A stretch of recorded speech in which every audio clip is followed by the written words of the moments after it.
Uchiha Nana's shrine. What? In the dimly lit and solemn chamber, Uchiha Yasu's eyes widened in disbelief as he pointed to himself, gazing at elder Uchiha Shana, who nodded at him, and the composed figure of Uchiha Fugaku, the clan leader, elder, all for the pride of the Uchiha clan, back in the Ninja Academy. Due to my conflict with Sarutobi-sama over Yuhi Kurenai, I've come to deeply recognize my mistakes. Uchiha Yasu's expression was one of incredulity, as if questioning, "How could you be like this?" Uchiha Fugaku remained silent, feigning ignorance, while Elder Shana cleared his throat lightly, his expression grave as he solemnly stated, "Now, as the Uchiha clan prepares to relocate, the upper ninjas in the village hardly trust us." This was the third day following the Kyuubi incident in Konoha. The first day was marked by the funerals of the fourth Hokage and countless ninjas. The second day saw the return of Sarutobi Hiruzen, the third Hokage, to power on the third day. Plans were set in motion for the reconstruction of Konoha, which included the reallocation of clan territories. Today, the clan leader had just informed them to prepare for the move. As for why it concerned the upper ninjas, only they had the qualifications to participate and potentially survive in the battle against the Kyuubi. The losses among the lower-ranking ninjas were primarily collateral damage, and they remained unaware that the Kyuubi had been controlled by the Sharingan. Upon hearing this, Uchiha Yasu's face also showed signs of solemnity, but his gaze shifted towards Uchiha Shisui beside him, a moment that did not escape the eyes of those present. Uchiha Shisui, awkwardly lowering his head, was merely 13 years of age at this time. Uchiha, unwilling to concede, remarked, "Shisui's age is just right." Instantly, Uchiha Shisui felt embarrassed, and Elder Shana, noticing this, sighed softly, his expression serious as he continued, "Yeah, your talent is beyond question, while Shisui possesses only modest aptitude for training. You are different." One assertion, what does it mean to have only modest talent for training? Uchiha Shisui nodded repeatedly at these words, while Uchiha, observing the scene, exhibited a somewhat troubled expression. The elder, witnessing this, shook his head in resignation, stating, "This mission is exceedingly arduous. After discussions with the clan leader, I have decided to assign you a mission within a rank family standard, with a reward of 1 million. In the blink of an eye, Uchiha Yasu's troubled expression vanished upon hearing the mention of 1 million, replaced by a countenance of unwavering resolve as he solemnly declared, "For the revival of the Uchiha, for the village. Rest assured, leader and elder, Uchiha, you will certainly complete this mission." In a heartbeat, the previous troubled demeanor transformed into one of noble resolve, leaving Uchiha Shisui feeling increasingly awkward. Though the intent was to ease family and village relations, it felt somewhat shameless, observing this audacious display of greed, disguised as familial duty. Uchiha Fugaku couldn't help but feel a twitch at the corner of his eye had he not been so well acquainted with the young man's background. He might have been persuaded. Uchiha, now 14 years old and a chunin, had awakened a single Tomo Sharingan on the night of the Kyuubi attack, while Uchiha Shisui, on the other hand, had already achieved the brilliance of 3 Tomo, despite still holding a chunin rank. His strength, bolstered by the Sharingan, had already reached that of an upper ninja. Yet, the fact that even Uchiha Shisui acknowledged his superior talent made Uchiha Fugaku sigh inwardly as he gazed upon the strikingly handsome and resolute young man before him. Indeed, in this regard, Shisui could not compare. Uchiha donned a pure white kimono paired with black trousers, the fabric slightly revealing his well-defined physique. His forearms were covered by deep black arm guards extending to his palms, and a black cord belt was tied around his waist, with a ninja straight blade sheathed at his side. Though merely 14, he stood at a height of 1.7 meters, his chiseled, coolly handsome visage evoking a striking presence at this moment. His attire bore a striking resemblance to that of Sasuke from Team Hawk, especially after observing Uchiha Yasu's chiseled features and upright stature. Elder Shana could not help but nod in admiration, stating, "Yeah, the Uchiha clan has reached a critical juncture. Although the third Hokage is in power, it is merely to stabilize the turbulent situation. Once stability is restored, a fifth Hokage will undoubtedly be chosen. and currently, only the legendary Sannin are in contention. However, Tsunade's whereabouts remain unknown, and Jiraiya is engaged in a covert mission abroad, unlikely to return for a year or more to at present. Orochimaru is the only candidate poised to become the future fifth Hokage. Whether the Uchiha clan can regain the trust of the Hokage hinges upon you. As the elder spoke, his demeanor grew serious. Even Uchiha Fugaku's face turned somber. Uchiha Shisui's eyes reflected determination, understanding that for the sake of their clan and village's trust, they must serve as a bridge. Upon witnessing this, Uchiha nodded earnestly. Leader, elder, you can trust me. I will do my utmost to approach Orochimaru's Chunin disciple, Mitarashi Anko. Indeed, the third Hokage, Sarutobi Hiruzen, had returned to power with the intent to temporarily stabilize the village, serving as a transitional figure. Once the tumultuous situation settled, he would resign in favor of another. Orochimaru had been one of the candidates for the fourth Hokage, and in the eyes of many, he was seen as the likely choice for the fifth Hokage. Following the turmoil of the Kyuubi incident, the Uchiha were met with distrust, and to reclaim their rightful status and restore faith, they had no choice but to cultivate a good relationship with the future fifth Hokage. Mitarashi Anko was an ideal entry point if a peer of the Uchiha clan could connect with Orochimaru's disciple. Even if age was a factor, establishing a relationship would help ease tensions. Yet, none anticipated that Orochimaru, the highly anticipated figure, would ultimately defect. Uchiha Fugaku exchanged glances with the elder. Although he was somewhat young, his age was indeed appropriate, and more importantly, Uchiha was the most strikingly handsome among his peers, having also awakened to Sharinganobite just recently, yet his talent was undeniable. Leader, elder, as you are aware, Anko, being a disciple of Lord Orochimaru, requires some financial support, Uchiha said, appearing somewhat hesitant and fidgety. Upon witnessing this, Fugaku and the elder exchanged knowing glances. Had they not been aware of his avaricious nature, they might have genuinely believed him. Very well, I shall allocate 200,000 to you to ensure a horse runs. One must feed it well. This timeless principle was unyielding, and the elder spoke generously, without hesitation. Upon hearing this, Uchiha's face broke into a smile. Greed? He wished it were otherwise. But the system required monetary investment. All his savings had been depleted 3 days prior on the night of the Kyuubi to purchase the Sharingan.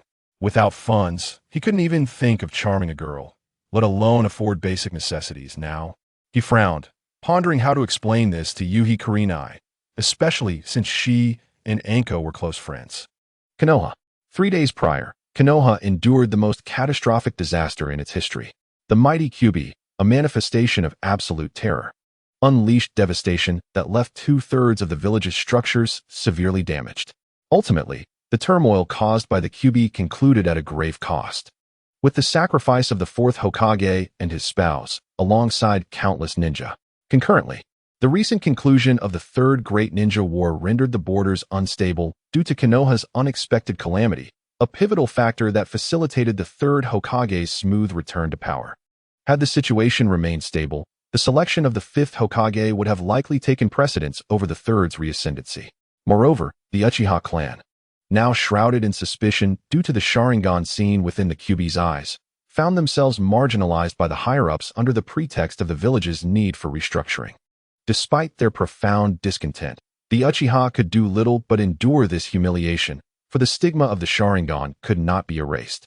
Thus, the rift between the Uchiha clan and Konoha gradually escalated towards an irreconcilable state. In the still of night, one might ponder how the clan could regain the village's trust, especially in light of the immense losses suffered. Emerging from the South He Shrine, Uchiha Shisui bore an unmistakable expression of concern. Observing this, Uchiha couldn't help but reflect on the words of the second Hokage, who had deemed the Uchiha clan extreme. Shisui's worries were directed towards the village rather than the clan itself. Feigning sorrow, Uchiha sighed and shook his head, murmuring, Shisui. It is not about how the clan can regain the village's trust, but rather how the village can trust the Uchiha. Noting Shisui's bewildered expression, he resolved to intervene before Shisui fell deeper into despair, determined to prevent him from aligning entirely with the Hokage's side. Otherwise, the the scenario would mirror the original tale, where three Mangekyo Sharingan wielders of the Uchiha clan found themselves ensnared by Sarutobi, with one tragically remaining silent while allowing his own son to perish. Such a fate for the Uchiha was unjust, their might diminished by turmoil. Furthermore, Shisui could not have been brainwashed. Rather, he likely harbored a favorable view of the Hokage.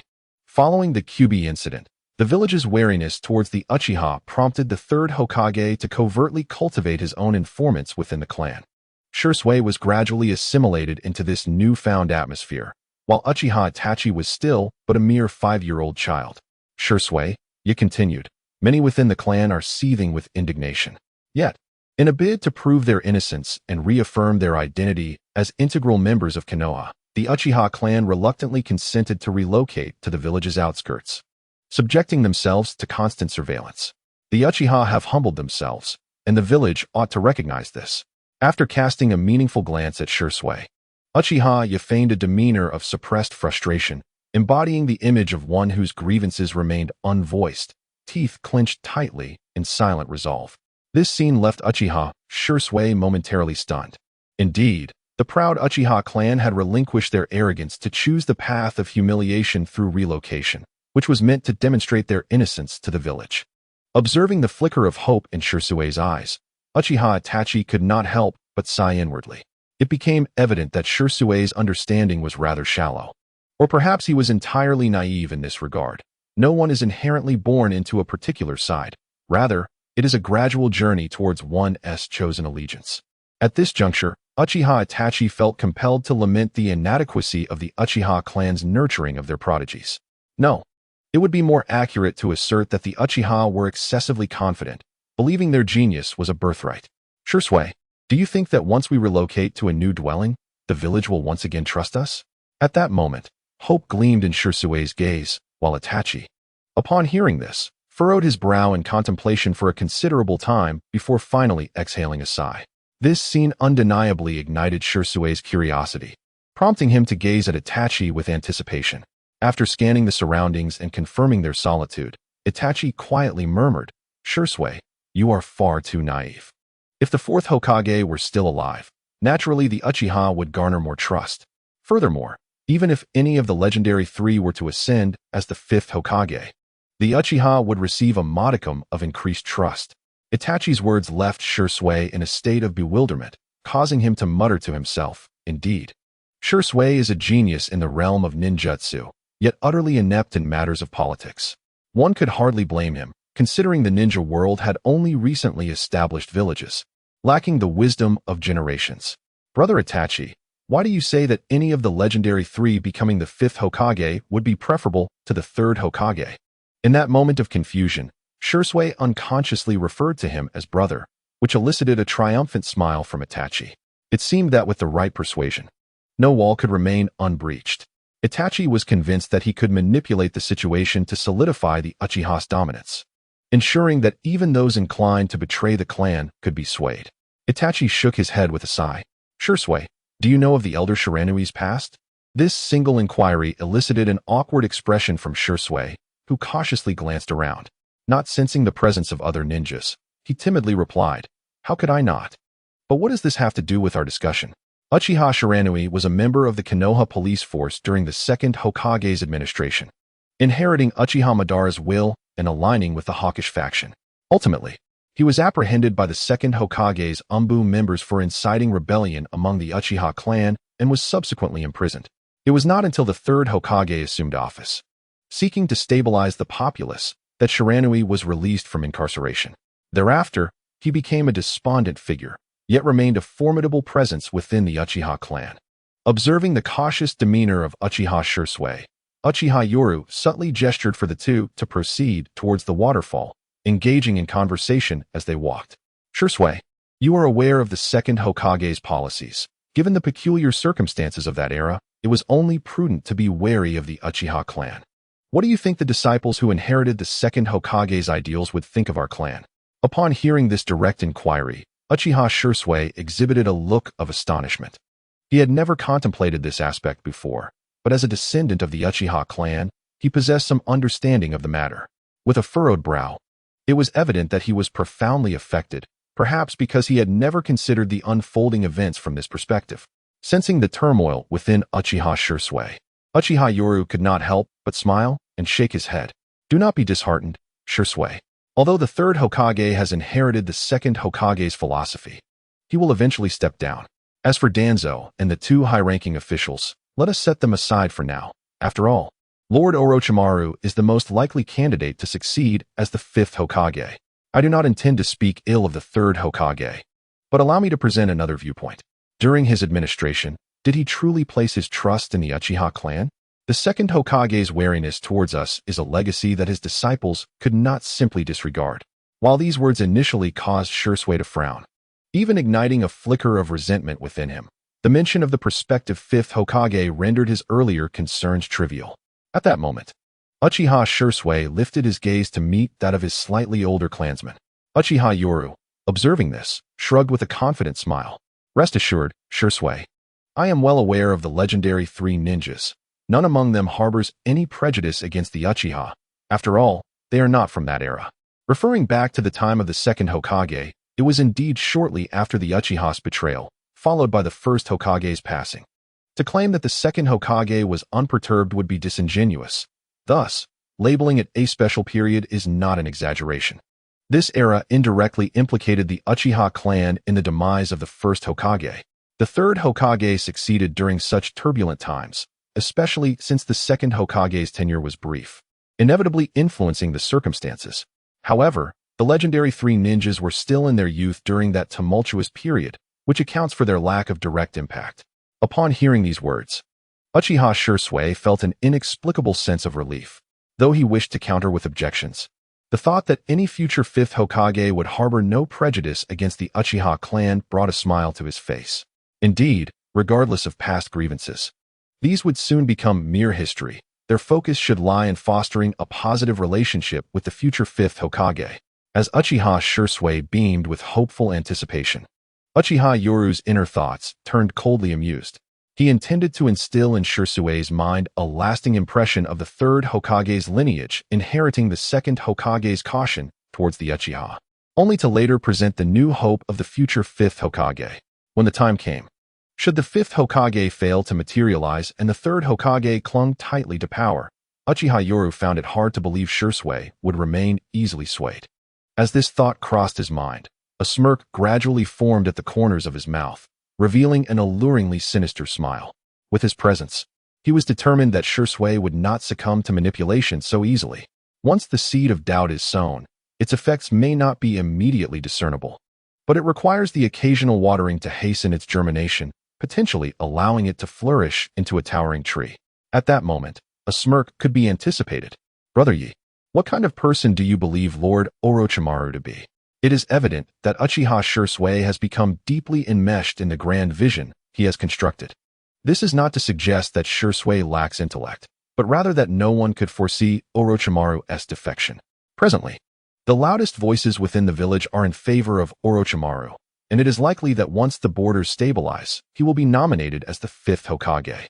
Observing the expression of hope for the future on Uchiha Shisui's face, Uchiha Yi readily played along, his visage bright with a smile as he remarked, I have heard that although Lord Orochimaru may be somewhat cold and enigmatic, he is undoubtedly a person worthy of trust. After all, he was once a candidate for the fourth Hokage. The moment he mentioned Orochimaru's candidacy, a smile broke across Uchiha Shisui's face as he nodded resolutely, saying, Indeed. While Lord Orochimaru may appear ruthless on the battlefield, such decisiveness is essential for a Hokage. In Shisui's eyes, all who are selected as Hokage embody the will of fire. Although Orochimaru's resolute command of the ninja army on the battlefield resulted in casualties, it also secured numerous victories, a quality indispensable for a Hokage.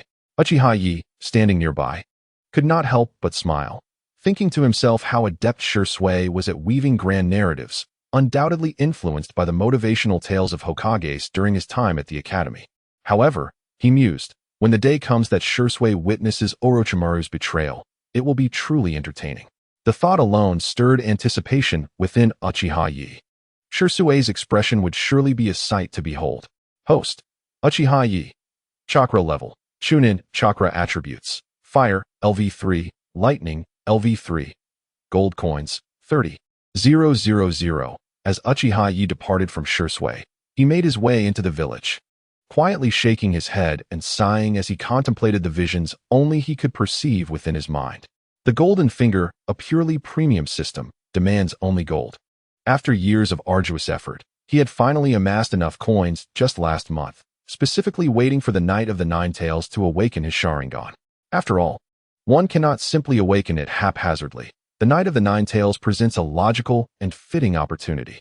1 Tomo Sharingan, 500,000 gold coins. Gazing at the 1 Tomo he had exchanged for, Uchiha Ye's face contorted with pain. Damn it, his talent was far too limited. He had been on the battlefield, had experienced life and death, yet the Sharingan stubbornly refused to awaken.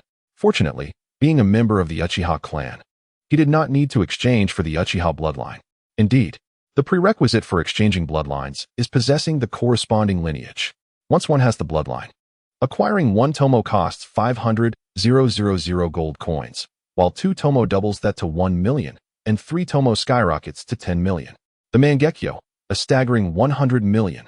It is better left unsaid. Merely speaking of it brings tears.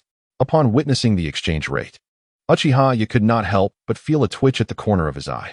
Considering the exorbitant exchange rate in the ninja world, which stood at 101, he realized he would need to earn at least 10 suns to acquire a Mangekyo Sharingan. His immediate goal was to secure a modest target for himself. Before a secluded courtyard, Yugao Hinata, clad in a black ninja outfit, her long legs adorned with fishnet stockings, regarded him with a gaze filled with intricate emotions, seemingly anticipating his arrival. Yeah, I hear you have awakened your eyes. Congratulations. The true elite of the Uchiha clan were those who had unlocked the Sharingan, marking a profound distinction between those who had and had not. Observing the faint sorrow in Yugao's congratulatory words, Uchiha Yi awkwardly scratched his head. Yugao, please accept my condolences. One expressed congratulations, while the other offered condolences. The truth was that Yugao had indeed perished. Even his insignificant flutter as a butterfly had failed to alter the course of events. By the way, Yugao, here are the shuriken techniques you requested. He felt no shame in sharing skills from the Uchiha clan. After all, other prominent clans possessed similar techniques, and these were not exclusive secrets of the Uchiha. The Uchiha shuriken techniques were unparalleled in the ninja world, but this superiority was contingent upon the Sharingan. Without it, they were merely commendable. Yugao was taken aback by the audacity of Uchiha Yi as he handed her the scroll containing the Uchiha shuriken techniques. She lifted her gaze to meet the shy smile of her classmate, feeling an unfamiliar sensation arise within her. However, the next moment, his words extinguished that fleeting feeling, leaving only frustration. Yugao, you understand? I am risking punishment from my clan for this. Uchiha Yi made a gesture with his thumb, middle finger, and index finger, mimicking a money-grabbing sign, which caused Yugao to grit her teeth in annoyance. How much do you want this time? Greedy. That was the label all their classmates affixed to Uchiha Yi, who seemed to embody a relentless pursuit of wealth, lacking any semblance of aristocratic demeanor. As Yugao shifted the conversation to serious matters, Uchiha Yi perked up. Yugao, though we are classmates, we must be clear about finances. I once did this for you, and now it's time for the reckoning. As he meticulously calculated his debts, Yugao listened in exasperation, her expression one of frustration. Yet their playful banter dissipated the lingering sadness within the house. Shut up, ya! Yugao exclaimed, her head spinning from his incessant demands. This strikingly handsome individual before her was nothing but a relentless money seeker.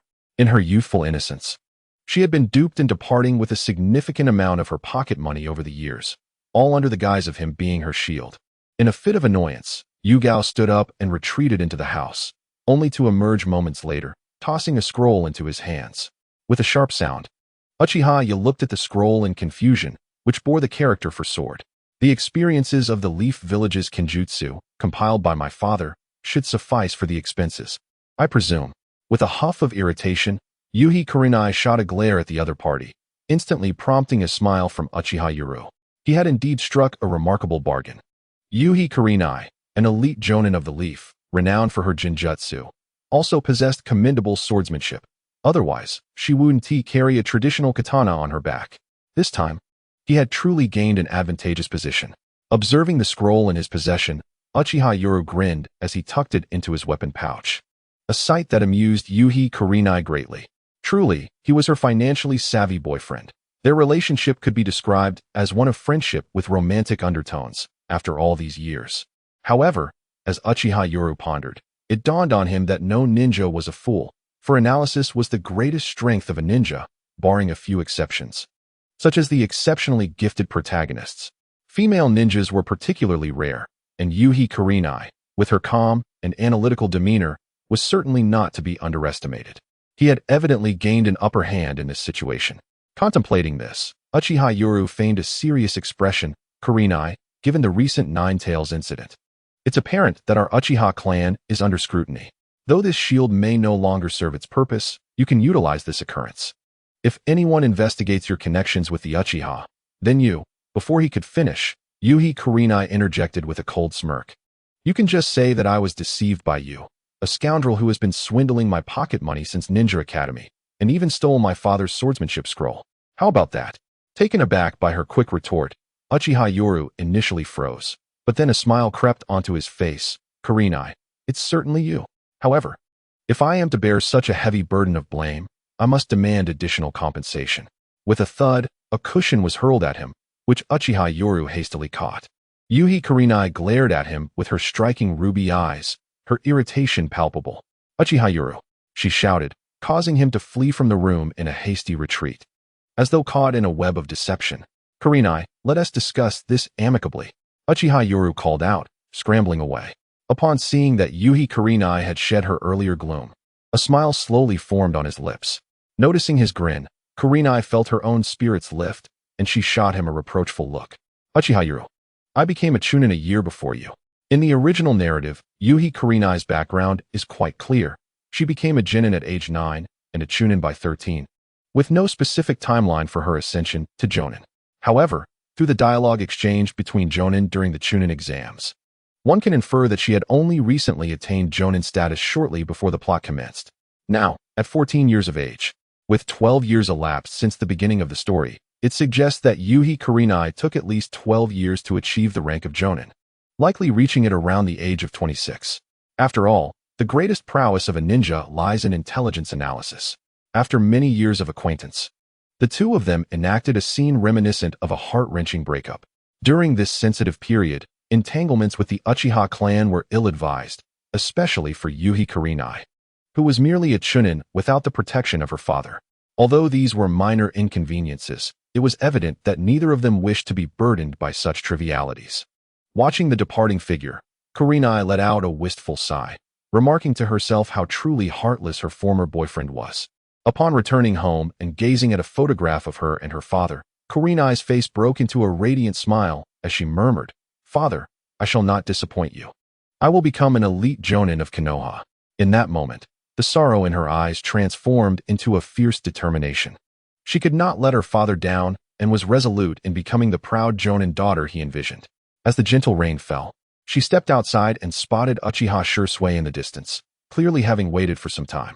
Meanwhile, Uchiha Itachi appeared unfazed, casually shrugging as he approached and remarked, "What troubles could possibly require our genius Shisui's intervention?"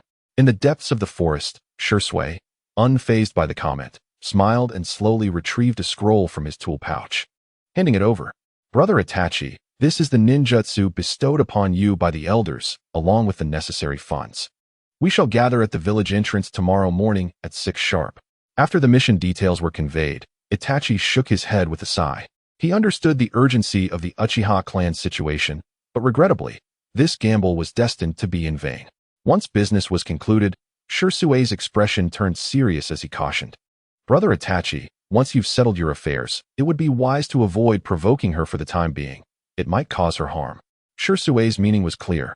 The Uchiha clan was currently in a precarious position, and interactions with other civilian ninjas could only invite trouble, potentially reflecting poorly on them. Upon hearing this, Itachi cast a peculiar glance at Shisui before teasingly responding, "Ah, Shisui, you will understand when you have a girlfriend of your own." Taken aback by such shamelessness, Shisui could only respond with silence, unable to comprehend the words of Itachi, who was merely a year older than him. The two swiftly returned to the Uchiha compound, where, in the aftermath of the Nine Tails incident, Konoha was in a state of reconstruction. While all ninjas were preoccupied with the chaos, the Uchiha clan was largely focused on preparations for relocation. Upon arriving at their temporary accommodations, the Uchiha clan had been significantly affected, particularly the police department. This circumstance provided Konoha with an excuse to facilitate the Uchiha's relocation. Unrolling the scroll revealed not only 2 B-rank ninjutsu, but also training methods for the Sharingan, manipulation techniques, and various precautions. Indeed, while awakening the eyes was one aspect, training remained essential, as even among those with the same 3 tomo, disparities in ocular prowess existed. Upon observing the various enhancement methods for the Sharingan, Uchiha could not help but smile and shake his head. Although the system was somewhat rigid, it must be said that its services were remarkably comprehensive. After exchanging for a single tomo Sharingan, he not only received a plethora of experiential techniques that allowed his body to adapt flawlessly, but it also enabled him to reach the pinnacle of a single tomo. It was evident that what the system offered was indeed the zenith of excellence. One truly gets what one pays for. However, when he came across the last A-rank ninjutsu, his pupils instantly contracted in surprise. To his astonishment, it was indeed that particular ninjutsu. Gazing at the familiar technique, Uchiha sighed and shook his head, reflecting, well, the Uchiha clan is undoubtedly the foremost noble house of Konoha. For Kakashi to preserve his Sharingan, it is not merely due to his relationship with the Fourth Hokage, but also requires a semblance of face-saving. The Uchiha clan would hardly lower themselves simply because of your status as Hokage. Thus, Kakashi resorted to this ninjutsu, which could be considered a makeshift solution. No wonder in the original narrative, when Kakashi was instructing Sasuke, the Third Hokage and others did not intervene. The reason for this became clear. The A-rank ninjutsu, Chidori, was Kakashi's signature technique, one that reached its utmost potential when paired with the Sharingan. Not only was it rare among the Uchiha clan, but it was also uncommon within Konoha's lightning release techniques. Hence this ninjutsu had been set aside for quite some time. With a single tomo manifesting in his eyes, he diligently memorized every detail contained in the scroll. Activating the Sharingan was not merely for ostentation. After all, what was there to show off when one was alone in a tent? Within the Uchiha clan, such a precious ninjutsu scroll was naturally sealed with a technique that only revealed its true content when viewed through the Sharingan. While ordinary eyes could still perceive the scroll, the information would differ significantly, with crucial aspects altered. Only those who practiced it would know the consequences, which were undoubtedly dire. The following morning, just as dawn broke, a considerable number of individuals had already gathered outside the gates of Konoha. Teams of shinobi assembled, transforming into fleeting shadows, vanishing from sight. Brother, let us depart. We shall discuss the mission on the way.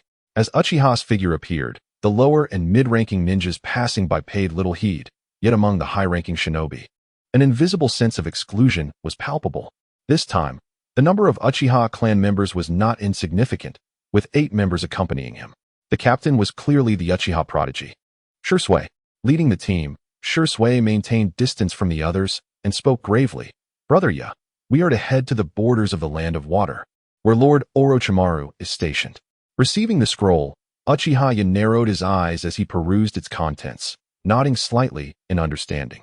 So this is a signal from the Uchiha clan, is it not? The devastation wrought by the Nine-Tails incident had left Konoha in shambles, with even the Fourth Hokage perishing in battle. One could only imagine the severity of the losses. Turmoil began to brew at the borders, which explained why the Third Hokage was able to smoothly regain control, for only Sarutobi Hiruzen could stabilize the current situation in the shortest time possible. After 3 days of contemplation, the stance towards the Uchiha clan has been firmly established: relocation and vigilance. This is an undeniable truth, and the Uchiha family possesses its own strategies for coping. They aim to emit signals of goodwill, while the Hokage faction reciprocates with their own gestures.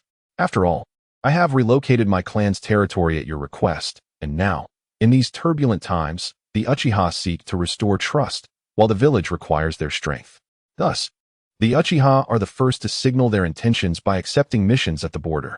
It is disheartening that a mere mistrust has led to all Uchiha elites remaining confined within the village. One can only imagine that Sarutobi Hiruzen may find it difficult to sleep at night. During this unique period, both parties began to extend gestures of goodwill. The Uchiha commenced deploying their forces to protect Konoha, aiming to validate their intentions and regain trust. Likewise, from the Uchiha's perspective, Konoha also exhibited goodwill. Mutual benevolence is essential for the well-being of all. Uchiha Shisui remarked with a smile, Lord Orochimaru is indeed formidable. Stationed at the front lines while simultaneously guarding against both the Cloud Village of the Land of Lightning and the Mist Village of the Land of Water. Uchiha Shisui's expression was notably pleasant, likely due to the relationship between his clan and the village, which appeared to have at least ceased its deterioration. The signals of goodwill exchanged between both sides instilled a sense of hope within him, and he exhaled a sigh of relief, clearly in high spirits. Shisui nodded and smiled at Uchiha Itachi, with Lord Orochimaru stationed at the front lines, guarding against both the Land of Lightning and the Land of Water. We Uchiha shall provide support at the front. Given the recent turmoil in Konoha, including the demise of the Fourth Hokage, it would indeed be extraordinary if other villages refrained from taking advantage of the situation, as inferred from the original narrative. Although Konoha did not experience major warfare following the Night of the Nine Tails, there have been numerous smaller skirmishes and covert probing activities. In the original tale, Shisui descended from the battlefield against the Mist Ninja and was involved in the Hyuga clan incident during negotiations with the Cloud Village of the Land of Lightning, illustrating the intricate games played between nations. On a golden beach, vibrant shells shimmered under the sun, quietly nestled in the soft sands, standing barefoot on the warm grains. Uchiha Itachi gazed at the breathtaking seaside panorama, a smile creeping across his face. They were not far from the Land of Water, which had graced the anime with its presence. Recalling the memories, he remembered that Orochimaru had established a human experimentation base in the Land of Water, where Mitarashi Anko had received her cursed seal. No wonder Orochimaru chose to set up his experimental base in the Land of Water. It was here that he was stationed at the border.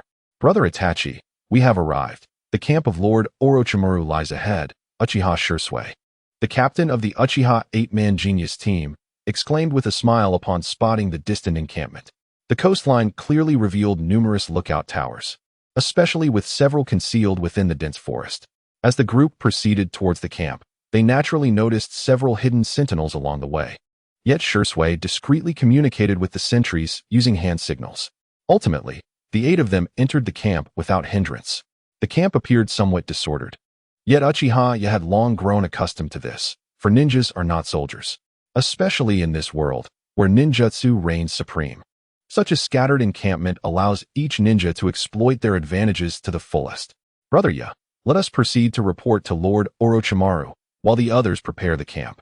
Yes, on the battlefield, ninjas are but tools executing missions, and each Uchiha ninja responded in a low voice. Along the way, they regarded the genius of their clan. Uchiha, with a hint of skepticism, and even some discontent brewed among them. Uchiha Shisui was their clan's pride, having achieved the rank of Jonin at merely 13 years of age, only a year later than Kakashi. More significantly, he possessed the 3-tomo Sharingan. In contrast, Uchiha had only recently awakened his Sharingan, still possessing but a single tomo, and yet he was bestowed such an honor. Doubts were inevitable. Nevertheless, Uchiha and Uchiha Shisui followed the guiding ninja toward the center of the camp, and as they traversed, you observed the camp's condition, quietly musing to himself. Indeed, no one was foolish. Reinforcements had begun to be dispatched to the front lines. Along the way, he had noticed numerous new tents, clearly erected in the past few days. Some even arriving that very day, ninja called in from various locations. Lord Orochimaru is within. The guiding ninja brought them to their destination, respectfully nodding before leaping away like a fleeting shadow. Brother let us enter. Though Uchiha Shisui maintained a calm demeanor, the excitement in his eyes was unmistakable. In his heart, he knew he was in the presence of the future 5th Hokage, carrying the weight of the Uchiha clan's mission. Meanwhile, Uchiha discreetly surveyed his surroundings.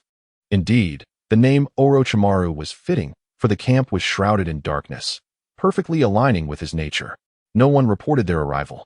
Or perhaps the heightened senses of the ninjas prevented any interruption, confirming that Orochimaru was indeed inside and had time to summon them. That said, upon reaching the slightly larger tent, both Uchiha and Uchiha Shisui halted, simultaneously declaring, "The Uchiha clan has come to report." This was not merely a matter of noble etiquette, but rather a custom of this world. Enter. A hoarse yet magnetic voice resonated, sending shivers down their spines. Uchiha Shisui took a deep breath, clearly burdened with responsibility as he entered, while Uchiha quietly mused that he would finally see the man behind the voice. Upon stepping into the tent, it was evident that Orochimaru favored the shadows. Even within the tent, the illumination was dim. A topographical map of the surrounding area hung within. And at that moment, Orochimaru was engaged in conversation with a member of the Hyuga clan. Upon noticing their arrival, he merely gestured dismissively, prompting Shisui and Yu to stand aside and await further instructions. In this instance, the burden upon your esteemed Hyuga clan is indeed considerable. However, rest assured, for the elite shinobi of the Uchiha clan have also arrived, and together we shall form a squad to oversee the situation. At this moment, the still loyal Orochimaru, despite exuding an air of somberness, possesses an undeniable charm that instills a sense of reassurance in those around him. Before him stands Hisashi Hyuga, the younger brother of the clan's leader and the father of the prodigious Neji. With a respectful nod towards Orochimaru, Hisashi declares, "Lord Orochimaru, you need not worry. The Hyuga clan will not disappoint you. The Byakugan of the Hyuga clan is renowned as the foremost bloodline limit for reconnaissance in the shinobi world, particularly in times of war, allowing for early detection of enemy movements and thereby gaining a decisive advantage while preventing surprise attacks." After speaking, Hisashi discreetly glances at the two young Uchiha who have just entered, his eyes momentarily glinting with insight before he bows his head once more, respectfully stating, "Lord Orochimaru, I must attend to the allocation of tasks." "Proceed." Orochimaru gestures, permitting Hisashi to leave. He then turns his inquisitive gaze upon the two Uchiha youths, studying them intently. After a prolonged silence, he licks his lips and cannot help but exclaim, "A 13-year-old Jonin, indeed, a clan of geniuses." In response to Orochimaru's praise, Shisui Uchiha remains composed, respectfully presenting a scroll with both hands, bowing slightly as he states, "I, Shisui Uchiha, lead an advanced team of 8 from the Uchiha clan to report to Lord Orochimaru." After receiving the scroll, Orochimaru peruses its contents with interest, revealing a raspy smile. 3 Tomo Jonin, 3 Special Jonin, and 4 Elite Chunin, all of whom possess the Sharingan and are notably young. Upon hearing this, Shisui nods respectfully. Additional forces will arrive shortly. Orochimaru chuckles at this, a strange glint in his ninjutsu snake-like eyes, causing Shisui to feel a sense of unease.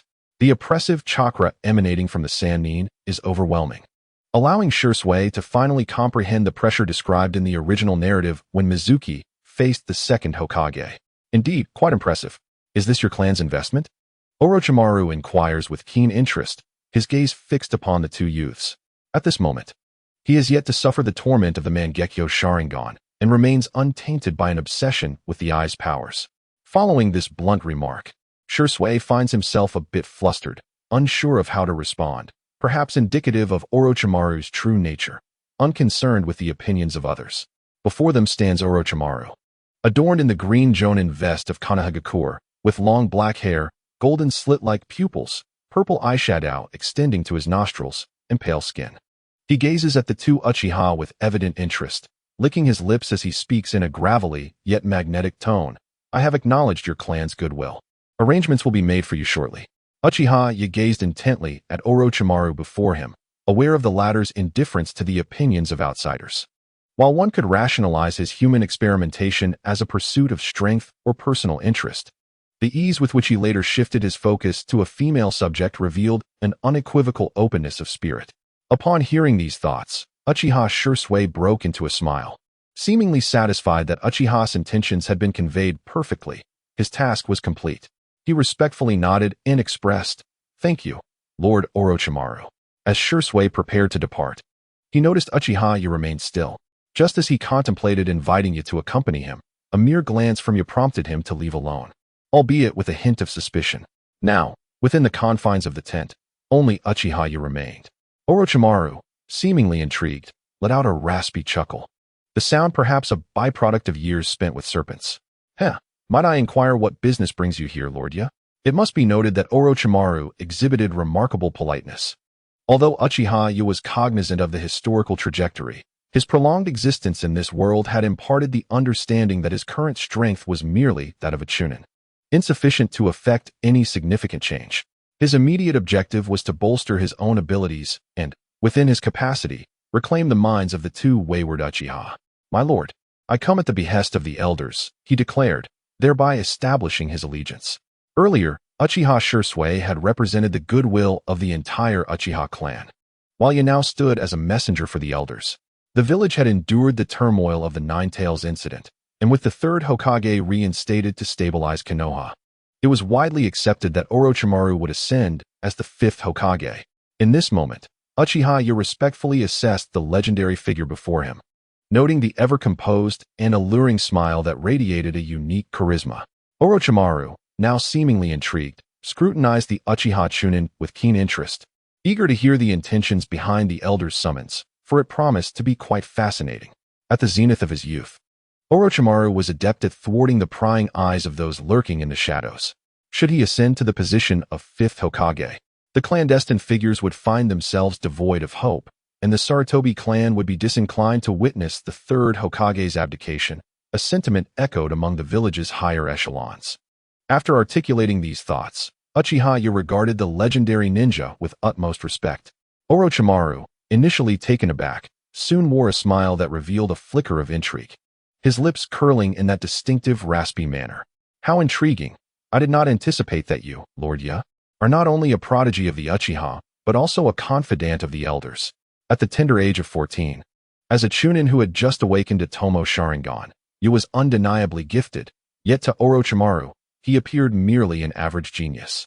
Nevertheless, the fact that he had caught the attention of an Uchiha elder piqued Orochimaru's curiosity. A 14-year-old Chunin was commendable, particularly one who had awakened a bloodline limit. The future indeed looked promising. Comparatively, Asuma Sarutobi became a Chunin at 12, Kurenai Yuhi at 13, and Akane at 12. The records indicate that the formidable Orochimaru, one of the three legendary ninjas, appeared to show no interest in the information provided, but rather seemed intrigued by the individual before him. This caused a shiver to run down Uchiha Ya's spine. Cursed be this. All because of that visage. In haste, Uchiha Ya began to clarify, wishing to avert any misunderstandings. Should anything untoward occur, it would indeed be too late. The mention of a face left Orochimaru, despite his brilliance, momentarily perplexed. Yet, Uchiha feigned a benevolent smile and nodded, explaining, "It is because of Lord Orochimaru's disciple, Akatsuki, we are classmates." Upon hearing this, Orochimaru's expression stiffened with intrigue, though his astuteness faltered momentarily. Consequently, his interest diminished by a degree, replaced by a semblance of boredom and even a hint of disdainful laughter. After all, the methods of the noble clans were known for their manipulations. Ninjas thrive on deception, and a handsome countenance can be wielded to ensnare certain individuals, particularly female ninjas. Seduction is not unheard of, with motives ranging from mission completion, espionage, to strategic marriages, all in pursuit of gain. Observing the waning interest in Orochimaru's demeanor, Uchiha silently exhaled in relief. As long as his body elicited no curiosity, all would be well. Yet, he could not afford to lose Orochimaru's interest entirely, for he needed to leverage some intelligence for his own benefit, prompting a quiet apology to the elders in his heart. "Lord Orochimaru." At this juncture, Uchiha's expression turned grave, and his eyes revealed the Sharingan's 3 Tomo, scanning the surroundings. Witnessing this, Orochimaru's interest was rekindled, and he licked his lips. Chuckling hoarsely, "You are indeed a cautious individual, Yakuen. Fear not, there is no one here, not even my own." As a former frontline commander, Orochimaru commanded a loyal following, especially as a formidable contender against the fourth Hokage, and he had his fair share of sensory ninjas. Upon hearing Orochimaru's words, Uchiha felt a sense of relief wash over him. He was poised to unveil a significant revelation, necessitating 2 crucial points. First, to inform the eminent Orochimaru that he was a trusted confidant of the Uchiha elders. Second, to showcase the prowess of the Uchiha's intelligence network. Human experimentation. Uchiha uttered these 4 words, plunging the atmosphere into a profound silence, heavy with tension. After a prolonged moment, Orochimaru's raspy laughter echoed within the tent, imbued with an air of indifference, as if he were unfazed by the prospect of detection. Would release.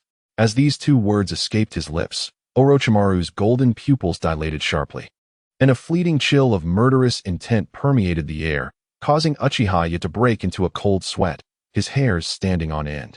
"Oh, It seems that the Uchiha behind you knows quite a great deal, Orochimaru remarked with a hint of intrigue.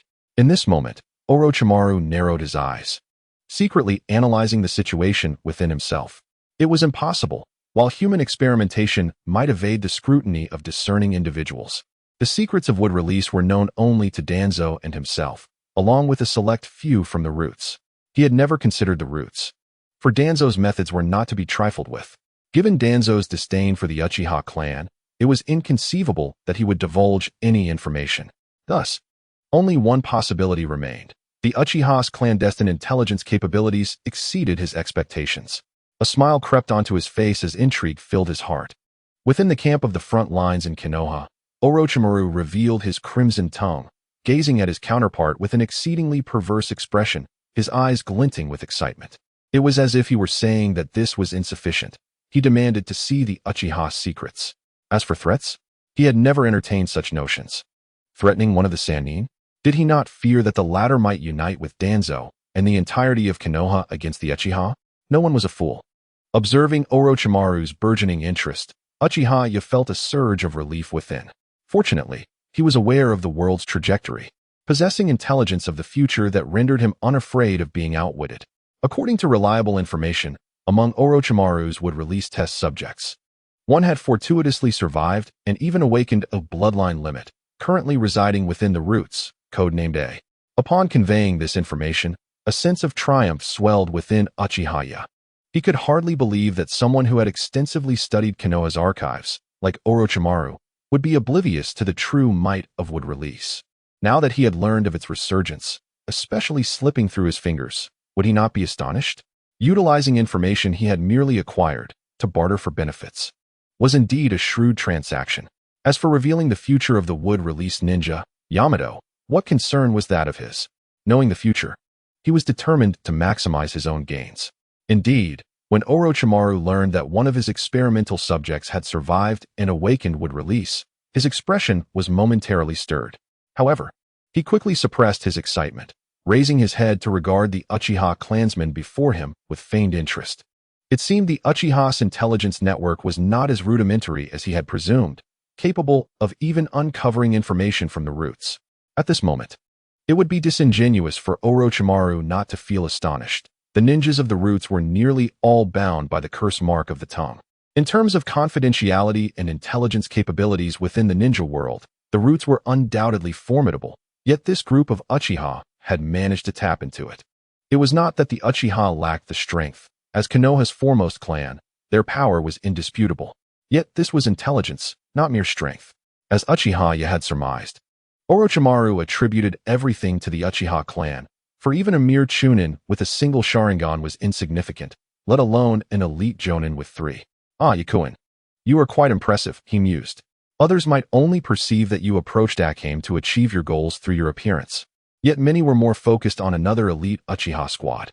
Little did they know that Yakuin was, in fact, the trusted confidant of the Uchiha. At this moment, a smile adorned Orochimaru's face, for he had grasped everything. Before him stood Yoru, a trusted confidant of the Uchiha clan.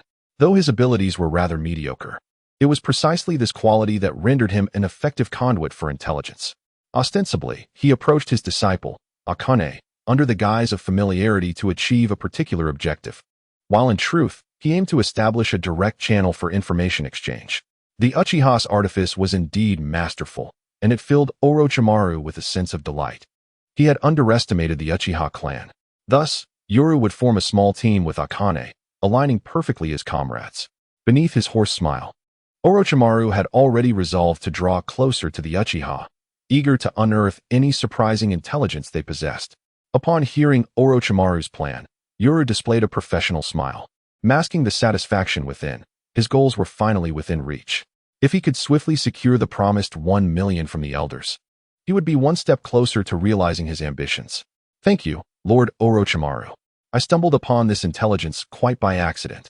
It seems that even the Third Hokage is unaware of this matter, and this information was procured under the secret orders of the Fourth Hokage to investigate. Yoru nodded appreciatively, deftly shifting the blame elsewhere. After all, the Fourth Hokage had met his demise, leaving Orochimaru blissfully ignorant of the details. In essence, he distanced himself from any responsibility. asserting that he was merely a messenger and insisted on the safety of his communication line. Upon hearing this, Orochimaru's expression shifted to one of realization. It all made sense now. Although the fourth Hokage, Minato Namikaze, had only held office for a year, he was, after all, a Hokage and naturally involved in the power struggles of the village. This was the first time in the history of Konoha, or even the ninja world, that two Hokages coexisted simultaneously. Generally, one would perish before the other could ascend, but this situation presented a conundrum. The third Hokage was alive, not fallen in battle, and thus retained a portion of authority, particularly over the Umbu. Considering this, Minato needed to cultivate his own faction, yet such training would be time-consuming. A more expedient approach would be to forge alliances, and the Uchiha, often marginalized, presented an ideal opportunity for such collaboration. Reflecting on this, Orochimaru could not help but marvel at the past. No wonder Minato had forged such a close bond with Fugaku, and even with the Jinchuriki of the Nine Tails and Uchiha Mikoto. The once naive youth had matured into a shrewd politician. He had indeed underestimated him. As the fourth Hokage, Minato resided at the epicenter of power, making it naturally easier for him to uncover certain intelligence, enhanced by the elusive flying thunder god technique. With this thought, Orochimaru narrowed his eyes. Minato had discovered the existence of wood-release ninjas, but lacked sufficient power to investigate further, making the Uchiha the most suitable candidates for collaboration. Were Yoru to grasp Orochimaru's deductions at that moment, he would undoubtedly give a hearty thumbs up. Indeed, that was precisely the conclusion he had reached. Lord Orochimaru, the Uchiha clan will wholeheartedly assist you in becoming the fifth Hokage. At that moment, Uchiha displayed a fervent and respectful expression of his loyalty, while Orochimaru let out his distinctive, hoarse laughter. Heh, Yakuin, Akado is indeed my student, and this team is under my direct guidance. Upon hearing these words, Uchiha-ya's face lit up with excitement as he bowed deeply, exclaiming, Orochimaru-sensei, let us not concern ourselves with matters of reputation, nor dwell on the potential future betrayal by Orochimaru. The immediate benefits are of paramount importance. Moreover, Orochimaru's defection was rooted in his human experimentation. If we were to reckon with that, the number of shinobi rallying behind him would be incalculable. After all, the law does not punish the multitude. Furthermore, he has the backing of the Uchiha clan.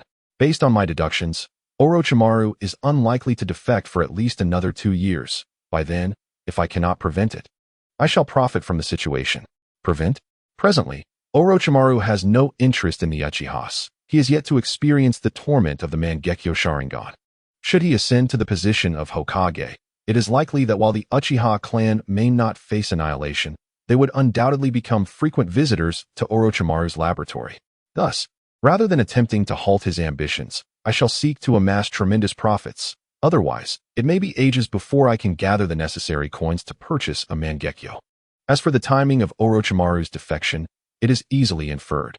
Uchiha smirked. With the fourth Hokage recently deceased and the borders in turmoil, it is apparent to any astute observer that once stability is restored, the selection of the fifth Hokage will commence. The current state of unrest along the borders is likely to persist for at least a year and a half. Furthermore, Orochimaru's betrayal cannot be solely attributed to Danzo. It is a consequence of political maneuvering. As long as Danzo aspires to become Hokage, he will not wish for the young Orochimaru to rise to power.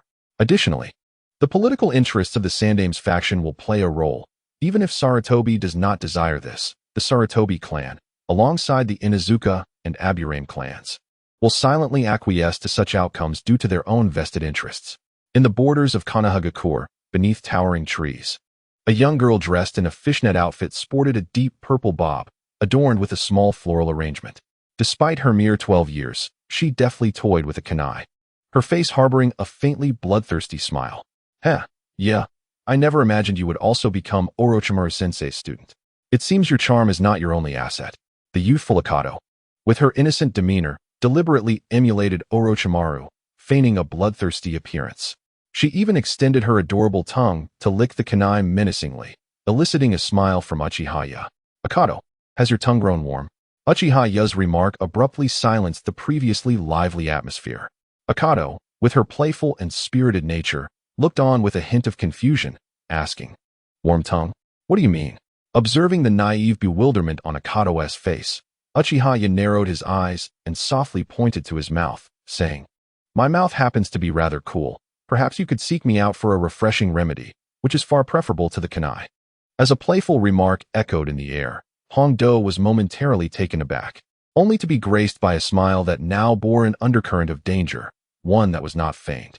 "Hee hee, you are indeed correct. Perhaps next time, I shall have you cool me down in front of Hong." After delivering her words with a dangerous grin, Hongdo swiftly transformed her expression into one of cold disdain, retorting, "The Lord Orochimaru assigned us to the same team. Do not expect me to shield you during our missions." Uchiha Hongdo, a student of one of the legendary Sannin, Orochimaru, graduated from the academy at the tender age of 10 and became a chunin by 12. Truly a prodigious girl who naturally looked down upon Uchiha, who had only just ascended to chunin at 14. "Hee, must you be so heartless, Hongdo?" At that moment, Hongdo narrowed her eyes, gazing at Uchiha, the most striking classmate from their school days and the boyfriend of her dear friend, while secretly contemplating the fact that Uchiha was a person who only acted when certain of success. She was well aware of how Hinata Kurenai had managed to win his affection. "Uchiha, do not play coy. You have gone to great lengths to come to the front line and become a student of Lord Orochimaru. What is your true intention?" Hongdo's scrutinizing gaze suggested that, despite her somewhat capricious nature, she still possessed the vigilance expected of a ninja. Observing Hongdo's demeanor, Uchiha shrugged with an expression of resigned exasperation. "Hongdo, you truly are cold-hearted. Do you not have the slightest concern for an old classmate? Cold-hearted? Who is it that was seduced by a golden necklace from Hong and sold their body? What?" Upon hearing Hongdo's shocking revelation, Uchiha's eyes widened in disbelief. And he retorted, "Hongdo, for the sake of our old friendship, I am offering you a lucrative opportunity, 100,000. He gestured with his fingers to indicate the sum.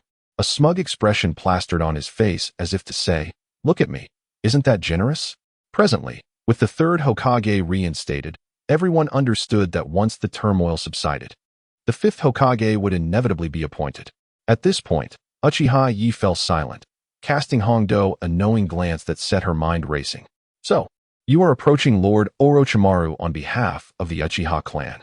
Under the fierce protective glare from Hongdo, Uchiha shook his head in annoyance. "You are mistaken. I am merely following orders to get close to Lord Orochimaru's apprentice, you understand." He raised an eyebrow at the last three words, inciting a furious reaction from Hongdo, who drove her kunai into the wooden stump below. 100,000. You think you can seal this deal for that amount? You are Hong's boyfriend. And Hong is my dearest friend. Absolutely not. Faced with Hongdo's resolute and scornful gaze, Uchiha smirked coldly. "Hongdo, do not misinterpret. You must add X before boyfriend. Ex-boyfriend?" At that moment, Akado was taken aback. Had her plan for extortion been thwarted? However, a fleeting thought crossed her mind, and a smile slowly crept onto her lips. It must be the money from her boyfriend. It seems he possesses a measure of intelligence. Aware of the sensitivity surrounding the Uchiha identity and the necessity to keep his distance from Akado. In this world of ninjas, maturity comes early, especially considering they had been embroiled in battle for several years. Those lacking sense had long since found their rest in the cold embrace of the earth. As for the protagonist, he was entirely outside that realm.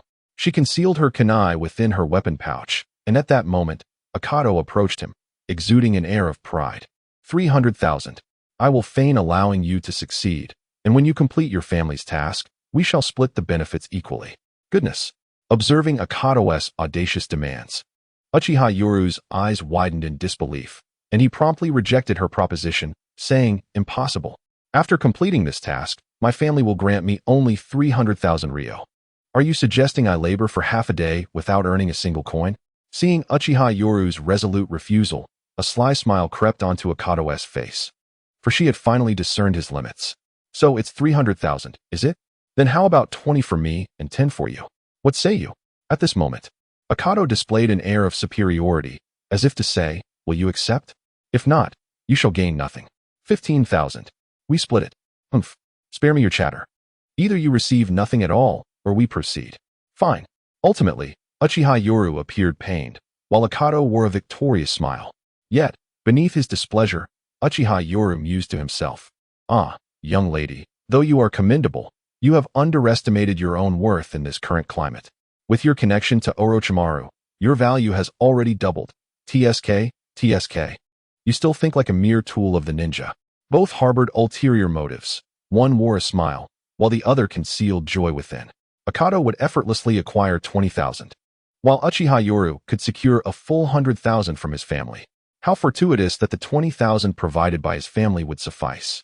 At this juncture, Akado was merely a chunin, and given the low remuneration for tasks during wartime, she found herself rather strapped for cash. As for Orochimaru, that discussion was moot. Research funding was a voracious beast, and to claim that Orochimaru was not concerned about finances would be absurd. After all, even the Akatsuki had once resorted to mercenary work to gather funds. On the borders of the Land of Fire, Uchiha Shisui, a jonin, lamented that this was far from sufficient. One must understand that Akado was not only a beautiful girl, but also a student of the esteemed Orochimaru. Upon their first meeting, he had exerted tremendous effort to cultivate rapport with her, barely managing to infiltrate her team. Inside the tent of the Uchiha Yoru entered, visibly fatigued, and began to voice his grievances. Uchiha Shisui, upon hearing him, displayed an expression of astonishment. Brother Yoru, are you saying you have already teamed up with Akado? At this moment, Uchiha Shisui widened his eyes. How long had it been? Not even half a day since they had arrived at the front lines. And yet the opposing side had already accomplished half of their mission. As he gazed at Uchiha Itachi's handsome visage, Shisui silently mused that the elder's words rang true. Indeed, Itachi's talents far surpassed his own. Observing Shisui's astonishment, Uchiha Itachi couldn't help but sneer internally. What good was mere shock? Winning over a girl came at a cost. After all, and it was a substantial one at that. How could he possibly uphold the reputation of being a disciple of Orochimaru, one of the legendary Sannin, without incurring some expenses? He needed to convey a message to his clan through Shisui, a crucial lesson. Even forging friendships required investment, and the girl in question, Akamichi, was akin to a beloved heiress, far from easy to win over. Shisui, I have humbled myself to gain her consent, he thought, his expression betraying a mixture of hesitance and determination. Uchiha Shisui, recognizing the gravity of the moment, nodded solemnly, assuring Itachi that there were no outsiders present and urging him to speak freely about any difficulties he faced. Itachi, feigning contemplation, exhaled deeply before divulging, "You may not know, but in school, Red and Akamichi were close friends. Naturally, you are aware that we rely on our appearances. Since breaking up with Red, my situation has changed. And as for Akamichi, well, you understand." Seeing Shisui's serious demeanor, Itachi knew he had struck a chord. After all, they had shared the same school, and Itachi's reputation was well known. If one were to name a genius, it would certainly be Kakashi Hatake, but if asked who was the most handsome and adored by women, Itachi would undoubtedly top that list. Shisui's mind raced as he entertained a melodramatic scenario. Red and his senior had become romantically involved, leaving their mutual friend Akamichi to offer silent blessings. Yet now, an opportunity had arisen. Witnessing Shisui's resolute expression, Itachi perceived a glimmer of sympathy in his gaze. As if to say, for the sake of the clan, your self-sacrifice is truly admirable. However, Itachi silently cursed Shisui for his naivety, realizing that he was oblivious to the need for financial support. Shisui, Akamichi is a friend I have known since childhood. I have shared the plight of our clan's current situation, and she has expressed a willingness to speak with Orochimaru, hoping it might allow me to become his student. Upon hearing this, Shisui was visibly moved. The implications were significant for the future of their clan. If Itachi truly became Orochimaru's student, it could restore trust between the Uchiha and the Hokage's lineage within the village. After all, Orochimaru was destined to become the 5th Hokage. In this world, aside from the bond between father and son, the most trusted relationships among ninjas are those between teammates, mentors, and their pupils. At this moment, in the eyes of Uchiha Shisui, it was evident that Mitarashi Anko sought to assist Uchiha Itachi in becoming a disciple of Orochimaru. They shared the bond of a teacher and student, with only the deeper connections of a master and apprentice or father and son remaining to be established. The relationship of master and apprentice is akin to that of the 3rd Hokage and the legendary Sannin. In this era, the feelings shared between a master and apprentice are scarcely inferior to those of a father and son. Brother Itachi, are you suggesting that Anko is willing to have Orochimaru as your guiding teacher? At this moment, Uchiha Shisui's face lit up with excitement. If this relationship could be solidified, it would be comparable to the bond between the fourth Hokage and Kakashi, as one could see the immediate entry into the Umbu. The Uchiha clan would once again garner the trust of the Hokage. With a resigned sigh, Uchiha Itachi replied, "Shisui, I believe you need to communicate with the clan." Anko has already approached Lord Orochimaru and has even confidently asserted that the chances are nearly certain. However, at this point, Uchiha Itachi couldn't help but chuckle wryly. Funding. I require substantial financial resources. You know, Anko is indeed a disciple of Lord Orochimaru. She lacks for nothing in ninjutsu or secret arts. Whether I can advance to become his disciple remains unclear, but Anko absolutely cannot give up. Unlike other female ninjas, Anko is akin to a wealthy heiress, lacking for nothing. Currently, her ability to assist me relies on our connection from school days. However, as time progresses, her needs may evolve, while mine remain unmet. Eventually, how could a wealthy young lady find interest in a pauper? In essence, I urgently require the family to provide me with various conveniences, transforming me into a young noble, thereby creating a match made in heaven. This way, the prospect of a wealthy heiress dismissing me would be eliminated. Uchiha Shisui's expression shifted to one of realization. Although he had never been in a romantic relationship, he understood this principle. Only by bridging the gap between them could they communicate more effectively. Brother Itachi, rest assured. I will relay this message to the clan, Uchiha Shisui affirmed with unwavering determination. Although he recognized Uchiha Itachi's ulterior motives, who in this world is devoid of personal aspirations. With a charming visage, one can fulfill tasks while also acquiring necessary resources, all the while indulging in a modicum of personal desire. What fault lies therein? Indeed, observing Uchiha Shisui's attitude, Uchiha Itachi felt a pang of guilt mixed with secret delight. It was clear that he needed to act swiftly before Orochimaru's defection.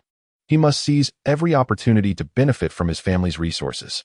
After all, if he did not utilize the family's wealth, it would ultimately benefit Konoha after their downfall. It would be far better to convert this wealth into his own strength. From the moment the clan assigned him this task, he began to strategize, seeking to maximize benefits and enhance his power with utmost speed. It was all about investing wisely. In the present day, a singular path remains to be traversed. However, relying on meager rewards from tasks feels akin to a snail's pace, an excruciating crawl. The only recourse is to extract resources from the clan, thus fortifying oneself with utmost urgency. When Orochimaru eventually betrays, his power will have grown significantly, garnering the clan's attention. At that juncture, whether in undertaking tasks or securing benefits within the clan, opportunities will abound.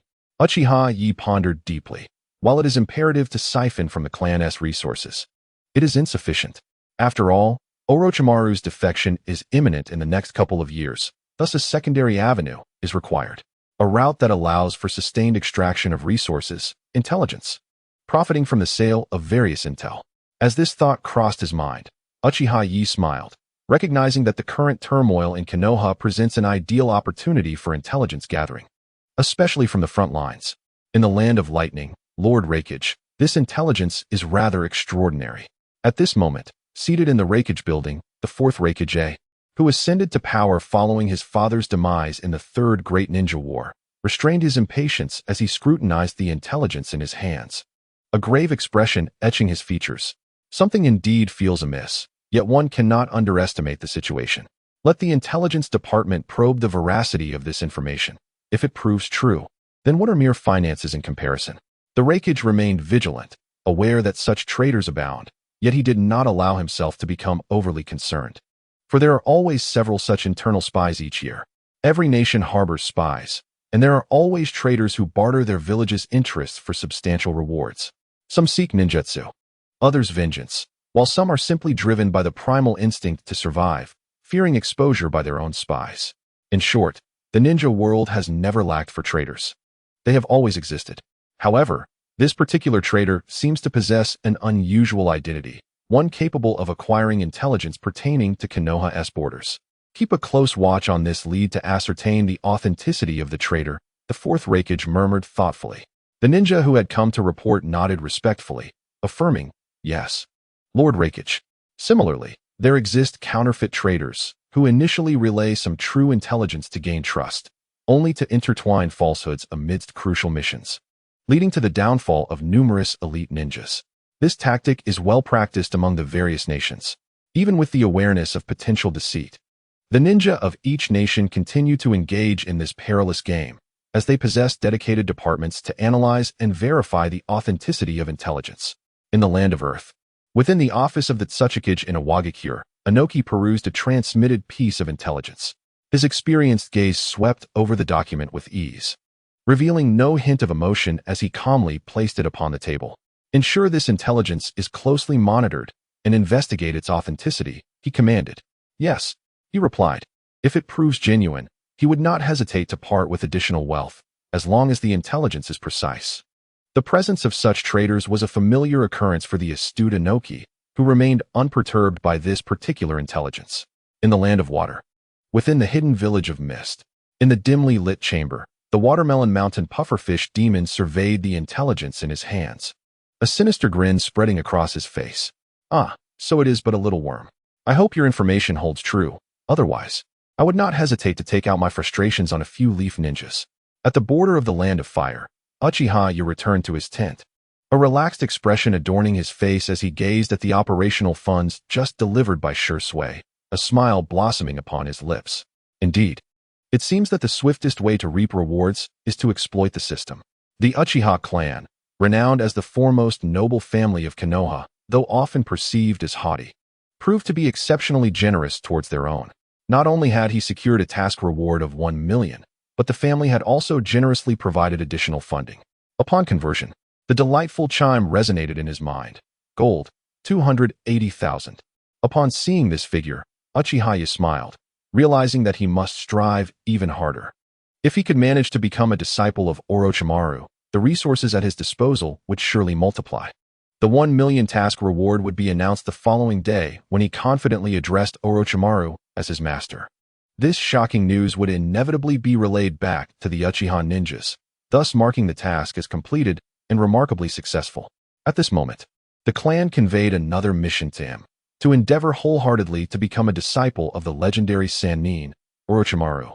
With all Uchiha elites on the front lines rallying to support him, with a beaming smile, Uchiha began to form hand seals. Hi, Hinu, Tori, Sayu, summoning jutsu. A puff of white smoke enveloped the space, revealing a gray hawk perched upon his shoulder, a summoning beast he had acquired for 30,000 gold coins.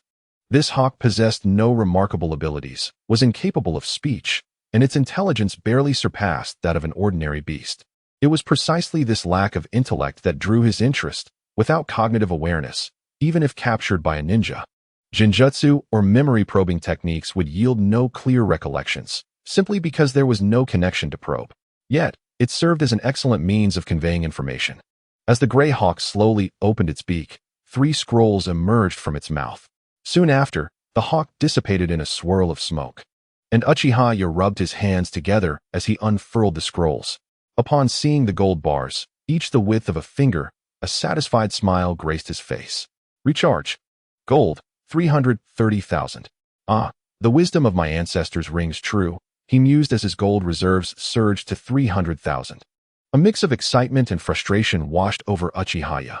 Curses upon his talent. Why could it not be a touch more favorable? If only he had excelled sooner. He could have amassed a fortune during the Third Great Ninja War. Regrettably, in the years since his graduation, he had only earned 500,000 gold, a sum that included funds from the clan and inherited assets from his parents. Knowing they would relocate post-QB incident, he had wisely sold their property in the lucrative gold district, thus gathering the necessary 500,000 gold.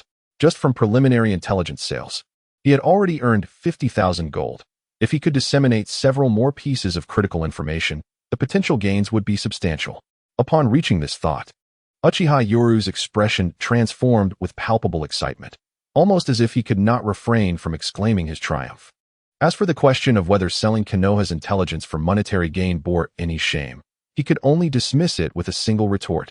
Nonsense. The Uchiha clan was on the brink of extinction, and he was resolutely engaged in saving his family. In fact, should the intelligence he sold be substantial enough to ignite conflict at the borders, it would indeed serve as a genuine means of salvation for his clan.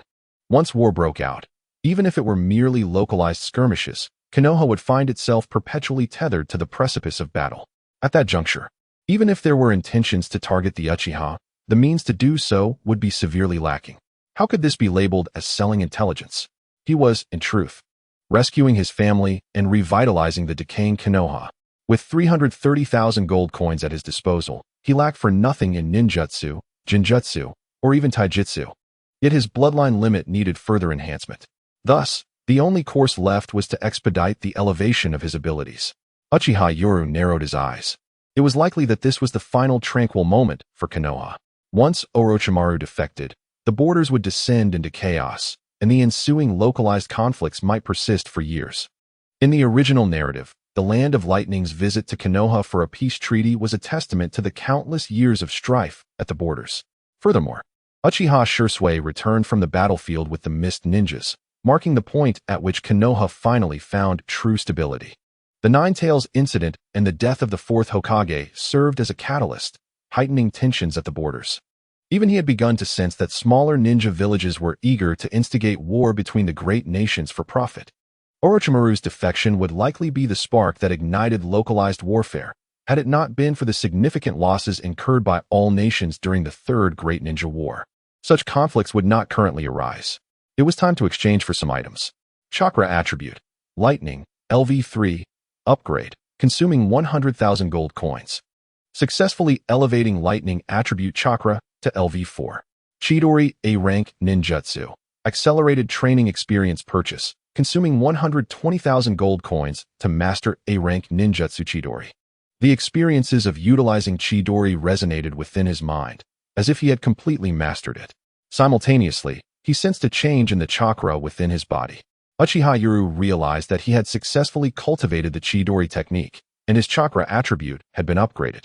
Fortunately, possessing Chidori allowed him to simply purchase an experience package to achieve mastery, yet even so, it had cost him a substantial 120,000 gold coins to fully grasp this technique.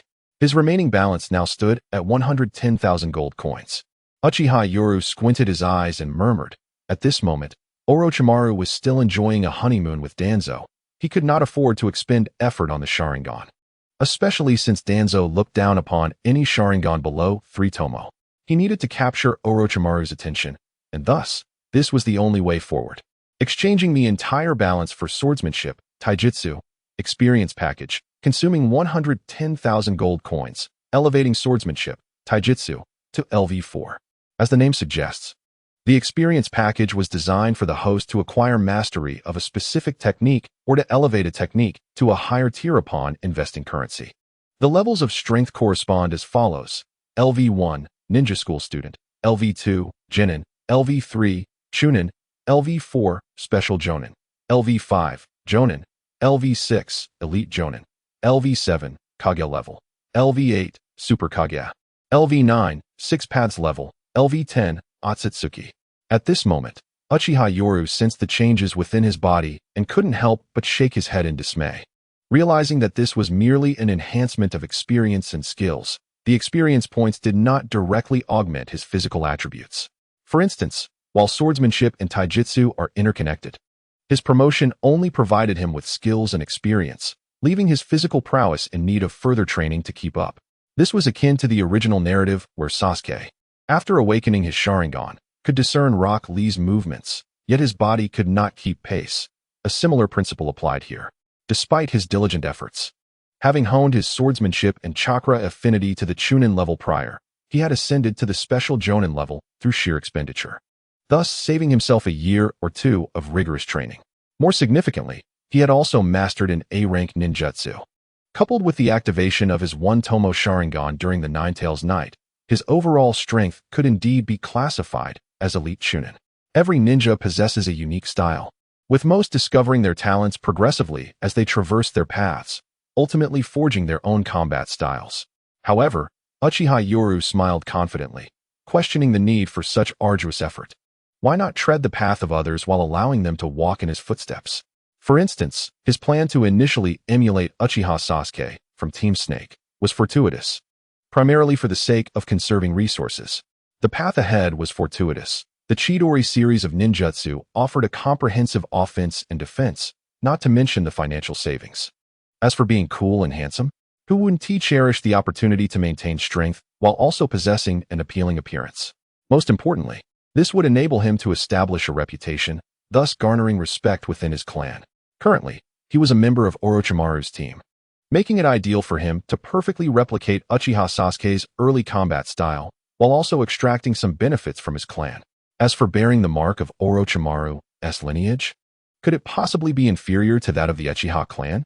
At the very least, before Orochimaru's defection, possessing such an imprint would yield the greatest advantage.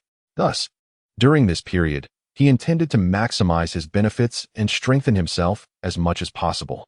Yoru was ready to embark on his mission with Orochimaru. At this moment, the voice of Akamatsu could be heard outside the tent, and Uchiha Yoru, who had already perceived the approaching footsteps, revealed a radiant smile. Akamatsu had arrived. Stepping out, Uchiha Yoru displayed a handsome visage illuminated by a sunlit smile, while Akamatsu appeared in a haughty demeanor. Together, they set off towards Orochimaru's tent, a scene purposefully crafted for the eyes of others. Indeed, fellow ninjas whispered among themselves, noting the cunning nature of the Uchiha clan, who resorted to leveraging their allure to entice Orochimaru's disciples for their own gain. The elite young ninjas of the Uchiha clan wore expressions of discomfort. It was glaringly obvious, and many among them silently rejoiced, thankful that they were not the ones resorting to such measures. Even Uchiha Shisui gazed at the departing figures with a heavy heart, sighing inwardly, "Brother Yi, your efforts are not in vain. The clan will not forget you."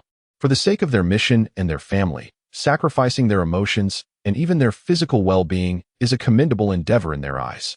Yi, the reputation of the Uchiha clan is not particularly favorable, is it? Along their journey, Akamichi brought forth a jest, while Uchiha Yi merely shrugged nonchalantly, responding with a light-hearted laugh. "It cannot be helped. It is all for the village." Indeed, were it not for the relentless dedication of the Uchiha clan in fulfilling their tasks, how could they have apprehended these spies? How would he have gained intelligence from the land of lightning, the land of earth, and the land of water? As for the land of wind, he could only sigh. He wished to sell information to them, yet currently lacked a channel through which spies from the land of wind could relay intelligence. Otherwise, he would have already done so. With so many small nations in mind, Uchiha Yi's spirit ignited with fervor. The revolution has yet to succeed. Comrades must strive harder. He was determined to grow larger and stronger. Among the 5 great nations, aside from Konoha, there were the other 4 nations and various small countries. He aspired to become the greatest intelligence merchant, to bolster the strength of Konoha and contribute to the village. At the border of the land of fire, within the endless forest, it felt as though one had stepped back to ancient times. Ordinary people appeared diminutive, like cats perched upon tree trunks, while shadows darted through the woods. The figures moved with remarkable agility amidst the ancient forest, yet in the dense underbrush of the dim surroundings. Akamichi and Uchiha Yi observed the silhouettes with grave expressions. "Yi, those individuals are the scouts mentioned in the intelligence." At that moment, Uchiha Yi's eyes glinted with crimson, a spinning tomo reflecting his sharp vision, clearly revealing the fleeting shadows before him. He spoke in a low tone. "One small team, led by a commander with 3 subordinates, totaling 4 individuals. The leader appears to be around 25 years old, carrying a ninja blade. The other 3 are all young men, approximately 12 or 13. Uchiha Yi calmly reported his findings, while beside him, Akamichi did not perceive anything amiss. It was customary for ninjas to engage in banter to relieve stress, especially before a mission or battle when no one would joke around. Just then, a thunderous roar erupted from afar, followed by a scream that startled the leading ninja, who raised his hand to halt his comrade's advance, shouting, "There's a trap. Retreat quickly." However, at that moment, 2 shadows flashed from the woods behind them, blocking the escape route of the retreating ninjas. Among the 4 ninjas, the explosive tag trap had already claimed one, evidently a young ninja. The remaining 2 young ninjas wore serious expressions, but upon seeing the newcomers, the leading ninja's gaze turned blank, terror etching itself across his face as he stammered, "Orochimaru." As the shadows of the trees shifted, the sinister visage of Orochimaru emerged, adorned with a mocking grin akin to a cat toying with a mouse. His tongue languidly flicked out to moisten his lips, and with a raspy chuckle, he remarked, "Heh, it seems we have a few little mice." The lead ninja, trembling in fear, uttered the name Orochimaru, instantly eliciting expressions of shock from his two companions. Orochimaru, one of the legendary three ninjas. How could this be possible? Just then, a swift gust of wind heralded an impending attack, as shurikens glimmered ominously from behind. No, this cannot be right. The leader's face suddenly ignited with exhilaration upon recognizing the deception. If Orochimaru were truly present, he would not resort to ambush. Flee. There is no chance of victory against Orochimaru. Escape. I will hold off the attacker. With a fierce shout, the seasoned ninja urged his two students forward while he charged recklessly towards Orochimaru. One must commend this man's seasoned intuition. In an instant, he discerned that the Orochimaru before him was an illusion, for otherwise, there would be no ambush. He remained oblivious to the strength of the assailant behind him. Yet his students were perfectly positioned to test the waters. Upon hearing their teacher's command, the young student's eyes sparkled with excitement. Be careful. In the blink of an eye, the leader, lacking a ninja headband, unsheathed his blade and surged towards Orochimaru, while his two students readied their kunai to counter the hidden attack. A flawless coordination. At that moment, a flicker of panic crossed Orochimaru's face as he instinctively recoiled. The lead ninja, now gripped by a savage glee, thought, "You seek death." He had almost been paralyzed by fear. Had he not quickly identified the opponent's flaw, he would have been utterly humiliated. As shadows flitted past, he landed on a stout branch, and just as his fearsome smile reappeared, he lunged at the now visibly flustered Orochimaru. But then, to his astonishment, he saw the mockery return to Orochimaru's expression. It was too late. Hidden within his sleeve, hands had already formed the necessary seals. With chakra coursing through him, the once panicked Orochimaru now bore a sardonic smile as he raised his hand. Hidden shadow snake hands, with a raspy, mocking demeanor. As 5 or 6 venomous serpents lunged toward him, the dread that enveloped Orochimaru, one of the three ninjas, was palpable. Orochimaru. While a person can disguise themselves through transformation techniques, ninjutsu cannot be faked. Under the signature technique, the elite Chunin lost all will to fight, hastily flinging away his blade, propelling himself backward with all his might. Flee. Upon witnessing the signature ninjutsu, Orochimaru was unequivocally convinced. At that moment, he was devoid of any desire to battle. His mind consumed solely by the need to escape. Yet, in that very instant, the sound of birds filled the air, an endless cacophony of chirps. Chidori. Thud. Amidst the splattering of blood, the Chunin let out a piercing scream as a flash of lightning transformed into a fleeting shadow, severing one of his arms. Damn it! Uchiha Yuru, why have you not mastered this technique? At that moment, Orochimaru, concealed within the branches, revealed a countenance marked by fury, yet tinged with a semblance of a daughter's vexation. As a plume of white smoke billowed, the figure of Akado emerged, instantly inciting the wrath of the elite Chunin who had just plummeted from above, missing an arm. You are not Orochimaru. In that instant, the elite Chunin realized he had fallen into a trap. From the outset, his adversary had utilized Orochimaru's fearsome reputation to instill terror. Under the guise of a single shadowy serpent strike, he had genuinely believed he was facing the legendary ninja, never suspecting the deception. Captain. At that moment, 2 students rushed to his side, forming a triangular combat formation. However, Akado, now revealed in her true form upon the branch, glared furiously at the fallen Uchiha Yuru. Presently, the lightning in Uchiha Yuru's hand crackled and began to dissipate, and as a spinning tomo danced in his eye, he could not help but chuckle awkwardly. Akado. Our opponent is a taijutsu specialist. He evaded my lethal strike at the last moment. Initially aimed at his opponent's back, the attack had only succeeded in severing an arm. Nevertheless, it was still a significant blow, for a mere ordinary ninja would see their combat effectiveness drastically diminished after losing an arm, particularly their ability to perform ninjutsu. As the lightning in his grasp faded, he noticed a third of his chakra had waned, yet Uchiha Yuru's gaze gleamed with amusement as he eyed his quarry below. 120,000 gold coins. This shall be used to expedite my training in the A-rank technique, Chidori. I may not be a genius, but through diligent investment, I can forge myself into one. Though I am not yet proficient, I am now entirely capable of employing it in battle. In an instant, Uchiha Yuru unleashed a barrage of shuriken from his hand. From a vantage point high above, a multitude of shuriken whirled downwards, prompting the disarmed elite Chunin to shout in alarm. Quick! Stop him! Once an ordinary elite chunin, he now found himself unable to utilize ninjutsu, his arm numb. He could only rely on his remaining limbs to buy time. Clang! Clang! In a heartbeat, several black shuriken were deflected, yet the next moment, a bald Jinin cried out, "Get down!" Just as the two attempted to evade, it was too late, and the disarmed Chunin reacted swiftly, leaping high into the air. In his astonishment, he beheld the shuriken, each intricately tied with fine wire, nearly impossible to detect amidst the dim light of the forest.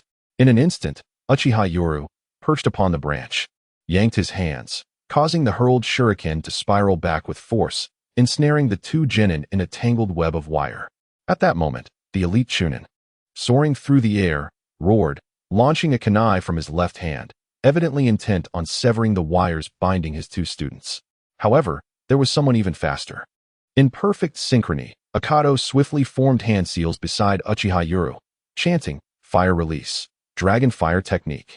With a sudden, fierce cry, Mitsuhashi Akane inhaled deeply, her youthful chest swelling with burgeoning power.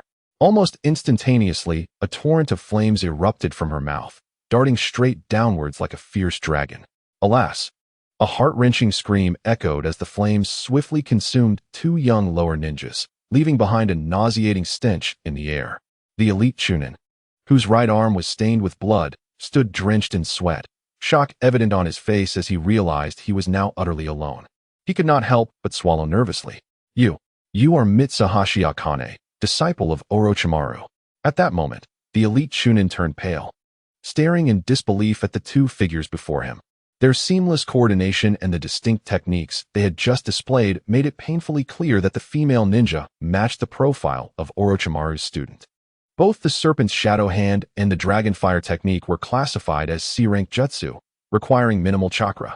As Mitsuhashi Akane observed the swift resolution of the conflict, a mocking smile graced her lips, for only one adversary remained.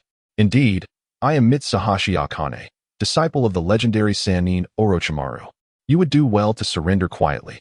The opponent, now sweating profusely, turned to his companion. Upon noticing the crimson eyes of the Uchiha, he gritted his teeth in frustration. "I did not anticipate another Uchiha ninja with the Sharingan. How cunning. One is an Uchiha with activated eyes, and the other is a disciple of one of the Sannin.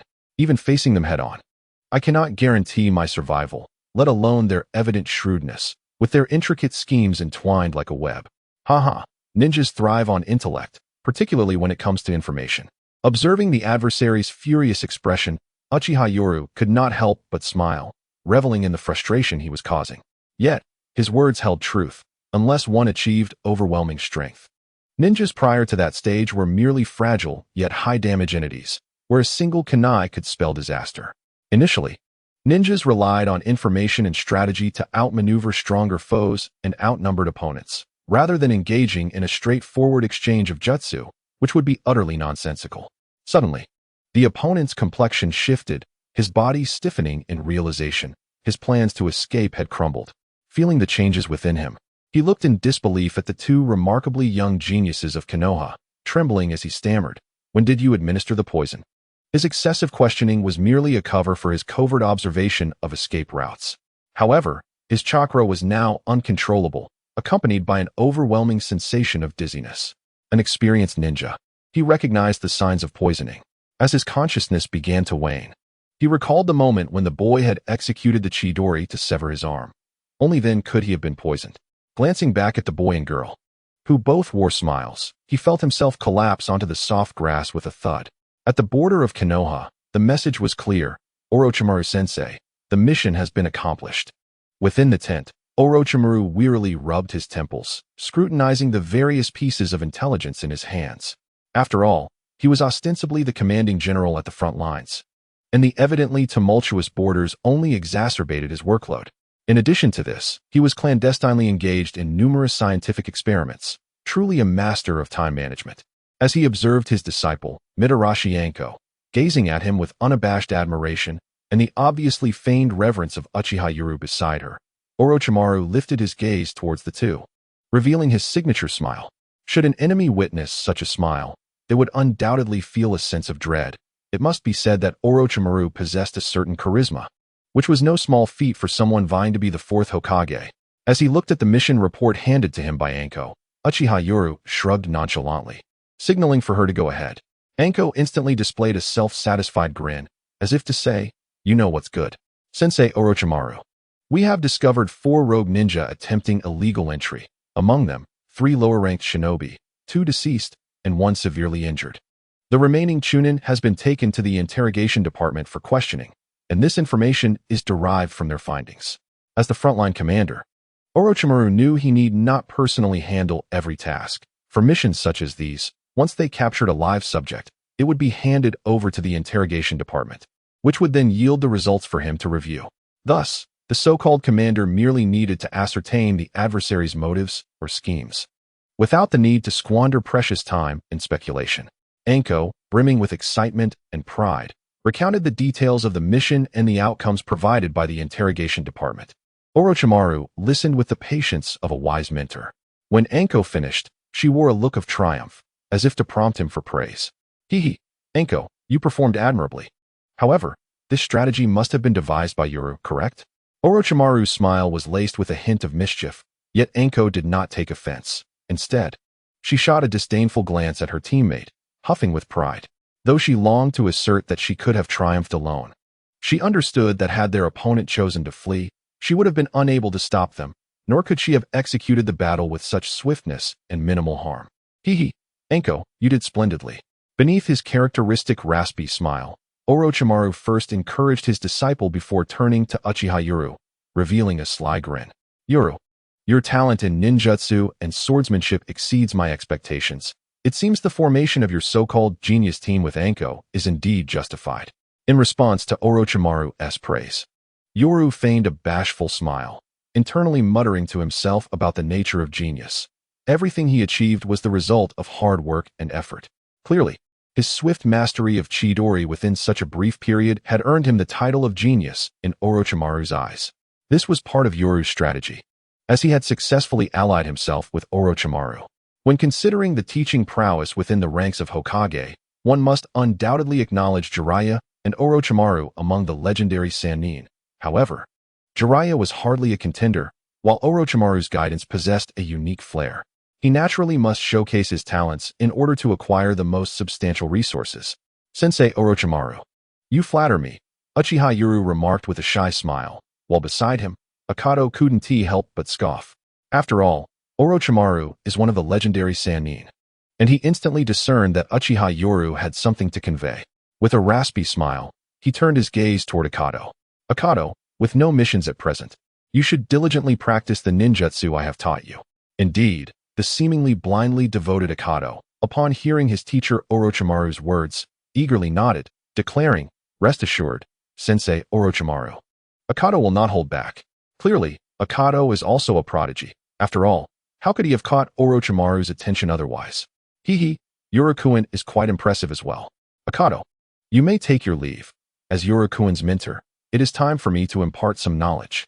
Filled with excitement, Akado cast a disgruntled glance at Uchiha Yoru upon hearing the latter part, his eyes conveying a warning, as if to say, "Sensei Orochimaru is already quite fatigued. Do not trouble him too much." Under the weight of Akado's warning gaze, Uchiha Yoru let out a wry smile. As Akado departed, the tent fell into silence once more, and he caught sight of Orochimaru's enigmatic smile, seemingly inquiring what Uchiha would bring to the table this time. Observing Orochimaru's expression, Uchiha Yoru took a deep breath, recognizing this moment as his opportunity to shine. He needed to act swiftly while Orochimaru was still poised to ascend before his betrayal. Otherwise, such an opportunity might never present itself again. "Sensei Orochimaru, this is the funding provided by the Uchiha clan." Uchiha Yoru slowly retrieved a scroll from his robes, unsealing it to reveal a dazzling array of gold before him. The sight drew a clear expression of astonishment from Orochimaru. Gold bricks, piled into small mountains, were then resealed within the scroll as Uchiha Yoru respectfully offered it to Orochimaru. The raspy laughter that escaped Orochimaru brimmed with evident delight. Although a scientist, he understood that research is an insatiable abyss, requiring endless resources. Clearly, this was to his liking, and upon hearing Orochimaru's light-hearted laughter, Uchiha Yoru felt a wave of relief wash over him, confirming his expectations. In the wake of the Nine Tails incident, with the borders unstable, the resources provided by Orochimaru's partner Danzo would undoubtedly diminish significantly, especially given that Orochimaru was a formidable contender for the position of Fifth Hokage. In such circumstances, it would be absurd for Danzo to extend assistance to Orochimaru. At this moment, Orochimaru must be in desperate need of funds and various resources. Hehe. It seems Yurikuen has grand ambitions, Orochimaru remarked, licking his lips as he gazed at the funds, a smile gracing his face. Naturally, he required the capital, and it appeared the Uchiha clan was quite promising. Sensei, the Uchiha clan will fully support you, Fifth Hokage Orochimaru.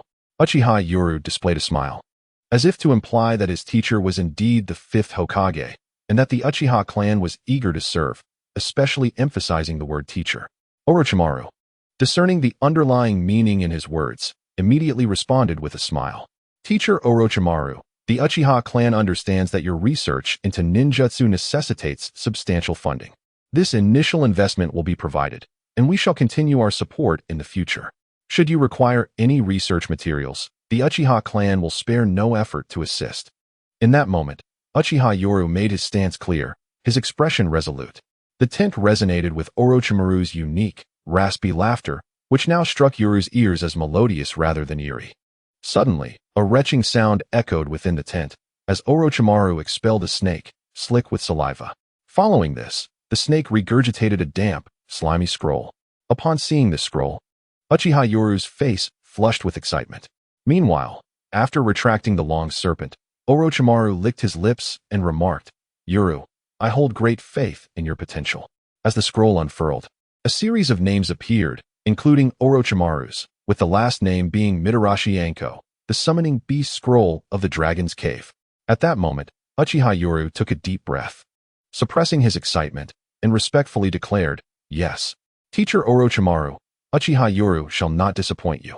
Or rather, the Uchiha clan would not disappoint him, as their relationship was largely political. For Orochimaru, the financial backing from Konoha's foremost clan was akin to a timely boon, enabling his research to resume its normal pace, which had been hindered by monetary constraints. The term teacher had taken on a different connotation.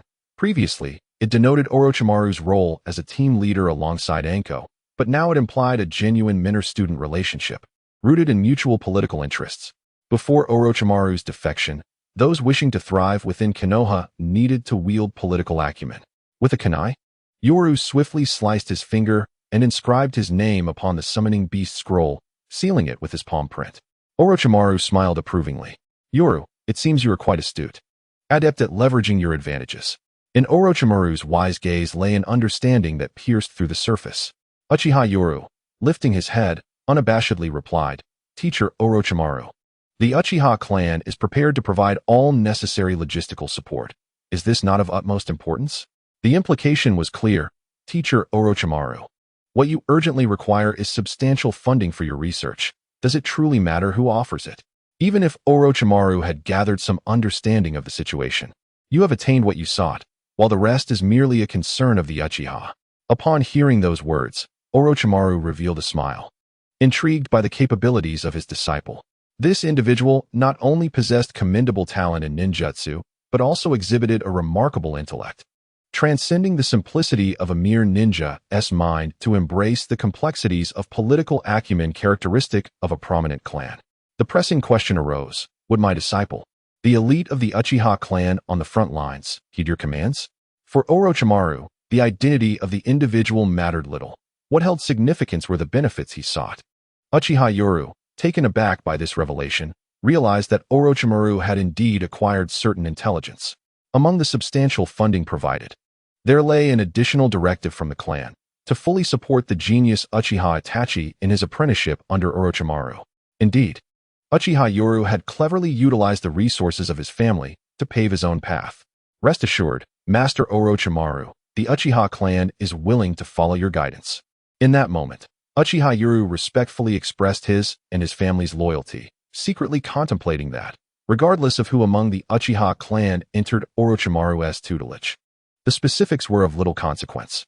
The die had been cast. The 5-year-old Uchiha Itachi's fate was sealed. In the original narrative, The Uchiha clan was unable to forge a connection with Orochimaru, thus hindering any potential collaboration. This time, however, it was his knowledge of the wood-style ninja Yamato that facilitated this alliance.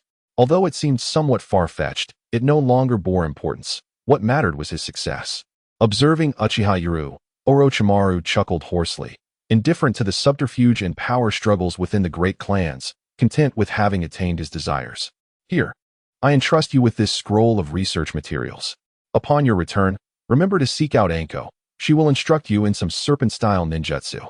At that moment, Orochimaru casually handed over a scroll, and upon receiving it, Uchiha Yuru beamed with joy. He had truly become a disciple of Orochimaru and could even take advantage of his family's resources. Rest assured, Master Orochimaru, I shall notify Shisui at once. With that, Uchiha Yuru excitedly took his leave. At this juncture, Orochimaru had not yet become obsessed with the Sharingan. His interest lay solely in the concept of immortality, rendering him relatively safe. More importantly, possessing merely one tomo. He would require the 3-tomo Sharingan for any serious research on the Uchiha clan, especially given his own worth. The original text illustrates that while Orochimaru was initially a formidable antagonist, his charisma and magnanimity suggested that as long as one possessed value, imperfections were inconsequential. His tolerance was extensive, a prime example being Uchiha Sasuke, who spoke quite disrespectfully, yet Orochimaru remained unfazed, as long as the individual retained worth. Yoru's successful induction into Orochimaru's ranks was attributable to both the Uchiha clan's allegiance and his own aptitude, albeit one that was temporarily enhanced through external means. Yet, who could discern the truth of his situation? Upon returning to the Uchiha encampment, he found Shisui still present. Brother Yuru. Upon the arrival of the visitor, Uchiha Shisui's countenance brightened with a smile. Although his prowess surpassed that of Uchiha Itachi, he found himself lacking in many other respects, particularly regarding the future of the Uchiha clan. In his moment of uncertainty, he finally glimpsed the beacon of hope. As Uchiha Itachi entered, a look of hesitation and difficulty crossed his features. He discreetly surveyed the surroundings, prompting Shisui to solemnly instruct everyone, remain vigilant. Almost immediately, the subtle rustling of grass echoed around the camp, revealing the precarious position of the Uchiha clan, which had started to affect the front line. The isolation of the Uchiha was palpable. Brother Itachi, the perimeter is secured, and barriers are in place. We are safe, Shisui remarked, but upon ensuring all preparations were complete, he furrowed his brow at Itachi, sensing something amiss. Brother Itachi, what troubles you? With a bitter smile, Itachi shook his head, exhaling a sigh. Shisui, the clan's mission is to await the arrival of the clan leader's son, Uchiha Itachi. Given his innate talent, I have been subtly probing to see if he might be accepted as a disciple of Orochimaru. Hearing these words, Shisui frowned, fully aware of the task at hand. Yet the timing of Itachi's revelation raised his suspicions. Brother Itachi, have you encountered a predicament? Shisui's earnest concern was evident, for the Uchiha clan situation was dire, and they could not afford to relinquish their connection to the future of the 5th Hokage. As Shisui's worried expression registered in Itachi's mind, he sighed inwardly, reflecting, Shisui, this is all for the clan, for the Uchiha. Do you remember what I shared with you? Orochimaru, in his public role, is the commander of the border. Yet he is also engaged in a clandestine research project. After a moment of hesitation, Itachi raised his gaze to Shisui, articulating the thoughts he had pondered countless times. Shisui nodded solemnly, his face betraying a hint of admiration. You have mentioned this before. Has something transpired? Due to the turmoil within Konoha, Orochimaru's research had stagnated due to a lack of funding, and the resources provided by the clan were precisely what he needed. However, Itachi found himself in a quandary, feeling somewhat awkward under Shisui's inquisitive gaze. With a resigned sigh, he conveyed, Orochimaru has requested that I sign the summoning scroll for the Dragon Cave. Regarding Itachi, he mentioned that, given the imminent upheaval in Konoha and his own secretive obligations, Itachi could take some time to acclimate at the front line. Itachi did not outright refuse, nor did he agree. It was clear that Orochimaru was exceedingly busy, not only as the commander of the border, but also burdened with covert missions. There was simply no time to evaluate Itachi's potential just yet. However, upon hearing this, Shisui's expression transformed from shock to elation. The Dragon Cave Summoning Scroll. Brother Itachi, you have become a disciple of Lord Orochimaru. In a state of palpable excitement, Uchiha Shisui exhibited an air of incredulity. It is essential to recognize that he was referring to one of the legendary Sannin, a significant political investment. Brother Yi, what our Uchiha clan truly requires now is a member willing to apprentice under Orochimaru. This individual could be Itachi or another clan member. The only criterion is that they must belong to the Uchiha lineage. Shisui's enthusiasm was genuine, as he envisioned a future where his family and village could reconcile. However, Uchiha Yi let out a sigh, hoping merely that the clan leader would not be disappointed. Upon hearing this, Uchiha Shisui radiated a righteous demeanor and firmly nodded, assuring, "Rest assured, Brother Yi, once the clan leader learns that you have become a disciple of Orochimaru, he will not only be unperturbed but rather elated." Indeed, Shisui was a true prodigy, fighting for the Uchiha clan's interests. This scene further invigorated Uchiha Yi, who then divulged the true purpose he had meticulously planned and laid the groundwork for over an extended period. Alas, although we can continue our research, we are still facing a significant funding shortage.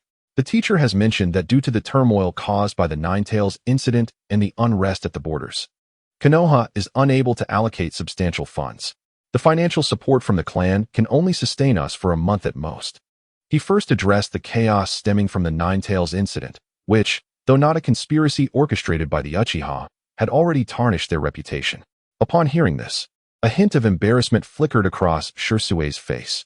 Although it was clear that the Uchiha were not responsible, circumstances had left them with little choice.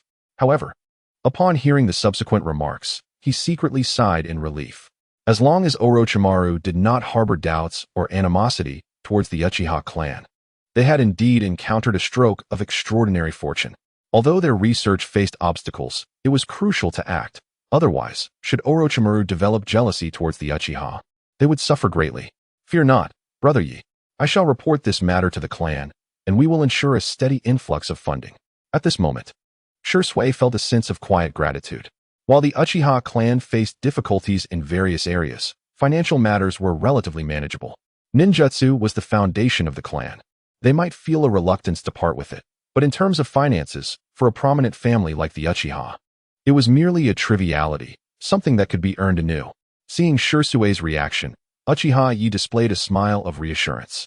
Shisui, with this, Orochimaru-sensei will be able to continue his confidential missions for the village.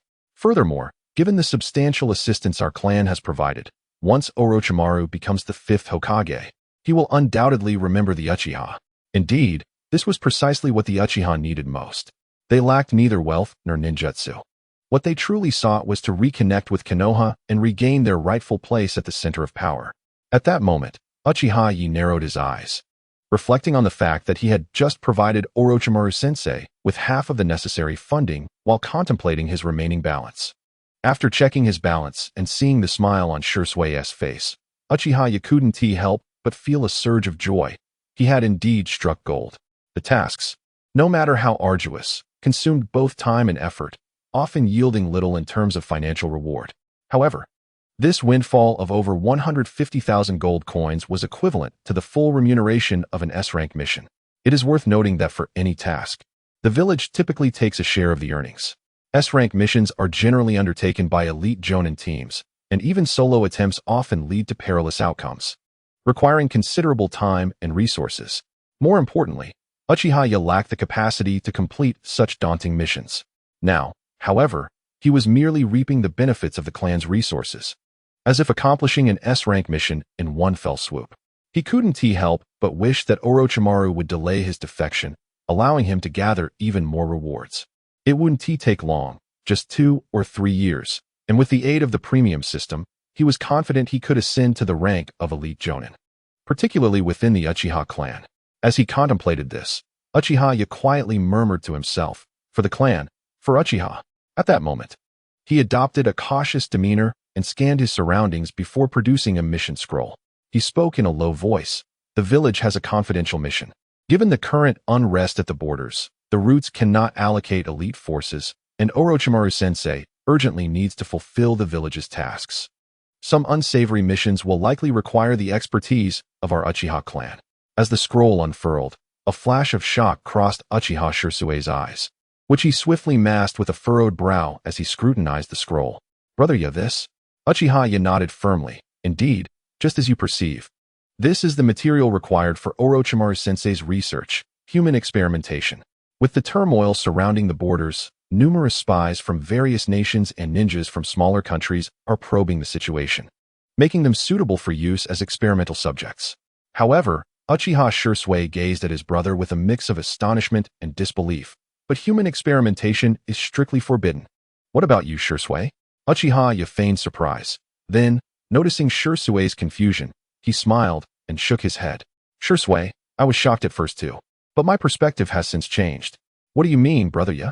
Shisui's furrowed brow reflected his evident confusion, as human experimentation was an absolute taboo in the ninja world. Yet Uchiha, with a knowing smile, sighed as if to convey that Shisui could not grasp the full scope of the situation, just as you, as an elite ninja of our clan, are privy to many family matters that I am not. My experiences alongside Orochimaru-sensei have clearly allowed me to pass his tests. Witnessing certain things diminishes the impact of the shock. You are aware of the second Hokage, right? Upon hearing these words, Uchiha Shisui furrowed his brow, then gently nodded.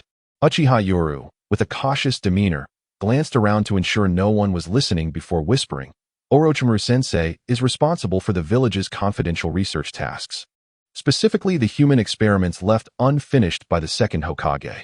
Moreover, the primary leader of these experiments within the village was none other than the second Hokage himself, followed by Danzo Shimura of the Root, and currently, it is Orochimaru-sensei. At that moment, Uchiha Shisui was taken aback. He was acutely aware of some of the village's dark secrets, for where there is light in the shinobi world, shadows inevitably follow. Yet, he never anticipated that the village, which publicly proclaimed its prohibition, was clandestinely continuing such activities, and it was spearheaded by none other than the Hokage, particularly the second Hokage. Observing Shisui's astonishment, Uchiha silently mused, I am not deceiving you. This is indeed the truth. As for your thoughts on it, that is your concern. Not only in our Konoha, but in other villages, such experiments have always been conducted, albeit in secrecy. Let me share another piece of information. At this point, Uchiha expression grew even more solemn as he spoke in a hushed tone. The previously prohibited would-release ninja experiments have not ceased. In fact, they have succeeded. What? It was evident that Uchiha Shisui, being a descendant of the Uchiha clan, was privy to certain secrets, given his unique standing within the family. His eyes widened in disbelief. He had heard of the horrific human experiments associated with the wood-release project, and he could hardly fathom that the village had been conducting them in secret all along, even achieving success. Noticing Shisui's shock, Uchiha gently shook his head and sighed. Orochimaru-sensei has witnessed too many tragedies, which is why these human experiments are conducted using enemy ninjas. As for Danzo of the Root, well, it's better not to delve into that. You probably wouldn't be able to accept it, considering these experiments were secretly orchestrated by the second Hokage and completed under the leadership of the third Hokage during the wood release project. His words were not a fabrication. The wood release ninja project was indeed realized during the tenure of the third Hokage, Sarutobi Hiruzen. If the third Hokage was unaware, who could be blamed but your old acquaintance for concealing the truth? To claim ignorance of this secret research right under your nose? After a brief moment of shock, Shisui regained his composure. Human experiments. The wood release project was indeed accomplished under the third Hokage's guidance, and even Yoru seemed reluctant to mention it, hinting at the grim nature of the project's success. Observing Shisui lost in thought, Uchiha silently reflected, I speak only the truth. How you choose to interpret it is your own affair. Regardless, I doubt you can maintain your blind admiration for the third Hokage now that you are aware of some of the village's darker truths. In the original narrative, Shisui's blind trust likely stemmed from a period of panic following the Uchiha clan's decline, during which he struggled to find peace of mind, having undoubtedly experienced Orochimaru's defection, not long after the tumultuous Nine Tails incident.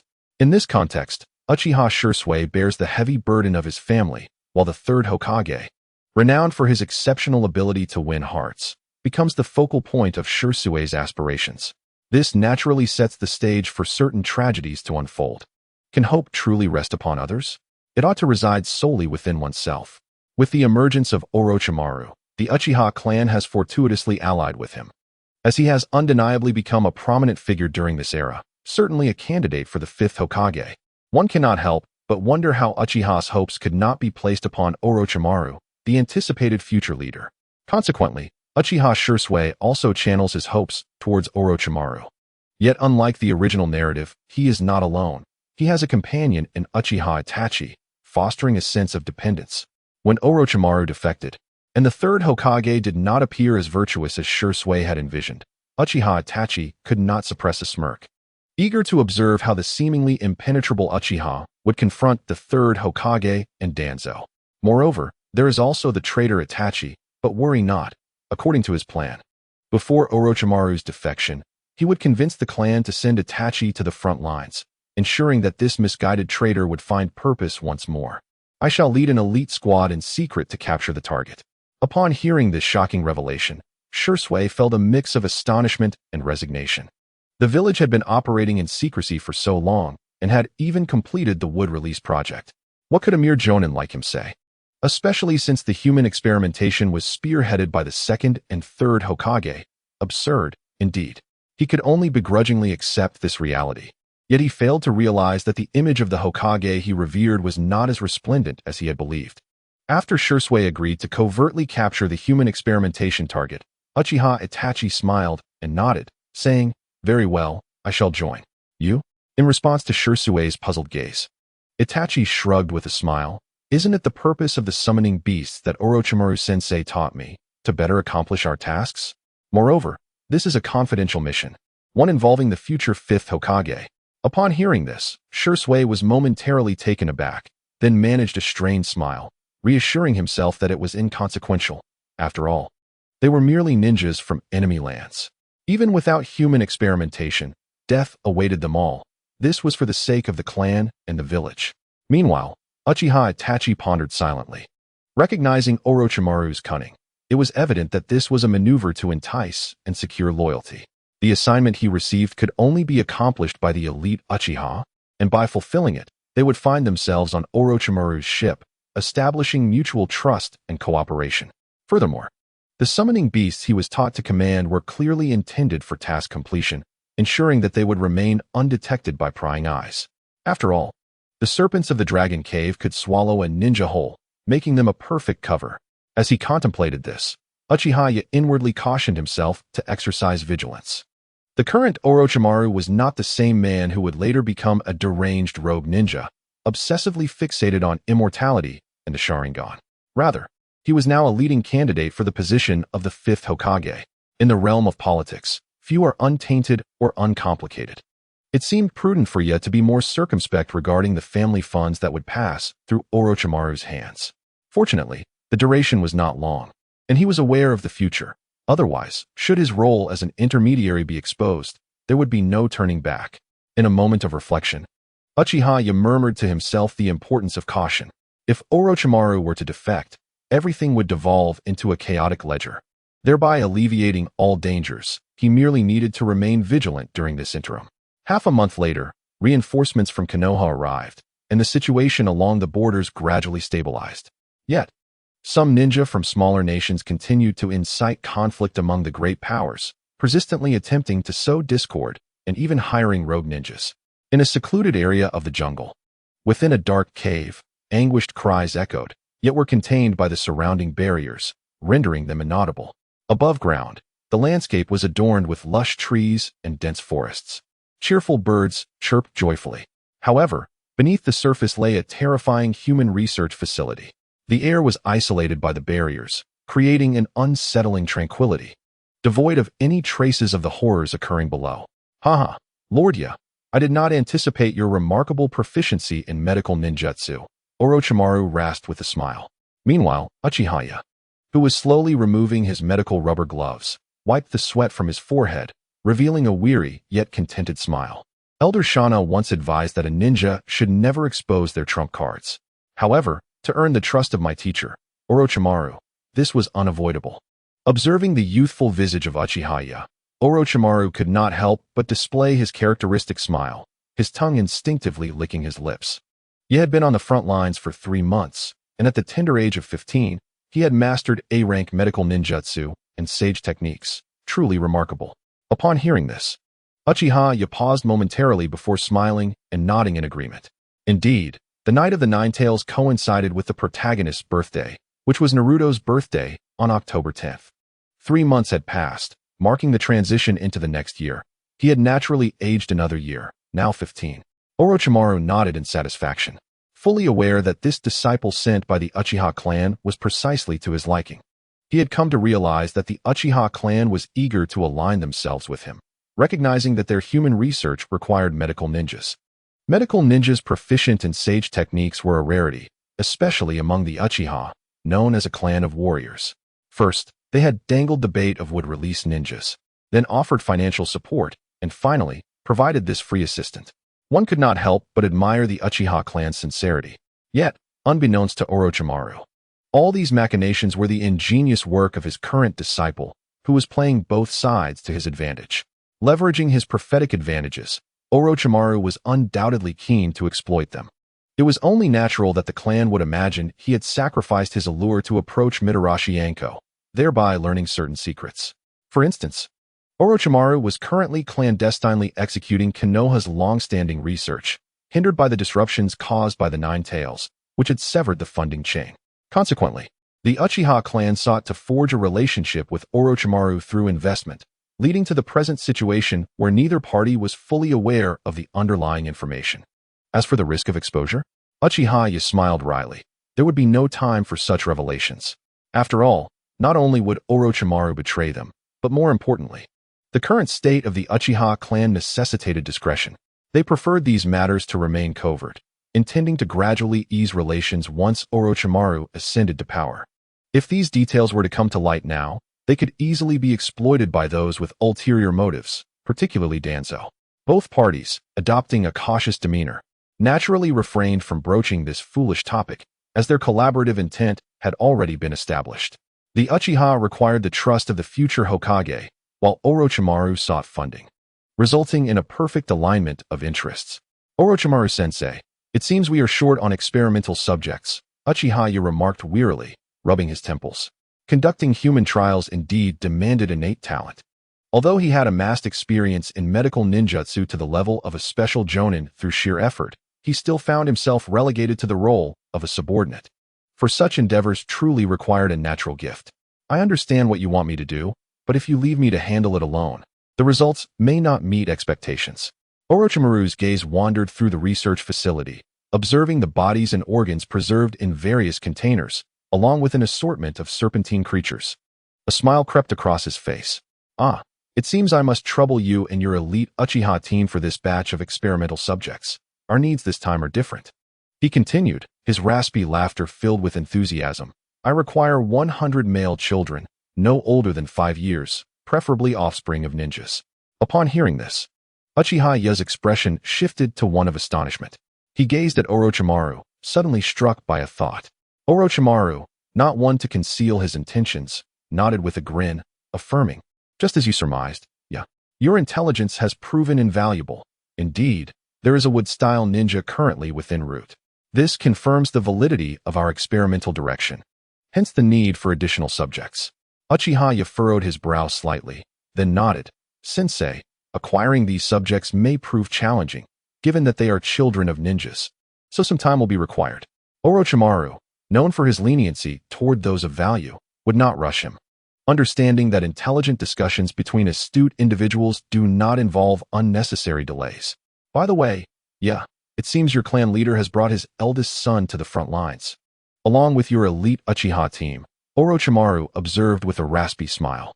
Uchiha shrugged, a troubled smile appearing on his face. After all, the clan leader's son was a prodigy, eager to study under the esteemed Orochimaru. At that moment, Orochimaru narrowed his eyes in a smile, remaining silent, while Uchiha understood the unspoken agreement, nodding with a smile in return. Rest assured, Lord Orochimaru, I shall return without allowing anyone to disturb you. Currently, Orochimaru is not yet infatuated with the Sharingan. Naturally, he has no desire to play the role of a caretaker. After all, he is in pursuit of immortality, a privilege he has earned through his own endeavors. Initially, he established connections using clues from would-release ninjas, then leveraged funding to become a collaborator, ultimately revealing his concealed medical ninjutsu capabilities to become Orochimaru's assistant. As Orochimaru squinted at the data analysis report presented to him, he shook his head in disappointment and sighed. It appears that the side effects of integrating animal and human subjects cannot be minimized. This laboratory is dedicated to the study of the fusion between animals and humans. For some animals indeed possess longevity genes. After a thorough disappointment, Orochimaru abandoned this line of research and shifted his focus elsewhere. Nevertheless, the underlying principle remains straightforward: longevity. How to extend life. Beside him, Uchiha Yuru, although not particularly gifted, still possessed a wealth of knowledge from his past life, prompting him to smile and nod. Lord Orochimaru. Perhaps we could consider summoning beasts. Summoning beasts? Upon hearing this, Orochimaru's expression shifted to one of contemplation, while Uchiha Yuru continued with a smile. Although I lack understanding in this area, I recognize that the primary distinction between animals and humans lies in intelligence. However, summoning beasts are different, aside from their differing forms. They possess nearly equivalent intelligence. It must be said that in terms of creativity, Uchiha Yuru was a source of great satisfaction for Orochimaru, prompting a smile as he nodded in agreement. Indeed, summoning beasts are worth exploring, though those with intelligence on par with humans are exceedingly rare. Nevertheless, the glint of insatiable curiosity shone in Orochimaru's golden serpent-like eyes. Their scarcity is precisely what piqued his interest. At the border of Konoha, Uchiha Yuru encountered the clan leader, Uchiha Fugaku. This time, the leader arrived not only with his eldest son, who had experienced war, but also accompanied by the elite of their clan. Within the dimly lit tent, Uchiha Fugaku faced Uchiha Yuru across from him. The customs and etiquette of the Neon Nation are almost instinctively ingrained, with various rituals adhering to stringent standards, especially among noble families where precision is paramount. The formal seating requires one to kneel on the floor, resting their buttocks on their heels, extending their feet flat, with the heels moving toward the buttocks.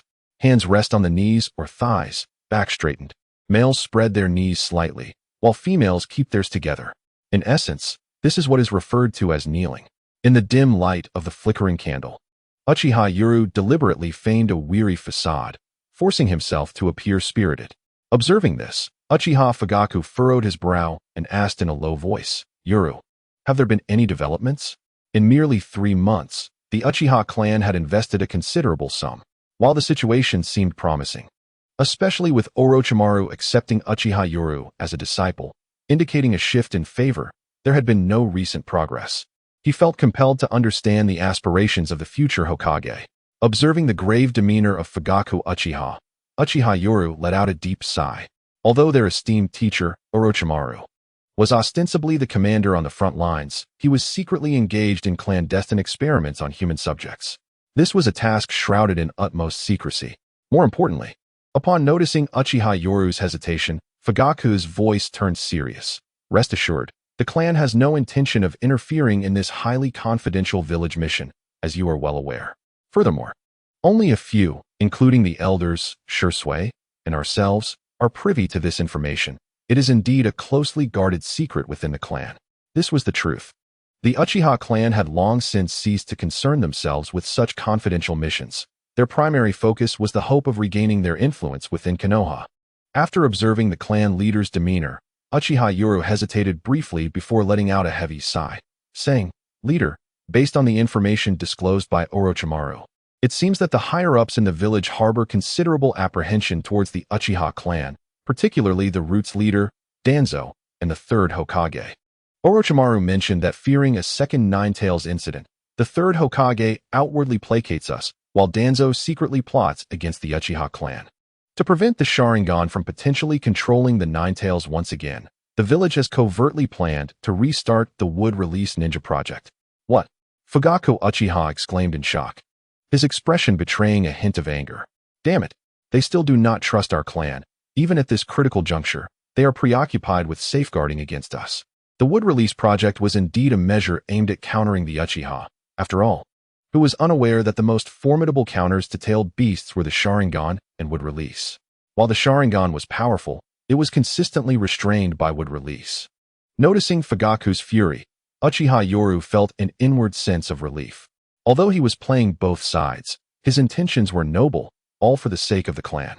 Recently, due to my apprenticeship under Orochimaru, It appeared that the village's higher-ups had exerted substantial pressure and issued warnings to him, even reducing the funding for his research.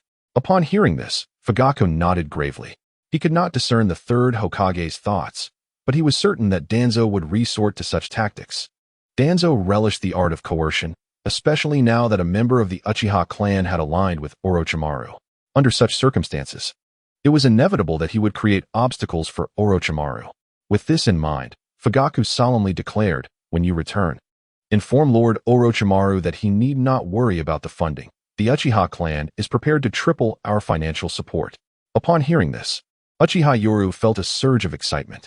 He was taking considerable risks to play both sides, and this was precisely the goal. "Rest assured, leader. Orochimaru has expressed his trust in the Uchiha clan." Uchiha Yoru spoke these insincere words without a trace of shame, instead displaying a composed demeanor. All of this was to save the clan. Ultimately, it was better to spend now rather than relinquish everything to the village in vain. An old adage rings true: when a person is gone, their wealth remains. Is this not the greatest tragedy? More importantly, this was the future of the Uchiha clan. Upon acquiring the information he sought, Uchiha Fugaku's face broke into a satisfied smile, marking a propitious beginning. All that remained was to await Orochimaru's ascension. Night. All your efforts shall be remembered by the clan. This time, the elite of the family will join the front lines, all willing to heed Lord Orochimaru's command. Simultaneously, Tetsuhebe is also present. Should you encounter any issues in the future, remember to discreetly contact Tetsuhebe and Shisui. Uchiha Tetsuhebe can indeed be regarded as an elite jonin within the clan, and significantly, he appears to share a familial connection with the clan leader. Given that both possess a distinctly square visage, the visage of Uchiha Tetsuhebe materialized in his mind, and Uchiha Ya's expression transformed into one of reverence as he solemnly nodded and declared, "Rest assured, esteemed leader, for the sake of our clan." However, upon uttering these words, Uchiha Ya's demeanor grew grave, and he lowered his voice to convey, "Esteemed leader, I have heard from Master Orochimaru that it seems Lord Danzo, the leader of the root, harbors considerable discontent towards the Uchiha, Hyuga, and the close ties with Master Orochimaru, indicating that he might be plotting something in the shadows." Upon hearing this, Fugaku let out a cold snort, remarking that those who thrive in darkness are invariably predictable. Within Konoha, there are several clans aligned with Orochimaru, with the Hyuga and Uchiha clans evidently leading the charge. After all, Orochimaru, being of humble origins, has amassed his supporters over the years. However, following the defeat of the Fourth Hokage a year ago, many former clans began to withdraw their support, and within less than a year, no one anticipated such events would transpire, nor did anyone foresee that the Fourth Hokage would prove to be so short-lived. By the way, I have brought the clan's elite here with the intention of returning in a few days, and Itachi has entrusted you and Shisui with his guidance. Yes, esteemed leader. You can rest assured. At that moment, Uchiha Ya, upon hearing these words, earnestly thumped his chest, his eyes brimming with determination. This time, he was not merely placating the clan leader. His sincerity was palpable. How old is Itachi now? 5 years. No, last year during the Ninetales incident, he was 5. This year, he is 6. He distinctly recalls that in the original narrative, Itachi Uchiha first encountered the brutalities of battle at the age of 4, endured the Ninetales upheaval at 5, and only began attending the ninja academy at 6. Presently, Itachi has yet to enter school and has not yet embraced the fervent ideology of the will of fire. At this tender age, he should still be in a phase of confusion, making it the perfect opportunity for him to receive proper guidance, steering him towards the right path of values. Seeing Uchiha Ya, who toiled so diligently for the clan, Fugaku felt a wave of emotion. Knight, rest assured, the clan shall not neglect your efforts. Whether or not we succeed this time, you remain invaluable.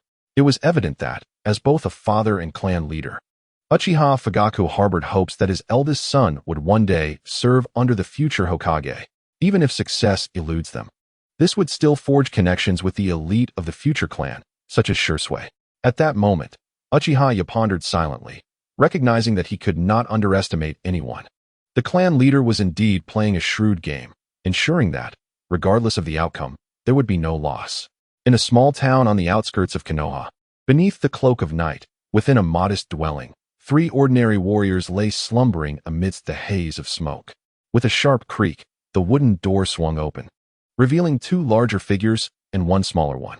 The eyes of the two leading figures were bloodshot, with the shorter one clearly displaying the 3 tomo of the Sharingan, while the taller one, seemingly the leader, bore a single tomo. This was an unusual phenomenon, as it is typically the strong who assume leadership roles. However, this instance diverged from the norm. The ever-cautious Uchiha Shisui swiftly raised his hand and unleashed 3 kunai, which embedded themselves in the necks of 3 unconscious samurai, plunging them into a deep slumber. This act would also serve to reveal anyone feigning sleep.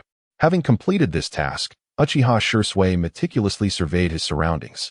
His 3 tomo Sharingan fixated on a group of 8 children, their hands bound together with grass ropes. Brother Yi, these 3 are from the Yakuza. According to intelligence, these 8 children were collected for trafficking to the Land of Iron, he reported. Uchiha Yi nodded gently at Shisui's information, while Uchiha Itachi, who trailed behind, displayed a look of confusion and uncertainty. At merely 6 years of age, Itachi had yet to attend the ninja academy. Although he had witnessed the brutality of war at 4, he now felt even more lost. As Itachi observed the scene before him, particularly the children bound like livestock, he hesitated. Noticing his unease, Shisui sighed softly, bowing his head and speaking in a low tone. These children are either victims of abduction or orphans found in the streets, each possessing a unique trait, the ability to refine chakra, making them highly coveted by various nations. He continued, aside from the 5 great nations, some powerful foreign countries, and smaller nations that need to maintain their ninja numbers, seek to procure children from the populace. Those capable of refining chakra are always a rarity, especially in war-torn regions where small nations naturally look for fresh blood to bolster their ranks, and children are the ideal candidates. Upon hearing Shisui's explanation, Uchiha Yi smirked condescendingly, retorting, Shisui, Itachi is not an ordinary child. You should speak the truth. It is the 5 great nations that have the greatest demand. Once the immediate danger had passed, Uchiha Yi crouched by the campfire, preparing to roast rations provided by the 3 samurai. Shisui, observing this, shook his head in resignation and reached out to pat young Itachi's head, sighing, Itachi, this world is a cruel one.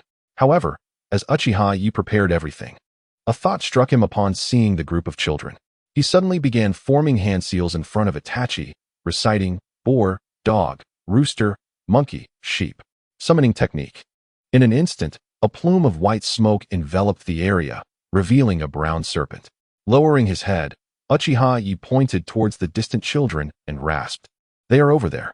Remember to take these 8 children to Lord Orochimaru. Seeing the glint of greed in the serpent's eyes, Uchiha Yi let out a cold snort, exuding an aura of menace as he warned, if you dare to steal even one, I shall roast you instead. You know the consequences. Under the ominous threat that loomed, the massive python recoiled in apparent fear, reluctantly slithering away from the group of children. Uchiha Itachi, witnessing the spectacle, wore an expression of disbelief as he finally voiced the pressing question that had been gnawing at him. Brother Shisui, why is our mission this time to locate children with chakra affinity? At that moment, Itachi was engulfed in confusion, a child adrift in uncertainty about the future. This very confusion led him to enroll in the ninja academy at such a tender age, where he was inundated with the so-called will of fire, filling the void of his bewildered spirit. Uchiha Shisui, perceptive as ever, recognized Itachi's disarray. He understood deeply that, as the eldest son of the Uchiha clan leader, Itachi had been effectively indoctrinated into the ideology of Konoha. Indeed, prior to his time at the ninja academy, Itachi, given his lineage, would have been shielded from outside influences, rendering him impervious to manipulation. It must be said that the Uchiha clan had been rather negligent in this regard, or perhaps the Hokage's methods were simply too sophisticated, rendering them oblivious to the darkness lurking beneath the surface. The Uchiha clan had been so focused on monitoring the other Uchiha children, while clan leader Fugaku, confident in his oversight, inadvertently overlooked Itachi, leading to the unexpected betrayal of his eldest son. After a thorough mental analysis, Shisui resolved to seize the opportune moment to leave a profound impression on this young boy. He could not allow Itachi to become a mere pawn in the narrative. As he gazed into the flickering flames, the only sounds within the dwelling were those of the serpent greedily consuming the children, a grotesque symphony. Shisui, Itachi is no ordinary child, he mused. At merely 4 years old, He was brought to the battlefield by the clan leader, experiencing the harsh realities of war. He is, after all, a prodigy of the Uchiha. His initial praise served to ease the young Uchiha Itachi, who, despite his precociousness, was fundamentally still a 6-year-old child. Indeed, upon observing Itachi approaching with a furrowed brow, exuding an air of premature maturity, Shisui's lips curled into a faint smile, tinged with mockery. The destinies of these children seemed already sealed. They would either become tools of other factions or perish along this treacherous path. One should not harbor illusions about the so-called neutrality of the Iron Country, nor should one envision the 5 great shinobi villages as bastions of light. The reality is starkly cruel and indifferent. Brother Shisui. At this juncture, Shisui's voice emerged, tinged with concern, as if to suggest that perhaps it was too early to burden Itachi with such heavy truths. However, Shisui shot a frustrated glare at him, exasperated by his existence. If they were so worried about the child's youth, why thrust him onto the battlefield at such a tender age? To expose him to the brutalities of war without instilling a proper worldview was a grave oversight. Half-hearted education only breeds betrayal. In the original narrative, the young Itachi even contemplated ending his own life, having encountered the horrors of war without a coherent sense of self or values. This lack of a personal philosophy left him vulnerable to the manipulations of the Hokage's faction, and one can only utter 2 words: serves him right. The future of these children is inherently harsh. However, if they are not cruel to other nations, such cruelty will inevitably befall the Fire Nation, particularly upon the village of Konoha. As Uchiha Itachi gazed at Uchiha Yoru with a look of confusion, Yoru responded with a sardonic smile, acknowledging that his calm demeanor truly befits one who has tread the battlefield, and he is indeed worthy of being the eldest son of the clan leader. After a round of compliments, Uchiha Yoru deftly shifted the conversation, directing his attention to Uchiha Shisui, saying, upon your return, ensure you enlighten Itachi on the customs and cultures of various nations. Since he desires to partake in certain privileges, he must also be prepared to make sacrifices. As the eldest son of the Uchiha clan leader, enjoying this honor requires shouldering significant responsibilities as well. The crackling of the fire filled the air as the immense serpent had devoured all 8 children. Its already thick body now appeared even bulkier, segmented in a somewhat comical manner. Following a puff of summoning smoke, the serpent vanished without incident, which was indeed the most favorable outcome. Speaking of which, Itachi, you are 6 years old now. It's time for you to attend the Ninja Academy, isn't it? Yoru casually inquired, as if he were simply asking about someone's academic ranking. Despite being merely 6 years of age, Uchiha Itachi, instilled with the teachings of his clan, responded with utmost politeness. Although his mind was filled with countless questions, he nodded respectfully. Due to family training last year, I will be attending the village's Ninja Academy this year. But school doesn't start until March. After concluding his answer, Itachi exhibited a moment of hesitation. His mind was abuzz with queries. Yet his brother Shisui seemed to view him as just a child. Thus, he turned his gaze to the esteemed clan member before him, someone whom even his father held in high regard. Why are these children involved in this mission? At last, Itachi voiced his curiosity. Upon hearing this inquiry, Uchiha Yoru chuckled wryly. Why, you ask? It's simple. Rather than seeking out children from outside, there are certainly those within our village who would target children from the Fire Nation, even from Konoha. If you were in my position, whom would you choose? This question momentarily stunned Uchiha Itachi. After a brief moment of contemplation, he softly replied, naturally, one would protect one's own. Quite right. To prevent some individuals within our village from turning against our own, we must take action against outsiders. Just as Uchiha Shisui seemed poised to offer a counterargument, a serious expression crossed Yoru's face as he spoke solemnly. Shisui, Itachi is the clan leader's eldest son. He bears the honor of the Uchiha name.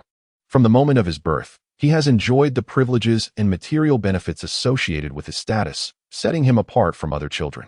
He has been destined to shoulder the weight of our family's legacy since the day he was born. Shisui, do not utter anything naive. Kakashi Hatake graduated as a Genin at 5 and became a Chunin at 6. A Chunin is already tasked with leading a team into battle. Do you truly believe the Uchiha are inferior to the Hatake clan? In response to this rhetorical question, Uchiha Shisui could only manage a wry smile, shaking his head and sighing, Brother Yoru, that is not my intention. After speaking, Upon observing the calm demeanor of Itachi Uchiha, Shisui could not help but let out a sigh, shaking his head as he remarked, "Perhaps you are right, but Itachi has yet to attend the ninja academy. And he is not yet a ninja." Watching Shisui defend Itachi, Uchiha couldn't suppress a smile, inwardly cursing the foolishness of his companions. If he did not teach these too soon, one might resort to suicide in an attempt to escape, while the other would become a traitor, leaving him with no opportunity for regret. It was precisely because Itachi was returning to the ninja academy that certain lessons, which could not be learned there, needed to be imparted beforehand. He gestured for Itachi to sit by the fire, and the young Uchiha complied respectfully, kneeling beside it. Shisui, with a bittersweet smile, joined them, ever vigilant. Gazing into the innocent, bewildered eyes of the young Itachi, Uchiha couldn't help but chuckle lightly and shake his head, saying, "Itachi, you are fortunate. For as the son of the clan leader, you were bestowed with what many spend their lives striving to achieve. Yet, this privilege comes with the heavy burden of safeguarding our clan." He continued, "There are certain confidential missions that cannot be disclosed, but as the son of the clan leader, you must confront the darker truths that accompany your status. Therefore, I must tell you, wherever there is light in this world, darkness lurks nearby. Indeed, beneath the very light may lie shadows." Observing Itachi's expression tinged with confusion, Uchiha felt no discouragement. Instead, he smiled and nodded, understanding that there was no need for haste.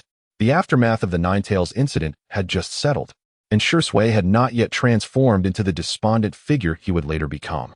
Itachi was still just a child.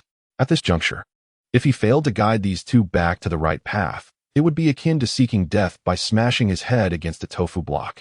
Many who traversed to the Uchiha clan were fervently training to alter the fate of the clan on that fateful night, relying heavily on their formidable strength. The most prudent course of action was to integrate these two into his circle. After all, a single hero is best supported by many. Despite the ninja world's strict prohibition against human experimentation, it had been clandestinely ongoing, not just within Konoha, but also among the 5 great nations and various hidden villages. Some smaller villages lacked the capability or desire to engage in such practices. The mention of human experimentation elicited a look of shock from Itachi, and for the first time, Uchiha witnessed a shift in his expression. Itachi's mind wandered back to the 8 children he had just seen. Could it be that the clan had been involved in such experiments all along? Uchiha, unaware of Itachi's thoughts, aimed to leave an indelible mark on the young boy's perception of the Hokage while Itachi's understanding was still malleable. The village had been covertly conducting human experiments, and now, following the Ninetales incident, the clan had been isolated. In their desperation for external support, they had to place their bets on Orochimaru. When discussing Orochimaru, Uchiha feigned excitement and admiration, his expression resolute. "Itachi, you are still young and cannot grasp the current plight of our clan, but I assure you, Orochimaru's reputation will soon elevate him to the position of the 5th Hokage. At that time, our clan will reclaim its rightful place at the heart of Konoha, regaining the trust of the entire village." At this moment, Uchiha was utterly consumed by fervor, pinning all hopes for the future on the forthcoming 5th Hokage. The most insidious means of defamation does not lie in direct slander, but rather in extolling another, thereby erecting a banner that, by contrast, reveals the ugliness of the other party. Upon witnessing this, Shisui displayed a resolute expression and solemnly nodded, assuring, "Rest assured, brother Ya. Once Lord Orochimaru ascends as the 5th Hokage, our clan will undoubtedly return to Konoha." This conviction resonated deeply within him. Meanwhile, Uchiha Itachi, hearing such sentiments for the first time, envisioned the resplendent figure of the future 5th Hokage, Orochimaru, a figure he had never encountered before. Since the hopes of their clan were now firmly placed upon Orochimaru, and given that his father and brother Shisui shared the same belief, it must indeed be correct. In an instant, clarity washed over Itachi, and a newfound determination shone through his previously bewildered gaze. Though he could not fully comprehend the complexities of the situation, he understood that the Hokage was a figure of greatness. Hence, if Orochimaru were to become the 5th Hokage, he must be a remarkable leader. Observing Itachi's resolute gaze, Uchiha inwardly mused, "Let us not be misled. You are a being capable of outshining Orochimaru with a mere glance, the very bane of serpents. I hope you do not become a fervent supporter of Orochimaru." Uchiha was no master of brainwashing. Yet he recognized that the Uchiha clan needed hope, and Orochimaru represented that hope. Prior to that, he intended to amplify the future Hokage's merits in the eyes of Shisui and Itachi, for after all, if I extol the Hokage's virtues, who would dare to contradict me? Simultaneously, employing the luminous image of Orochimaru to strike at the remnants of the old era was perhaps a bit excessive, but given the illustrious future Hokage that lay ahead, it was a small price to pay. This Hokage embodied hope, but what would happen should that hope shatter? As this thought crossed Uchiha's mind, a smile crept upon his face. He was uncertain of the outcome, yet one thing was clear. The once pristine and sacred image of the Hokage was now tainted. He was eager to see how Konoha would then manipulate the naive members of the Uchiha clan. Half a month later, the elite Uchiha team, tasked with covert operations, returned. Yet this time, each member bore a countenance that betrayed their discomfort. After all, for those hailing from prestigious lineages, engaging in a mission to locate children with chakra potential felt rather degrading. Moreover, this was a clandestine operation, leaving the group feeling stifled. Fortunately, the number of children required was not substantial, and the task was completed swiftly. However, some had discreetly uncovered a troubling connection. This mission seemed linked to Lord Orochimaru. The children were not to be brought back, but were instead to gather at a specific location and be handed over to Shisui, who, after all, was the official commander. Shisui, we have enough now. Let the clan's ninjas return to the camp and rest well, Uchiha instructed. Upon witnessing the completion of the mission, Uchiha felt a profound sense of reflection. He had reluctantly dragged the entire Uchiha clan into this predicament. Otherwise, should Orochimaru betray them, he alone would undoubtedly be implicated. Would the Uchiha clan be willing to protect him? That remained uncertain. However, with so many elite Uchiha involved, it was improbable that Konoha would arrest them all merely based on a trivial suspicion. After all, their numbers were considerable, and each individual was a formidable warrior. The Uchiha clan would certainly not acquiesce to such an injustice. With an abundance of debts, he felt unconcerned. Let them do as they pleased. Brother Uru, I shall return to the camp now. After the mission was accomplished, Shisui, feeling as if a weight had been lifted from his conscience, took his leave from Uchiha. He was acutely aware of the grim fate that awaited these youths. Human experimentation, a fate that was all too evident. Just before parting, Uchiha Itachi appeared to glimpse something unusual in the distance, his gaze shifting towards Shisui and Uru. Brother Uru, I will escort Itachi back to the clan leader. Go ahead. Uchiha replied with a casual smile and a wave of his hand. Yet, upon noticing a certain emotion in Itachi's eyes, he felt a quiet amusement. The seed had been sown. He doubted that Itachi, who had exposed the unsightly truths of Konoha, could be so easily indoctrinated. Moreover, he had refrained from mentioning how Konoha exploited them, instead urging trust in Konoha and faith in the future fifth Hokage, Orochimaru, asserting that the ugly, sinful aspects were merely the actions of a few corrupt individuals. Uchiha, a voice laced with fury rang out. Turning to face the source, Uru found Akamichi Karui glaring at him with eyes ablaze with anger. Nearby, Shisui, witnessing this confrontation, instinctively recoiled, silently praying that they would not be discovered. He hurriedly led Itachi away from the scene. Brother Shisui, what is happening?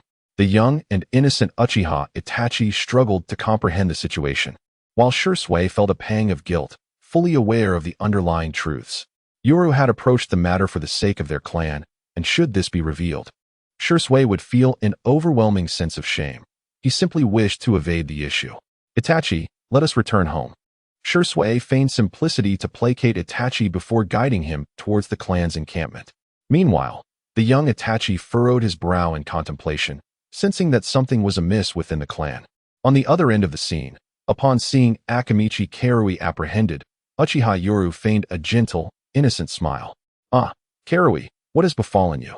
Observing Yoru's infuriating demeanor, Akamichi Karui could not contain her disdain, her voice dripping with resentment. It seems I need to remind you of something. 200,000. What about the promised 200,000? In that moment, a look of sudden realization crossed Yoru's face. Ah, so that is it. I thought something was troubling you. Come, let us return and discuss this matter thoroughly. Internally, however, Uchiha lamented the predicament he faced. 200,000. How could he possibly navigate this situation? He could not afford to part with the money he had just acquired.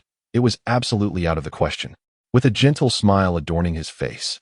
Uchiha Yoru led Akane into the depths of a forest behind the camp, playfully remarking, "By the way, I nearly forgot that Lord Orochimaru asked me to check on your training progress, Akane." The moment she heard that Lord Orochimaru would be inspecting her training, Akane's face lit up with excitement, completely disregarding the debt of 200,000 she owed. "Impossible. I have been diligently honing my skills, mastering both the Shadow Snake Hands and the Shadow Multi-Snake Hands. As Orochimaru's signature ninjutsu, these techniques require a binding contract with serpent-type summoning beasts to be executed. The Shadow Snake Hands is a C-rank ninjutsu, while the Shadow Multi-Snake Hands is classified as a B-rank ninjutsu, adept at stealthy assaults and versatile control." At this moment, Akane wore a proud expression, reveling in the glory of being a disciple of one of the legendary Sannin, still untainted by the trials that would later shape her. Observing Akane's triumphant smile, Uchiha Yoru chuckled softly and, raising his hand, released 9 dark serpents from the wide, pristine sleeves of his robe, eliciting a gasp from Akane as they lunged forward, their gaping maws ready to strike. Shadow Multi-Snake Hands. It must be noted that Akane's ascent to Chunin was devoid of any embellishment. Caught off guard by this sudden ambush, she deftly leaped back while swiftly forming hand seals, activating the same technique in response. Instantly, 5 long serpents emerged from her arms. However, she was outmatched both in number and size. As the two techniques clashed, 5 of Yoru's serpents ensnared Akane's, while the remaining 5 coiled around her delicate form. "You scoundrel! Uchiha Yoru, if you have the guts, come at me again." Akane glared at him, her indignation palpable, yet she remained oblivious to how tightly the serpents constricted her petite body, accentuating her burgeoning curves, which left Yoru wide-eyed in surprise, internally exclaiming, "Goodness, how is she this developed at such a young age?" It was no wonder that the original text had remarked on her, stating that before Hinata grew, Akane was referred to as the second most formidable after Tsunade of Konoha, a name that was indeed fitting in its accuracy. Yoru's gaze did not escape Akane's notice, and as she followed his line of sight to her figure, a flush of embarrassment and anger crept onto her face. "Uchiha Yoru, where are you looking?" Apologies. It's not as if I desired this situation, but what can I say? You simply exude such vitality," Yoru replied with a hearty laugh, while Akane huffed in displeasure. Yet, her attention soon shifted, and a complex expression surfaced in her beautiful eyes. Could it be that all members of the Uchiha clan who awaken the Sharingan are truly geniuses? How is it that you mastered this ninjutsu later than I, yet you wield it with greater proficiency? Regarding the legend that awakening the Sharingan signifies genius, not only Konoha, but the entire ninja world is aware that once a ninja awakens their bloodline limit, they will ascend to the status of a prodigy. This is an undeniable truth. Observing the determination and defiance in the eyes of Akane, Uchiha Yoru could not help but smile. In the forest behind the borders of Konoha, Yoru addressed her, "Akane, pay attention to this ninjutsu. The hand seals for the Shadow Snake Hands technique are Tiger, Rat, and Tiger.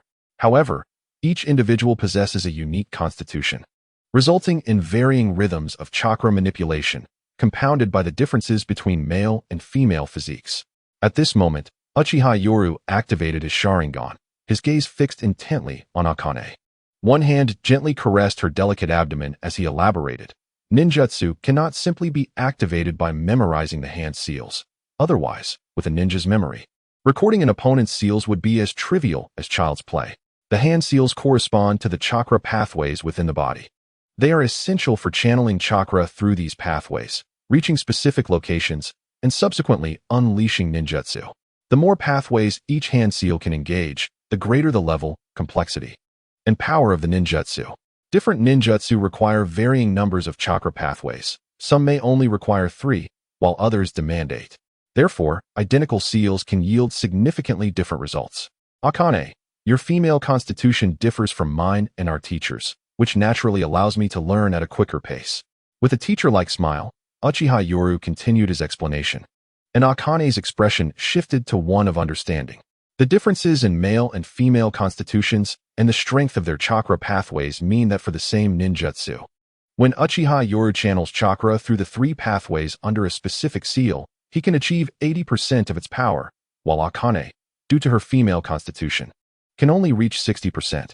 Observing this, Uchiha Yoru could not help but reflect on how Kakashi earned the title of Copy Ninja in his previous life. In the original story, during Sasuke's battle with Deidara, the fully mastered three-tomo Sharingan allowed him to perceive chakra. Similarly, the three-tomo Sharingan can detect the flow of chakra within the body's pathways, combined with extraordinary observational skills and acute dynamic vision, which is the key to its ability to replicate ninjutsu. However, more profound ninjutsu would elude replication. For instance, the Chidori he studied requires the activation of deeper chakra pathways that the Sharingan cannot discern. Remember to call me senpai, even if your strength surpasses mine. Akane, visibly pouting in frustration, was acutely aware that despite only 3 months having passed, her understanding of ninjutsu had already far exceeded her own. She recognized that Uchiha Yoru's abilities had undergone a remarkable enhancement. Indeed, the true essence of Uchiha manifests only after awakening the Sharingan. Noticing Akane's dissatisfied expression, Uchiha Yoru smiled and shook his head. Akane, have you considered the direction in which you wish to develop your future? Observing her frown, he realized that she was likely pursuing Orochimaru's path without a clear understanding of her own trajectory, prompting him to gently shake his head in response. Jiraiya and Lord Orochimaru are both ninjas specializing in ninjutsu, yet they emphasize different aspects. Lady Tsunade, on the other hand, is a master of medical ninjutsu and close combat techniques.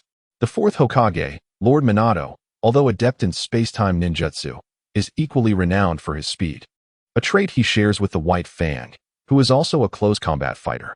After elaborating on this, it became evident how deeply Uchiha was invested in shaking off a debt of 200,000.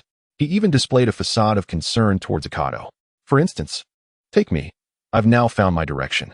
With the Sharingan, I intend to leverage my strengths and have resolved to pursue the path of ninjutsu and body techniques. Uchiha was not speaking falsely. Even with his eyes narrowed, he lamented internally about the lack of resources at home. If only he had sufficient funds, he could pursue an all-encompassing path, but for now, he must choose the most economical and optimal route. Exchanging for ninjutsu within the system requires gold, and acquiring anything necessitates funds. Thus, to conserve resources, he must tread a path that promises deep developmental potential while being cost-effective. He possesses the fire release from his clan, and with the A-rank ninjutsu, Chidori, already acquired, he plans to obtain a defensive technique as well. He has no intention of exchanging for anything else in the realm of ninjutsu. However, acquiring a technique that can enhance his physical conditioning would suffice, such as the lightning release body technique of the Raikage, a versatile ninjutsu that remains effective throughout one's life and saves on expenses. As Uchiha meticulously mapped out his frugal future, Akato Mitsuki furrowed her brow, her mind racing with thoughts about the path she should take. Suddenly, she felt a large hand resting on her abdomen, causing her earlobes to flush with warmth. Yet a flicker of anger ignited on her face as she gritted her teeth and coldly remarked, "Is my body more pleasant to touch, or is Red's more agreeable? Each has its merits, perhaps." Instinctively voicing her thoughts, she shot Uchiha a furious glare, prompting him to display an expression of righteous indignation. "Mitsuki, what are you thinking? I am merely trying to better sense the flow of chakra within you. Your thoughts are quite abnormal." Despite having taken advantage of her, he now assumed a posture of righteous indignation, which only served to further infuriate Mitsuki. She revealed her small, sharp teeth and retorted, "All right, then tell me, which path should I follow in the future?" As a ninja progresses in their training, they can no longer develop comprehensively. Otherwise, they risk becoming mediocre in all aspects. Comprehensive development is reserved for super geniuses, while even ordinary talents must identify a primary direction for their cultivation. Observing Mitsuki's fierce inquiry, Uchiha narrowed his eyes, recalling the original storyline of Mitsuki. Akato Mitsuki graduated as a genin at the age of 10, became a chunin at 12, and later, in the original tale, emerged as a special jonin of the village, a testament to her former genius that ultimately faded into mediocrity. Yet, Uchiha recognized her true potential. After all, how could Orochimaru, with his nature, possibly take on a mediocre disciple? It can be inferred that after Orochimaru's defection, Akato was left without guidance. Coupled with the repercussions and psychological turmoil, the once brilliant prodigy found herself relegated to the status of merely a special jonin. "Akato, what do you think prompted Master Orochimaru to take you as his disciple?" Uchiha Yoru casually inquired, causing Akado to momentarily freeze. After a brief period of contemplation, she softly replied, Master Orochimaru once remarked that my chakra volume surpasses that of my peers, and I also possess a commendable affinity for chakra control. Indeed, to earn such praise from Orochimaru indicated that she belonged to the realm of the gifted. Reflecting on this and observing Akado's youthful visage, Uchiha Yoru couldn't help but smile. Although he concealed part of his thoughts, it was undeniable that Akado was a warm-hearted girl. So what is the confusion? Master Orochimaru and Lord Jiraiya are both ninjutsu specialists. You should focus on mastering ninjutsu, with physical techniques as a supplement. Uchiha Yoru remarked lightly, and it seemed that Akado, lost in her own thoughts, suddenly appeared enlightened. Yoru, what path should I primarily pursue in ninjutsu?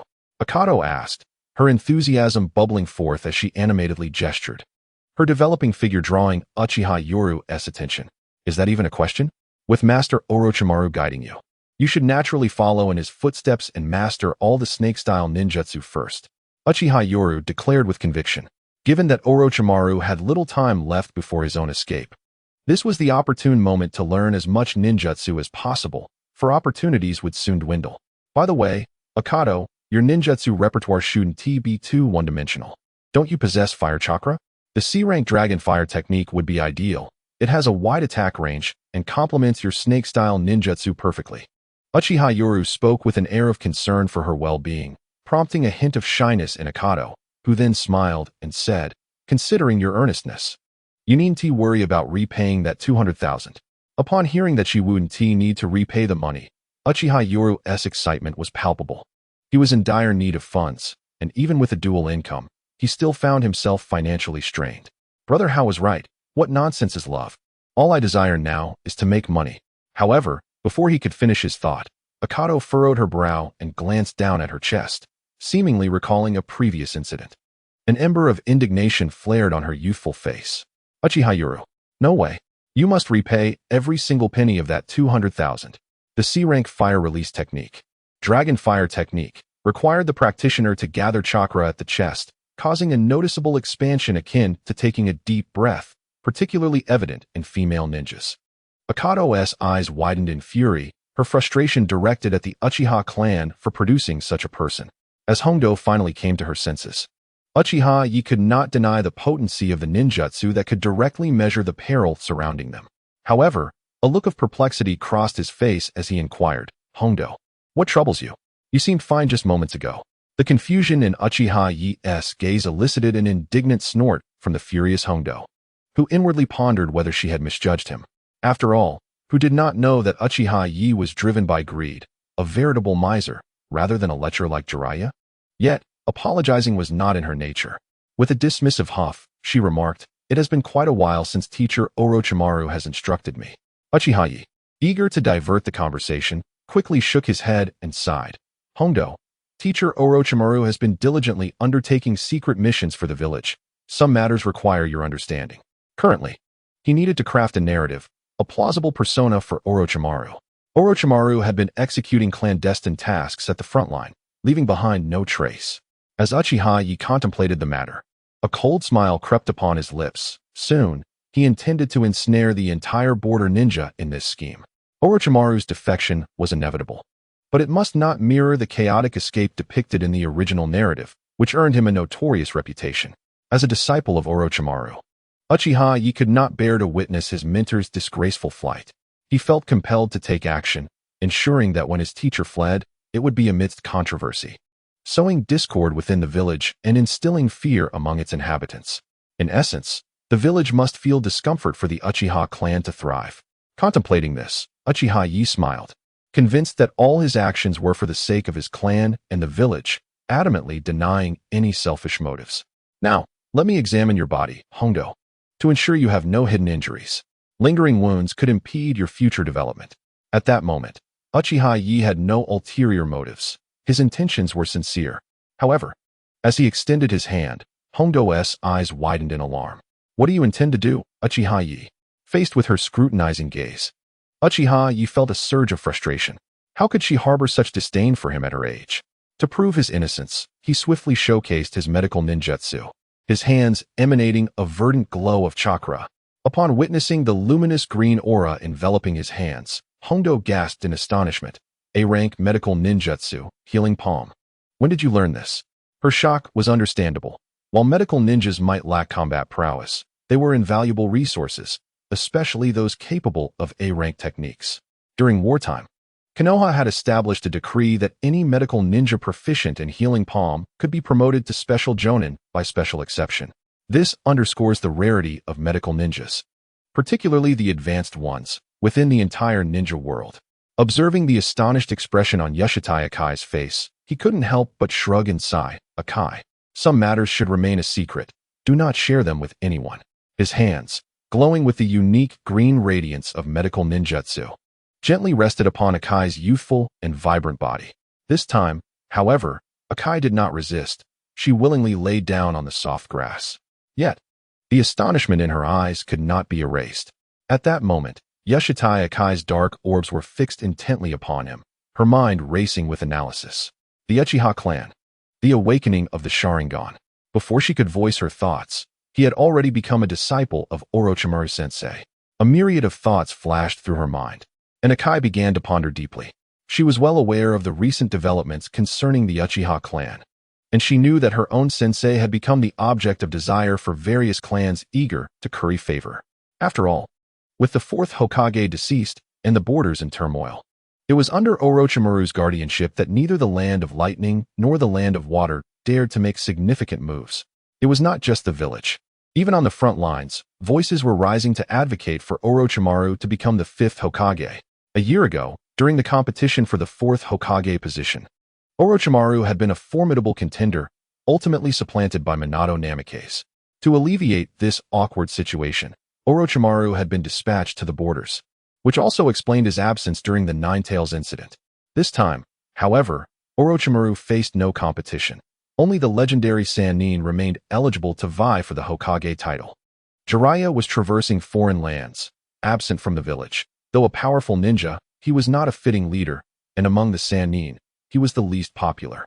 The most renowned was Tsunade, but she had also departed, leaving only Orochimaru. After a thorough analysis, Uchiha Akai could not help but smile at Uchiha Yuru. Is this for your clan? Observing Akai's innocent smile, Uchiha Yuru responded with a silent smile of his own, gently nodding his head.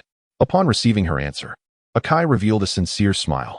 Indeed, as she had surmised, Yoru represented the Uchiha clan, which explained why her sensei had taken him as a disciple. His medical ninjutsu likely concealed formidable strength as well. At that moment, Akai finally comprehended why her teacher had chosen him as a pupil. The significance of Uchiha lineage, coupled with exceptional talent, was more than sufficient. In the forest within the borders of Konoha, at the underground research facility, the assessment of the poison-based abilities was satisfactory. Yet the form was exceedingly unstable and required further research.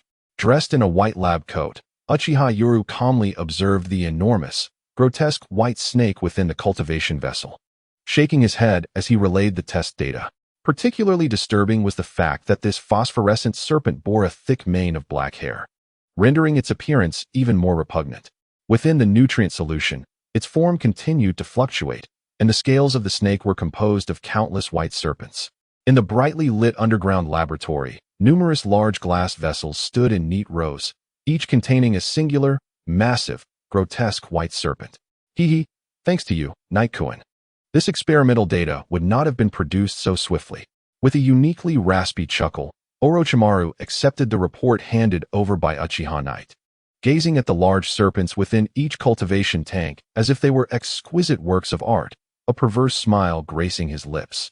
Meanwhile, Uchiha Knight discreetly surveyed his surroundings, recognizing that this must be the research facility explored by young Kakashi and Yamado in the anime, given that the projects here mirrored the monstrous snake encountered in the series. Noticing something, Orochimaru let out a soft exclamation, revealing a smile at the sight of another failed specimen. Since it is so unstable, let us leave it here. Listening to Orochimaru's musings, Uchiha Knight smiled knowingly and nodded. At your command, Orochimaru-sensei. With a gleam in his eye, Uchiha Knight squinted, forming hand seals. Summoning technique. As the unique white smoke dissipated, robust serpents emerged, instinctively slithering towards the cultivation tanks. They proceeded to smash through, releasing a cascade of nutrient liquid, awakening the slumbering white phosphorus serpents within. What followed was a terrifying scene. Orochimaru's interest peaked as he observed the serpents voraciously devouring the experimental subjects. Hee, without you, Night-kun, this experiment would have taken at least 2 more months. Receiving this praise, Uchiha Knight smiled and replied, "It is merely my duty, Orochimaru-sensei." Suddenly, under Orochimaru's raspy grin, a white serpent slithered from his shoulder, moving gracefully before him, and regurgitated a syringe filled with serum. Uchiha Knight accepted it, confusion etched on his face. While Orochimaru chuckled sinisterly, "Consider this a reward from your teacher.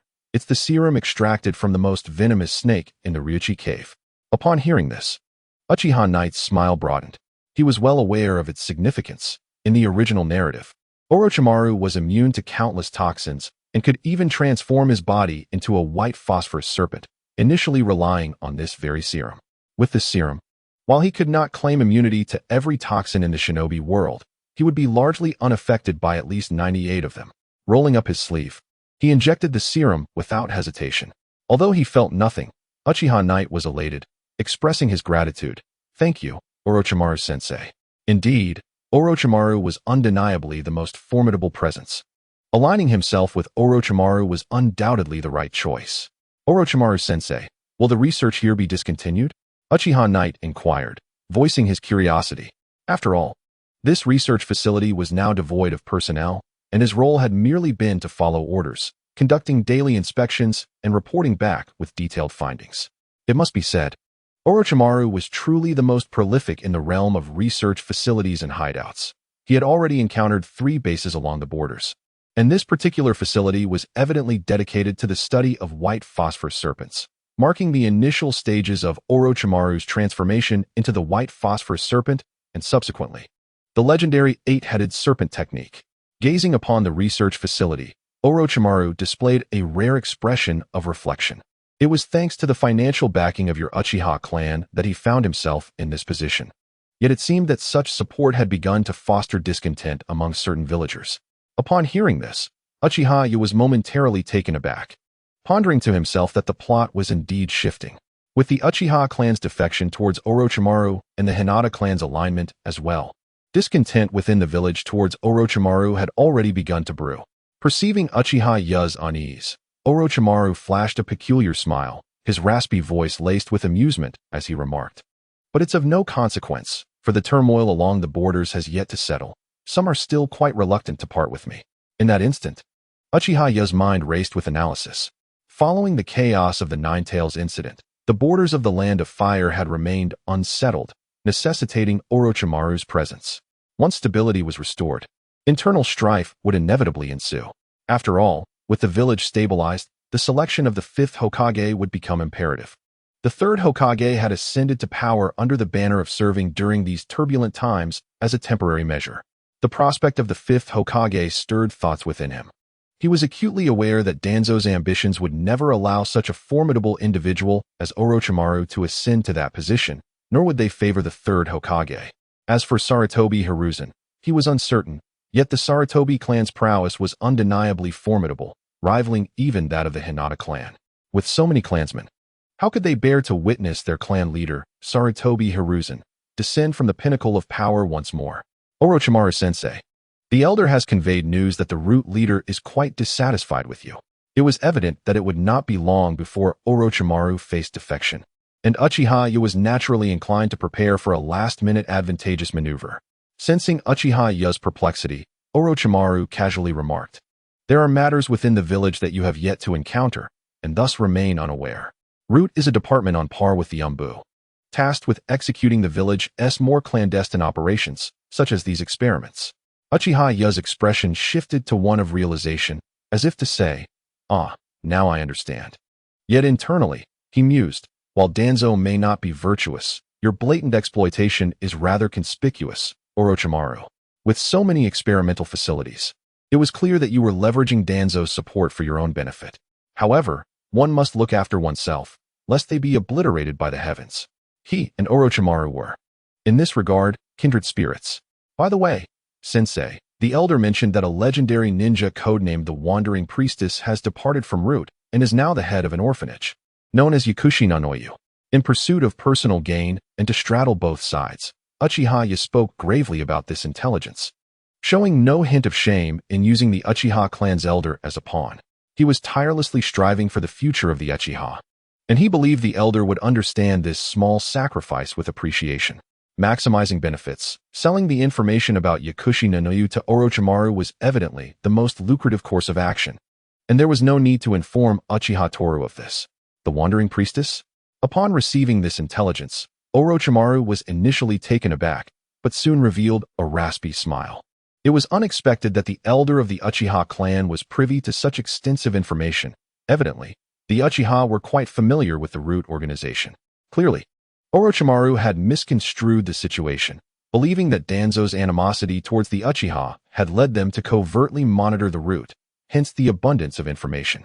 After all, with the prior involvement of a wood-release ninja from Root as a show of allegiance, and now the presence of a walking priestess, these were the most clandestine secrets of Root, and yet the elder of the Uchiha seemed to know it all. Who would believe there were no ulterior motives at play?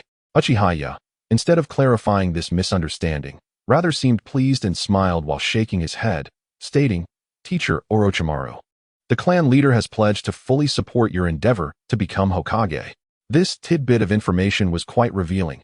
Orochimaru's smile broadened, realizing that the Uchiha clan was not as monolithic as it seemed.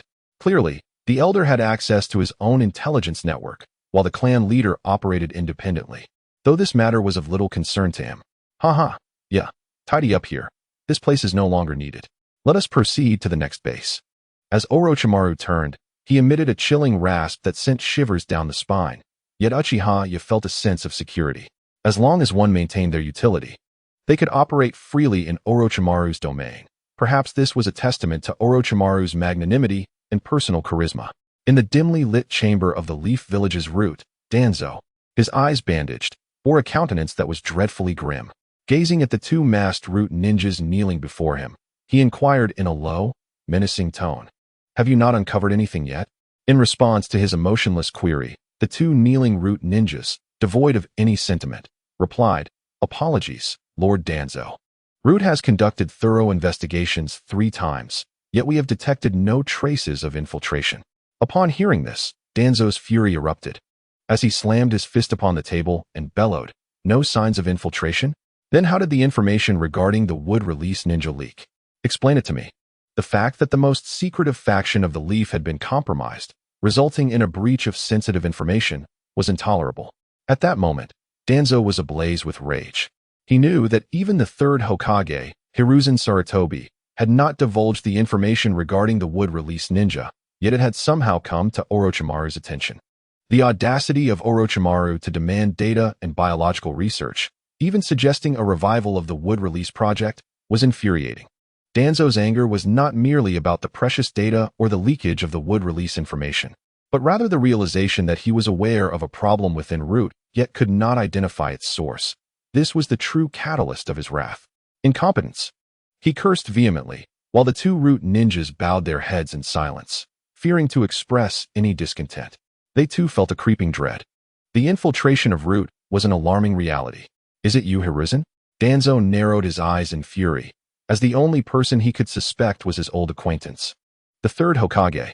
After all, in the current Hidden Leaf Village, only the long-serving third Hokage possesses the capability and authority to discreetly assign individuals to his roots, while ensuring that no trace of their presence is discovered.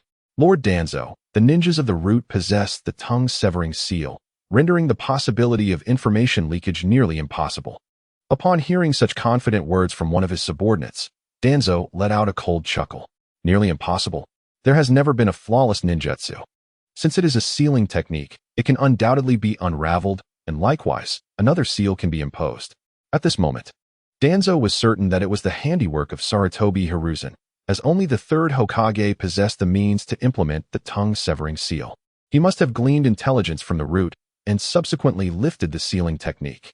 The thought of this made Danzo feel like a mere puppet, foolishly believing himself to be unobserved, and his face turned a shade of green with rage as he gritted his teeth and muttered, "Hiruzen, well, for so many years, you have toyed with me like a monkey.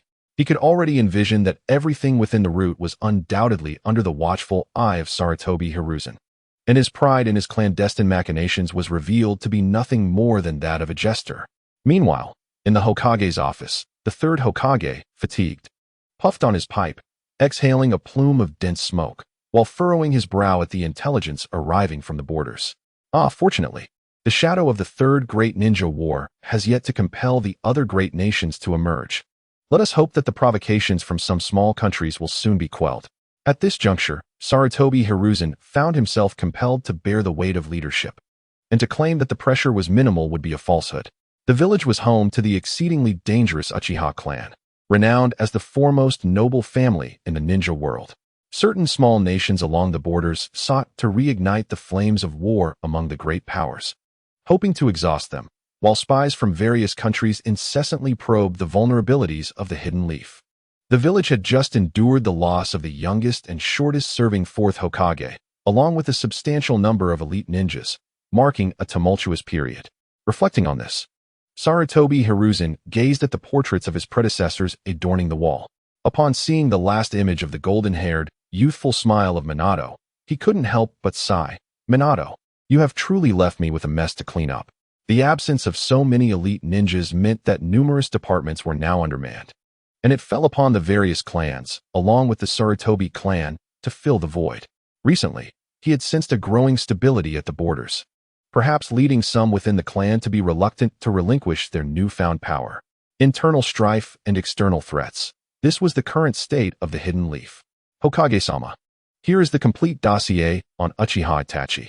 A shadow flitted across the room, unmistakably an Umbu ninja, as a stack of intelligence materialized on the Hokage's desk, prompting Sarutobi Hiruzen to adopt a grave expression.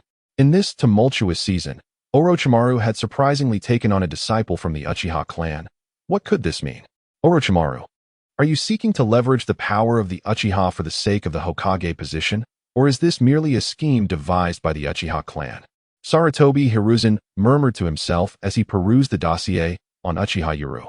The document meticulously detailed everything from his lineage to his time at the Ninja Academy, including records of disputes and altercations with his peers. Truly a comprehensive account. However, as he absorbed this information, Hiruzen's brow knitted further. The pipe clenched between his teeth, emitting a series of soft clicks. The revelation of the Nine-Tails awakening of the Sharingan. Was it born of fear or fury? An orphan? Perhaps it was the overwhelming loss suffered by Konoha that ignited such rage? As a disciple of the second Hokage, Hiruzen possessed profound insights into the Uchiha clan, prompting him to reflect deeply.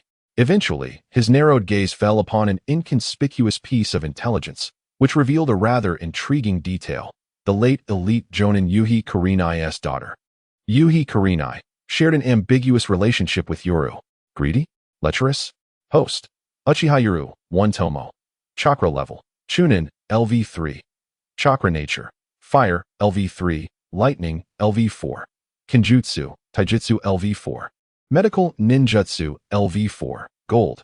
12, 350, 000. Within the Konoha encampment, Uchiha Yuru bore a troubled expression, while across from him, Shisui appeared guilt-ridden, as if wishing to offer assistance but feeling utterly powerless. Shisui, our master Orochimaru's research has reached a critical juncture. We require rare materials.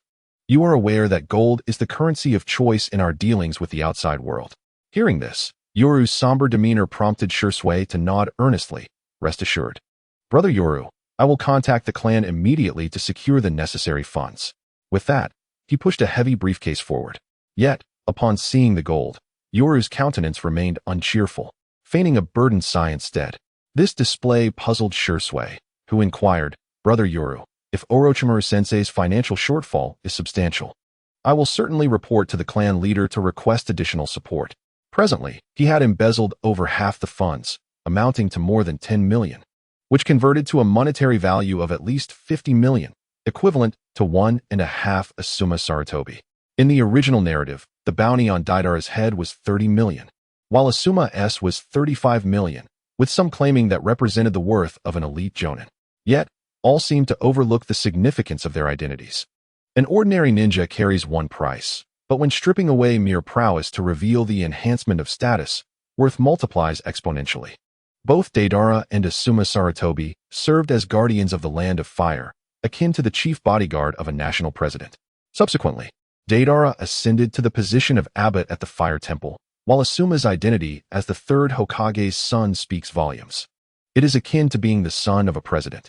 One must consider that the life of the Third Hokage's offspring is valued at 35 million. How could other elite jonin possibly compare?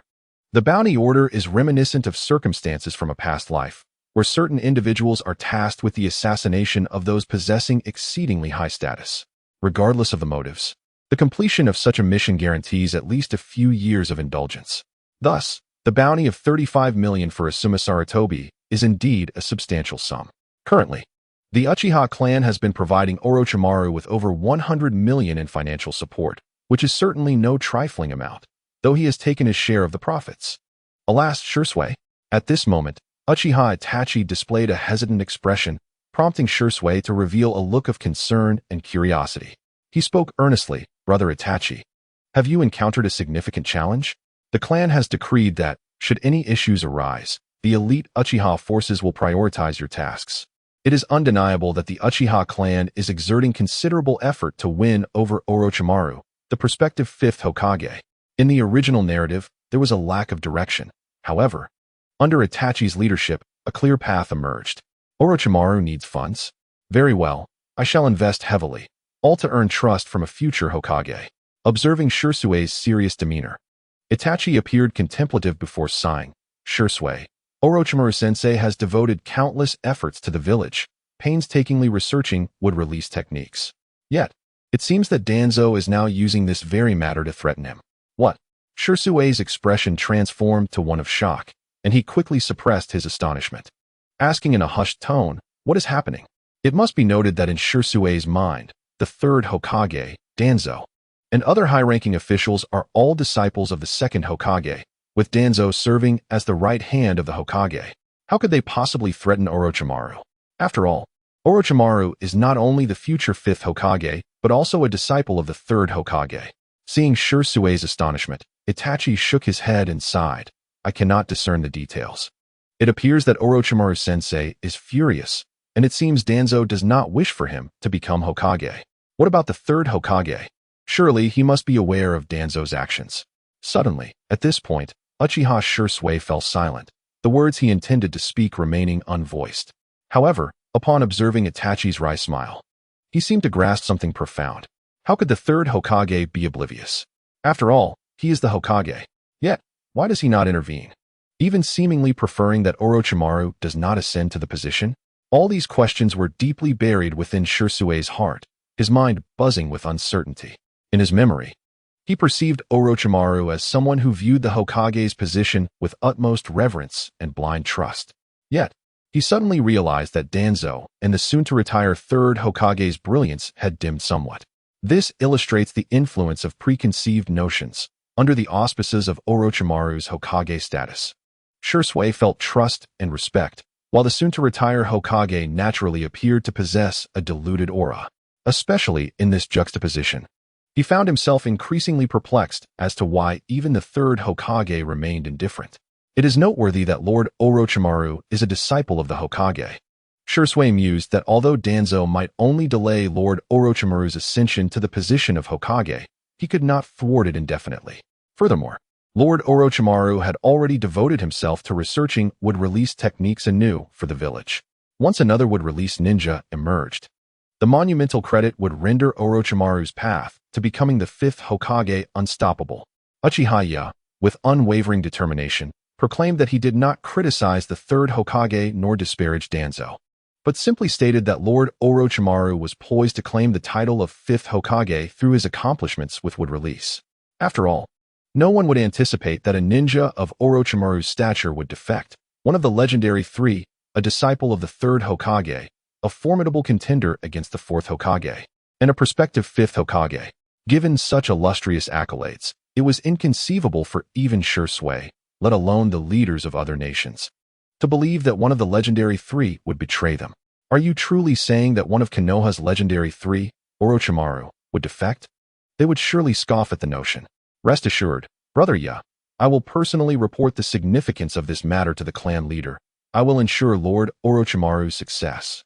At that moment, Shisui reconciled with the idea of human experimentation, considering that the second Hokage had conducted similar endeavors, and the third Hokage had also engaged in such practices during his tenure, all in the name of the village. Lord Orochimaru was likewise acting under orders for the village's sake, and the outcomes had indeed been fruitful.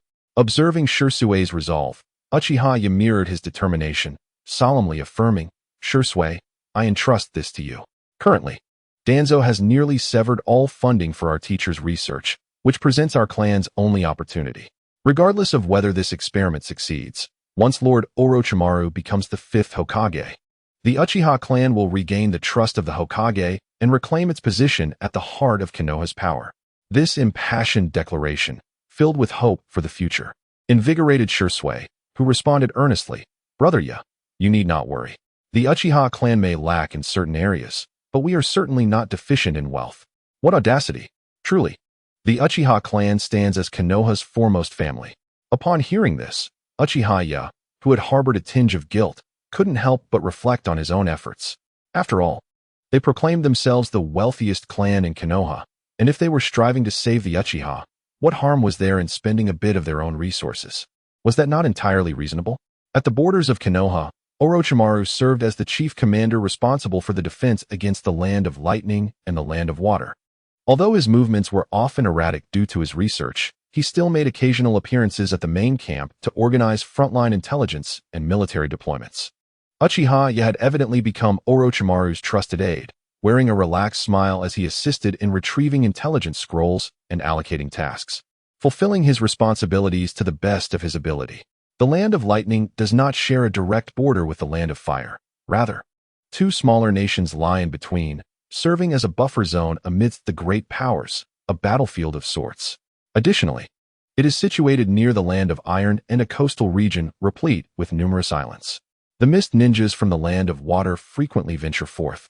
Thus, this defensive line is directly tasked with guarding against both the Land of Lightning and the Land of Water, underscoring the formidable reputation of Orochimaru. Recently, Orochimaru remarked that the Land of Lightning and the Land of Water are primarily relying on spies to probe our strengths and weaknesses. Meanwhile, some dissatisfied smaller nations have been impersonating the ninjas of Cloud Village and Mist Village, engaging in acts of deceit and provocation, aiming to incite conflict between the great nations.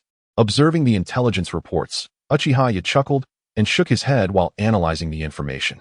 In contrast, Orochimaru let out a hoarse, disdainful laugh. Placing his hopes on the heavy losses that war between the great powers would inevitably incur, thus allowing the smaller nations an opportunity to rise. It is laughable, yet they fail to realize that the great nations would never permit the emergence of powerful smaller states in their vicinity. Orochimaru has witnessed such tactics far too often. The breathing space for small nations is already limited, and under the constraints imposed by the great powers, discontent naturally arises. Small nations aim to incite war between the great powers, hoping to divert their attention so they can seize the opportunity to develop rapidly. However, they are unaware that the five great nations have grown vigilant ever since the emergence of the Rain Country, which once posed a threat to them. The success of the Rain Country is not replicable. The five great nations would not allow another Rain Country to arise within the ninja world. Please organize the pressing matters from the front lines over the next few days. Half a month from now, a new commander will assume responsibility for the Land of Lightning. Orochimaru instructed. Upon hearing this, Uchiha was momentarily taken aback, while Orochimaru maintained a hoarse, indifferent smile. Politics is a troublesome affair, much like the current situation where others are poised to reap the rewards. At that moment, there was no trace of irritation in Orochimaru regarding the prospect of someone else claiming the credit. Rather, a hint of disappointment flickered in his golden eyes as he seemed to grasp something. It appeared that certain individuals within the village did not wish for him to ascend to the position of the fifth Hokage, including perhaps his own mentor, or rather, the Sarutobi clan. Orochimaru-sensei, we have invested so much in the Land of Lightning. Just as the situation was stabilizing, it now becomes the merit of others. It is utterly unfair. Uchiha expressed his indignation. Since becoming Orochimaru's disciple, and given that Orochimaru is someone who is willing to delegate authority, He had become well acquainted with the confidential personnel movements at the front lines once he demonstrated his potential in governance. As the commander tasked with the front lines, Orochimaru single-handedly led the Konoha ninjas in guarding against the two great nations.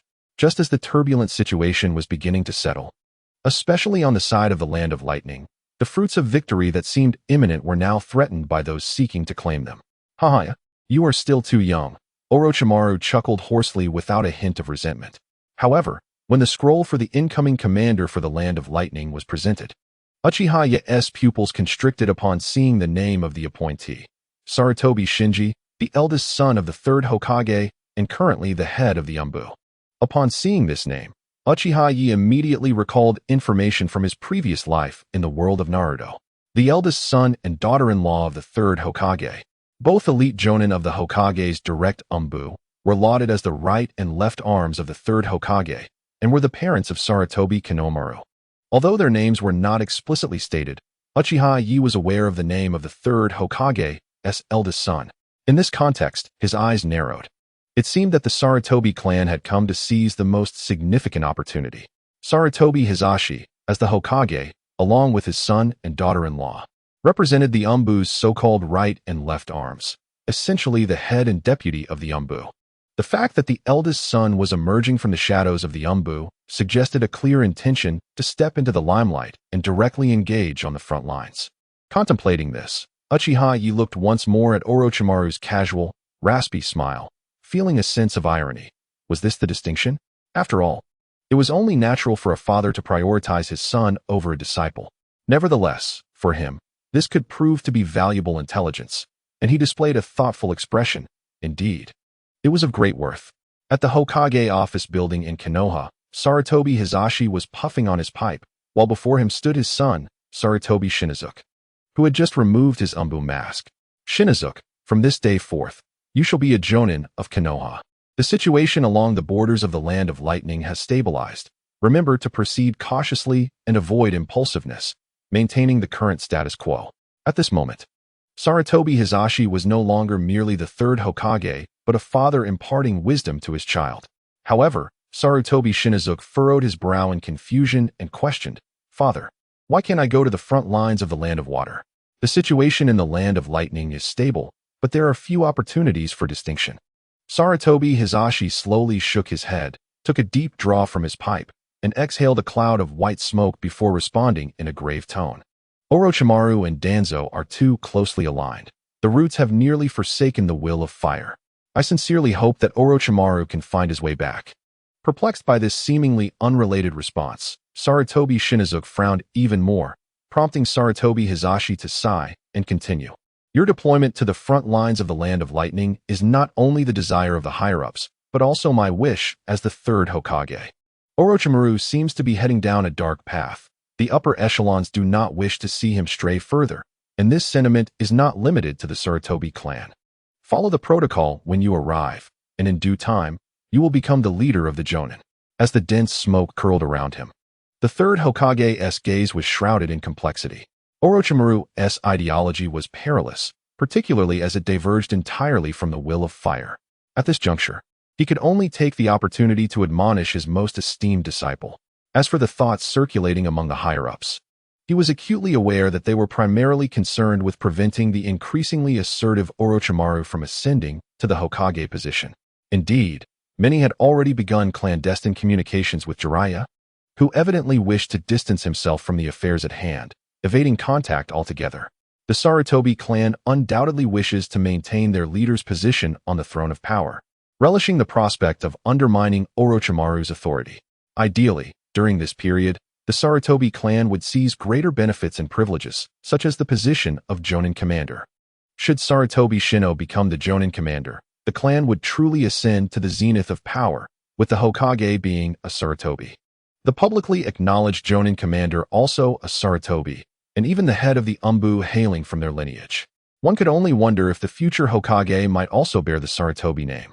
On the front lines of Konoha, news of Sarutobi Shino's impending assumption of responsibilities for the Land of Lightning's defense has spread, eliciting visible discontent among many. After all, it was they who had established their achievements alongside Lord Orochimaru, only to find others swooping in to claim the fruits of their labor. If one individual can arrive, surely more could follow, especially since such figures often come accompanied by trusted allies. This not only threatens to usurp Orochimaru's accolades, but also dilutes their own contributions. Such a situation is far from agreeable. In a modest cabin on the front lines, when Uchiha Yuru respectfully sought an audience with the head of the Hyuga clan, the leader of the branch family, despite his stoic demeanor, revealed a semblance of reverence. Bowing slightly and stating, "Yuru-kun, you are too courteous." Uchiha Yuru, merely a chunin, was compelled to address his counterpart with the honorific lord, acknowledging the hierarchy, particularly within prominent clans. Moreover, as a disciple of Orochimaru, Yuru's status necessitated a return of respect from Hyuga Nichi, a recognition born of social standing. "Lord Nichi, Master Orochimaru has sent me to inquire about the Hyuga clan's distribution list for the forthcoming adjustments on the front lines. Originally a single command, the situation has now necessitated two commanders, one overseeing the defense of the Land of Lightning and the other responsible for the Land of Water. This shift requires a reallocation of personnel, particularly among the larger clans." Yoru's visit, representing Orochimaru, was significant amidst the political machinations. It seemed that the village would only delay Orochimaru's rise to power rather than witness the defection of such a formidable ninja. Thus, in response to Uchiha Yoru's inquiry, Hyuga Nichi respectfully nodded, stating, "You may simply call me Nichi-kun, Yuru-kun. There is no need for such formality." As one of the more rigid clans, the Hyuga placed great importance on etiquette. Uchiha Yoru, understanding this, did not take the formality to heart, instead smiling and saying, "Thank you, Captain Nichi." The addition of captain signified respect from a chunin towards a jonin. The term lord felt overly distant, whereas captain fostered a closer rapport, prompting a somewhat strained yet amiable smile from Hyuga Nichi. Though the world of ninjas prioritizes strength, it is the intricacies of human relationships that shape the broader tapestry of this realm before one reaches the unparalleled heights of the sage level. The Hyuga clan had already prepared their arrangements, presenting the list for Yoru's perusal. "Yuru-kun, here is the list from the Hyuga clan. Please take a look."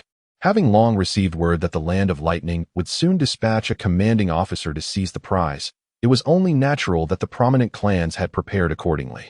As Uchiha Yoru gazed at the scroll handed to him, a smile graced his lips. Upon unrolling it, his expression brightened further. Indeed, it had become widely accepted that Orochimaru's ascension to the position of the fifth Hokage was merely a matter of time. This time, the Hyuga clan had also placed their bets on their esteemed teacher, Orochimaru. The individuals assigned from the Land of Lightning were predominantly members of the branch family of the Hyuga clan, while those from the Land of Water, though mainly comprising branch members, included the head of the branch family, which spoke volumes. More importantly, several members of the main family were set to arrive from the rear. Clearly, the Hyuga clan was demonstrating their earnestness. Uchiha Yoru nodded appreciatively, expressing his gratitude to Captain Hinata. "I am most thankful to you, Captain Hinata." "Yoru, you are far too gracious," he replied. The air was thick with polite exchanges, as inquiries had been made in advance to gauge the allegiances of various clans and to ascertain the privileges associated with noble families. If one were a common ninja, one would simply await orders. They would go wherever directed. However, the noble clans enjoyed a different status, allowing them to communicate any grievances beforehand. Privilege, it seems, has never truly waned throughout history. In this moment, Uchiha Yoru narrowed his eyes, beginning to comprehend why the Hyuga might face unfortunate circumstances in the future. It appeared to stem from a misalignment in political allegiances. Did the Uchiha clan truly care? Since the founding of Konoha, they had not held a significant political position. "Captain Hinata, there is something I am unsure whether to mention." He hesitated, revealing a look of concern. Although Hinata Nakaira was a member of the branch family, he was still regarded as a semi-leader. A barely perceptible frown crossed his brow as he speculated whether this was a test from Lord Orochimaru. "Please, Yoru, speak freely. The Hyuga clan will lend our utmost support." Nakaira's words were impeccably crafted and delivered with poise.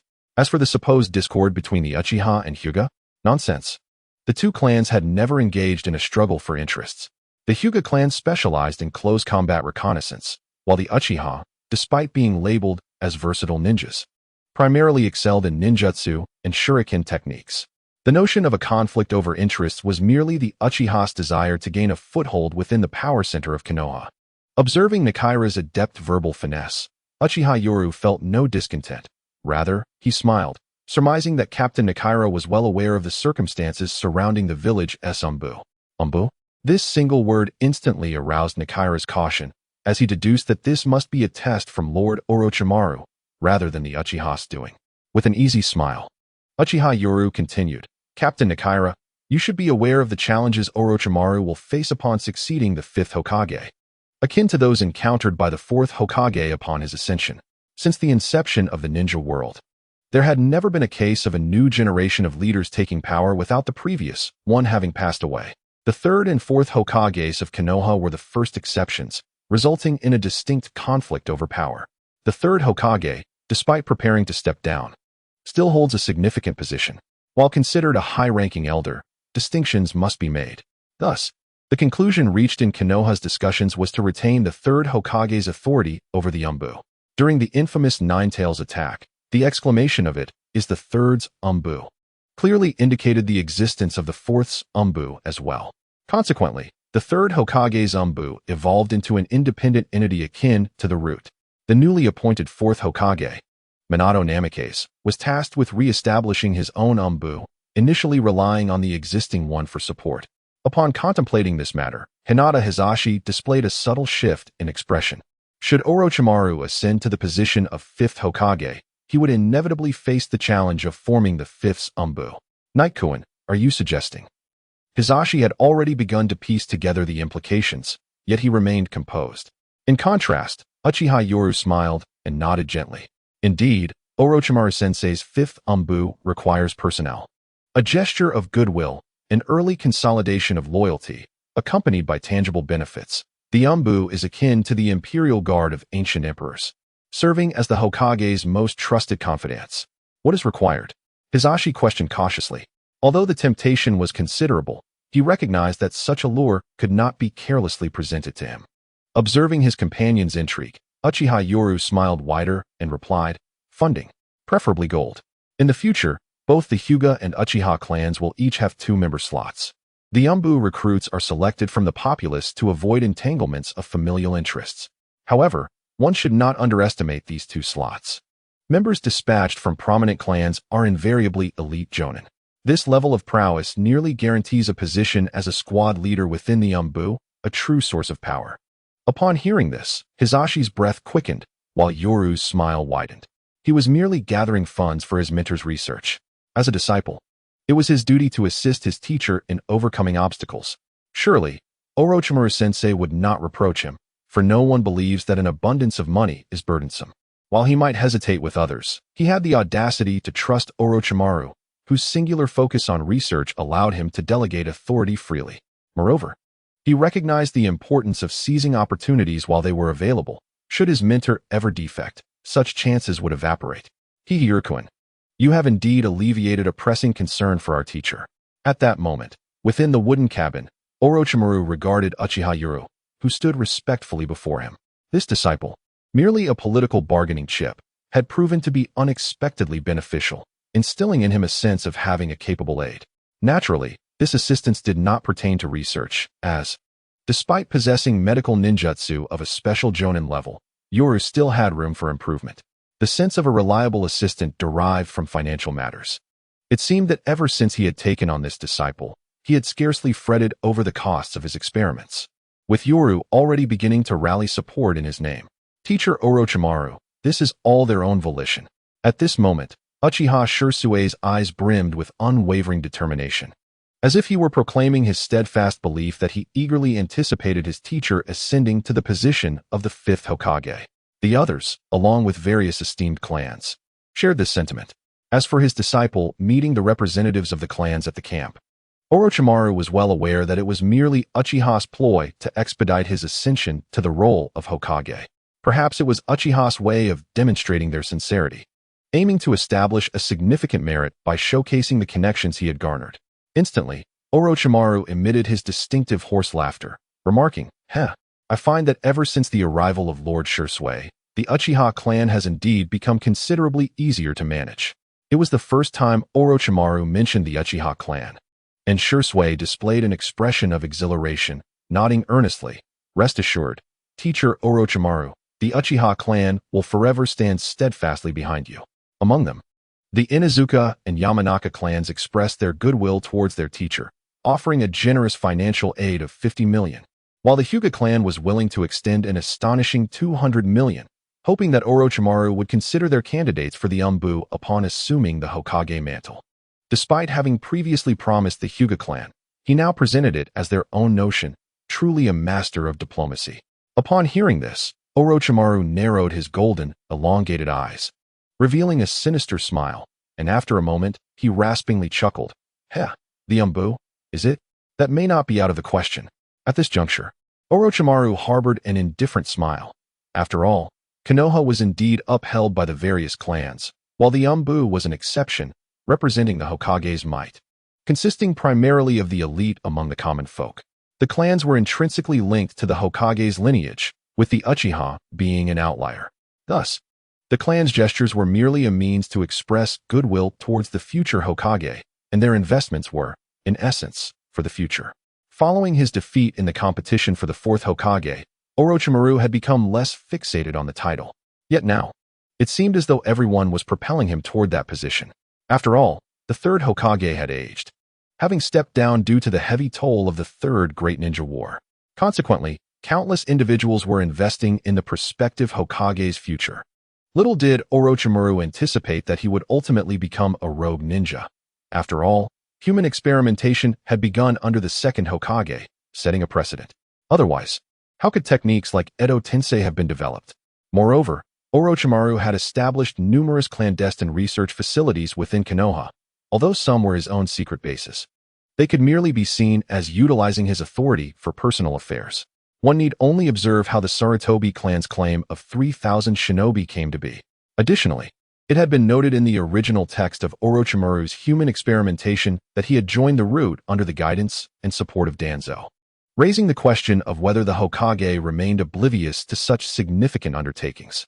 One could only say that Danzo had learned to cleverly misuse his power, surreptitiously allowing Orochimaru to conduct research on wood-release techniques, all of which had precedence.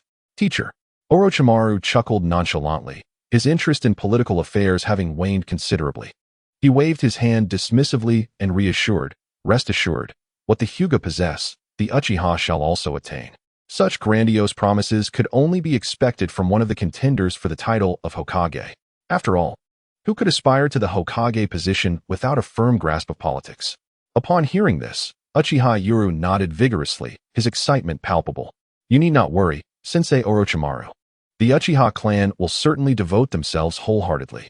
After all, he did not truly represent the Uchiha. Some merely perceived him as their current representative. With a sinister grin, Orochimaru continued, Ah, Yuru, I see you possess not only a remarkable talent for medical ninjutsu, but also a commendable skill in swordsmanship. I had intended to present you with this chakra weapon upon your promotion to Jonin, but perhaps it is unnecessary now. Following this, a chilling scene unfolded as Orochimaru tilted his head back, and his throat began to convulse ominously, as though something were about to emerge. A dark-hued serpent slowly slithered from his mouth, and soon after, it opened its jaws wide and expelled a remarkable weapon. Upon witnessing the chakra weapon being regurgitated, Uchiha Yoru could not suppress his astonishment. It was indeed the legendary blade. The Kusanagi sword is said to be crafted from the hardest material in this world, akin to chakra metal. I wonder, are you satisfied, Yoru? After retracting his elongated tongue, Orochimaru brandished the sleek, black blade, effortlessly flicking off the viscous substance clinging to its surface. As Yoru accepted the extraordinary weapon, his heart swelled with excitement. For a ninja, this was a true treasure. Thank you, Sensei Orochimaru.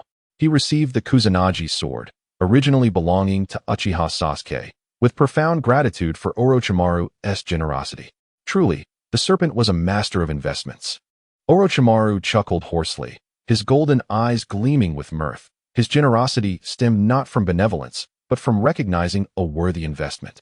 From a personal standpoint, Yoru was his disciple, and having awakened the Sharingan, his ascendance to Jonin was only a matter of time, especially under Orochimaru's tutelage.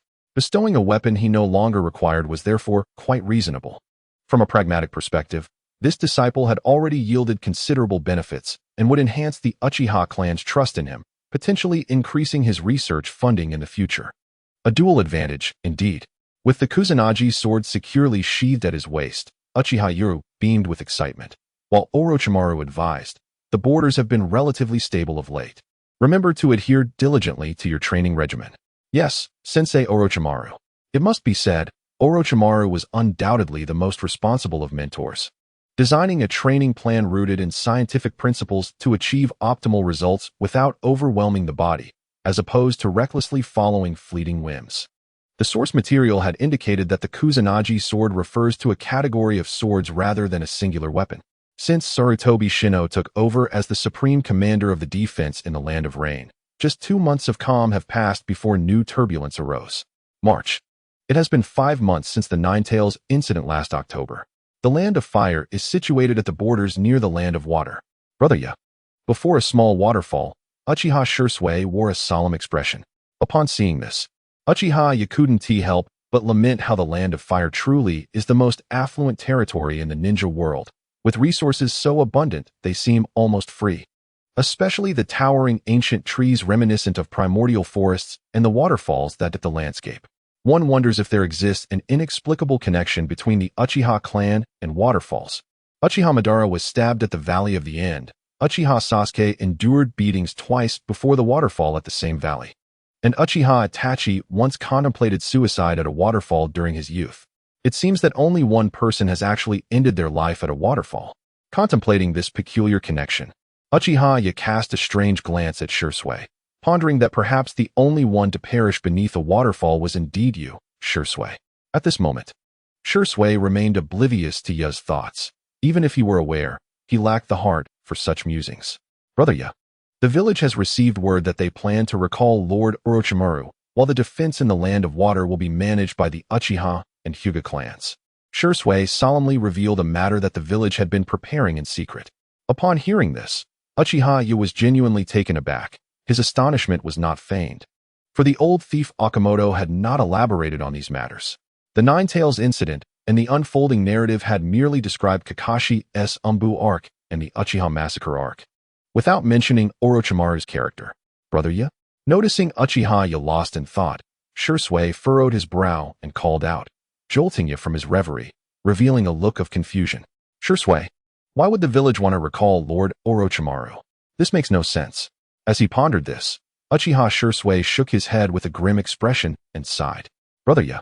Some in the village have strayed from the will of fire and fallen into darkness.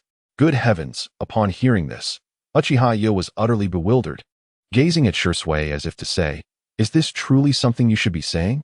Shouldn't you be the most loyal embodiment of the will of fire? Shisui, with a complex expression, let out a deep sigh. Although he was only 14 this year, he appeared to bear the weight of an adult. Brother. There are those in the village who do not wish for Lord Orochimaru to achieve too great a merit. Thus they seek to recall him. The Land of Water intends for us, the Uchiha and Hyuga clans, to replace Lord Orochimaru, and their intentions are treacherous. As he spoke the latter half, Uchiha Shisui was evidently filled with rage, gritting his teeth as he continued. Some individuals are secretly inciting discord between the Uchiha and Hyuga clans and Lord Orochimaru. It was clear that Shisui had diverged from the original narrative, having been exposed to an alternate worldview.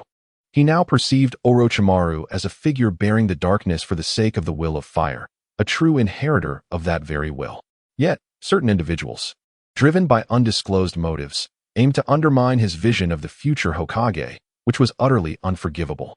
Upon witnessing the transformed visage of Shisui, Uchiha Yuru was utterly bewildered. He had not anticipated such a profound change and exclaimed in astonishment, Shisui, what on earth has transpired? Please elucidate. In that moment, he was genuinely confounded. What could be occupying Shisui's mind? Had the world advanced too rapidly for him to keep pace? Or had Shisui himself undergone a swift metamorphosis? With a countenance marked by indignation, Uchiha Shisui declared, Brother Yuru, are you aware that certain ninjas from the Sarutobi clan have been inciting unrest by questioning why Lord Orochimaru is absent? They assert that had Lord Orochimaru been present, the demise of the fourth Hokage would never have transpired. Furthermore, some individuals are insidiously alleging that Lord Orochimaru has long been in collusion with the Uchiha. even suggesting that the Nine-Tails incident may have been orchestrated as part of a nefarious conspiracy to usurp the Hokage position. Upon hearing Shisui's impassioned analysis, Uchiha Yoru's eyes widened in disbelief. Was this truly the Shisui he had once known, now so fervently espousing the name of Orochimaru? No, Shisui, calm yourself. Certain statements should not be made lightly. How could the Sarutobi clan act in such a manner? The Third Hokage would never allow such slander to go unchecked.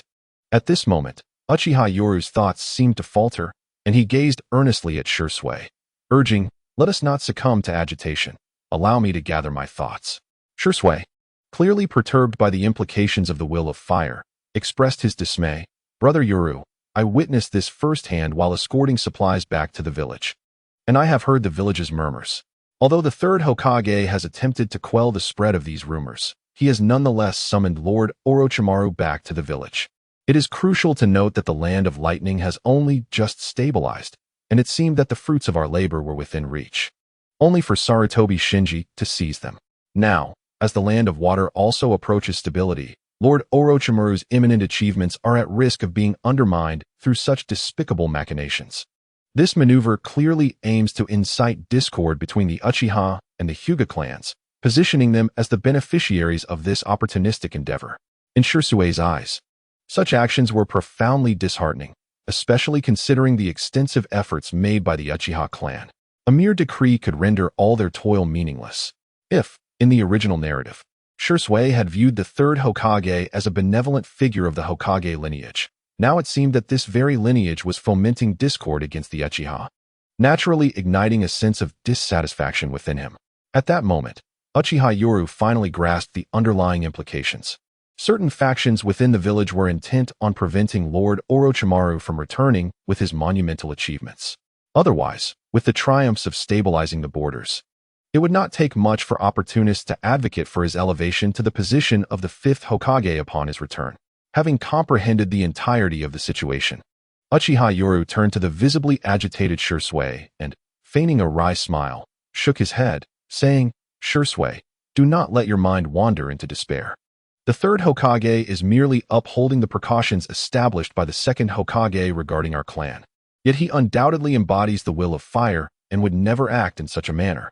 In a moment of introspection, you began to harbor doubts about the Third Hokage. Yet I am determined to take an opposing stance. Under what circumstances would one become resolutely disillusioned with the Third Hokage?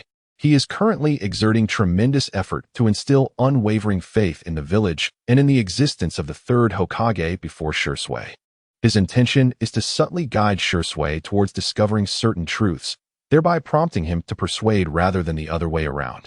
At this juncture, Shisui gazes upon the steadfast resolve of Uchiha, feeling a hesitance to voice his thoughts, ultimately suppressing his grievances and suspicions regarding the Sarutobi clan deep within. After venting his frustrations, he feels a fleeting lightness, yet the weight of his suppressed feelings remains, poised to ferment until it inevitably erupts. Shisui, you must place your trust in the Third Hokage. After all, Orochimaru is his disciple. Perhaps upon his return, the master will ascend to the position of fifth Hokage? If this were to come to fruition, then accolades would be rendered inconsequential, as Orochimaru would soon be the fifth Hokage. Currently, Uchiha embodies the role of a compassionate advocate, fervently aligned with the village and its Hokage, seemingly admonishing Shisui not to be excessively radical. Meanwhile, Shisui secretly begins to question himself. When did he start doubting the village? How could he lose faith in the Hokage? Cursed be the thought. A profound sense of guilt washes over him, and he gazes at his guiding light, Uchiha, with gratitude, thanking him for illuminating the path away from his biases. Indeed, under Ya's gentle persuasion, Shisui comes to believe he has strayed into extremism, exhibiting a visage of shame. However, within Ya's heart, he subtly shakes his head, knowing that once Shisui witnesses the return of Orochimaru and the lack of support for the fifth Hokage within Konoha, his discontent will double. To dismantle Shisui's fervent belief in the Third Hokage's will is not a task to be accomplished swiftly. Rather, it requires a protracted period, ideally allowing Shisui to witness everything firsthand. Without Orochimaru, the Uchiha would not have established ties with him. Upon Orochimaru's return to the village, Shisui would still be preoccupied with the family's quest for the Hokage's trust, lacking time to concern himself with other matters. Yet, the present situation is different. Orochimaru is not merely affiliated with the Uchiha. Even among the villagers, while not universally acknowledged, a significant proportion, perhaps 60 to 70%, of ninjas consider him a potential future Hokage. By placing all hope on Orochimaru and constructing a luminous image of him, burdened yet resolute, in Shisui's mind, the implications are profound. Observing Shisui engulfed in shame and even a degree of self-reproach, Uchiha chuckles as he pats his shoulder. Shisui, you are still young. While having your own opinions is commendable, it is unwise to trust anyone blindly. You must seek perspectives from multiple angles. Brother Ya, it is I who have been narrow-minded. Shisui acknowledges. This time, he genuinely recognizes his error, and Uchiha nods with a smile. Rest assured, our application to return to the village is forthcoming. The borders are stable now, and we cannot miss the ceremony of Orochimaru's ascendance to the 5th Hokage. In a single statement, I am determined to instill in you, Uchiha Shisui, an unwavering belief that Orochimaru's return to the village signifies his ascension to the position of Hokage. Once this notion takes root in your mind, you will come to realize the beauty of your aspirations, juxtaposed with the cruelty of reality that awaits. At this moment, Shisui's face lit up with excitement at the prospect of Orochimaru returning to assume the mantle of Hokage, oblivious to the dark experiences that lie ahead. Brother Ya, I shall witness Orochimaru-sama become the 5th Hokage with my own eyes. Shisui's gaze was resolute, radiating fervor as he envisioned the reconciliation between the Uchiha clan and the Hokage, and the restoration of the village's trust in the Uchiha once more. However, Uchiha stood nearby, deep in thought, his brow furrowed in contemplation. An analysis of recent events revealed certain discrepancies, especially given that only fragments of information had surfaced from Kishimoto's works during this period. In the original narrative, the exact timing of Orochimaru's defection remains ambiguous, yet even the slightest details can lead to a broader understanding. It is known that during Orochimaru's betrayal, the 3rd Hokage was present in the village and, upon receiving the news, immediately led the Umbu to apprehend him. This indicates that Orochimaru was likely nearby at the time of his defection, certainly not far from the village.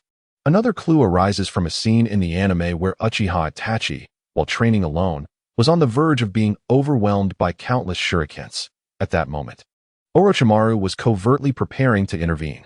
Clearly, Orochimaru had not yet defected and was still wearing his forehead protector, although it is uncertain how old Itachi was at that time. One fact is undeniable. He activated his Sharingan to evade the barrage of shurikens. As the son of the clan leader, Itachi would have trained in a designated chamber within the Uchiha compound, implying a connection between Orochimaru and the Uchiha clan. Otherwise, Orochimaru would not have been able to appear so brazenly within their midst. According to various sources, Itachi awakened his Sharingan at the age of 8, suggesting that Orochimaru was still a Konoha ninja prior to Itachi's 8th birthday. If this holds true, there would be approximately 2 years remaining. Upon further analysis, a smile crept across Uchiha's face, while Shisui remained mired in self-reproach. This 2-year span is significant. On the night of the Nine-Tails attack, Itachi was 5 years old, and Naruto's birthday falls on October 10th. 2 months later, Itachi turned 6, and they had recently encountered each other. With 3 months already passed this year, Itachi will turn 7 next year, allowing a full year until he reaches 8 and activates his Sharingan, which would coincide with Orochimaru's defection. Thus, Orochimaru would have nearly 2 more years to hone his strength. No, to enhance his abilities. At 8 years old, Itachi would be 5 years senior to the protagonists, who would only be 3 at that time. This realization sparked excitement in Uchiha, and he glanced at Shisui with an expression of intrigue. Shisui, upon our return, we shall witness the ceremony of the 5th Hokage with our own eyes. Upon hearing these words, Shisui revealed a resolute smile and nodded, assuring, rest assured, Brother Ya, the Uchiha clan will undoubtedly be present. In his mind, Brother Ya was a disciple of Lord Orochimaru, destined to be the direct successor of the Hokage, thus establishing a bridge between the clan and the Hokage. Naturally, he brimmed with confidence. However, Uchiha harbored a contrasting sentiment, his heart laden with scorn. Upon his return, it was likely that Orochimaru would be met with seclusion. In the original narrative during the Chunin exams, It was evident that several students participating were older than the young ninjas, such as Niji and the spy Kabuto, who ranked at the bottom of their cohort. When Orochimaru defected, the younger ninjas were merely 3 years old, perhaps unaware of the legends surrounding him. Yet, what of the slightly older children? It was clear that Orochimaru had been marginalized, and the entire Konoha seemed to be quietly diminishing his prestige. One could assert that Danzo and the Sarutobi clan were undoubtedly involved in this. Perhaps the Third Hokage lacked the intent to act, but he certainly did not intervene, choosing instead to acquiesce. This was evident from the original text, where the Third Hokage had already perceived Orochimaru's descent into darkness, as seen when he recommended the Fourth Hokage. Moreover, it was not merely Orochimaru whose presence was being downplayed. The entire existence of the legendary three ninjas was being obscured. In the original work, their appearances were marked by the use of archaic ninja terminology, which only the older generation remembered, indicating a generational gap among the new ninjas. The motivation behind diminishing the presence of the legendary three was evidently to solidify the current power hierarchy within Konoha. Should the three ninjas intervene, a reshuffling would ensue. A scenario no one desired. A knowing smile crept upon Uchiha Ya's face as he squinted, having perhaps deduced the underlying truth. Meanwhile, Shisui, hearing these words, misconstrued them as a suggestion from his elder brother regarding the promotion of the fifth Hokage upon their return to the village. Thus, the two, while sharing the same dialogue, were entrenched in entirely divergent thoughts, each heading in opposite directions. Shortly after Sarutobi Shinjiro assumed defense duties at the border of the Land of Fire, the defense of the Land of Water was similarly taken over, resulting in the fruit of years of hard work being claimed by another. Orochimaru, the legendary three ninja, was summoned back to the village. Upon the revelation of this news, countless ninjas on the front lines furrowed their brows, sensing that this was somewhat excessive. After all, Orochimaru remained a hero of Konoha. In the Land of Lightning, within the Raikage's office, the relatively young fourth Raikage, scrutinized the incoming intelligence, his rugged face contorting into a deep frown. Orochimaru is being recalled to the village? The front line has now been replaced by Sarutobi Shinjiro, Uchiha, and Hyuga? What is Konoha attempting to convey? This is utterly disrespectful. As the front line had only just begun to ease, Konoha's actions felt like a blatant provocation, inciting A's fury as his eyes widened in anger. Within the confines of the office, the mature-looking Tsuchikage observed the irascible Raikage with a wry smile.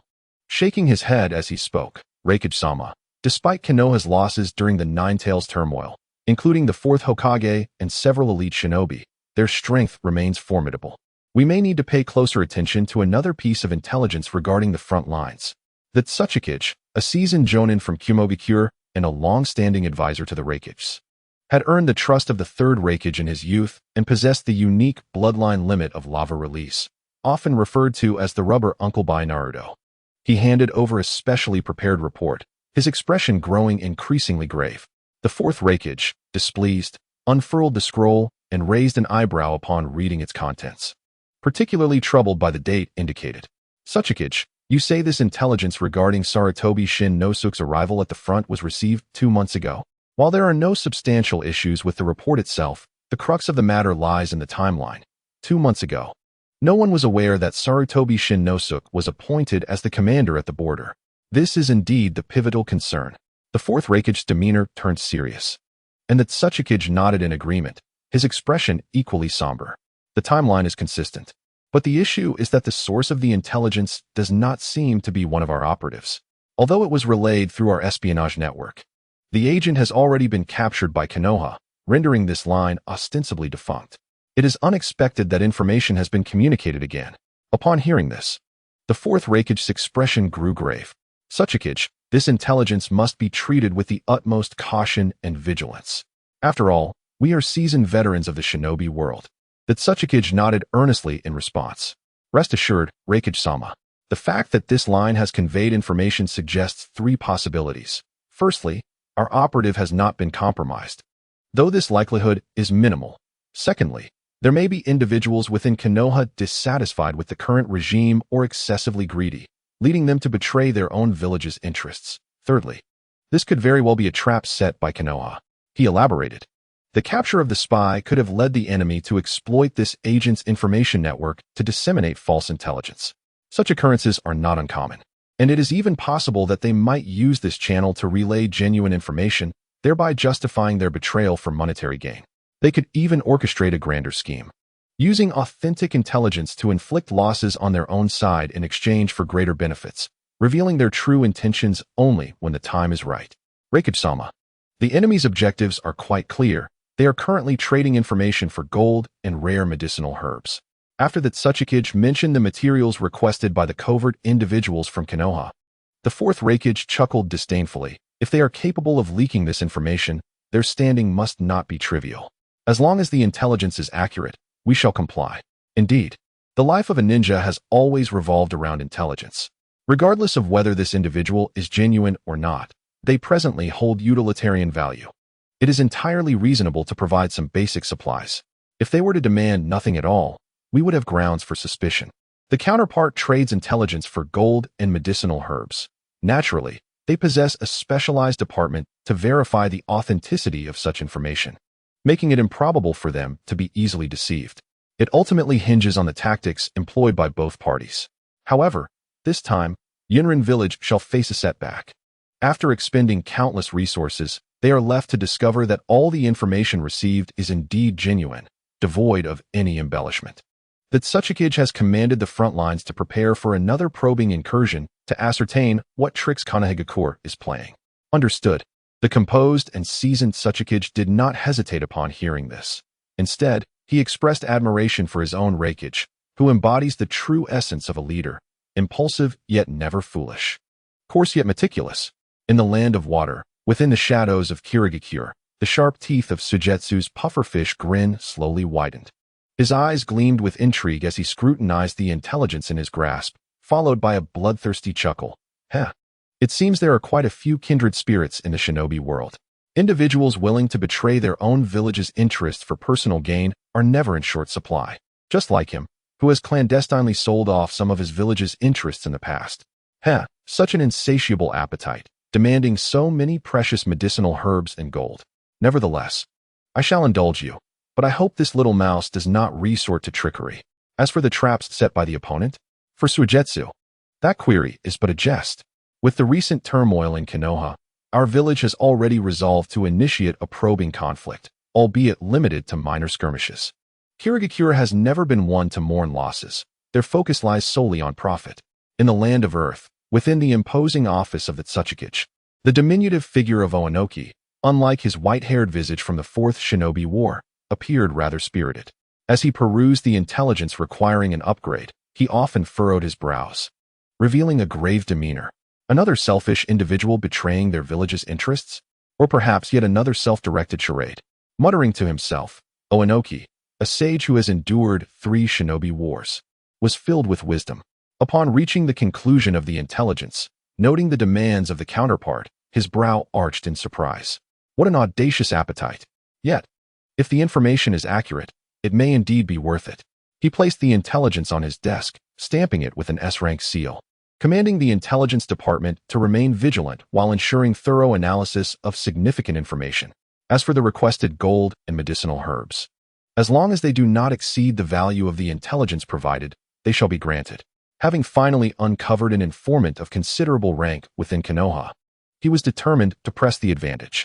Of course, it could also be a ploy orchestrated by the shadowy Danzo, but such tactics are a common ruse among nations, revealing a contest of superior methods and strategic prowess. In Konoha, after a 6-month absence, Uchiha Itachi and Shisui returned to the village. The tension of the front lines had weighed heavily on their spirits. Upon returning, they experienced a profound sense of relaxation. Upon this return, a sense of monotony enveloped the air, particularly for Orochimaru, one of the legendary Sannin, as he gazed upon the desolate gates of Konoha. A hoarse smile crept across his face, his tongue instinctively licking his lips. With a rasping chuckle, Orochimaru slowly made his way into the village. To others, this scene might have seemed unremarkable. However, to Uchiha Shisui, it was steeped in irony. Lord Orochimaru was indeed a hero. Since the tumult of the Nine Tails incident last October, he had single-handedly borne the immense pressure from 2 great nations and countless smaller ones for a full 6 months. The burden on the front lines was unimaginable. Yet within half a year, the storm had subsided. Yet, This great hero returned to the village in such a disheartened manner, igniting a flicker of discontent within Shisui towards the current Hokage and the higher-ups of Konoha. Brother Yoru, how could the village treat Lord Orochimaru in such a manner? On the way back, Shisui could not suppress his voice, lowering it as he confided in the trusted Uchiha Yoru. Observing Shisui's demeanor, Yoru feigned a solemn expression, regarding him with a serious glance. Shisui, you must have faith in the will of fire. Perhaps these are the thoughts of a few rotten souls, but certainly not the sentiments of all. You must trust the village. Presently, Yoru appeared to warn Shisui earnestly against harboring dreadful thoughts, yet internally, he was elated. Such is human nature. The more one speaks, the more they stifle the burgeoning thoughts within, causing them to fester. If he were to vent alongside Shisui, they would inevitably begin to reflect upon their earlier grievances. His aim now was to suppress all of Shisui's potential outbursts, compelling him to bury any unsettling thoughts deep within, awaiting the opportune moment for an explosive release. Brother Yoru, I harbor no such thoughts. I have always believed in the will of fire. In this moment, despite being a jonin, Shisui exuded a hint of insecurity in the presence of the Chunin Yoru, as if he truly did harbor dissatisfaction with the higher-ups of Konoha, uttering words that rang hollow. Observing Shisui's unease, Yoru's lips curled into a smile as he approached to comfort him, placing a reassuring hand on his shoulder. Shisui, perhaps the pressures of the front line have weighed heavily upon you. Now that you're back, take the time to relax. Do not be too tense. Trust in the village. Trust in the will of fire. Comforted by Yoru's words, Shisui managed to smile, yet doubt crept into his heart. Was he truly beginning to question the village's leadership? No. How could he entertain such thoughts? Initially, he had merely felt a sense of injustice regarding Orochimaru's treatment, yet now, after Yoru's remarks, he found himself genuinely contemplating the village's actions as excessive. Human nature. Yoru possessed unwavering confidence in his grasp of it, his smile widening as he sought to instill guilt within Shisui. The more Shisui believed he had harbored malevolent thoughts, the more those sentiments would be etched into his heart once suppressed.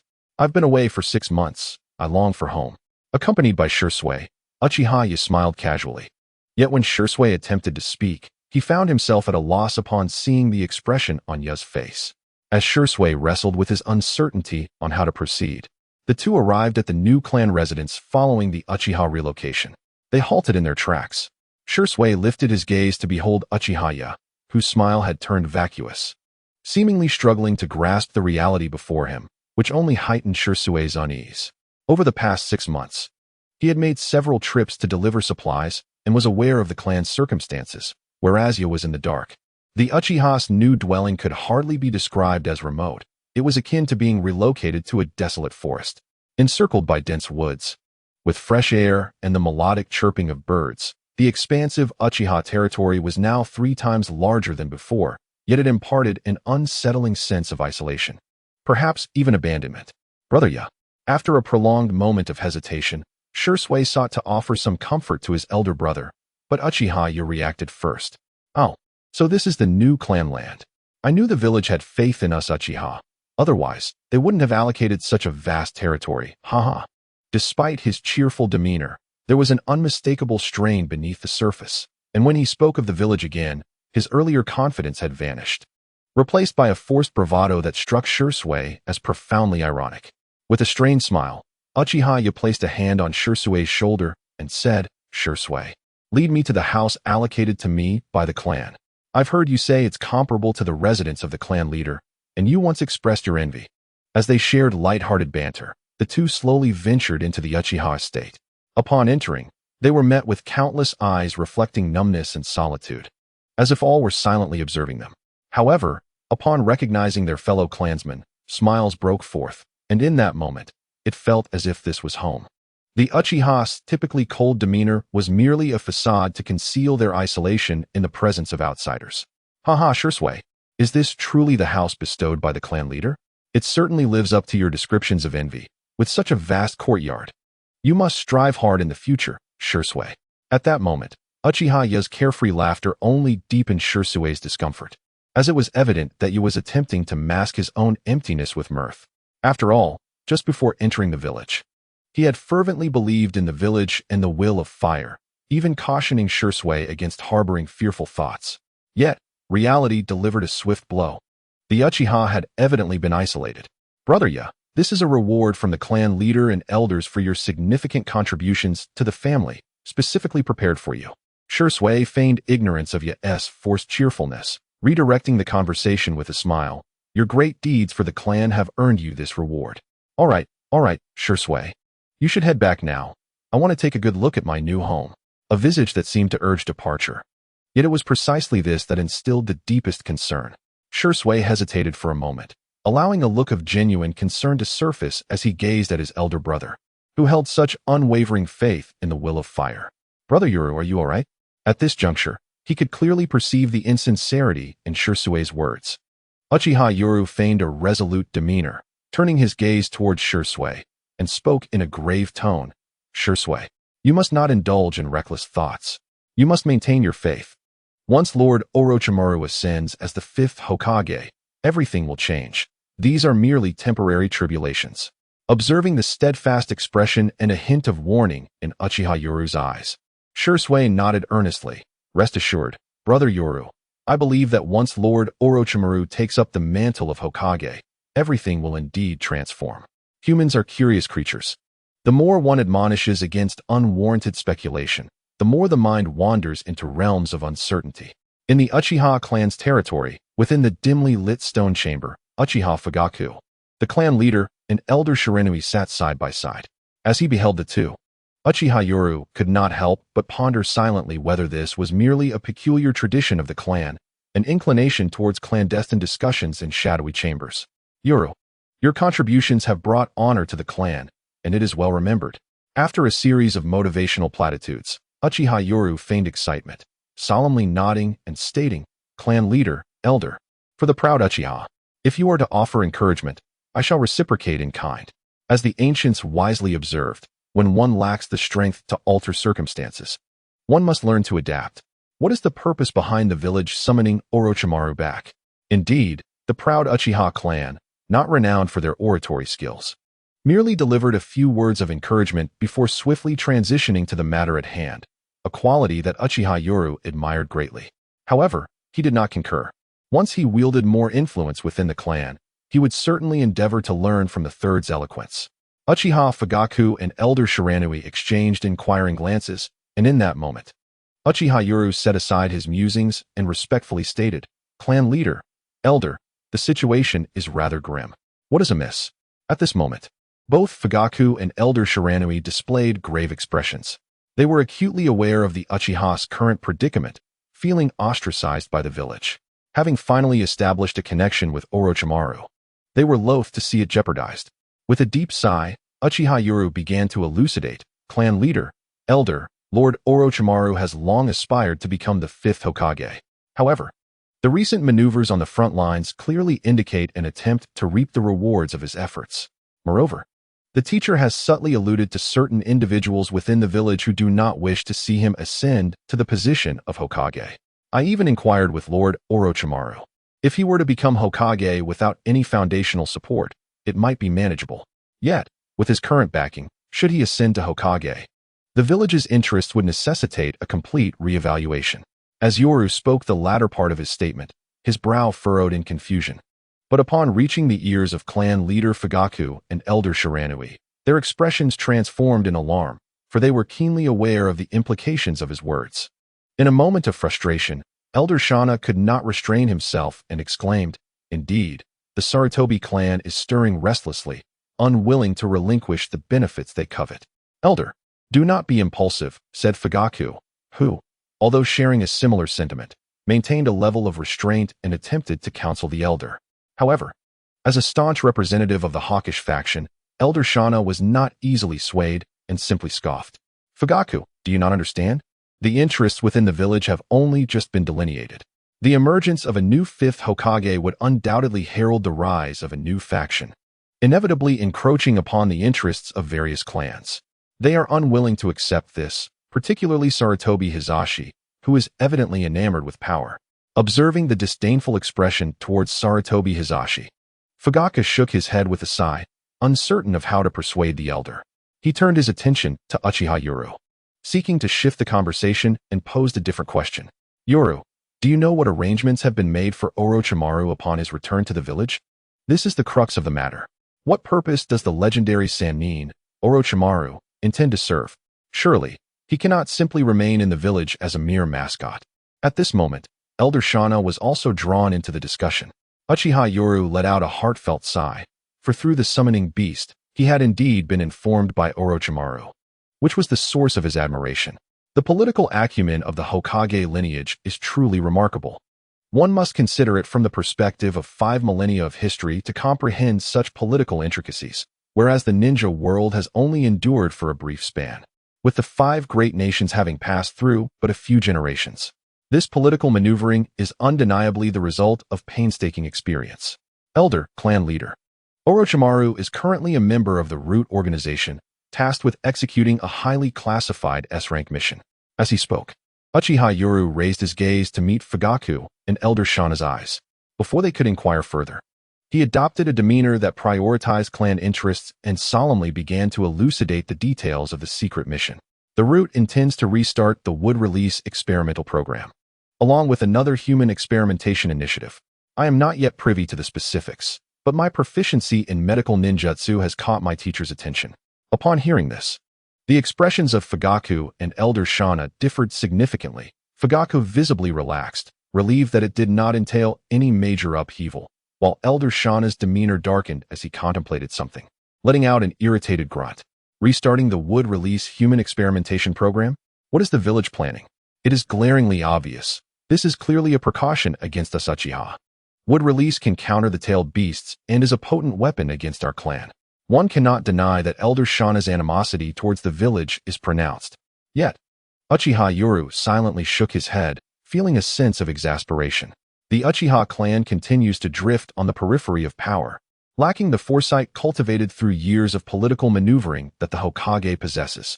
It is evident that this is an attempt to sideline Orochimaru, a highly classified mission that aligns perfectly with Orochimaru's inclinations, while simultaneously alleviating the impending political crisis. There is no need to select a 5th Hokage. The interests of the village's upper echelons are secure. Maintaining the status quo is indeed preferable. Little did anyone anticipate that this time of concealment might lead Orochimaru to entirely abandon his hopes for Konoha. Perhaps it was only when all of this was set in motion that Orochimaru's resolve truly waned. Elders, based on the intel I have gathered, the village's Wood Release experimental initiative had actually succeeded unexpectedly several years ago, which is the reason for its revival now. What? Upon hearing this revelation from Uchiha Yoru, both Fugaku and Elder Shana were taken aback, their expressions transforming in an instant. Wood Release. While Fugaku might not fully grasp its implications, Elder Shana understood all too well the terrifying nature of such a power. The village had actually succeeded, and was now set to restart? In that moment, Elder Shana's myriad frustrations dissipated, replaced instead by a profound sense of dread. Wood Release. Only those with the right eyes could contend with it. In the absence of such ocular prowess, they could not afford to provoke Konoha any further. Elders, Orochimaru-sensei has indicated that although the last experiment was a fortunate anomaly, this time we have a greater chance of success. Within 2 years, with our full support, Orochimaru-sensei could very well secure the title of Hokage. This statement was a product of Uchiha Yoru's own musings, yet it resonated differently in the ears of Fugaku and Elder Shana, both displaying expressions of dawning realization. Indeed, if Orochimaru were to achieve success a few more times, leading a cadre of Wood Release ninjas, his ascension to Hokage would be unstoppable. Their eyes ignited with fervor. While they could not thwart the Wood Release project, they could align themselves with the future Hokage. Was not Uchiha's primary objective to rekindle trust with Konoha? What did it matter if it involved Wood Release, especially since they could not control it? However, they remained unaware that this so-called Wood Release was merely a diluted version. They could scarcely hope to compete even with the base 3-tomo Sharingan. Wood Release. The phrase echoed in the minds of Uchiha Fugaku and Elder Shana. And after a prolonged moment, they began to digest its implications, still unable to conceal their astonishment. Had the village gone mad? Clearly not. Rather, it suggested a different possibility. Konoha had made groundbreaking advancements with Wood Release. Observing the expressions of the clan leader and elder lost in their own thoughts, Uchiha Yoru took a deep breath and spoke solemnly.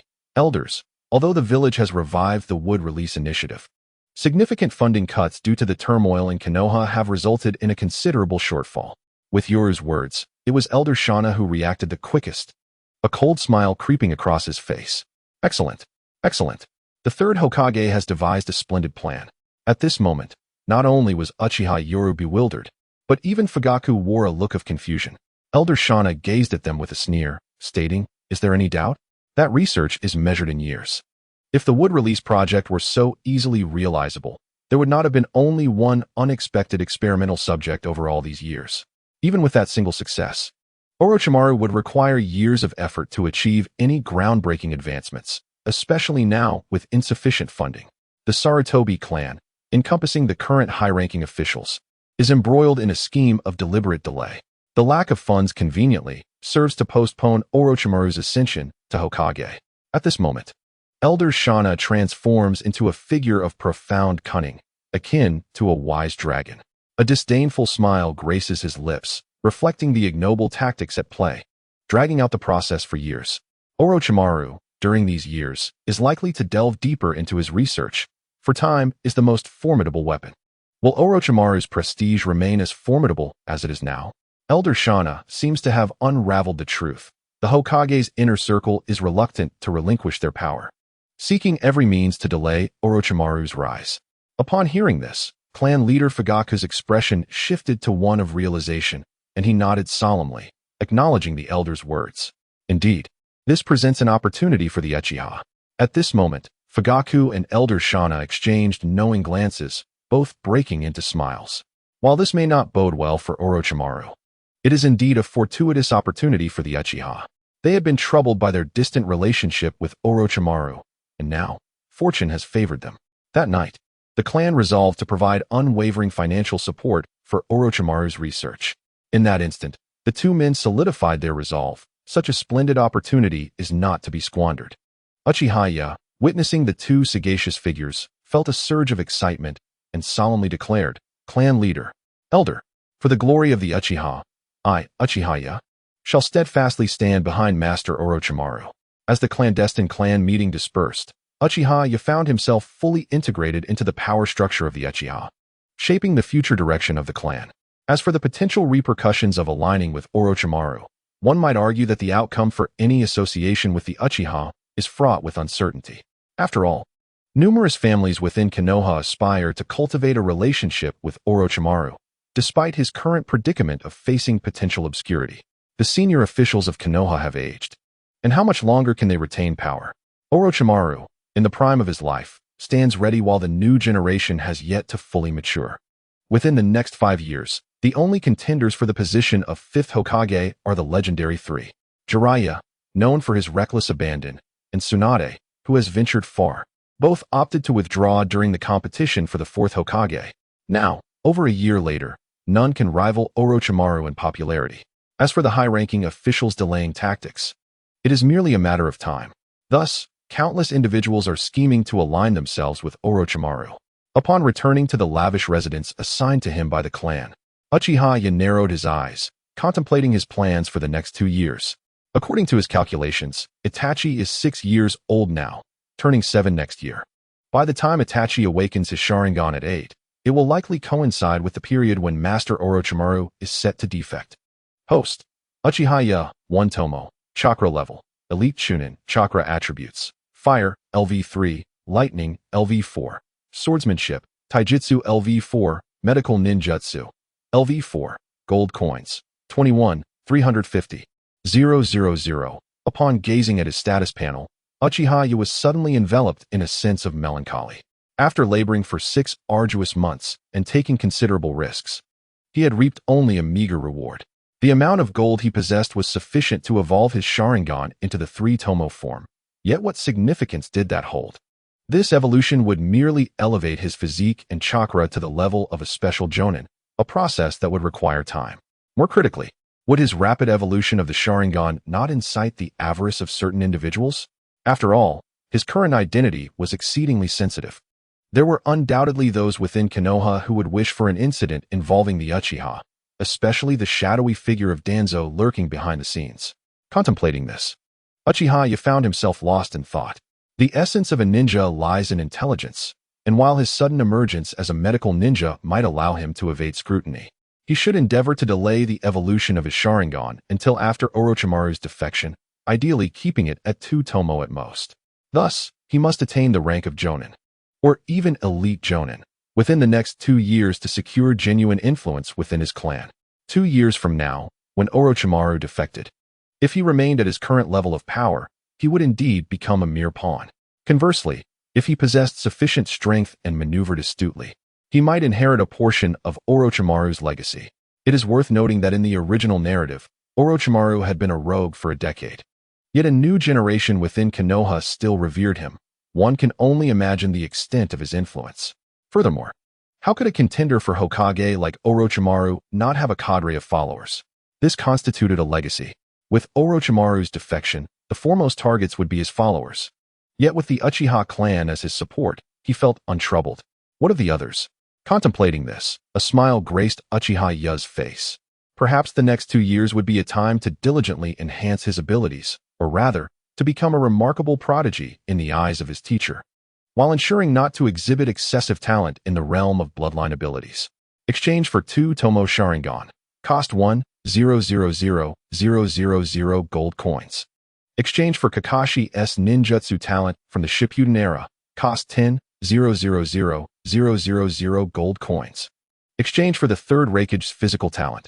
Cost 10,000,000 gold coins. Instantly, a powerful, piercing sensation coursed through his entire being, as Uchiha Yu resolutely endured this agonizing yet tingling feeling.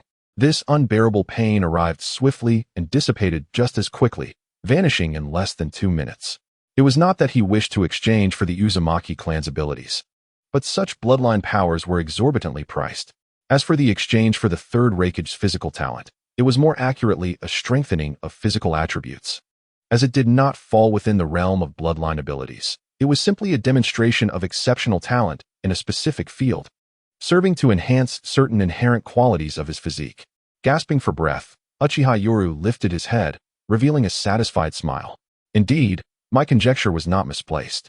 Aside from the bloodline exchange, the process of enhancing one's physical constitution is a gradual endeavor, while Kakashi's hand seal speed is remarkably direct. Although the Third Hokage appeared for only a brief few episodes, he was undeniably an astonishing figure, especially considering the weight of the evaluations made by others, which he meticulously pondered before arriving at his final conclusions. The Third Hokage was capable of single-handedly confronting tailed beasts, rendering even the 8 tails utterly exhausted, which underscores that both his physical stamina and chakra reserves are undoubtedly on par with those of a tailed beast, as this was indeed a clash of brute strength. Notably, his ultimate battle spanned 3 days and nights against thousands of shinobi, culminating in his eventual exhaustion and demise. Furthermore, in terms of affinity for lightning-based ninjutsu, his transformation could be said to align more closely with the physical enhancements characteristic of the Third Hokage. Feeling the changes within his body, Uchiha could not help but smile. I have become quite the prodigy in chakra control, particularly when considering Kakashi at the pinnacle of his capabilities. Kakashi's innate talent for ninjutsu is exceedingly formidable, as evidenced by his hand seal speed and his creation of the A-rank technique, Chidori, at the tender age of 12.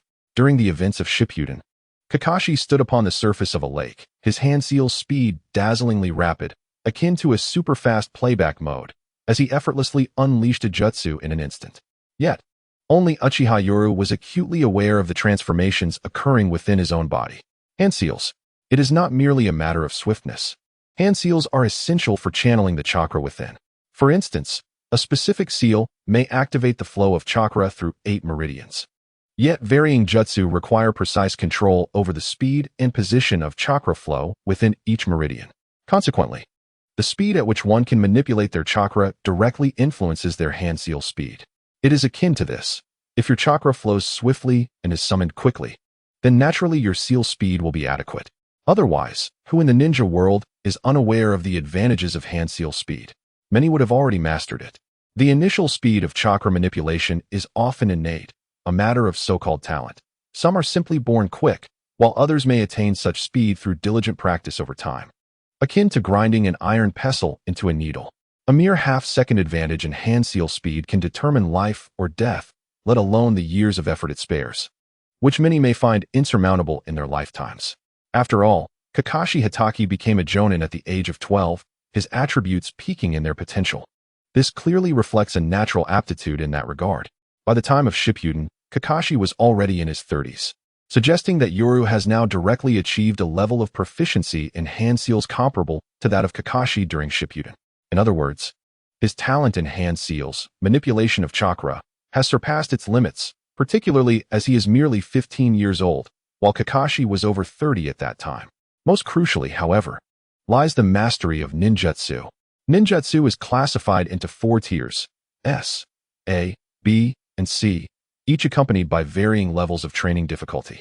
Should one fail to meet the requisite standards for chakra manipulation, no amount of practice would yield success, particularly for those intricate jutsu that demand the activation of numerous chakra pathways, a feat far beyond the capabilities of an ordinary ninja. At this moment, the dual Tomo Sharingan manifested in Uchiha Yoru's eyes, a smile gracing his features as he sensed the transformation within his body. He murmured to himself, "The awakening of the dual Tomo accelerates the evolution of my physical prowess. Thus, the sudden increase in the flow of my chakra can be somewhat justified. As for the Third Hokage's physique, it is indeed a gradual process, perfectly aligned with my progress. In the realm of ninjas, the awakening of a bloodline or its evolution heralds a monumental transformation. There are countless instances of individuals who have risen from obscurity to brilliance. For the nature of bloodline-limit is inherently enigmatic. Consequently, his evolution into the dual Tomo Sharingan has significantly enhanced his control and speed of chakra manipulation. A reasonable development given the unique attributes of each individual. Host: Uchiha Yoru, dual Tomo. Chakra level: Elite Chunin. Chakra attributes: Fire, LV3, Lightning, LV4, Earth, LV1. Swordsmanship, Taijutsu LV4. Medical Ninjutsu, LV4. Coins, 350,000. Observing his attributes, though not markedly altered, merely an addition of an Earth attribute, he recognized this as a benefit derived from the enhancement of his physique. Considering the original text indicated that the Third Hokage possessed the attributes of Fire, Lightning, and Earth, Uchiha Yoru, however, wore a satisfied smile. With a physique akin to that of the Third Hokage, he was destined for greatness, even without the Sharingan. While it seemed that only the Sharingan had evolved, he alone understood the true nature of the changes within his body. During the Shippuden, Kakashi's hand seals were a blur, yet the records indicated that he and Itachi were both masters of the art. His overall strength now rivaled that of Special Jonin, all while evading suspicion, particularly from his mentor, Orochimaru. More importantly, he could grasp the advanced ninjutsu taught by Orochimaru with the brilliance of a prodigy. "Ah, Orochimaru-sensei, with these transformations in my body, you should find it difficult to discern anything amiss. After all, the innate talent of the Third Hokage requires persistent effort to master." At this moment, Uchiha Yoru smiled. Even though Orochimaru had betrayed them, with his current foundational physique, he envisioned becoming an elite jonin within 3 years, a true genius. Combining the Third Hokage's physical attributes with Kakashi's talent for chakra control. Upon Orochimaru's return to Konoha, it seemed as though he made little impact, overshadowed by the reports of heavy bombardment from the front line. Lord Sarutobi Shinjiro had achieved significant accomplishments while stationed at the borders of Konoha, with stability approaching, and the Hyuga and Uchiha clans at the borders with the Land of Water also finding a semblance of peace. In October of last year, Konoha experienced turmoil triggered by the Nine Tails incident, yet it appears to be gradually stabilizing, on the verge of returning to a period of peace reminiscent of its past. However, the current village is under the long-standing leadership of the Third Hokage, alongside the legendary Sannin. The presence of the Sannin seems to be diminishing at an alarming rate. With Tsunade and Jiraiya absent from the village, references to the once-renowned trio have become increasingly rare. Instead, the flourishing village buzzes with tales of the Third Hokage's monumental achievements in restoring order amidst the chaos. Orochimaru, one of the Sannin, has seemingly faded into the background, becoming an inconspicuous figure. In contrast, the prestige of the Third Hokage continues to ascend daily. Particularly during this tumultuous period, the Hokage has emerged as a pivotal force, single-handedly steering the village towards stability. Coupled with the clandestine maneuvers of the higher-ups, it appears that all accolades are being attributed to the Third Hokage. The students of the Ninja Academy, influenced by their surroundings, have begun to idolize the Hokage blindly, with some even claiming him to be the strongest Hokage of all time. In the span of less than 6 months since the upheaval caused by the Nine Tails, the village is on the brink of peace. Thanks to the valiant efforts of the Third Hokage, who can indeed be regarded as the most powerful Hokage in history. At this moment, a Chunin instructor passionately recounts the Hokage's remarkable deeds from the podium, igniting fervor among the students below, who are filled with excitement. Yet, among the throng of enthusiastic pupils is a young boy adorned in a black short-sleeve shirt embroidered with the Uchiha clan's fan emblem, Itachi Uchiha. At merely 6 years of age, he begins to ponder deeply, observing the fervent admiration of his classmates and the teacher. He has been to the front lines and learned from his brother Shisui that the supreme commander at the borders with the land of lightning and the land of water is none other than Lord Orochimaru. Shouldn't the credit for restoring stability belong to him? Why has everything changed? Where has Lord Orochimaru gone? Why is it only the Third Hokage now? With a maturity beyond his years, Itachi finds himself grappling with questions that are far beyond the concerns of a child his age. A profound sense of confusion settles within him, prompting an internal quest for answers. Just then, a timid voice interrupts his thoughts. Itachi glances over to see a delicate-looking girl, exuding an air of quiet elegance, hesitantly approaching him. Gathering her courage, she finally speaks. Itachi-kun, with the front lines stabilizing, does that mean Lord Yoru will be returning? Yoru, a disciple of Orochimaru and a member of the Uchiha clan, enjoys great renown. Itachi immediately understands and nods gently, affirming, yes, brother Yoru has returned. Upon hearing these words, the little girl instantly beamed with joy. Sunlight poured into the classroom, illuminating the short sleeves on her back, which bore the emblem of the Fan clan. The vibrant rays of the sun bathed the village, permeating it with an atmosphere of youthful serenity, as Konoha seemed to flourish, enveloped in a time of peace. Within the Hokage office, the Third Hokage, who was gazing at the current ambience of Konoha through a crystal ball, exhaled a deep sigh of relief while puffing on his pipe, wisps of smoke swirling around him. Hisashi, you have worked hard lately. In the office, Tenten and Mito Menju sat beside him, sipping hot tea, but a single remark from Mito Menju caused the Third Hokage to sigh heavily. You all, alas, although Orochimaru has strayed somewhat from his path, this should not be the case. As a mentor, he should not usurp all the merits of his disciples to embellish his own reputation, nor should he resort to suppressing them. This thought left him feeling somewhat melancholy. Observing Sarutobi Hiruzen's self-reproachful demeanor, Tenten calmly took a sip of her tea and spoke with a composed tone. Hiruzen, Orochimaru has joined Danzo's route, which operates in the shadows. Much like the oil girl Ryoma. Thus, you need not blame yourself. This is Orochimaru's own choice. It was after the fourth Hokage's failure that Orochimaru aligned himself with Root. Mito Menju, noticing Sarutobi Hiruzen's troubled hesitation, let out a sigh and shook his head. Hiruzen, at this moment, you cannot waver. Orochimaru is too dangerous, especially since he is drawn too close to the Hyuga and Uchiha clans. Should he ascend to the position of Hokage, it may usher in turmoil for Konoha. From a political standpoint, the factional power of the Third Hokage's lineage had become entrenched over the years. If Orochimaru were to rise, the first to be impacted would be their original interest group. The Hokage's influence was limited, having been largely divided among the higher-ups in the Inuzuka, Nara, and Akimichi clans. If Orochimaru were a lone wolf, it would be manageable, yet he commands his own faction, poised to stake a claim on that power.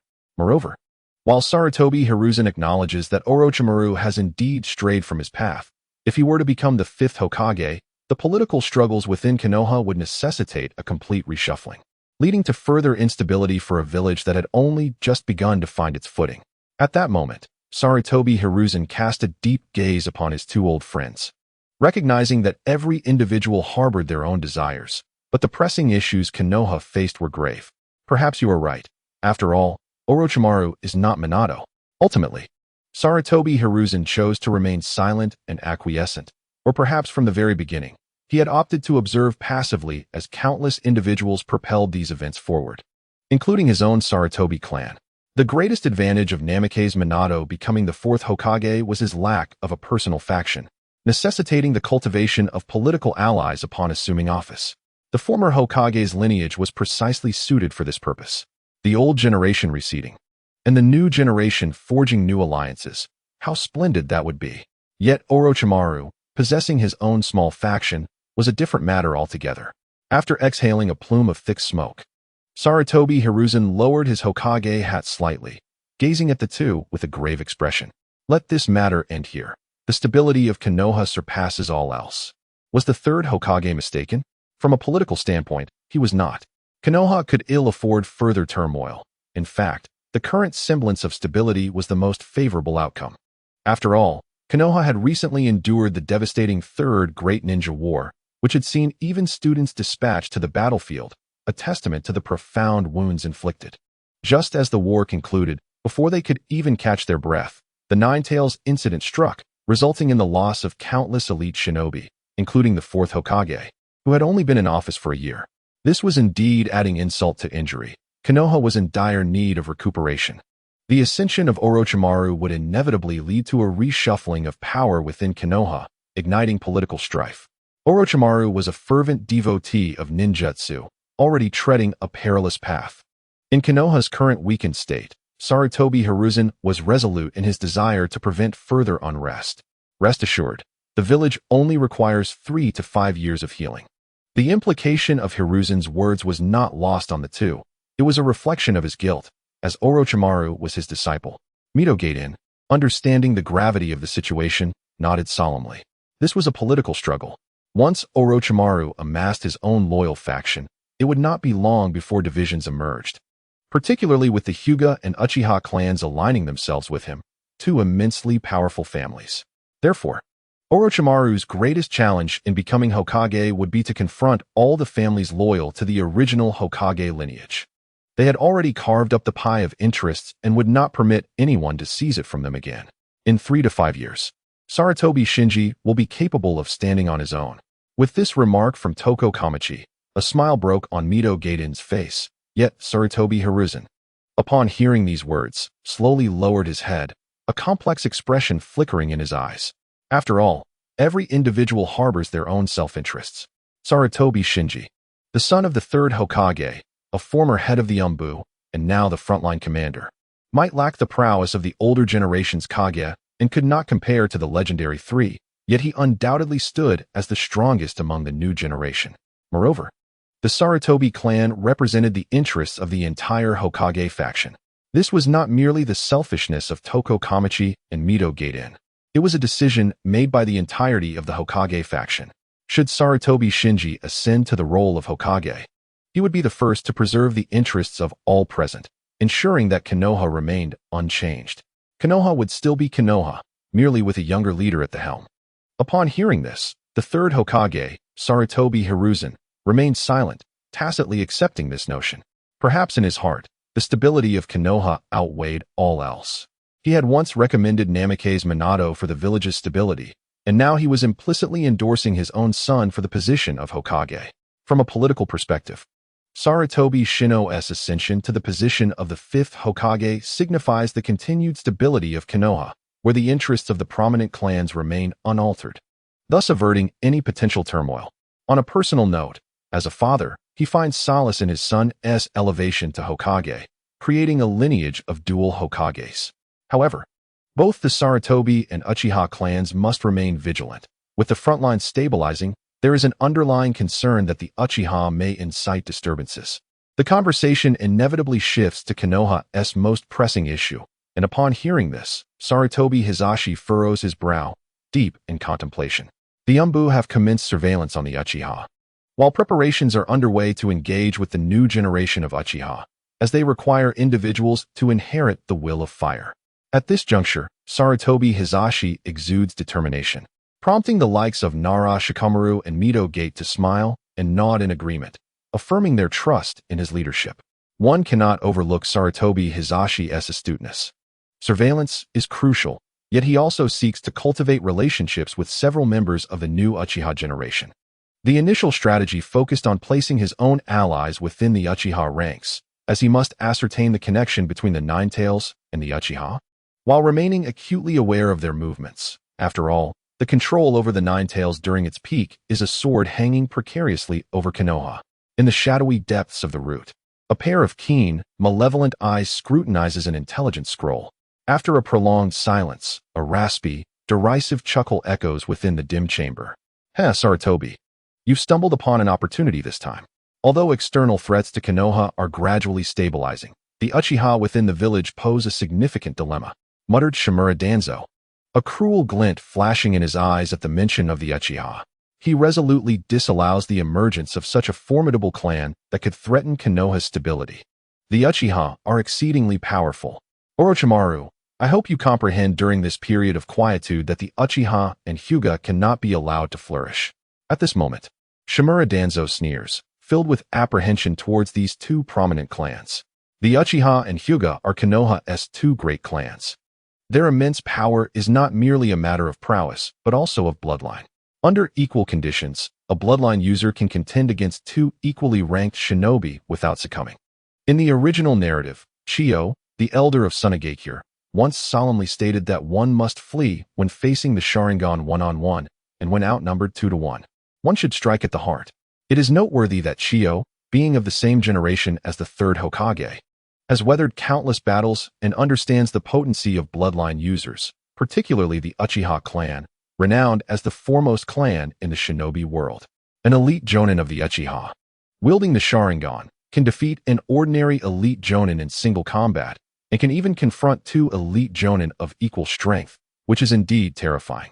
While the disparity between genin and chunin may be negligible, as various shinobi villages can easily cultivate them, elite jonin represent the very foundation of each village's strength and are not easily expendable.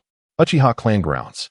The Uchiha clan's relocation to the remote lands, though considerably larger than before, has left them ensconced within the towering embrace of ancient forests, rendering them isolated. Within the heart of the clan's abode, a house exuding an air of solemnity, the sound of an infant's cries echoes through the halls. Greetings, clan leader. Greetings, Lady Mikoto. Uchiha you respectfully bows to Uchiha Fugaku and the other figure serving tea, Uchiha Mikoto, in the living room. Hehe. You are too courteous, Yukuin. Mikoto responds with a warm smile, pouring tea for the two while casting an apologetic glance. I apologize, Sasuke is still young and a bit noisy. Mikoto, embodying the essence of a devoted housewife, explains the faint cries of the child, while Fugaku, the clan leader, smiles in response. Hehe, according to our genealogical hierarchy, you should address Mikoto as sister-in-law, yeah. The typically stern Uchiha Fugaku rarely indulges in jest, yet here he displays a rare smile. The surprised glimmer in Mikoto's eyes reflects her astonishment at this unexpected levity, while Uchiha responds with a grin. Sister-in-law, clan leader. Fugaku's intent to foster camaraderie is clear, and he would not rebuff this sentiment. This statement ignites a surge of excitement within Uchiha. At last, he has entered the inner circle of the clan's power.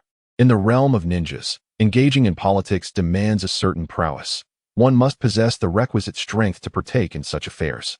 Unlike his previous life, where mere ambition sufficed, in this world, personal strength reigns supreme. Without the prowess of a jonin, participation is simply unattainable. Uchiha understands the reasons for his current standing.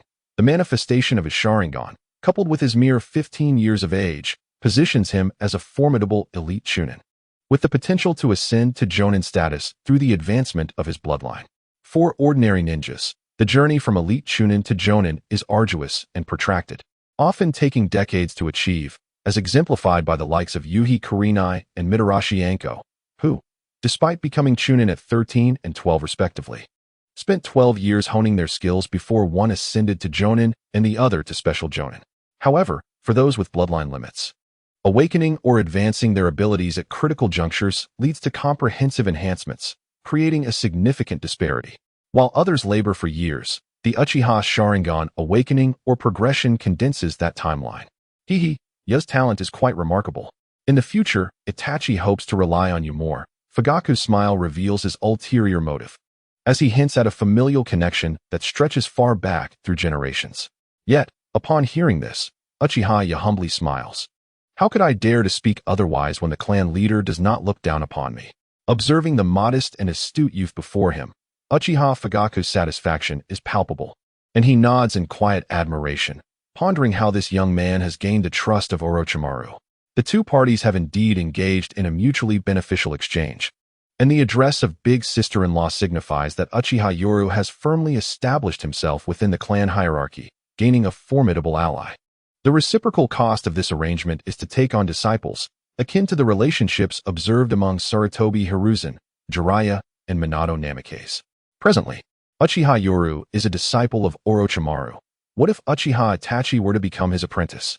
Though Uchiha Itachi may lack the fate to enter Orochimaru's tutelage, becoming a grand disciple is certainly commendable, thus adding a layer of prestige from the Hokage lineage to their identities. At this juncture, Uchiha Fugaku gazes upon the young lad with admiration, appreciating his astuteness, while Uchiha Yoru silently rejoices. It is indeed fortuitous, as he had been troubled by the impending ramifications of Orochimaru's defection. Although his own identity would remain unscathed, it would undoubtedly cast shadows upon him.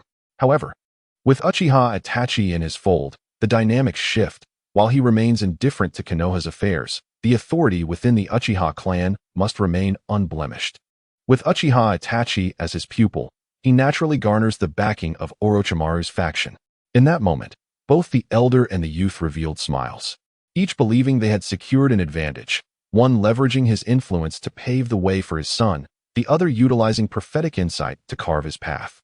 "Oh, I shall summon Itachi forth," Uchiha Yoru declared. Meanwhile, the gentle Uchiha Mikoto, upon hearing this, smiled warmly, nodding at the two. As she turned to leave, Uchiha Yoru, with a smile gracing his face, cast his gaze downward, though a glimmer of shrewdness flickered in his eyes. Uchiha Mikoto, daughter of Elder Shiranai, may appear as a simple homemaker, yet one must not underestimate her.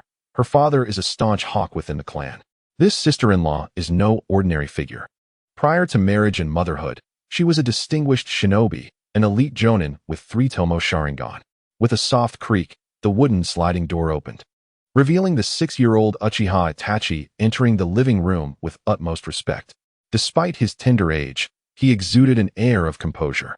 The moment Uchiha Itachi stepped inside, Uchiha Fugaku's smile transformed, gaining an air of authority. He glanced at his son before pointing to Uchiha Yoru and solemnly declared, "Itachi, from this day forth, you shall be under the tutelage of Lord Yoru." In that instant, Uchiha Itachi displayed a hint of astonishment, while Uchiha Yoru smiled, inwardly exclaiming that fortune was indeed on his side. This way, he believed he would not be easily outmaneuvered. "Master Yoru," the young Uchiha Itachi respectfully addressed him, obediently performing a deep bow, adhering closely to his father's wishes. Witnessing this, Uchiha Fugaku's smile widened. Itachi, consider that Lord Yoru is also your father's cousin. Hence there is no disadvantage in taking him as your teacher." Hearing this, Uchiha Yoru couldn't help but smile inwardly. Indeed, those who navigate the waters of politics must possess a certain cunning. Now, he has even become a relative, and from his vantage point, everything felt remarkably gratifying. "Esteemed Patriarch, your courtesy is greatly appreciated. I shall devote myself wholeheartedly to the guidance of Itachi. By the way, I shall seek an opportunity to discuss this matter with Master Orochimaru. Perhaps Itachi would be a suitable candidate for the summoning beast of the Dragon Cave." As Uchiha smiled while speaking these words, Uchiha Fugaku, who stood nearby, immediately broke into a hearty grin. The sight astonished the young Itachi, who was taken aback by his usually stern father's unexpected demeanor. Itachi, though undeniably mature, remained a novice in the realm of politics. Otherwise, how could he have been portrayed as a traitor in the original narrative? The sheer joy radiating from Uchiha Fugaku was indicative of his confidence in his successor. If his son were to forge a pact with the summoning beast of the Dragon Cave, it would essentially align him with the Hokage lineage. As Fugaku was in the prime of his life, he envisioned a future where his son would mature and seamlessly assume the role of clan leader, while Uchiha could ascend to the position of elder within the clan. The status of being Orochimaru's apprentice might not suffice. But what of being the disciple of the 5th Hokage? This thought alone brought a broad smile to Uchiha Fugaku's face. Orochimaru would inevitably become the 5th Hokage, and securing a position for Uchiha as an elder would be a strategic political investment. As for the recent suppression of Orochimaru by the village, Fugaku was well aware but dismissed it with a scoff. What of Sarutobi Shinji? Even if he were to receive accolades from the front lines, could that ever diminish the prestige of the legendary 3? Not to mention the disparity in strength. Seeing the patriarch's beaming countenance, Uchiha Shisui smiled and nodded, saying, "If there is nothing further, I shall take my leave to familiarize myself with Itachi." Uchiha Fugaku, witnessing this, smiled in return and nodded, "Yeah, we are of the same blood. In the absence of outsiders, feel free to call me elder brother." Though the words were casual, Uchiha understood the underlying significance. He recognized that while it was acceptable to listen, to take it to heart would be rather presumptuous. He feigned a grateful smile and replied, "Esteemed patriarch, I shall ensure that Itachi receives proper instruction. However, given that Master Orochimaru has been preoccupied with his research lately, I fear my guidance may be insufficient. I propose that Shisui join me in mentoring Itachi. After all, we cannot allow his prodigious talent to go to waste." Upon hearing this, Uchiha Fugaku nodded in satisfaction, saying, "Excellent, I entrust Itachi's training to you." Uchiha Shisui had long been recognized as the most gifted individual in the clan for many years, his talents rivaling those of the genius ninja Kakashi Hatake. Furthermore, Shisui had already awakened his three-tomo Sharingan, surpassing Kakashi in Fugaku's eyes. This exemplifies the stark contrast between bloodline ninjas and ordinary ninjas. In this era, Kakashi truly epitomized the term genius, graduating at 5, becoming a chunin at 6, and attaining jonin status by 12, an extraordinary life indeed. Yet, the limitations of an ordinary lineage held him back, not to mention that possessing a Sharingan also posed a burden. In the expansive courtyard, there lay a sizable artificial lake. At this moment, Uchiha Shisui, and the 6-year-old Uchiha Itachi sat together. "Shisui, the responsibility of training Itachi will rest upon you from this day forward." At this moment, Uchiha was feigning an expression filled with remorse. Observing this scene, Uchiha Shisui smiled nonchalantly, assuring his elder brother, "Do not worry, I will guide Itachi with utmost care." In Shisui's heart, instructing Itachi was not of paramount importance. What mattered most was to cultivate a closer relationship with Orochimaru. Although the 6-year-old Uchiha Itachi was precocious, he remained somewhat bewildered by their conversation. Nevertheless, his keen intellect had already taught him to commit everything to memory, intending to ponder and organize his thoughts later upon returning home. By the way, what has Itachi been learning at school lately? Having grown somewhat acquainted with Uchiha Itachi, Shisui could not help but display a casual smile, reminiscent of a gentle inquiry made to a child. However, the more serious Uchiha Itachi began to respectfully recount his school curriculum. Aside from the lessons on traps, disguises, and the body flicker technique, the teacher had been frequently discussing the will of fire, particularly emphasizing that the Third Hokage was indeed the strongest Hokage in history.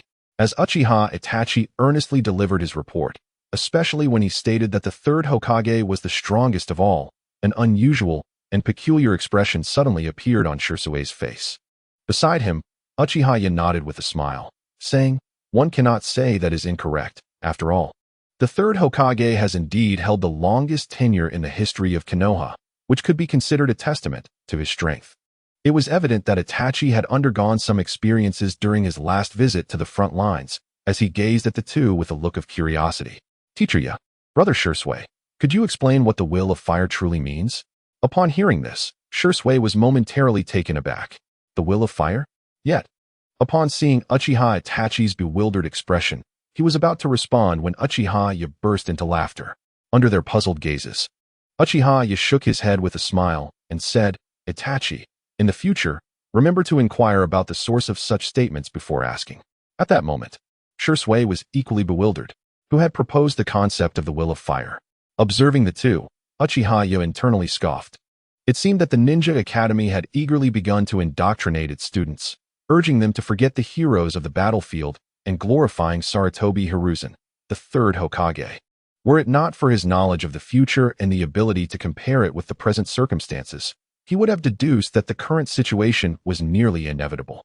He could not help but sigh, acknowledging the shrewdness of political maneuvering, as it had clearly begun to unfold early on. From the outset, Orochimaru was destined to fail. The first condition for becoming Hokage is to possess the strength to dominate the village. One should not aspire to challenge authority without such power, but rather learn to integrate oneself within it, allowing that power to elevate them. It was evident that Orochimaru's political tactics were commendable, yet they had led him astray. However, this could be understood, for how could someone as proud as Orochimaru allow the will of others to dictate his own? Within the Uchiha clan's estate, in the family courtyard, Uchiha exuded an air of sacred reverence as he said, "Itachi, do you know the origin of the name Konoha village? Furthermore, why do we refer to this place as the Land of Fire, and why is the shadow of our Land of Fire known as the Hokage?"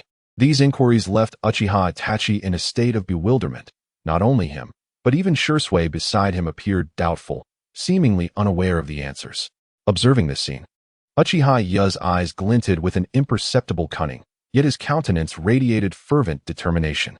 The first Hokage established the dominance of wood release, which is the origin of the village's name, Konoha.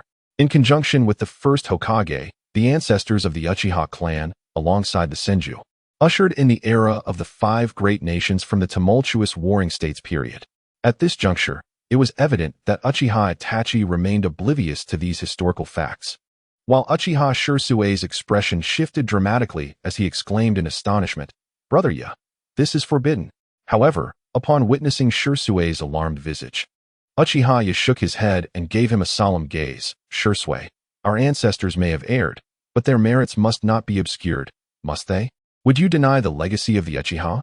In the chaotic warring states period, the average lifespan of both ninjas and civilians was merely around 30 years, with children from ninja clans entering battlefields at the tender age of 5 or 6. In contrast, the current era of the five great nations has seen the age of ninjas entering combat rise to approximately 10, and their average lifespan now exceeds 50 years. This is the remarkable achievement of the Senju and Uchiha.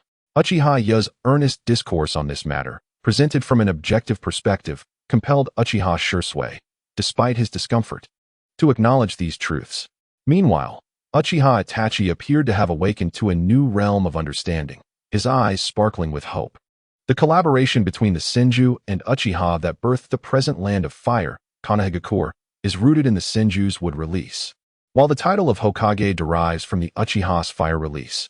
As Uchiha spoke, pride radiated from him as he gently clasped Itachi's shoulder, stating, "The true essence of the will of fire is represented by the Uchiha's fire release igniting the great tree of the Senju's wood release, with leaves soaring and ablaze. This is the very origin of the will of fire. Where the leaves of Konoha dance, the fire shall eternally flourish. The flames will continue to illuminate the village and nurture the budding of new leaves." At this moment, Uchiha murmured these words, which evoked a glimmer of hopeful understanding in both Itachi and Shisui. This is indeed the will of fire, signifying that beneath the fluttering leaves of the Senju, the flames of the Uchiha shall persist. The Uchiha's fire release will serve as a beacon to safeguard Konoha, while the Senju will protect the burgeoning future anew. Uchiha emanated an aura of sanctity, resembling a guiding light in the darkness for the two souls ensnared in obscurity. His words were not mere fabrications. The foundation of Konoha was indeed forged through the alliance of the Senju and Uchiha clans, gathering numerous smaller families to establish this haven. Otherwise, how could the first Hokage wield wood release, the second wield water release, yet the title remain Hokage? Such a notion is absurd. Indeed, the village was not named Wood Shadow, nor Water Shadow, and certainly not Forbidden Technique Shadow, but rather Fire Shadow. At that moment, the young Uchiha Itachi appeared to have his mind illuminated, his excitement evident as he solemnly nodded and said, "Teacher Yuru, I understand.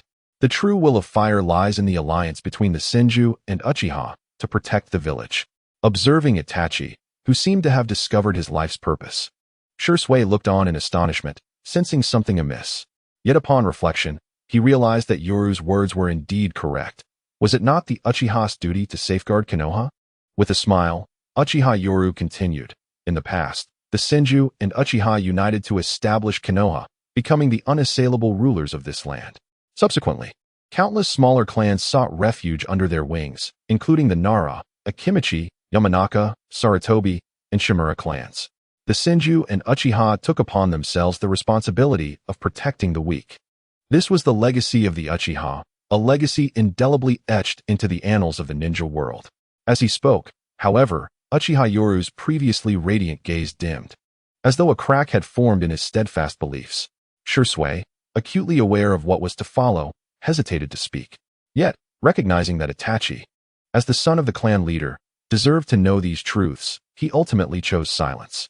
With the establishment of the Fire Nation, Konoha became an unassailable power on this land, prompting other factions to resist absorption, resulting in the formation of various smaller nations. This became the foundation of the current ninja world landscape.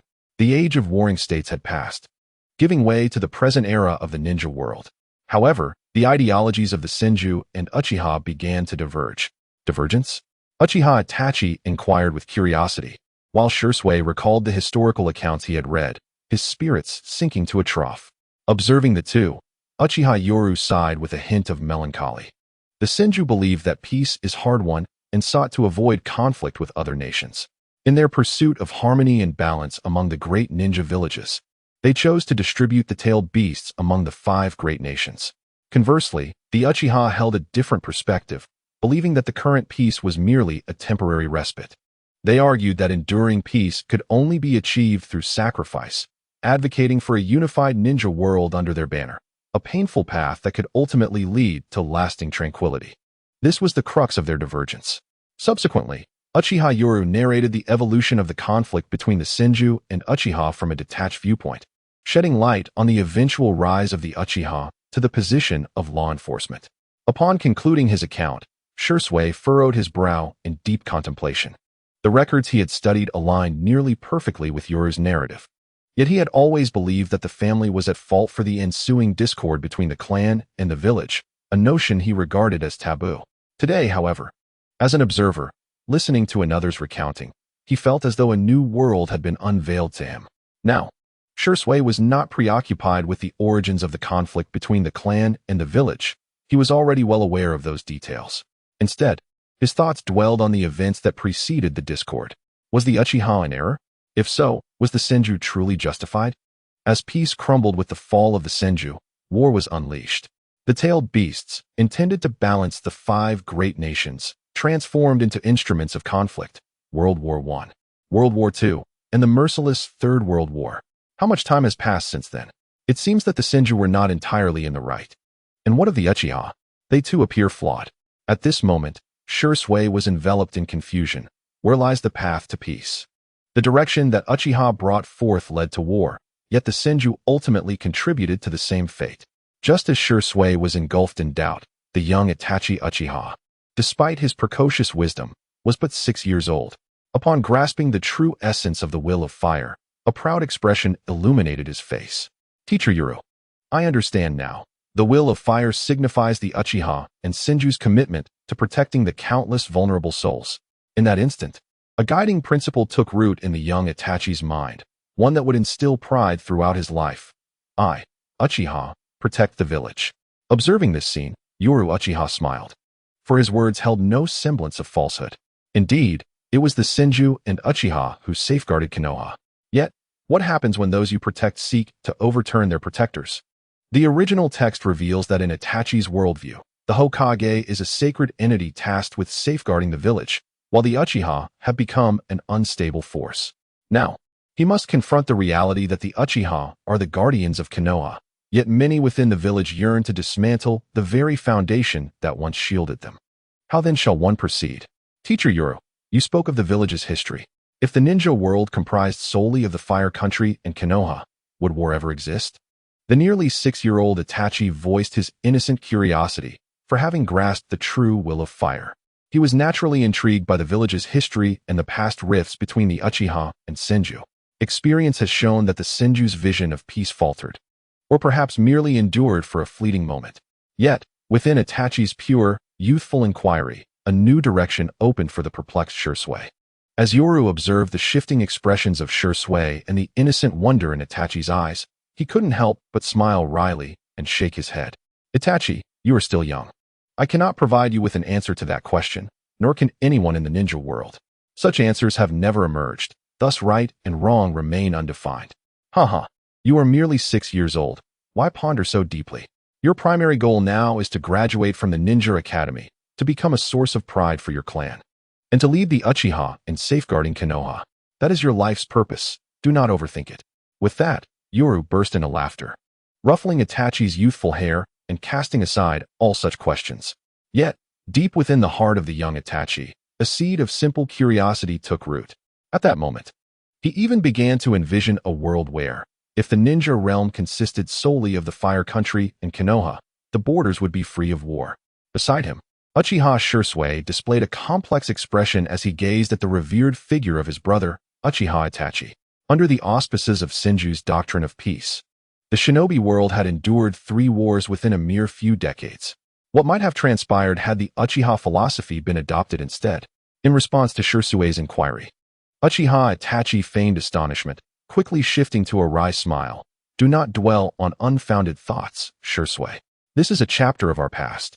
I merely share this with Itachi as it is a responsibility he bears as the son of the clan leader. Although he remained silent, Shisui lowered his head, his mind swirling with myriad reflections. The ideals of the first Hokage, meant to usher in peace, seemingly failed to achieve their purpose, instead transforming familial conflicts into national disputes. The distinction appeared to be a mere amplification of smaller skirmishes into grander battles. What difference existed between the numerous clans in Konoha and the great nations of the shinobi world? It was merely a scaled-down version of the same conflict. Shisui perceived even more, which intensified his unease. The ostracism faced by the Uchiha clan from other families in the village likely stemmed not only from fear of the Nine Tails, but also from intertwined interests, those of the Uchiha clan. This realization sent a chill down his spine. The suspicions surrounding the Nine Tails served merely as a signal, revealing to countless clans an opportunity to seize a portion of the Uchiha's influence. Thank you, Teacher Itachi. I understand the will of fire now. The 6-year-old Itachi, seemingly lost in thought, appeared to have discovered a glimmer of hope, his youthful face breaking into a tender yet resolute smile. Observing this innocent expression, Uchiha Itachi felt a wave of warmth, offering praise. Itachi, you are doing splendidly. Strive to graduate soon. Upon hearing this, Itachi nodded with determination. Rest assured, teacher. I will work hard. Though Itachi exhibited a maturity beyond his years, he remained a mere child of 6. Uchiha Itachi squinted and noted Shisui, who appeared startled. His face drained of color. A plan began to form in his mind. Shisui, what are you dawdling for? Remember to guide Itachi well in the future. After being gently tapped on the shoulder, Shisui snapped back to reality, and with Itachi's encouragement, managed a strained smile, agreeing, Brother Itachi, you can count on me. I will mentor Itachi diligently. It was evident that the more mature Shisui had embarked on a path of enlightenment. No. Perhaps it was more accurate to say he had aligned his thoughts with clarity, albeit a bit excessively. Nevertheless, this was precisely what Uchiha Itachi wished to see, and he chuckled softly while patting Shisui's shoulder. Shisui, this won't do. You are not even as aware as Itachi. Look at him. He understands that fire symbolizes the Uchiha, and the will of fire embodies our clan. Amidst this light-hearted banter, the 3 Uchiha bore distinct thoughts. Uchiha Itachi pondered silently, laying the groundwork while resolutely maintaining vigilance over Itachi, for he could not allow his precious pupil to slip away. As for Shisui, there was no need for concern. His mindset had matured, and though he possessed formidable strength, his spirit often sought solace in others. In the realm of anime, Uchiha Shisui finds his spiritual solace within the legacy of the Hokage lineage. This reliance on others ultimately culminates in a tragic retreat from reality, leading to his fateful decision to take his own life. In essence, despite possessing formidable strength, he prefers to depend on others for the future of his clan rather than harnessing his own capabilities to effect change. At this moment, a strained smile graces Shisui's face. Yet his heart is filled with quiet astonishment. He can only hope that Lord Orochimaru swiftly ascends to the position of 5th Hokage, for it is then that the Uchiha clan may find their opportunity. Meanwhile, the youngest Uchiha, Itachi, is lost in contemplation. He realizes that the will of fire was initiated by the Uchiha, which implies that the Uchiha are synonymous with this very will. This revelation brings a smile to his face, though a lingering question remains in his mind. Who truly possesses greater strength, the legendary Third Hokage, who subdued a chaotic era, or the first Hokage? Konoha, the hidden leaf village of the Land of Fire, boasts a comprehensive armed enforcement system comprising the 5 divisions, the Umbu, Root, Intelligence, Medical, and Barrier departments, collectively referred to as the Konoha 6. Ordinary ninjas merely execute assigned missions and, during wartime, form ninja legions. However, they wield no enforcement authority within the village under normal circumstances. Even the Jonin, unless confronted with spies or similar threats. The Umbu and Root handle classified tasks and clandestine operations within the village. Currently, the head of the Umbu is the eldest daughter-in-law of the Third Hokage, while her husband, an elite jonin, serves as a trusted aide to Sarutobi Hiruzen. As for the head of Root, that title is held by the notorious Danzo Shimura. The Intelligence Department, as its name suggests, is responsible for gathering information and is further divided into 3 subdivisions: interrogation, torture, and code units. The current head of this department is Yamamoto Kaiji. The medical department, founded by one of the legendary Sannin, Tsunade, remains the strongest in the entire ninja world, even in her absence. The barrier department is shrouded in mystery and operates primarily within the village, yet it bears great responsibility, including the sealing of tailed beasts and safeguarding the entire village. Thus, we have outlined the 5 principal departments under the Hokage lineage in Konoha, with the 6th being the Uchiha's police force, established during the tenure of the 2nd Hokage. This department represents the formalization of the Uchiha clan's private power, with its operations predominantly influenced by Uchiha voices. The police force wields considerable authority, possessing independent enforcement rights, which allows them to act without prior notification to the Hokage, exercising the power of ex post facto justification. The atmosphere within the police force is laden with an oppressive air, particularly palpable to outsiders. The department encompasses various units, including interrogation, intelligence, logistics, and armaments, forming a miniature political system within itself. Observing this scene, Uchiha Itachi cannot help but murmur to himself. It seems they are on the brink of establishing a dual governance system, a testament to the profound legacy of the Uchiha clan. Brother Itachi, here is the information you requested. As one of the most outstanding talents of the Uchiha clan, Shisui ascended to the rank of Jonin at the tender age of 13. Now, at 14, he has already proven himself to be on par with the typical elite Jonin, bolstered by his 3-tomo Sharingan, and holds a significant position within the police department. Observing the intelligence report in his hands, Uchiha Shisui meticulously verified its contents. Allowing a sigh of relief to escape his lips, he carefully set the documents aside and lifted his gaze to find Uchiha Itachi, whose demeanor appeared somewhat subdued.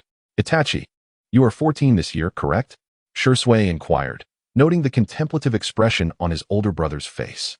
Itachi, taken aback and somewhat puzzled, nodded in affirmation. Yes, brother Itachi. At that moment, Uchiha Itachi let out a soft sigh and shook his head. Shisui, your prowess is beyond question. No one believes you to be inferior to the prodigious Kakashi. However, your youth remains a significant factor. Perhaps being exposed to such darkness continuously may ultimately bring you harm. Hearing these words, Shisui's face flushed with guilt. Itachi, merely a year older, had encountered no less darkness than he. Now, he bore the weight of being a bridge between the Uchiha and the Hokage. Contemplating this, Shisui's feelings of melancholy and dissatisfaction dissipated. Did Itachi not endure the same pressures? Was his exposure to darkness not equivalent? What right did he have to evade responsibility? Brother Itachi, rest assured, I will not let you down. At that moment, Shisui's expression radiated determination, prompting Itachi to smile wryly and shake his head. Shisui, that notion is misguided. We are all working for our clan and for Konoha. Subtly pushing the documents forward, Shisui's attention was drawn to the contents, particularly the figures mentioned therein, causing his brow to furrow. Meanwhile, sitting at the table, Uchiha Itachi lowered his head slightly, casting his gaze into shadow, revealing a hint of despondency. Yumino Sho, as he perused the documents. Shisui's heart sank upon noticing that the only surviving relative mentioned was Yumino Irika, whose parents had perished during the Ninetales incident. His hand involuntarily trembled at the realization. Brother Itachi, what has Yumino Sho done? Shisui's voice dropped to a hushed, raspy whisper, for he understood that Yumino Sho hailed from a humble Chunin family, all of whom had succumbed during the Ninetales rampage, leaving behind only a nephew still enrolled in the Ninja Academy, while he himself was merely a Chunin. Perceiving Shisui's unease, Uchiha Itachi took a deep breath. Upon opening his eyes, his blood-red Sharingan displayed 2 spinning tomo, emanating a sense of oppression. Shisui, the duty of a ninja is to execute missions. The rest is not your concern. Yet, upon hearing this, Shisui could not suppress a self-deprecating smile, wondering if he was once again tasked with handling unsavory assignments for the root. An air of tension filled the office as Itachi eventually broke the silence. Observing Shisui's despondent mood, "Shisui, this is all for Konoha. A few days ago, Yumenoshu was apprehended by the police. Ensure that the transactions concerning his properties are handled discreetly, transferring them under Sarutobi Hiruzen's name. Remember not to leave too many assets for Umeno Irika. The underlying implication is that leaving behind too many assets may ultimately jeopardize the soon-to-be graduate, Irika Umeno. It is evident that Shisui has engaged in such endeavors before. Yet each occasion inflicts psychological torment upon him. Brother Yi, how much longer must we endure this?" Shisui finally voiced his frustration. Having executed an excessive number of clandestine missions within the brief span of less than 3 months since returning to Konoha, "Brother Yi, are you aware of the recent sentiments circulating among the villagers regarding our Uchiha clan? Ever since their return to Konoha with Orochimaru, the latter has been effectively sidelined.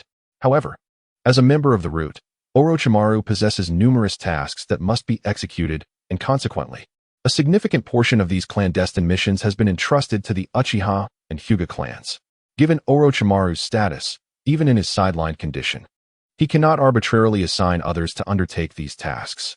Moreover, his position within Root is akin to that of a deputy, thus necessitating his involvement in certain unsavory missions. These assignments have been assumed by the ninja families aligned with Orochimaru, and with the presence of Yi, the Uchiha clan has naturally received the bulk of the workload. However, it is apparent that these shadowy figures evoke a sense of oppression, particularly as they continually challenge Shisui's worldview. In a nondescript office within the police department, Shisui lamented, "Brother Yi, the village is now rife with rumors that the Uchiha clan, relying on our noble lineage, is mercilessly apprehending common ninjas for any transgressions, yet turning a blind eye to the transgressions of the prominent clans. The police department has long since succumbed to corruption." At this moment, Shisui's frustration was palpable, while Uchiha Yi feigned a countenance of melancholy and concern, which ultimately transformed into resolve. "Shisui, you must understand that this is all for the stability of Konoha." Upon hearing this, the youthful visage of Uchiha Shisui reflected deeper frustration as he muttered, "Brother Yi, how can there be so many unsavory tasks within Root? All of them." Despite his lengthy discourse, Shisui struggled to articulate his feelings, while Uchiha Yi heaved a deep sigh. "Shisui, you must comprehend that the village is currently enduring a tumultuous period, necessitating exceptional measures. Among these unsavory tasks, many are of significant gravity, and as for wrongful accusations, one can merely express apologies. The orders originate from Root, and the deliverer is unaware of their validity. Where there is light, there must also be shadow, no matter how selfless the Third Hokage may be. Without darkness, how could there be light?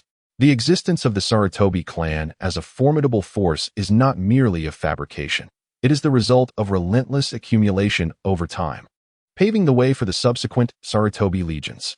Shisui, the Sarutobi clan requires certain things at present, thus there are matters you must accept in silence. The proverbial cake of Konoha is limited in size. For the Sarutobi clan to flourish, they must encroach upon the interests of others. In the presence of Uchiha Yi, the nature of certain missions has begun to shift, particularly the case of Hien Shu, whom they now need to handle discreetly. The Chunin, Hien Shu, was captured by the Land of Grass during a mission for half a month, raising suspicions of espionage. The mere mention of the word suspected is sufficient, particularly when the individual in question is merely an ordinary Chunin. It is better to wrongfully eliminate 1,000 than to let one escape.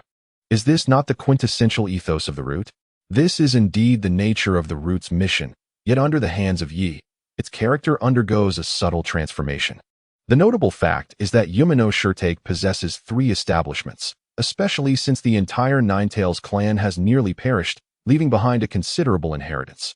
Given that Umeno Shirtake is suspected of being eliminated, it becomes imperative to alter the disposition of these assets. However, Yi is reluctant to bolster the enemy, the Root. Thus he conceives this plan. Shisui, these 3 shops will be discreetly bestowed upon Sarutobi Hizashi, while on the surface, the cover provided by the police department will assert that Umeno Shirtake had betrayed during captivity, thus leading to asset confiscation of the acquired assets. Aside from a sum of 200,000 allocated to his nephew, Umeno Irika, the remainder will be seized, as the Root's research necessitates substantial funding. As he articulates this, The depths of Uchiha Ye's gaze reflect a profound resolve, devoid of any twinge of guilt for exploiting his authority for personal gain. After all, if they do not act now, the clan will inevitably face annihilation. He is determined to capitalize on the present opportunity to amass wealth. Naturally, Shisui comprehends this sentiment. Yet it is precisely this understanding that elicits a bitter smile. The so-called funding for Roots research is merely a veil for Orochimaru's financial needs. Let it be clear. After these 3 shops are conferred to Sarutobi Hisashi, half of the future profits will belong to our Uchiha clan. To exploit one's position for personal gain necessitates silencing all dissenters. Thus, bestowing upon the ninjas of the Sarutobi clan is simply a means to drag others into this sordid affair. The esteemed Hokage, a member of the Sarutobi clan, is perfectly suited for this purpose. In this convoluted scheme, I shall execute the task, while the Sarutobi clan reaps the lion's share of the benefits. Is this not a subtle form of reciprocation? Ultimately, the Uchiha clan receives merely half of the shop's income, while the root merely needs to speak a few words, allowing the Sarutobi clan to enjoy a windfall from the comfort of their homes. In contrast, the Uchiha clan is left to bear the brunt of the arduous labor, justly earning their due compensation. Among the 3 parties involved, it is solely the Uchiha who are toiling away. What more could one desire? Sarutobi Hisashi serves as the team leader executing missions in the Land of Grass. The glaring scene in the documents caught Shisui's eye. As the team leader, he returned alive, while the rest of his team either perished or became captives, one of whom was Yumino Shurtake. Witnessing this, Shisui was engulfed in profound suspicion. Might this alleged betrayal be a ploy by Sarutobi Hisashi to erase the blemish on his ninja career? Seemingly sensing Shisui's doubts, Uchiha Yi lowered his voice and solemnly stated, "Shisui, a ninja is a weapon. Emotions are unnecessary, as taught in the Ninja Academy. Yet, a ninja must also possess emotions. The concepts of right and wrong elude me, and no one has enlightened us. However, in all that we do, I am aware. Even if we, the Uchiha, refrain from action, other ninjas will step in. Thus, for the sake of the Uchiha, for the sake of Konoha. For Konoha, once a source of immense pride. This phrase now finds itself at the mercy of Shisui's wavering conviction, having witnessed too much darkness. Is all of this truly for the benefit of Konoha?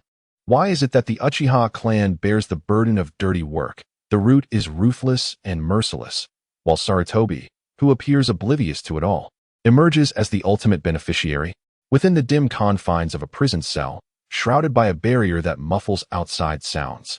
The air is thick with the wretched cries of despair. The Uchiha bastards, I knew it all along. I merely indulged in a bit too much drink. And look where that led us. It turns out you are all in cahoots with Sarutobi." At that moment, an Uchiha ninja from the police force glinted coldly, as he relentlessly administered torture and spoke in a low voice. "Behave.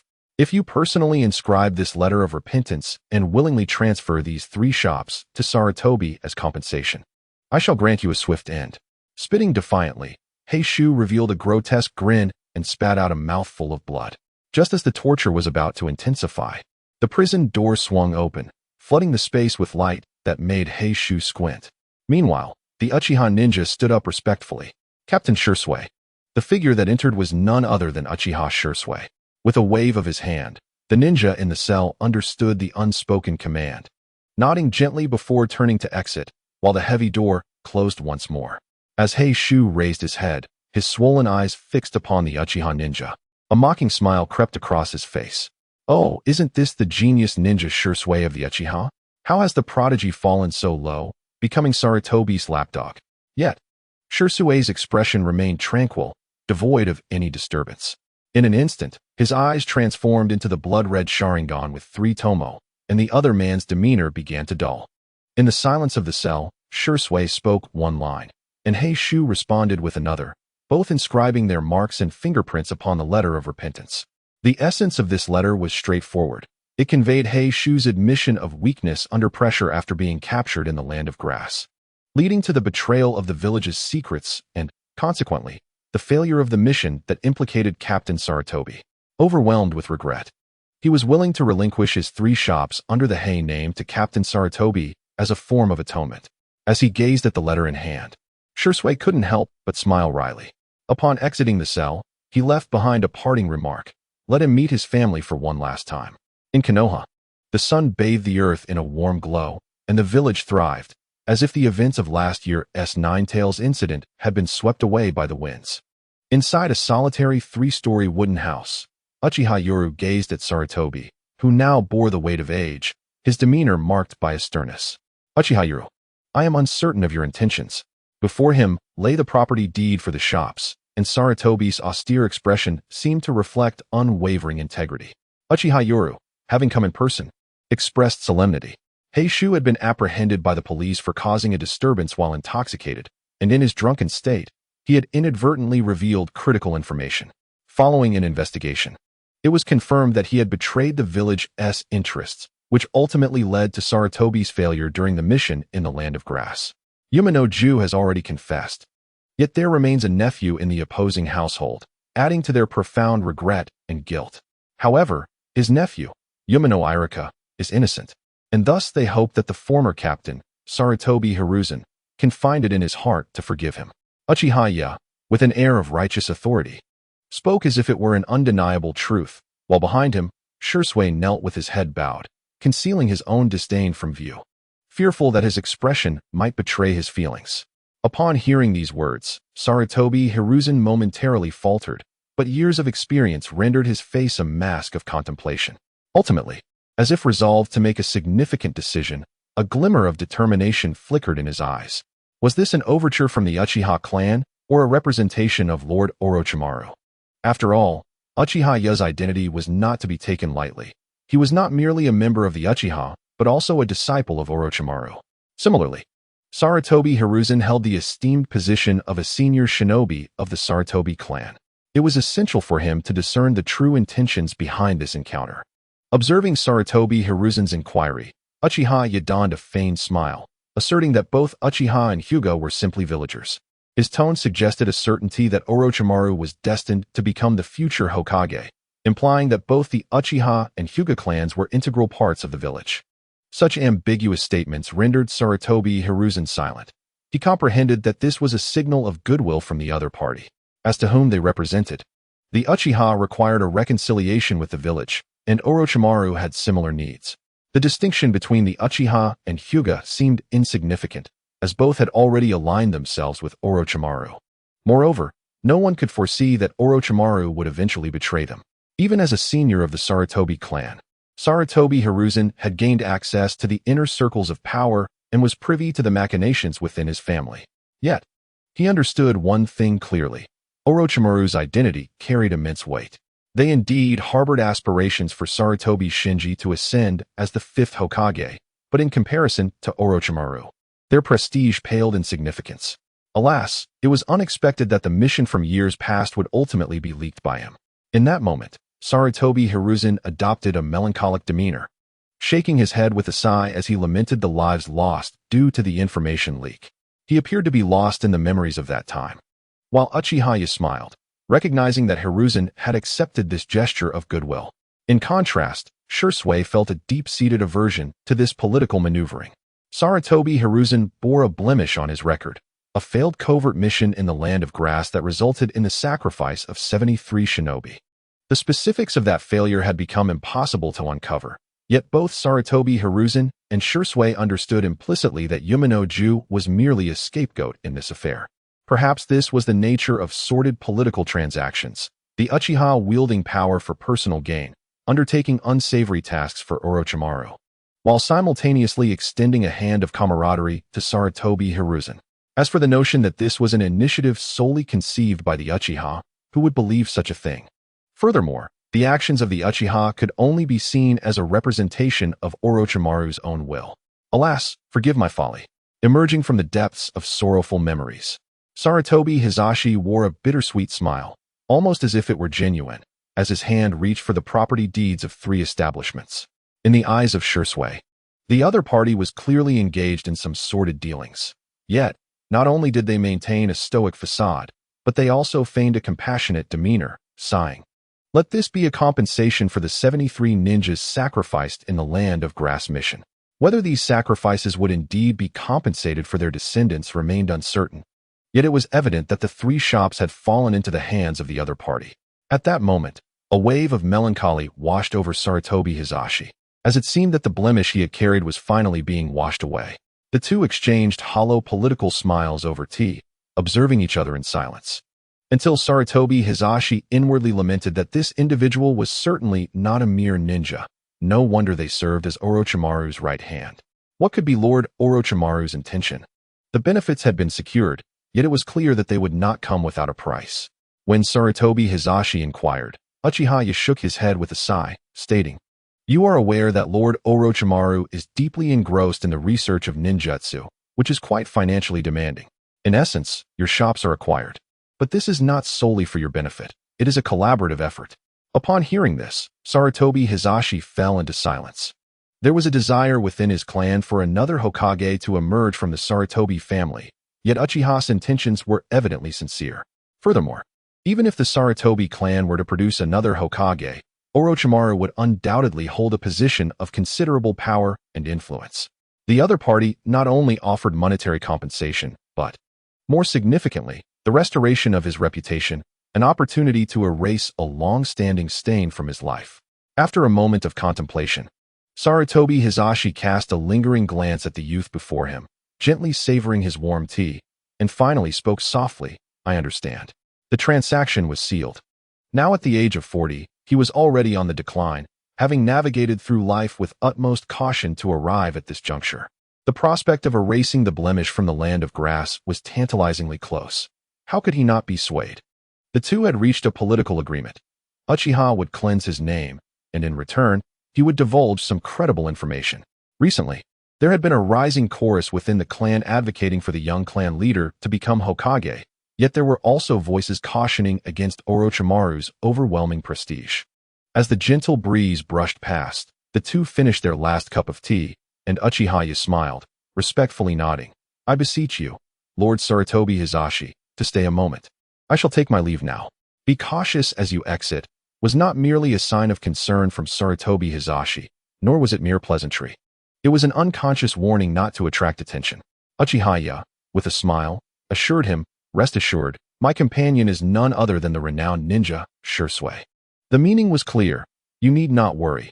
When they arrived, no one noticed, and similarly, they would depart unnoticed. After Uchiha left with Shisui, Sarutobi Hisashi remained in silence, a complex expression on his face, murmuring to himself, "Yuma no Shuku, rest easy. I shall take good care of your nephew." Uchiha Nana's shrine. In the dimly lit chamber, Uchiha knelt respectfully before the clan leader, Fugaku, and Elder Shana. After a lengthy silence, Fugaku finally revealed a calm expression, albeit directing his gaze towards Elder Shana. "Elder Shana, Uchiha's contributions to the clan are evident to all." Upon hearing this, Uchiha's heart stirred with anticipation. At last, recognition for his efforts seemed imminent. After all, one cannot expect individuals to labor without reward. It is crucial for those in power to wield both benevolence and authority. The elder cast a fleeting glance at Uchiha before nodding slightly, affirming, "Indeed, he has performed admirably, particularly in becoming a disciple of Orochimaru." As he spoke, Elder Shana's voice took on a raspy chuckle, and with a meaningful glance at Uchiha, he turned to Fugaku, remarking, "My frail body grows weaker by the day. It is time for someone to take over." Fugaku, upon hearing this, nodded gravely. Uchiha's diligent efforts had not gone unnoticed. The position of captain for the 7th Division of the Police Department was now available. The police department is a significant authority, akin to a police station in Konoha, with each division overseeing a respective area. Uchiha and Fugaku could be likened to the director and regional chiefs, respectively. Hearing this, Uchiha bowed his head even lower. Yet his heart raced with excitement. Although he had the title of Orochimaru's disciple, he was still merely a regular ninja. To draw a parallel, commoners in the ninja world are akin to ordinary citizens, while ninjas are akin to public officials wielding power. Yet, at their core, they remain soldiers. Even formidable jonin are often merely regarded as elite soldiers, renowned yet lacking true authority. Take Kakashi Hatake, for instance. Despite his prowess, should he find himself in a predicament within Konoha, he would face difficulties if the 6 departments were to detain or scrutinize him. In the ninja world, true authority is scarce, and the circles of power are limited. A ninja, no matter how powerful, must yield if they have not reached the level of Hokage. Achieving the role of division captain within the police department signifies a genuine ascent into the realm of authority, albeit this represents only the power center of the Uchiha clan. Considering the delicate relationship between the Uchiha and Konoha, after Fugaku spoke, a prolonged silence ensued, during which Elder Shana appeared deep in thought. Witnessing this, Uchiha inwardly cursed the crafty old foxes, though he maintained an outward facade of excitement and trepidation. Despite Orochimaru being sidelined, he had instructed Yi to ease tensions between Konoha and other clans. This statement sparked a glimmer of realization in the eyes of both Fugaku and Elder Shana, as they instinctively grasped its implications. Orochimaru had suggested that the Uchiha, currently isolated, could forge connections with the other clans. After all, the thawing of long-standing ice takes time. Elder Shana could not contain his laughter and clapped his hands, exclaiming, "Excellent. Indeed, Orochimaru lives up to his reputation. The thawing of ice takes more than a day." And this sentiment rings true. Standing beside him, Uchiha Fugaku also wore a smile, while others might not comprehend the implications. Those who have long navigated the corridors of power would certainly recognize the significance. Although Orochimaru had been sidelined, he would not relinquish his ambitions. He began to forge alliances with the various clans of Konoha, seeking to establish connections. The evident reason behind Orochimaru's current predicament was the fear among the former Hokage lineage that their precarious balance of power might be disrupted, thereby jeopardizing their interests. During this period of being marginalized, Orochimaru had the opportunity to cultivate relationships with the clans, and as for the future interests of these clans, there would always be time for negotiation and reconciliation. It was inevitable that a mutually agreeable situation would arise. The strong would remain unyielding, while the weaker factions might have to concede some of their benefits. Naturally, Orochimaru would not directly involve himself in these maneuvers. Rather, the Uchiha clan, now fully aligned with him, became the spearhead of his ambitions. Curiously, the Uchiha were eager to seize this opportunity, as they were keen to rebuild trust with the prominent families of Konoha. This was an almost fortuitous chance presented to them. The Uchiha, once isolated, now represented Orochimaru's interests. After all, the identity of the future fifth Hokage remained uncertain. If they were to offend him now, they might face repercussions later should he ascend to power. While they tacitly accepted the actions of the Sarutobi clan, it did not imply a willingness to openly confront Orochimaru. Fugaku mused, "I believe Shisui would be an excellent choice. He has been serving in the police department. It would be fitting to appoint him as a deputy for night, allowing him to swiftly adapt to his responsibilities. Perhaps the 7th Squad should undergo some changes." Elder Shana's face beamed with a smile, recognizing that Uchiha Knight had brought significant advancements to the clan. Meanwhile, Fugaku nodded in agreement, declaring, "From this day forth, I appoint Uchiha Knight as the captain of the 7th Division of the Police Department, operating independently under the direct jurisdiction of Lord Orochimaru, responsible for maintaining order on the west street of the village." Such a gesture was indeed grandiose, granting a division of the police force directly into Orochimaru's hands. This not only showcased their allegiance to him, but also provided a legitimate means to act under his banner. As for the police department's affiliation with the Uchiha, politics often required a veneer of decorum before any overt confrontations. Upon hearing this proclamation, Uchiha Knight resolutely nodded to the two, expressing gratitude for the trust bestowed upon him by the clan leader and elder. For the Uchiha, the police department comprised 9 divisions, each tasked with ensuring security and patrolling both within the village and its surrounding areas.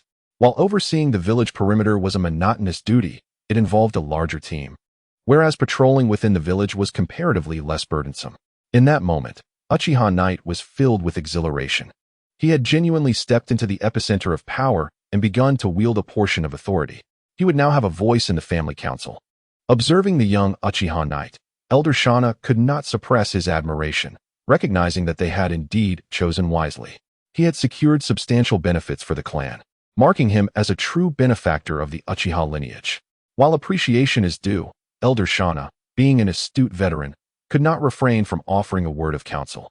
"Tribe leader, I recall that a considerable number of personnel from the 7th Division have been dispatched to the borders.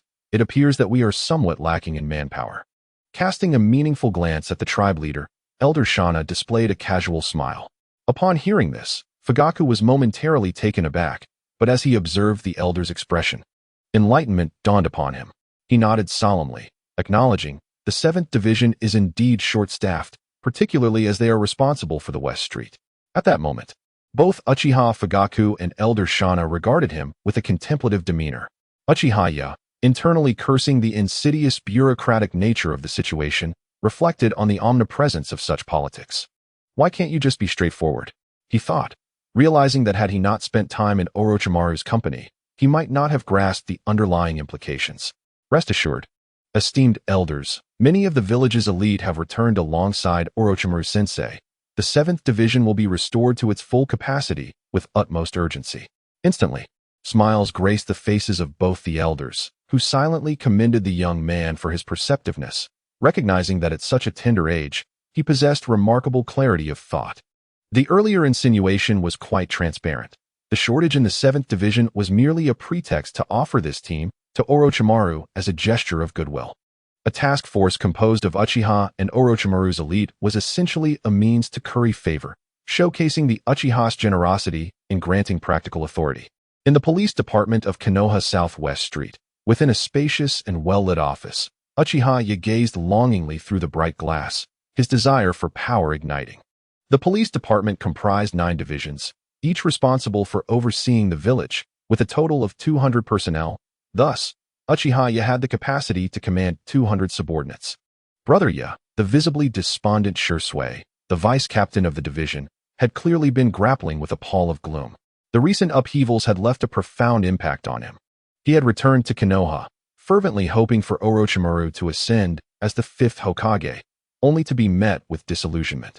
His ongoing responsibilities in managing root affairs exposed him to the village's darker aspects, further compounding his dismay. Observing Shisui's dispirited state from his position as division leader, Uchiha could not help but feel a sense of frustration. Shisui, look at yourself. How could you be so disheartened over such matters? You carry the pride of the Uchiha. With resolute determination, Uchiha nodded earnestly. You must believe in the will of fire, in the 3rd Hokage. Once Orochimaru becomes the 5th Hokage, everything will fall into place. After receiving these words of encouragement, a strained smile emerged on Shisui's face. He gazed at the guiding light in his life, feeling a surge of admiration. Truly, Brother exemplified calmness and unwavering confidence. Brother congratulations on becoming a Jonin and assuming leadership of the 7th Division. Indeed, as Uchiha was appointed as the captain of the 7th Division, he simultaneously submitted a request to the village. After all, it was hardly appropriate for a division leader to still be a Chunin, was it? Regarding contributions, he had been assisting Orochimaru with administrative matters at the front lines, and in the eyes of politicians, this achievement was sufficiently embellished. For an ordinary ninja, such recognition would be unattainable. Observing Shisui's insincere and strained smile, Uchiha shook his head with a sigh, saying, Shisui, we have a heavy burden ahead of us. Currently, our division has barely 30 members. We must expedite the process of completing the 7th Division's roster. Indeed, their relationship had evolved into one of superior and subordinate. Although Shisui possessed greater strength, he held Uchiha in high regard, and thus bore no resentment towards his role as vice-captain of the 7th Division. On the contrary, he felt a sense of pride. Brother recruitment has begun, and we should complete the review within 3 days at most. Ninjas are inherently efficient beings, as they have always been trained as weapons from the outset. Moreover, the police department is not composed solely of Uchiha clan members. It also includes civilian ninjas. For this is a collective unit. While the police force has almost become a private military for the Uchiha, if it were to recruit only from their own clan, it would not only lack sufficient numbers, but also risk isolating the Uchiha entirely. The true isolation of the Uchiha by the other clans in Konoha began after the Ninetales incident. Prior to that, the Uchiha had always been at the heart of the village. The police department also requires public scrutiny, such as ensuring that the Hokage is aware of its activities. For the Uchiha, civilian ninjas serve as cannon fodder or tools at their disposal. The Uchiha merely wield control over the police department's actual power, while ninjas from their clan must also engage with the village. Half of them often form teams with others to undertake missions, as do the other noble families. Seeing Shisui's expression, Uchiha narrowed his eyes and spoke slowly. Shisui, this time, remember to prioritize the followers of teacher Orochimaru. Furthermore, The representatives of the 7th Police Division will no longer solely be the Uchiha, but also encompass teacher Orochimaru. At this point, Uchiha retrieved a nearby list, emphasizing the inclusion of the Hyuga clan. The 7th Police Division still required one more vice captain. I believe the Hyuga clan would be a perfect fit.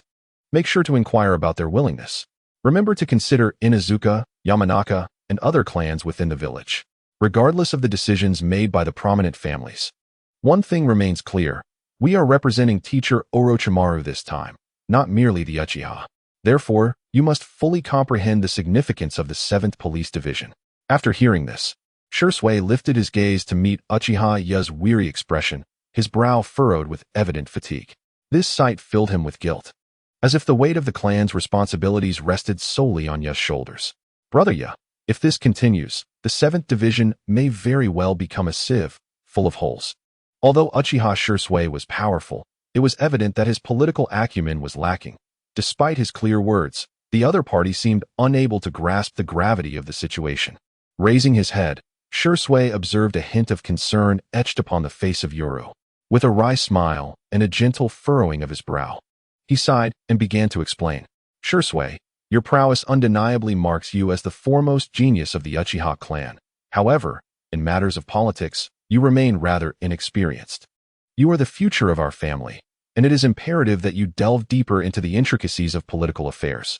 The 7th Division of the police force has already been entrusted to Lord Orochimaru by our clan, which means that the division now answers not to the police force, nor to the Uchiha, but to Lord Orochimaru himself, the future 5th Hokage.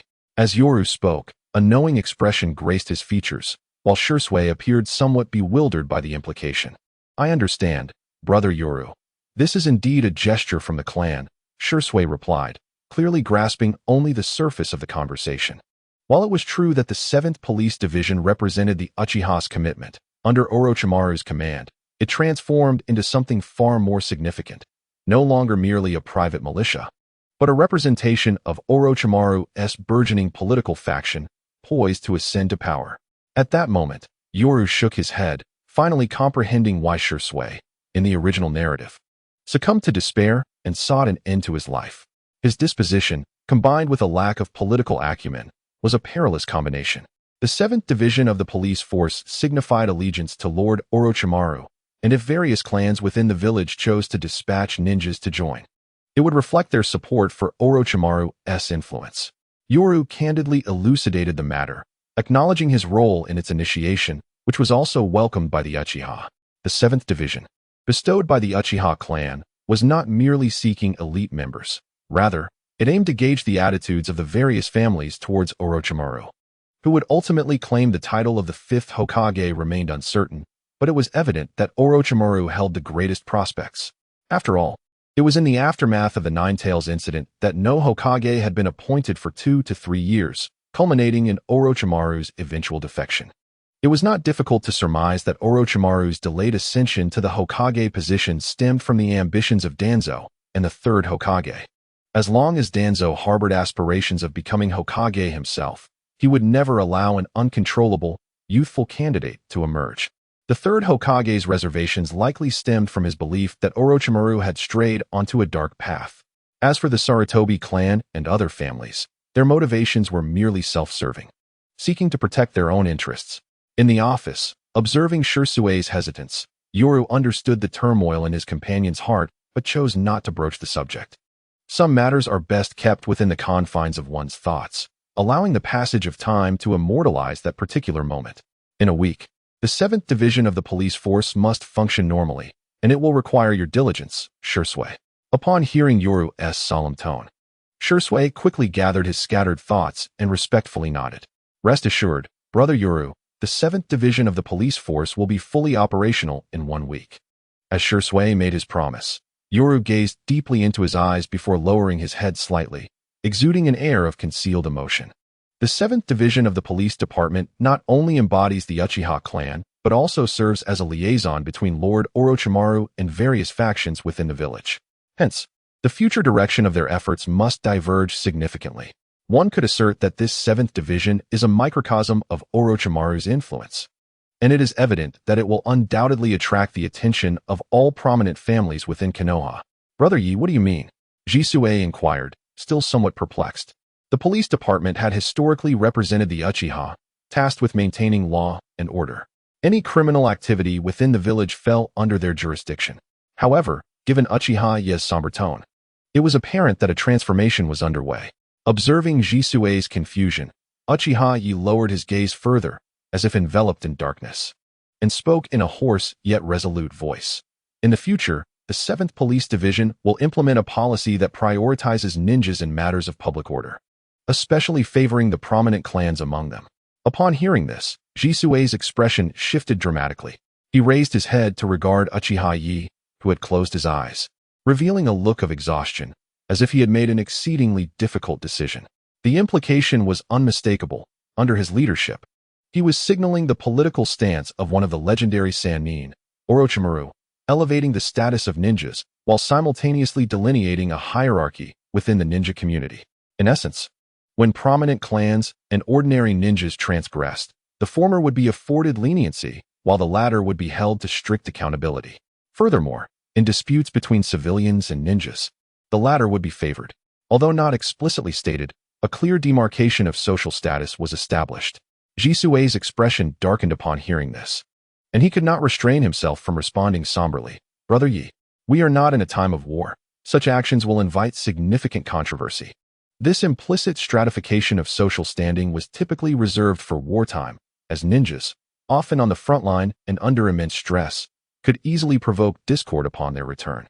With the Third Great Ninja War now behind them, and the higher-ups mandating the police department to oversee village security, especially at this critical juncture, any missteps could further erode the village's trust in the Uchiha. Jisue, Uchiha Ye's tone grew more intense as he opened his bloodshot eyes, weary yet determined. Some individuals had already made their moves. Orochimaru had been sidelined, and the village had yet to appoint the 5th Hokage. In this context, only by adopting such measures could Orochimaru retain the support of the prominent clans. Indeed, while this explicit favoritism towards the ninja community, particularly the influential families, might seem unjust to civilians, it undeniably elevated the status of ninjas, yielding significant benefits. No one is discontent with a lofty position, especially those wielding considerable power. Jisue, you must understand that although Orochimaru has been marginalized, the village cannot afford to silence his voice. Should it reach that critical point, the ramifications for the 5th Hokage could be severe. Currently, Uchiha Ye alone cannot represent Orochimaru, but should he gather numerous followers of Orochimaru under his command, their collective voice would resonate as Orochimaru's. After a prolonged moment of contemplation, Shisui finally exhaled a deep sigh and nodded, saying, Brother Ya, I understand. Thank you for your hard work. To Shisui, Uchiha Ye was evidently a figure thrust forward by his clan. This position, while alluring, was equally fraught with peril. He could see his elder brother wearied by the relentless political strife, evoking a sense of aversion towards politics within him. You must descend into the shadows where darkness requires a hand, for one day, Shisui, you are destined to shine as a genius in the light. At that moment, it seemed the weight of all burdens rested upon Uchiha Ye's shoulders. Although he had assumed the role of captain of the police force, it was akin to holding a searing hot potato. In the realm of political machinations, Uchiha Ye was ostensibly the representative of Orochimaru. A misstep could render him a casualty in the ongoing struggle, a truth even those unversed in politics could comprehend regarding the precariousness of such a position. Brother Ya, please take a good rest. I shall take my leave for now. At this moment, Shisui was engulfed by feelings of guilt, for despite possessing formidable strength, he found himself powerless to assist, inadvertently burdening his brother with an even heavier load. Go on, Shisui. I shall rest for a while. I need to report to the teacher later. Weary and rubbing his temples, Uchiha Ye appeared utterly drained, prompting Shisui to turn away, consumed by remorse. For now, he could only transform his guilt into motivation to alleviate his brother's pressures. With a creak, the wooden office door closed, sunlight flooding the room, as Uchiha Ye, seated in his chair, opened his eyes. The fatigue that had earlier weighed upon him vanished, replaced by a look of rapture as he squinted, gazing dreamily at the bustling figures outside the glass, particularly those flickering black dots, reminiscent of fleas, evoking a sense of superiority over the shinobi. A slow smile crept upon his lips as he murmured to himself, "Is this the essence of power?" Indeed, It seems one cannot escape it in any realm. While shinobi wield formidable strength, they often serve merely as instruments in the hands of the powerful. Am I now one who wields such instruments? With a rhetorical question, Uchiha smiled. No one could resist the allure of what power brings. Although he too remained a tool in the hands of others wielding great authority, he could at least now consider himself a leader of such instruments. Each step he took appeared to others as a precarious tightrope walk, yet in his eyes, it was a calculated decision based on future intelligence. Otherwise, did they truly believe that his clan would grant him such authority merely for his accomplishments? It should be noted that every captain of the police force was a seasoned elite jonin, while he, in truth, could barely be classified as a special jonin based on his cumulative strength. Gazing at the jonin appointment letter sent by the Hokage on his desk, he could not help but display a sardonic smile. Perhaps in their eyes, he was merely someone easily manipulated, never worthy of attention. Power. It must be accompanied by commensurate strength. His current capabilities were wholly inadequate, yet all of Konoha had tacitly accepted his position. The hot potato he grasped was not merely a challenge. It was a testament to his confidence, a belief that he could, in the shortest span of time, prove himself worthy of the position he held. In the clandestine research base, the air crackled with tension, accompanied by the sound of chirping birds.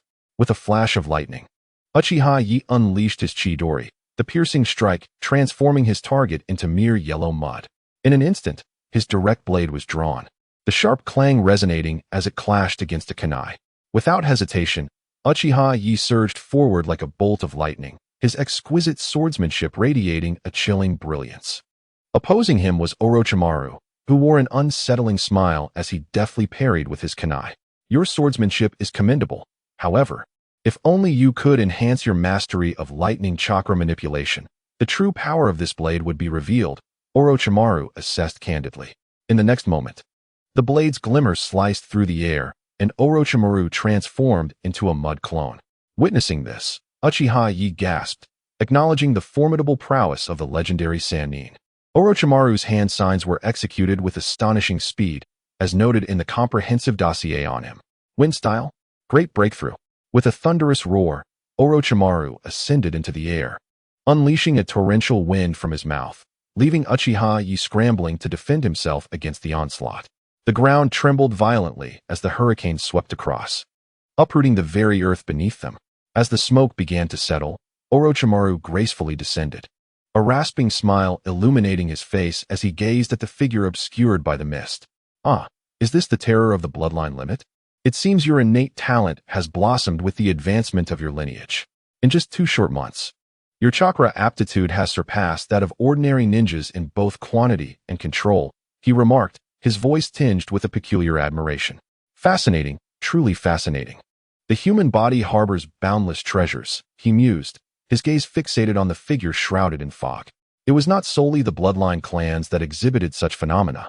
Even ordinary ninjas, after reaching a critical threshold, could suddenly manifest extraordinary talents in specific domains. The bloodline limits, however, appeared even more pronounced. Awakening or advancing one's abilities often led to a significant enhancement in physical prowess.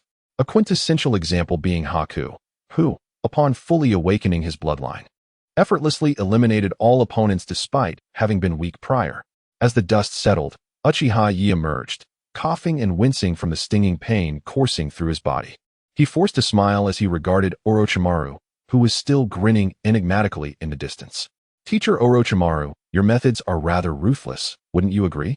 A recent C-rank ninjutsu, wielded by Orochimaru, manifested with a tempestuous ferocity. Of course, he had shown restraint. However, as the hurricane swept through, Uchiha felt as though he were gasping for breath. The force was akin to being ensnared in a gravitational realm, leaving him feeling as if he had been scraped by steel wires. The searing pain was undeniable. Observing his rather inept disciple, Orochimaru wore a peculiar, raspy smile. Yeah, your recent growth is quite commendable. With that, Orochimaru suddenly transformed into a puff of white smoke, leaving Uchiha to wear a wry smile at a distance. The shadow clone jutsu, truly an absurd display of power. Having never truly encountered the terrifying might of such a level, he realized that he could not fathom how Uchiha Itachi could effortlessly defeat Orochimaru upon awakening his Mangekyo Sharingan. Genius? Indeed, Genius exists in varying degrees. Gazing at his tattered clothing, Uchiha felt a pang of regret and stepped aside to replace his wind-torn garments, muttering, "This outfit was quite expensive." As he pushed the door open, he entered the research room where Orochimaru was meticulously working on a concoction. Now clad in fresh attire, Uchiha seamlessly picked up a nearby document. As he perused the material, he began to take notes and addressed Orochimaru, "Sensei, the 7th Division of the police force will henceforth heed your directives." Orochimaru, focused on his experiment, momentarily displayed a flicker of surprise before breaking into a raspy grin. I appreciate your sincerity, Uchiha, but under what circumstances will this directive be enacted?" Upon hearing this, Uchiha smiled broadly. "Sensei, I am the captain of the 7th Division, so I shall naturally follow your commands." This implied that although he was of the Uchiha clan, he was now irrevocably tied to Orochimaru. Orochimaru's sinister smile widened as he set aside his work and turned his gaze towards his wayward disciple, chuckling. "The 7th Division appears to be quite compromised." Indeed, Uchiha felt a jolt of realization. He suspected that Orochimaru had likely discerned the recent movements of Konoha with remarkable clarity. Although the 7th Division was a gesture of goodwill from the Uchiha clan to Orochimaru, it was also infiltrated by various factions. As prominent families never place their bets on a single treasure. Rest assured, Sensei, the 7th Division possesses a contingent of elite Uchiha. This reassured Orochimaru, indicating that the division would adeptly handle troublesome missions from the root, particularly with the elite known as Shisui at their disposal. "Hey, Yakuin, do you know what I perceived upon first laying eyes on you?" Orochimaru suddenly wore an enigmatic smile, prompting curiosity from Uchiha, who inquired, "Pray tell, Sensei." As for remaining vigilant against Orochimaru, the disparity in strength, no matter how daunting, proves to be an exercise in futility, particularly after spending time together. Orochimaru's unique charisma is undeniably captivating and reassuring, especially for those deemed valuable. More importantly, at this moment, Orochimaru has not yet succumbed to an obsessive fervor for the Sharingan. He extends his tongue, wickedly licking his lips, and gazes at Uchiha with a raspy chuckle. "Ah, Yuru-kun, your eyes brim with avarice, accompanied by an insatiable thirst for power, greed, a yearning for strength." Uchiha is momentarily taken aback by this assessment, but soon a smile graces his lips. He has never concealed such truths. After all, in this perilous shinobi world, not even a jonin can confidently claim mastery over their own life, let alone one from the Uchiha clan. His greed serves as a foundation for his pursuit of power. "Does teacher Orochimaru have any plans regarding the current situation?" Yuru inquires. Everything that Konoha has done is laid bare, yet Orochimaru seems to accept it without resistance, lurking in the shadows, which perplexes him. "Konoha?" At this, Orochimaru reveals a peculiar smile, one that sends a shiver down Uchiha spine before he reigns in such unsettling expressions. They are merely a decaying existence. Power requires commensurate strength and sufficient lifespan to wield it. If Sarutobi-sensei were a decade younger, would your concerns still persist? Yuru comprehends the first part of Orochimaru's statement. Yet the latter half causes him to furrow his brows in confusion, though internally he is taken aback. It appears that Orochimaru has recognized the fragility of life.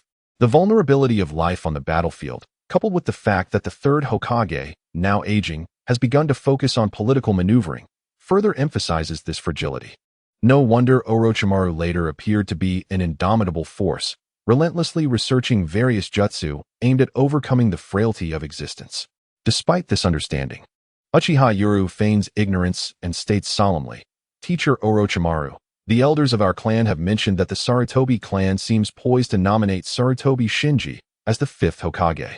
Upon hearing this, Orochimaru's pupils noticeably constrict, revealing that his calm demeanor belies a deeper agitation. However, he swiftly regains control over his emotions, donning a dismissive smile. Sarutobi Shinji is of little concern. At this moment, Orochimaru exudes an unprecedented confidence, one that is not blind. As one of the legendary Sannin, he has achieved remarkable feats during the Second and Third Shinobi Wars, making it clear that he is not easily overshadowed. Furthermore, Orochimaru has cultivated a new faction within Konoha, especially following the demise of the 4th Hokage. Many who once wavered have now aligned with him, while the Hokage faction consists merely of families fearful of losing their interests. With the information from the borders leaking following Orochimaru's return to the village, the recently stabilized situation at the border appears to be in turmoil once more. Whether intentional or not, Uchiha spoke of the current state of the border, prompting Orochimaru to lick his lips and smile as he remarked, "The ninja world has never been devoid of bloodshed. However, all will stabilize in due course. It is merely a matter of time." At that moment, Orochimaru's eyes narrowed with a confidence that radiated from him. After all, they were merely a decaying existence. In his grand design, he intended to allow this group to frolic for a while, seizing the opportunity to delve deeply into the pursuit of immortality through ninjutsu. In truth, Orochimaru was quite amiable, simply wishing to conduct his research in peace. Perhaps ascending to Hokage would facilitate his scholarly endeavors. Observing Orochimaru's confident and sinister grin, Uchiha harbored a peculiar glint in his eyes, silently contemplating that while your confidence may be well-founded, it is precisely this overconfidence that blinds you to the possibility of being discarded in the end. It is likely that Orochimaru did not foresee the ruthlessness of Konoha's upper echelon, who were willing to sever ties with one of the legendary Sannin for the sake of stability and to avert political turmoil. Perhaps the Third Hokage had never anticipated that matters would spiral so far out of control. His initial intent was merely to undermine Orochimaru's influence, yet some situations, once set in motion, become ungovernable. Orochimaru had resolved to confront the ever-changing political landscape with unwavering resolve. While the ultimate outcome remained uncertain to others, Uchiha understood one crucial fact: betrayal was inevitable.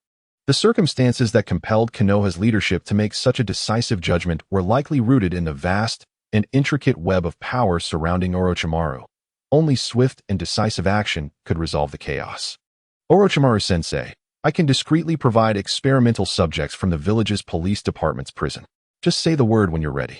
Upon grasping Orochimaru's political inclinations, Uchiha nodded with a smile. Since Orochimaru had not voiced any objections, it was evident he accepted Ya's approach of fostering relationships with various clans through the 7th Division of the police. They then broached the subject that truly concerned Orochimaru. As anticipated, upon hearing the word research, a wicked smile crept across Orochimaru's face. "Ah, it seems I must trouble you, Yakuin." Human experimentation invariably required ninja subjects. While capturing rogue ninjas from smaller villages along the border posed little difficulty, returning to the village introduced complications. However, it appeared that a solution had emerged, as the police department was responsible for overseeing nearly all of Konoha's prisons. After all, is it not quite normal for prisoners to perish within the confines of a prison? Lord Orochimaru. At that moment, a figure slowly entered the laboratory, bowing respectfully to Orochimaru. Yet, upon seeing the newcomer, Uchiha felt a sudden shock. This was from the root. The individual donned a mask resembling that of a cat, adorned with intricate green and red patterns. As Uchiha discreetly assessed the newcomer, Orochimaru's gaze turned feverishly greedy. "Oh, Kabuto, you have arrived just in time. Come lie down." It seems that something is amiss in the conversation, yet the root ninja lies numbly on the bed, while Uchiha stares wide-eyed at Orochimaru, who regards the young root boy with a morbid, insatiable gaze, as though assessing an extraordinary treasure. Were it not for Uchiha intimate understanding of Orochimaru's this scene could easily lead to misunderstandings. Noticing Uchiha astonishment, Orochimaru emitted a hoarse chuckle tinged with excitement. "Yoru, this is the unexpectedly successful wood-release experimental subject, Ja. Kindly assist me by taking notes." "Yes." At that moment, Uchiha nodded respectfully. He was not of the same disposition as that foolish individual who had once promised to let others handle his body at will, only to act pretentious and later backtrack. In truth, whether one retracts their words or not is inconsequential. After all, reconsideration between life and death is quite natural. However, one should at least maintain a respectful attitude when initially expressing a willingness to submit their body in exchange for power. In the absence of conflicting interests, Uchiha held great respect for Orochimaru's character. Meanwhile, Orochimaru expertly positioned various instruments on Jia's body, commencing a series of grotesque examinations, including routine blood draws. Amidst a torrent of technical jargon, Uchiha knowledge fell short, yet fortunately, he was merely tasked with documenting the findings. Orochimaru, with a morbid obsession, fixated on the analyzed data and the precious blood samples collected. Do you understand what Jia's emergence signifies? Orochimaru, after completing all examinations, displayed an unusual, feverish smile. Uchiha Yoru responded directly, would release? No, you are mistaken. At this moment, Orochimaru fervently dismissed his apprentice's answer, his gaze fixated on the invaluable data in his hands, his serpentine eyes brimming with fervor. This signifies the existence of bloodlines. From nothing to something, it is possible to cultivate bloodlines even from ordinary individuals. Uchiha Yoru's expression turned to one of astonishment upon hearing Orochimaru's revelation. It is undeniable that the thought processes of scientists are often beyond comprehension. He had assumed that Orochimaru aimed to cultivate a batch of would-release ninjas, albeit in a diminished form, but he never anticipated that Orochimaru had already surpassed that goal, now aspiring to cultivate various bloodlines. If would-release can be cultivated, then what of other bloodlines? Bloodline limits.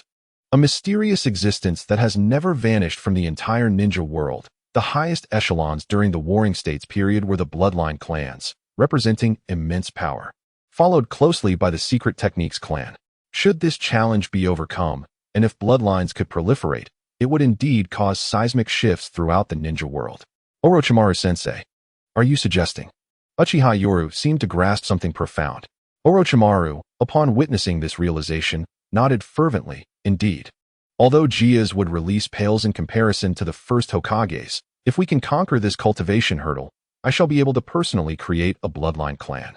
Uchiha could not help but mutter a curse under his breath, bemused by the nonsensical thought process that had resurfaced.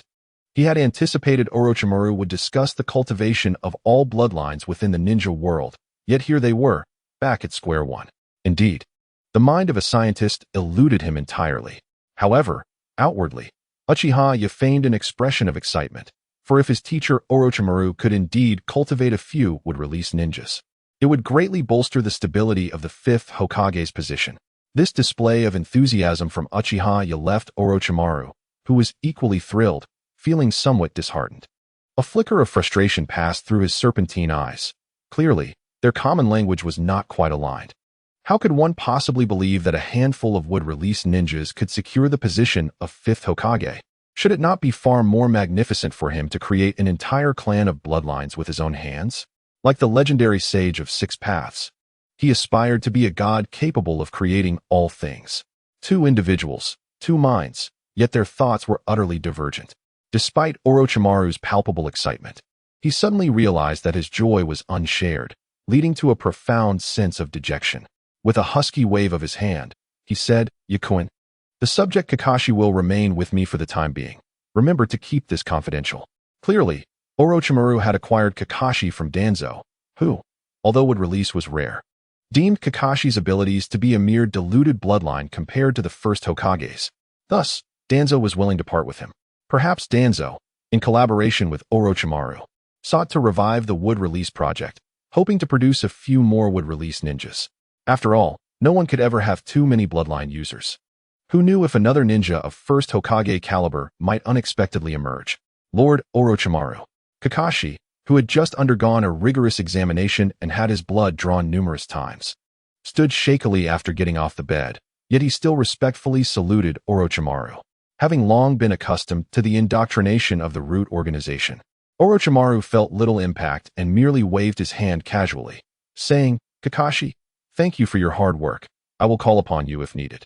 It was evident that Danzo had dispatched Kakashi to serve under Orochimaru, who, at this point, was considered a member of the root. Yes, at that moment, Kakashi appeared numb, like a puppet devoid of emotion, showing no concern for his future, embodying the most loyal of test subjects. As Uchiha observed Kakashi and Orochimaru, both seemingly entranced, he began to ponder in silence. If Orochimaru could create artificial bloodlines, perhaps there existed a certain ninjutsu that could achieve similar results. Upon returning to the police department, Uchiha exhibited signs of fatigue. While seated in his office, leaves occasionally fell from his palm onto the floor.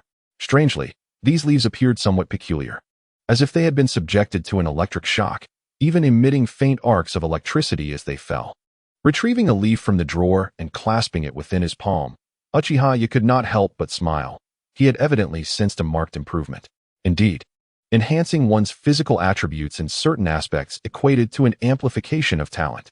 Before awakening his Sharingan, he could only be considered a relatively competent ninja among the ordinary.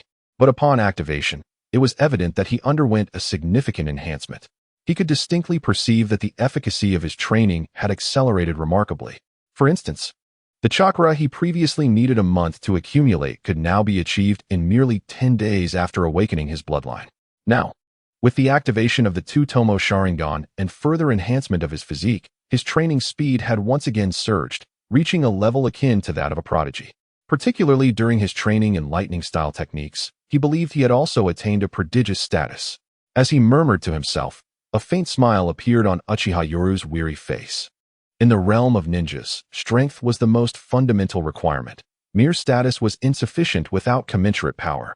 Until he reached the caliber of the first Hokage, or Uchiha Madara, who could single-handedly dominate entire ninja villages, he had no choice but to integrate into the collective. Orochimaru-sensei, you truly live up to your reputation. Each interaction with Orochimaru prompted a re-evaluation of his training path, as he had predicted. Indeed, he was the scientist of the ninja world, adept at analyzing his innate talents. Orochimaru's proposed training regimen emphasized enhancing the nature transformation of lightning-style techniques while simultaneously improving physical skills over the next 3 months, especially since the Sharingan would expedite his learning of ninjutsu. While Uchiha Yoru contemplated the training direction laid out by Orochimaru, a sudden knock echoed at the office door. "Come in." As the door swung open, Uchiha Shisui entered, followed closely by a young female ninja carrying a stack of documents. Uchiha Yoru paid little heed to her youth, instead greeting Shisui with a smile. "Shisui, what brings you here?" Noticing the fatigue that was barely masked by Yoru's smile, Shisui felt a wave of guilt, aware of the burdens his elder brother bore for the family. "Brother Yoru, the personnel for the 7th Police Division have all been successfully recruited. Here is the complete list of team members." He placed a thick stack of documents on the table, each containing photographs, backgrounds, and academic records from the Ninja Academy, along with details about their instructors during and after graduation.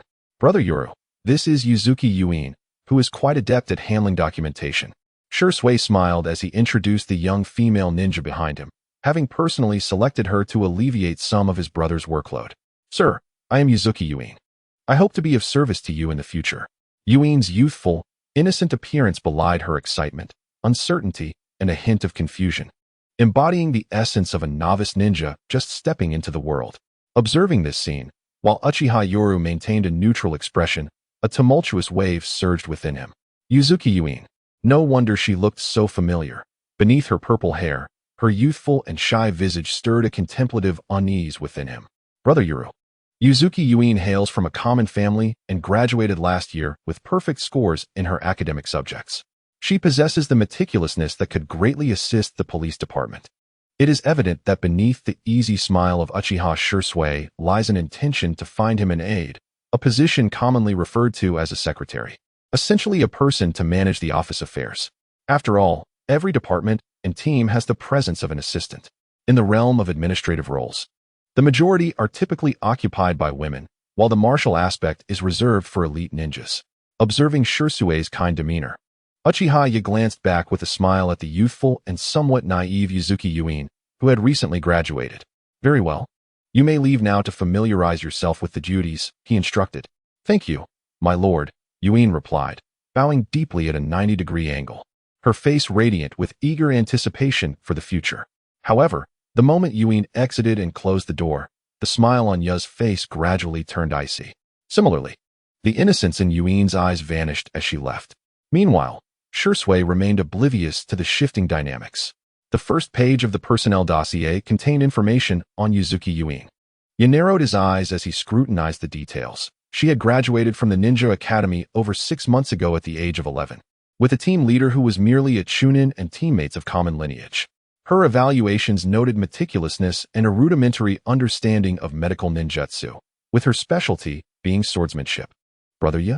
Shisui inquired, noticing Ya's intense focus on the documents. Yet, after thoroughly reviewing the files, a glint of cold light flashed in Ya's eyes as he lifted his gaze to Shisui, his expression dark and foreboding, startling Shisui in the process. Indeed, the 7th Division of the police department has been infiltrated, rendering it a sieve. "What?" Shisui appeared bewildered. but you slammed the files of 3 individuals onto the table with a palpable sense of urgency. Although Shisui might lack political acuity, he was an elite jonin. And as he examined the files presented by his elder brother, his demeanor too shifted to one of gravity. Recognizing that one of the dossiers belonged to Yuzuki Yuin, whom he had specifically chosen, not only for her unblemished background, but also for having been placed at the forefront of the documents. Brother, yes, should we? Shisui's voice trailed off. Having been shaped by the darkness of his work for the Roots, his innocence long since extinguished, his gaze now reflecting a chilling resolve, as if contemplating a more drastic course of action. Yet, witnessing this exchange, Uchiha rubbed his temples in frustration, fixating on the 3 dossiers before him before ultimately shaking his head. I came upon these 3 individuals' files by chance through Orochimaru-sensei. As for how many others may lurk in the shadows, that remains unknown. While keeping a watchful eye on these 3, Shisui, you must discreetly investigate everyone else without alarming them. Focus on monitoring Yuzuki Yuin and Tsukikage Jikaze. As for Yakushi Kabuto, he is affiliated with the Roots. These were the 3 files you had extracted, knowledge he had carefully gathered. Otherwise, how could anyone else have unearthed such information? However, Shisui's anger flared at the mention of the Roots, intensifying his dissatisfaction with their machinations. The Uchiha clan has nearly extricated the 7th Division, effectively rendering it a force under the command of Lord Orochimaru, acting as the clandestine hand of the Root organization. Consequently, we are left to shoulder the dirty and exhausting tasks, yet there remains a lack of trust in dispatching spies. This is precisely what incites the utmost ire in Shisui. Uchiha Yoru shook his head, yet a cold smile crept into his heart. Knowledge is not terrifying, but ignorance is. Shisui had just witnessed the evidence of Yuzuki Yuki's training and swordsmanship from a young age, which aligned with the information in the files, for after all, she is a commoner ninja. As for the affiliations of the factions involved, it is best not to delve too deeply. Merely keeping a watchful eye on them will suffice. Brother Yoru, Shisui, observing Uchiha Yoru's insistence on not probing further, displayed a moment of hesitation. However, Yoru's countenance grew grave as he declared in a low voice, Shisui, obey the orders. Yes, Uchiha Shisui reflexively responded, though his mind was awash with questions. Why did Brother Yoru forbid him from continuing the investigation? Moreover, upon recognizing the identities of the 3 individuals, Yoru's eyes brimmed with disbelief and anguish. Could it be? The more Uchiha Shisui pondered, the more apprehensive he became. He dared not contemplate further and lowered his gaze. Observing this reaction, Uchiha Yoru inwardly exhaled a sigh of relief. Had he directly revealed the truth to Shisui, the impact would have been halved. Ironically, by disallowing further inquiry, he only intensified Shisui's curiosity. When the truth behind the scenes is eventually uncovered, Shisui will comprehend the weight of the burden he carries. For the sake of the Uchiha, Yoru has exerted considerable effort, as he does not wish to experience the night of annihilation firsthand in a few years. Although Yuzuki Yuki and Tsukikage Jikaze are unfortunate souls, it is evident from the original narrative that both are members of the Umbu. However, the origins of the Umbu's training remain a mystery to him. One thing he can ascertain is that the current situation in Konoha is one of personnel shortages, and with the Third Hokage returning to power, there will undoubtedly be a vigorous effort to cultivate and develop his own faction strength. Umbu operatives? Uchiha Yoru chuckled coldly within. Deploying individuals of such tender age for infiltration certainly invites oversight. During the Chunin exams, both were distinguished as elite jonin. Tsukikage Jikaze is understandable, being a bloodline ninja. But isn't the ability to utilize the body flicker technique the hallmark of an ideal infiltrator? In this case, Yuzuki Yuki is merely an ordinary commoner. Recognizing promising candidates and nurturing them in secrecy is a common tactic of the Umbu. And as for Kabuto Yakushi, his allegiance to the Root is well known.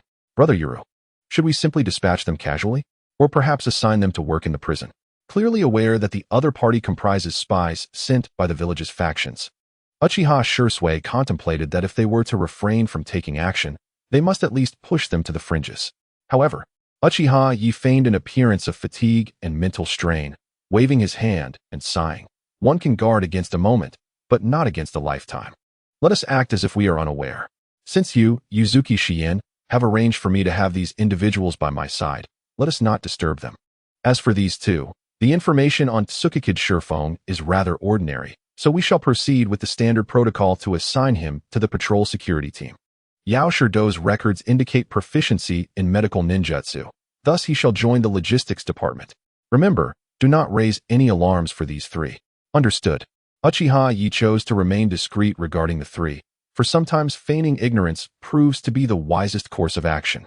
Otherwise, should spies be dispatched, they would be left in utter darkness. Shisui, continue your covert investigation. I suspect there are more troublesome individuals among the new recruits. Uchiha Yi harbored doubts that there were only a handful, while Shisui, upon hearing this, wore a serious expression, his heart heavy with sorrow. Why must a village be so wary of the Uchiha?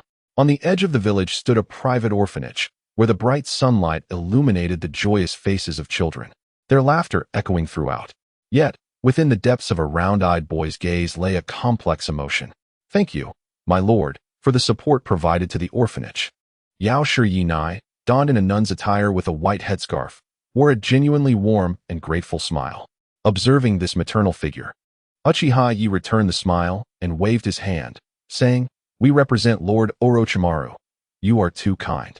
Due to pressing duties, Lord Orochimaru could not visit personally. Thus he entrusted me to come on his behalf. Should the orphanage require clothing or food, please do not hesitate to contact me at the 7th Division of the Police Department. Both bore insincere smiles that evaded detection, as this visit from the 7th Division, representing Orochimaru, included 2 team members. As Uchiha Yi and Yao Shiyi engaged in lighthearted conversation while walking towards the orphanage's parlor, the sounds of children playing filled the air. Meanwhile, Yao Shido, feigning a smile as he distributed food to the orphans, secretly observed Uchiha Yi entering with the director, pondering his thoughts. "In the director's office, my lord, please enjoy some tea," Yao Shiyi said with a maternal smile, one that concealed the fact that she was renowned in Konoha as a spy, a legendary kunoichi of the ninja world. "Director, you are far too gracious." Uchiha Yi had grown accustomed to his current position and the political smiles that accompanied it. As he regarded the figure before him, he narrowed his eyes and gently set his teacup aside. "Please, do not hesitate to mention what the orphanage may require. While substantial funds are unattainable, I can manage to provide sufficient food to sustain the orphanage." Just as Yao Shiyi prepared to express her gratitude, Uchiha Yi's next words, delivered with narrowed eyes, sent a shiver through her. "After all, you are worthy of this value, are you not?" The walking priestess. The atmosphere was thick with gravity. Yet the expression on pharmacist Yano's face was one of bewilderment, as if she had not comprehended a word. "Sir?" Despite exhibiting no signs of vulnerability, pharmacist Yano was met with a smile from Uchiha Yi, who gently shook his head and remarked, "Director, the Ministry of Police will ensure the basic needs of the orphanage are met. While I cannot guarantee that every child will be well-fed and warmly clothed, I assure you that not a single one will face starvation. I believe you understand this better than anyone." With this direct revelation, pharmacist Yano, known as one of Konoha's most exceptional spies, displayed no change in her demeanor, which caused Uchiha Yi to rub his forehead in exasperation. He was weary of putting on a facade in front of certain individuals. "My teacher is Orochimaru, the deputy minister of the root. Director, all your pretenses are transparent to me." Upon this forthright declaration, a glint of coldness flashed in pharmacist Yano's eyes. Yet her smile remained unwavering as she slowly raised her teacup and took a delicate sip. Neither spoke for a considerable time until she finally broke the silence, asking, "What is it that you desire, sir?" Although her smile was still cordial, it had lost some warmth and gained an edge of caution. Uchiha Yi, however, gazed out the window at the children playing, a rare hint of relaxation appearing in his eyes. "Yano, rest assured, I am not from the root. While their existence is inevitable, I do not favor such treatment toward my own people." With a relaxed smile directed at the window, he continued, "The Ministry of Police will provide your orphanage with monthly food subsidies. The requirements are quite simple. Do not worry. Although the children in your orphanage will be engaged in work, the nature of that work will be entirely different." As the pretense was stripped away, pharmacist Yano felt a surge of anxiety. Her primary concern was for the children. As for the words spoken by Uchiha Yi, she harbored no trust in them. Orochimaru is concerned for the orphanage, always mindful of the village. "Director, have you not noticed that it has been quite some time since we have heard from him?" Her self-reflective remark caused pharmacist Yano to frown, for she was no ordinary individual and could discern the implications behind his words. "The benevolence of Orochimaru will require your assistance. And in the future, the children of the orphanage will have the opportunity to enter the Ninja Academy, with the Ministry of Police providing support. Of course, you need not worry. The reciprocation is merely a straightforward matter, as all of this is for the sake of Orochimaru. Given that pharmacist Yano had no conflicting interests in the fact that her needs aligned with his support, Uchiha felt at ease, for he had grasped her vulnerabilities. However, upon hearing his words, pharmacist Yano furrowed her brow, revealing a trace of gravity. Her heart was still filled with skepticism. Was this truly all that was required? Pharmacist Yano was no fool. She understood the implications of Uchiha's statement about Orochimaru. It seemed that within Konoha, there was a subtle force at work, seeking to diminish the influence of the legendary three ninjas. What they required was for the students of their orphanage to promote Orochimaru's reputation, which was inherently contrary to the interests of the village. As for concerns, in a moment of keen insight, pharmacist Yano recalled the existence of the 7th Division of the police department. As long as they remained, there would always be someone voicing support for Orochimaru. The orphanage was merely a small locale. Observing Yano's skepticism, Uchiha smiled and remarked that Orochimaru's praise for the walking priestess was abundant. Thus the director was indeed a true treasure beyond measure. Are they coming for me? Yano's expression turned grave as she regarded him calmly. For as the most exceptional spy, possessing a formidable heart was paramount. Meanwhile, in the office, through the window beneath the great tree, pharmacist Do, smiling as he played with the children, suddenly flashed a glint of insight. Although he could not hear their conversation, he could discern their words through lip movements. From initial concern to a sigh of relief, his expression abruptly shifted to one of seriousness. Uchiha's gaze subtly shifted toward the window, having noticed pharmacist Do's covert observation from beneath the tree. Yet, he feigned ignorance. The director's medical ninjutsu was exceptional, and the police department was willing to enlist her guidance monthly to enhance the medical ninjutsu of the logistics division.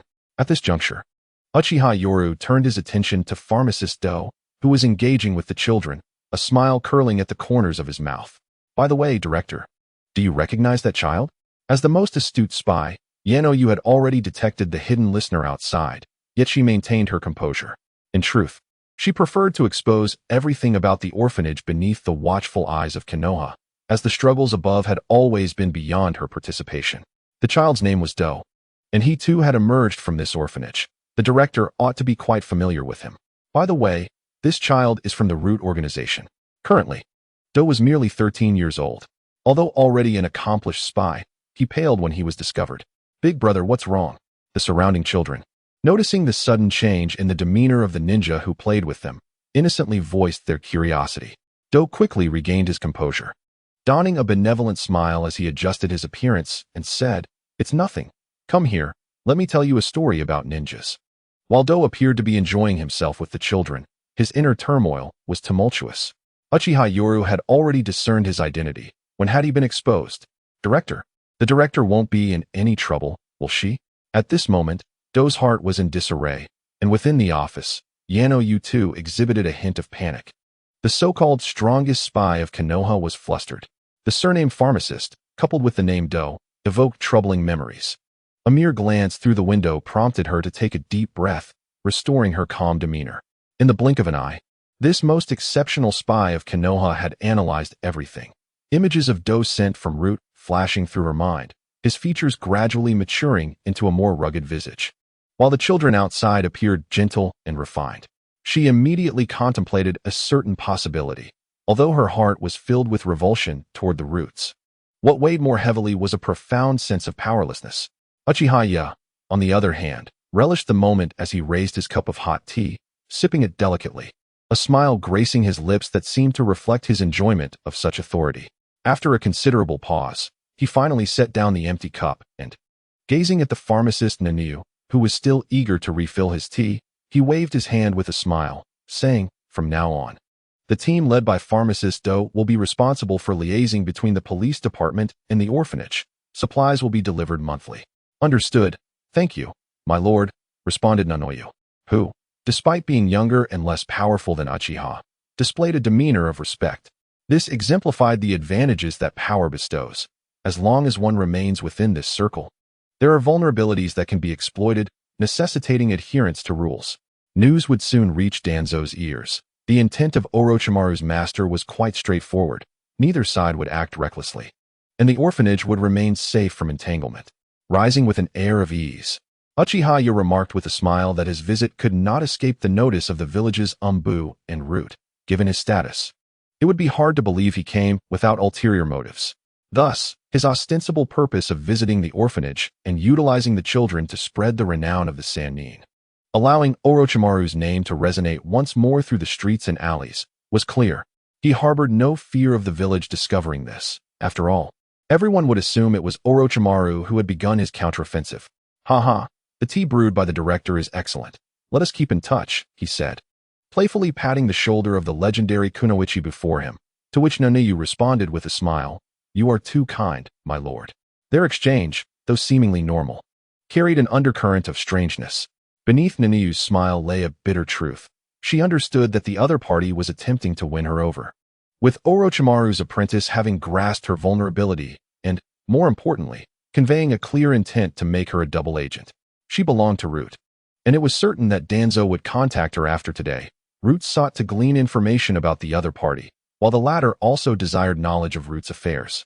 "My lord, I entrust the care of the orphanage to you from now on." In a fleeting moment, Nanoyu steeled her resolve. She recognized that Orochimaru had a significant chance of becoming the 5th Hokage, not a certainty, but certainly a probability of 7 or 8 out of 10. She understood that if she won this gamble, the orphanage's future would be secured alongside the Hokage, freeing her from worries about its resources. Thus, her words of entrustment were a declaration of her intent. Uchiha smiled in response, nodding. "Director, you are too gracious. It is all for the village." At that moment, a cold sneer formed within Uchiha's heart. "Danzo, you old schemer, I shall first implant a double agent within your Root, returning your own tactics upon you." "Nanoyu? Ha, merely a facade." It seemed that everyone would forget about one individual, a currently inconspicuous person. After leaving the orphanage and returning to the police department, Pharmacist Doe respectfully reported the meticulously recorded information gathered from the orphanage. In the orphanage, there are currently 238 orphans, 13 of whom possess the ability to refine chakra. The director and the vice director oversee the establishment. Upon returning, Uchiha sat in his office, squinting as he listened to a straightforward report, scrutinizing the seemingly ordinary pharmacist, Doe. Little did anyone expect the future accomplishments of this boy, devoid of any bloodline. Doe. The aftermath of the Third Great War and the Night of the Nine Tails has left the village in dire straits. Therefore, the orphanage is a matter of goodwill, but lacking in resources. The supplies I managed to procure from the Department of Public Safety were barely sufficient, he lamented. With a seemingly amused glint in his eyes, Uchiha regarded the boy before him, to which the astute pharmacist responded with a smile and a nod. "Rest assured, my lord, I am your subordinate." Could this statement be trusted? Uchiha chuckled and shook his head. While he did not fully trust Doe, he believed in his capabilities. At present, Doe's vulnerability lay in his position as the director of the orphanage, while the director's weakness rested in the children of the orphanage and in Doe himself. This is a morbid world where the power of ninjas is formidable, resulting in countless tragedies across the ninja realm. Gently tapping on the table, Uchiha noticed Doe deliberately exposing the cursed seal on his tongue as he spoke. With a subtle nod, he remarked, "Doe, though you hail from humble beginnings, your talent in medical ninjutsu is indeed remarkable. Dedicate yourself to mastering it." "Yes, my lord," Doe replied with apparent ease, though he was already drenched in cold sweat, having inadvertently revealed his true self. Yet, for the sake of the director, he felt compelled to expose himself, even to become the other's spy, a double agent, indeed. He was the true trump card, while the director was merely a facade. As Doe exited the office after presenting the routine report, Uchiha let out a quiet sigh of relief. He truly needed Doe. One aspect was that Doe could grant him an additional pair of eyes within the Root, while his talent in medical ninjutsu was invaluable. If Yamato's would release could be artificially created, then so too could other bloodlines. Though the bloodlines within the system were exorbitantly priced, perhaps the artificial ones had their flaws. A fusion of both could resolve myriad issues, ultimately addressing the tragedy of this ailing world. In Konoha prison, the Department of Public Safety was responsible for the village's security and order, with the three main prisons under the vigilant oversight of the Uchiha clan. Outside the ordinary prison cells, two elite Uchiha members stood guard, scanning their surroundings with utmost caution. Not only within, but even outside the prison, there were personnel on alert, ready to signal at the slightest hint of danger. Within the bright and sterile room, no one could have anticipated the existence of a hidden chamber beneath the prison, where the pungent scent of disinfectant permeated the air, and a flurry of activity filled the operating room. Outside the surgical suite, Uchiha squinted, pinching a leaf between his fingers as he diligently practiced chakra nature transformation. The floor was littered with countless charred leaves, some partially missing, reduced to ashes by the electric charge. Brother Yi, Uchiha Shisui emerged after escorting a prisoner into the room. But the moment he stepped out, he was abruptly slammed against the wall, eliciting a muffled grunt. Grasped by the collar, Shisui faced the sudden assault with narrowed pupils, realizing the swiftness of the attack. Yet, he refrained from retaliating. At this moment, Uchiha grasped the collar of his counterpart with a firm grip, lifting him off the ground. His eyes, filled with a profound pressure, reflected the spinning tomo of his Sharingan. Uchiha Shisui, what is the situation with the prisoner scheduled for surgery today? Did I not specify that only those deserving of death should be chosen? Shisui, stifling the discomfort in his chest, met Uchiha's unwavering gaze and displayed a hint of shame. With a hoarse voice, he replied, Brother Ya, there are insufficient prisoners in the facility, and currently, he is the only compatible kidney source available. As the grip around his chest gradually loosened, Shisui was finally able to breathe normally. Yet, Uchiha frowned, questioning, is it truly impossible to find a suitable candidate among the 3 major prisons in the village? Brother Ya, the most heinous criminals have either been subjected to human experimentation or have had their organs harvested. The supply of viable individuals is dwindling, and recently, there has been increased scrutiny within the village. As Shisui spoke, a palpable weariness washed over him. Brother Ya, our clan's territory is under observation by the Umbu. As he uttered these words, his eyes revealed a mixture of helplessness, frustration, and simmering anger. At that moment, the lights in the operating room suddenly illuminated, and the door swung open. Uchiha and Shisui entered, feigning nonchalance as if nothing had transpired. Haha, thank you, Lord Ya. Otherwise, I would be left wondering when my back would ever heal, remarked a middle-aged ninja from the Inuzuka clan, who was supporting his bandaged waist with an air of ingratiation. Uchiha, upon noticing this, smiled and nodded in acknowledgement. Not at all, Lord Inuzuka. You are a great contributor to Konoha, having endured much over the years, and even injuring your back for the village's sake. We all strive for Konoha. The exaggerated pleasantries elicited an even broader smile from Inuzuka, who waved his hand dismissively. Haha, all for Konoha, for the village. Despite the current isolation of the Uchiha clan, the 7th Division of the Police Department represented Orochimaru, and the clandestine organ trade was a matter of great interest to the various clans. Sir, here is the prepared medication. It should be taken as prescribed, with monthly checkups for the first 6 months to monitor for rejection, followed by quarterly assessments thereafter, announced a masked medical ninja as he stepped forward, handing over the medication with a smile. Upon hearing this, Inuzuka, still recovering from surgery, displayed a grin of relief. How courteous of you. I truly appreciate your assistance. Embodying the demeanor of a seasoned practitioner, Inuzuka was escorted out of the prison through a secret passage by the Umbu, leaving only 4 individuals within the operating room. The surgeon removed his mask, revealing a gentle smile. It was Kabuto Yakushi. With a fabricated smile, he respectfully reported, the 2 kidneys of Inuzuka have been successfully replaced, while this prisoner has received the nearly failing kidneys. Given the magnitude of this surgery, he may not survive beyond 2 months. The other surgeon, distinguished by his Byakugan, observed the situation. On another bed, a prisoner in a jumpsuit lay unconscious, unaware that during his state of oblivion, his kidneys had been harvested. Uchiha listened intently to Do's report, his expression grave as he nodded slightly, instructing, be discreet. If this prisoner meets with misfortune, it shall be deemed a natural demise. Understood, my lord, came the reply. Upon exiting the prison, Uchiha found himself bathed in sunlight, yet to Shisui, it felt as though he were enveloped in darkness. Shisui, the matters concerning organ transactions within the prison will henceforth fall to the Hyuga clan. The Uchiha need only remain vigilant and prepared for a swift retreat. Yes, Brother Yuru. Shisui responded respectfully.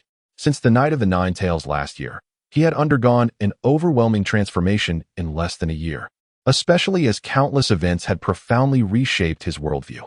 In the village's prison, the inexplicable mortality rate of inmates had surged in recent months, a situation that had gone largely unnoticed, yet the number of severely ill individuals had significantly increased. Corruption had seeped into the prison, where many inmates were repeat offenders, often sentenced to decades of confinement. Those serving sentences of 15 years or more were typically on the list of the irredeemable. Among the various clans in the village, numerous ninjas had suffered relapses of old injuries, along with organ damage leading to critical conditions, while clandestine transactions had recently emerged to alleviate their urgent needs. No one wished for death, nor did they desire to endure the slow decline of a deteriorating body, especially ninjas who had once experienced their prime and now feared the end. Inmates could provide compatible organs, and upon successful matching, organ exchanges could be made, even transplants. All of this relied on the technology developed by Orochimaru, which enabled nearly flawless organ transplantation. Shisui, we shall not undertake this for Lord Orochimaru. The root and the umbu will proceed similarly in secrecy, but our techniques and resources are comparatively superior. Yahiko Rin, a Chunin-level medical ninja, could perform transplant surgeries even amidst the most intense battlefield conditions, underscoring the advanced state of Konoha's medical ninjutsu, particularly regarding organ transplants. Ninjas, frequently engaged in combat missions, inevitably faced injuries leading to the need for organ transplant techniques. However, within the village, discretion was paramount, necessitating covert operations, albeit often relying on death row inmates or foreign spies. Their methods were broader in scope, given the abundance of prisoners within the village's confines. The failure to utilize them would be a wasted opportunity. Moreover, it was crucial to note that ninjas could only transplant organs from fellow ninjas, as the rejection of organs from ordinary individuals posed a significant risk. At this moment, Uchiha Shisui had witnessed far too much darkness. After all, the subjects were prisoners, which was preferable to the blatant disregard for life. He nodded, acknowledging, "Brother Yuru, I understand." "No, you do not yet comprehend. Do you realize why Orochimaru has tasked the Uchiha and the Hyuga to collaborate discreetly on this matter?" At that moment, Uchiha Yuru displayed an expression reminiscent of one burdened with great responsibility. There was no alternative. Shisui's potential spoke volumes, yet he remained oblivious to the opportunities at hand, risking Shisui's alignment with the Hokage faction, an absurdity indeed. Observing the bewilderment in Uchiha Shisui's eyes, Uchiha Yoru shook his head inwardly. A genius ninja, yet politically naive. No wonder he was so easily misled in the original narrative. If Uchiha Itachi was seen as obsessive, then Shisui could be deemed a political simpleton, placing too much faith in the Hokage faction, only to choose self-awareness when confronted with betrayal. From this, it is evident that Shisui never contemplated the annihilation of his clan. Had Shisui not met his demise, the night of annihilation would likely have unfolded differently. Shisui, the Uchiha, found himself isolated. This was a pivotal opportunity. At this moment, Uchiha Yoru spoke in a somber tone. "Have you noticed the clandestine trade of human organs? The connections are predominantly among the various clans, who require healthy bodies, while the Uchiha seek connections. Through these transactions, the clans will inevitably become intertwined with the Uchiha. This is the essence of politics." He mused inwardly that his approach was not merely obsessive. Although tinged with self-serving intentions, it mirrored the clandestine activities of the medical department. Why should he not engage in such practices? The organ transplants conducted by the Konoha medical department were known only to the elite jonin. Those below this rank had neither the qualification nor the necessity to know, unless they belonged to a prominent clan. In contrast, the medical department was scrutinized by too many eyes, rendering them more conservative, reliant on death row inmates and spies. Conversely, the police department operated in a manner that was, quite frankly, officially sanctioned, whereas the other lacked the requisite licenses and engaged in illicit activities, thus incurring fewer concerns. "Brother Yuru, why involve the Hyuga clan?" Shisui queried. The Uchiha were isolated and required this alliance, yet the Hyuga were not. Observing Shisui's doubt, Uchiha Yoru shook his head. "Shisui, one aspect is the Hyuga clan's profound heritage. Another, you are mistaken to think it is solely the Hyuga that are entangled. It is not only those who operate in the shadows. Once they come here for organ transplants, they leave behind incriminating evidence, as these actions are fundamentally in violation of ninja regulations. In essence, it is about dragging everyone into the mire. Once a critical mass is reached, it becomes a formidable force. Shisui, you should properly hand over your duties in the prison to the Hyuga. You are ill-suited for the darkness. You ought to stand in the light. Suddenly, the conversation took a turn. Upon hearing these words, Shisui was momentarily taken aback, perceiving a weary yet forced smile in Yoru's eyes. An overwhelming sense of guilt surged within him, as it appeared that Yoru had been shouldering the burdens of darkness for the sake of the clan and the village, while he felt like the one lagging behind. Brother Yoru, I will certainly do well. Before Shisui could elaborate further, Uchiha Yoru waved his hand with a smile, saying, Shisui, you misunderstand. There is no shortage of matters in the police department. You need not overly concern yourself here. In the future, focus on leading the police department's work and remember to guide Itachi well. Ensure he does not stray from the right path. Yes, Brother Yoru, as Shisui reaffirmed his commitment. Uchiha Yoru secretly nodded in approval. Shisui's fervent admiration for the Hokage faction had waned, and he had begun to harbor doubts about the current higher-ups, making it increasingly difficult for him to trust them, let alone lean towards the Hokage. Only Itachi remained. After all, both of them possessed the potential for the Mangekyo Sharingan.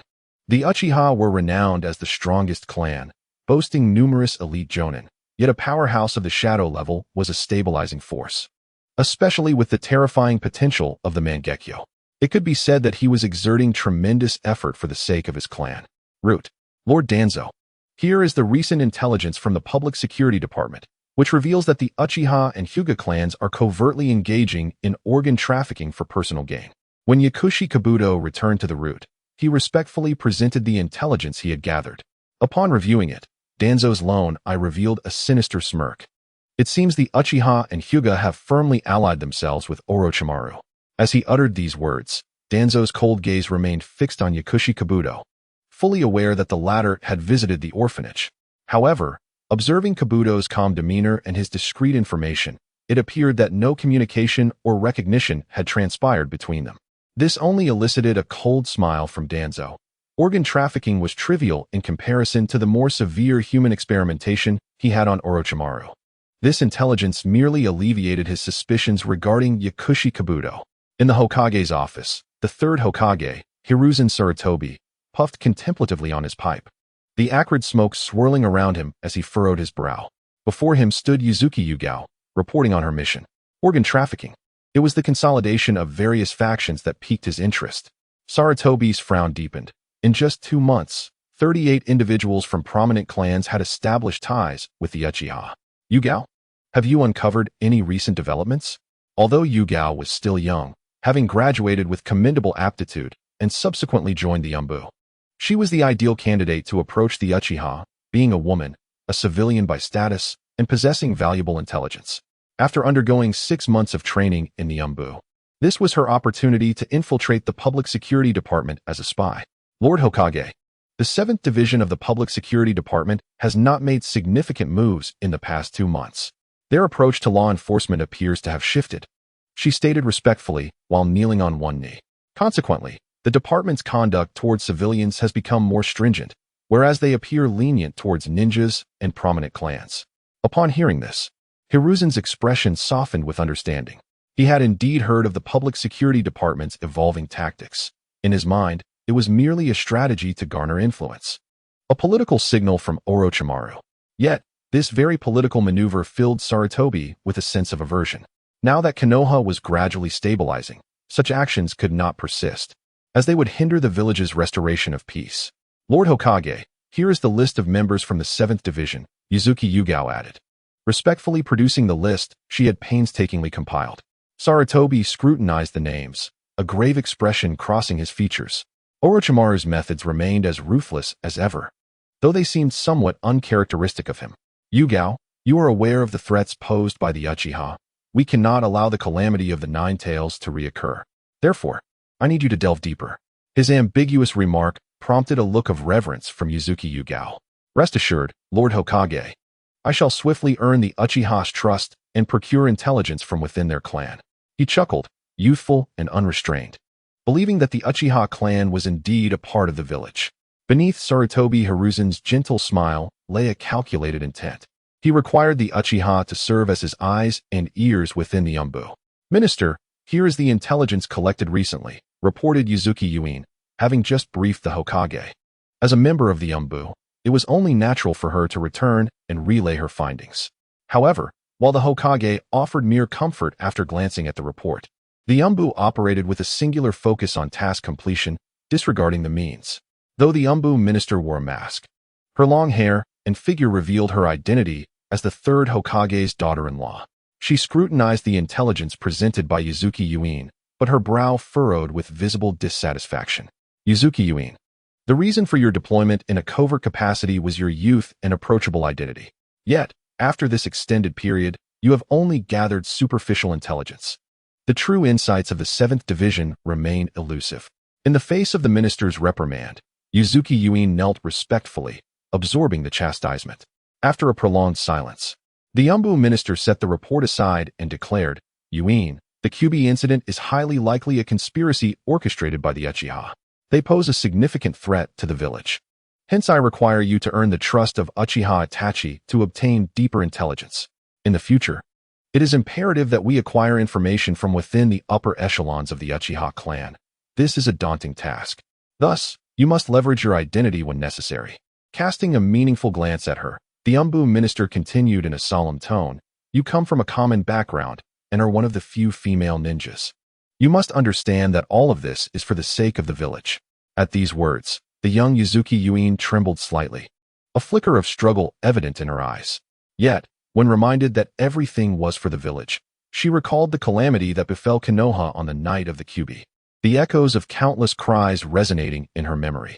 Taking a deep breath, she lowered her head and hoarsely replied, Understood. For the village. I will approach the target and complete the task when the time is right. Very well, you may leave. From now on, you will report directly to me. The minister stated. As the third Hokage's daughter-in-law, she was adept in her maneuvering. Having just compelled a resolution from Yuin, she now offered a sweet reprieve. Reporting directly to the Umbu minister signified that her superior was solely the minister, whose status rivaled that of the heads of major clans. With this trust bestowed upon her, a warm current surged within Yuzuki Yuin's heart. The scene, however, did not escape the keen gaze of the third Hokage's daughter-in-law, who revealed a glimmer of intrigue. Go now? Yes. In the dimly lit Umbu office, enveloped by darkness and silence, the minister's eyes reflected a complex emotion after a moment of contemplation. Father, this is all for the Sarutobi clan. New jutsu, you will undoubtedly become the 5th Hokage, though all of this is aimed at preparing for the Uchiha. She harbors her own ambitions. After all, once Sarutobi Shinji becomes Hokage, she will be the future Lady Hokage. The allure of power, second only to one and above all others in Konoha, is indeed captivating. Inside the Hokage's office, the distinguished visitor is none other than the 15-year-old elite Chunin, Yugao Yuzuki, who exudes an air of intellect and grace. She respectfully bows to the Hokage. However, the third Hokage remains silent, puffing on his pipe, while Yugao, understanding the unspoken etiquette, bows her head in respectful anticipation of his command. After a considerable pause, the third Hokage refills his pipe with tobacco, and the pipe, imbued with fire element chakra, ignites instantly, releasing a plume of white smoke. Yugao, you have grown into a capable ninja, he remarks with pleasantries. In response to the Hokage's flattery, the naturally mature 15-year-old Yugao smiles respectfully and nods. You flatter me, Hokage-sama. Though still quite young, it is evident that Yugao's thoughts have matured beyond those of a mere impulsive ninja. Observing this, the third Hokage inquires pensively, Yugao, are you familiar with the name Uchiha Yuru? At the mention of this name, a jolt of surprise courses through Yugao, yet years of ninja experience keep her composed. Though she lowers her head even further. Uchiha Yuru is my contemporary. He graduated as a genin at 10, became a chunin at 14, and at 15, he has ascended to jonin. He is now the captain of the 7th Division of the police force, a prodigy of the Uchiha clan who awakened the double Tomo Sharingan. Yugao candidly shares all that she knows, for such matters are not easily concealed. The saying that all Uchihas are geniuses may not hold true universally. Yet those who awaken the Sharingan undoubtedly belong to a class of brilliance. Bloodline limits have never adhered to reason. Akin to how some are born into affluence while others remain commoners, Some may never even refine chakra in their lifetime. Upon hearing these words, Sarutobi Hiruzen sighs with a hint of melancholy, his expression betraying complexity. Yugao, your father was a hero of Konoha. None wish to witness the chaos of the Nine-Tails incident. Mentioning that calamity again, half a year later, still stirs profound sorrow within Yugao, as that night was akin to a natural disaster for Konoha, and she lost her father in the process. As memories of that fateful night flood back, the third Hokage's eyes reflect a similar complexity. If he could turn back time, he would wish to avert such a scene. Yugao, you should be aware of the incident involving the Sharingan being manipulated in the eyes of the Nine-Tails. The unexpected statement causes Yugao's heart to leap. Countless thoughts flash through her mind, yet she ultimately nods with reddened eyes, seemingly still ensnared in her memories, and whispers, I am aware. This time, she speaks the truth.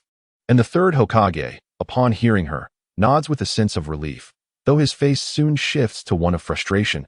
Asuma, that boy speaks too freely. In a single sentence, Asuma's disclosure was brushed aside, and the third Hokage sighed, stating, Kurenai, given the current turmoil at the borders of Konoha, Orochimaru would have been the most suitable choice. Unfortunately, he seems to be facing some recent difficulties. Kurenai, upon hearing the ambiguous statement, was engulfed in shock. This was beyond her comprehension. No, the Hokage had first inquired about Uchiha Itachi, who was a disciple of Orochimaru, and an icy sweat broke out on Kurenai's back, as if she had inadvertently become entangled in something sinister. Observing the young Kurenai's pale expression, the third Hokage subtly nodded, realizing that his intelligence report was indeed accurate. Kurenai harbored resentment towards the Uchiha clan due to her father's past. Kurenai, there is a mission that I need you to undertake. It may prove to be rather arduous for you, but the decision rests with you. Sarutobi Hiruzen, known for his persuasive prowess, excelled at presenting himself with a facade of benevolence and compassion, a trait that seemed to have been inherited by Orochimaru, who later became notorious for child trafficking. However, the disparity between them was significant. After all, Hiruzen had successfully manipulated 2 Sharingan users, while Orochimaru fell short in comparison. Within the confines of the police department's training hall, the air was filled with explosive sounds. The vast training arena appeared desolate, save for the occasional flicker of electric arcs and the persistent echoes of tearing sounds. A testimony to the rapid movements of taijutsu, too swift for the naked eye to perceive. At that moment, Uchiha Itachi's figure was nearly invisible, revealing only fleeting afterimages when he abruptly changed direction, displaying speed that rivaled that of a Jonin. Kunai shot forth, striking the walls where the preset shuriken launchers awaited. As the steel wires snapped, the launchers activated simultaneously. Whoosh! The air was filled with kunai, resembling a deluge of rain, descending upon the training hall. Suddenly, Uchiha Itachi appeared, his Sharingan blazing with the power of the double tomo, intently focused on the barrage of kunai approaching from all directions.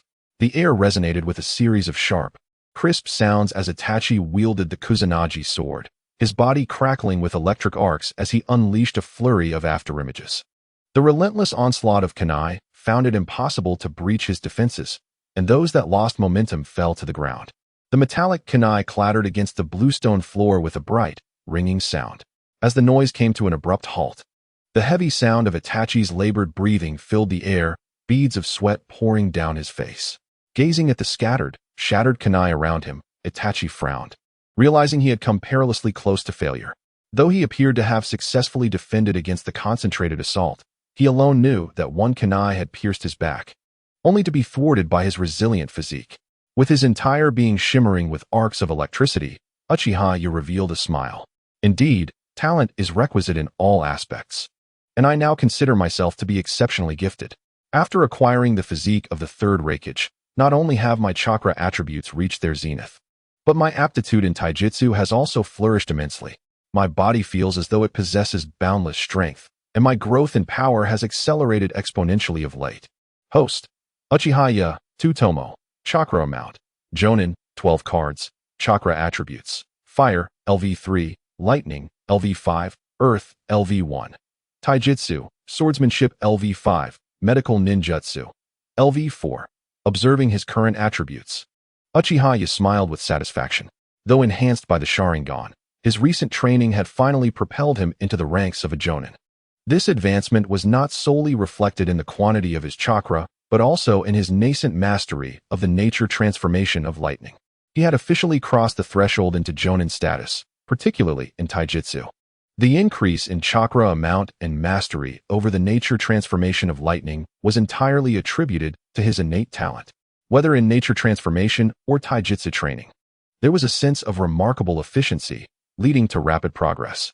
Furthermore, at his age, most ninja experience a growth spurt between the ages of 12 and 16, a crucial period in their development. While his swift advancement in taijutsu could also be credited to his physical gifts, the auxiliary ninjutsu he had acquired contributed significantly to his achievements. He had exchanged for two types of ninjutsu: the lightning release chakra mode, known as the Raijin armor, a legacy of the Reikage from the village hidden in the clouds, and the Chidori. The true name of the Raijin armor is the lightning release chakra mode, classified as a B-rank ninjutsu. Indeed, in the village hidden in the clouds, this ninjutsu is considered B-rank. However, it necessitates the corresponding internal and external secret medicine, placing it within the realm of secret techniques. Uchiha mused to himself, narrowing his eyes. Secret techniques, such as those from the Inazuka, Nara, and Akimichi clans of Konoha, as well as the Yamanaka and Aburame clans, do not belong to the bloodline limit, but differ from ordinary ninjutsu, requiring specific methods for cultivation. The most typical example is the physique of the Akimichi clan, which is evidently extraordinary. Yet such a physique demands not only hereditary factors, but also considerable training. Thus, secret techniques exist between bloodline limits and standard ninjutsu. The Raijin armor, too, belongs to the category of secret techniques, in addition to being a B-rank ninjutsu. It requires various stages of secret medicines for effective training, necessitating consistent practice to yield results, akin to the 8 gates, which are easy to learn but challenging to master. As the Kusanagi sword crackled with arcs of electricity, Uchiha smiled, knowing that the transformation of lightning attributes, coupled with the concealment provided by Chidori, would perfectly mask the existence of the Raijin armor. Though he had advanced in strength, entering the ranks of elite shinobi provided a sense of security. Yet a pained expression surfaced upon his visage as he realized his treasury had run dry. The cost of secret techniques was not trivial. Fortunately, he possessed a nearly perfect physique to match. Otherwise, merely having ninjutsu without the means to cultivate it would be nothing short of a farce. The common classifications of ninjutsu, C, B, A, and S, are not solely indicative of their destructive power, but also denote the difficulty of their mastery. For instance, an average chunin would find it exceedingly challenging to learn an A-rank technique, whereas certain prodigies at the same level, like Kakashi Hitaki, would find it relatively straightforward. This disparity lies in the manipulation of chakra. Advanced techniques necessitate the intricate circulation of chakra within the body, increasing the complexity and difficulty of their execution. In such a brief span, his rapid ascent in power, aside from the enhancements from bloodline evolution and physique, was largely attributed to the innate talent derived from his acquisition of the chakra seals of Kakashi from the Shippuden series. Although merely 15 years of age, his proficiency in chakra manipulation and control had already reached an elite level, akin to that of a Kage, comparable to Kakashi's prowess during the Shippuden era.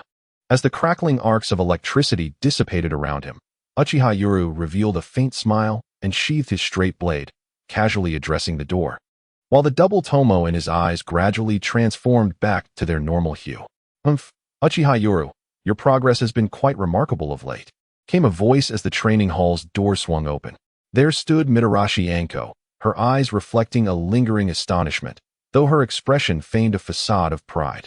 As she entered and regarded Uchiha, a pang of envy stirred within her. Was this the essence of the Uchiha clan? The awakening of the Sharingan rendering one a genius. Such talent was indeed enviable. Uchiha-Yuru's swift advancement incited Anko's jealousy, attributing it all to his newly evolved Sharingan, now boasting 2 tomo. Upon recognizing Anko, Uchiha was momentarily taken aback. Although he had sensed someone watching from outside, he had presumed it was merely a member of the police force, never anticipating it to be Anko. Tonight's class reunion, I came to extend an invitation. Will you join us? Anko inquired with an air of feigned indifference. Yoru's eyes gleamed with intrigue, yet he maintained a composed smile as he nodded. Of course. One must attend a gathering of old classmates. However, a flicker of suspicion gnawed at him. Was Anko's visit a mere coincidence, or was there a deeper motive?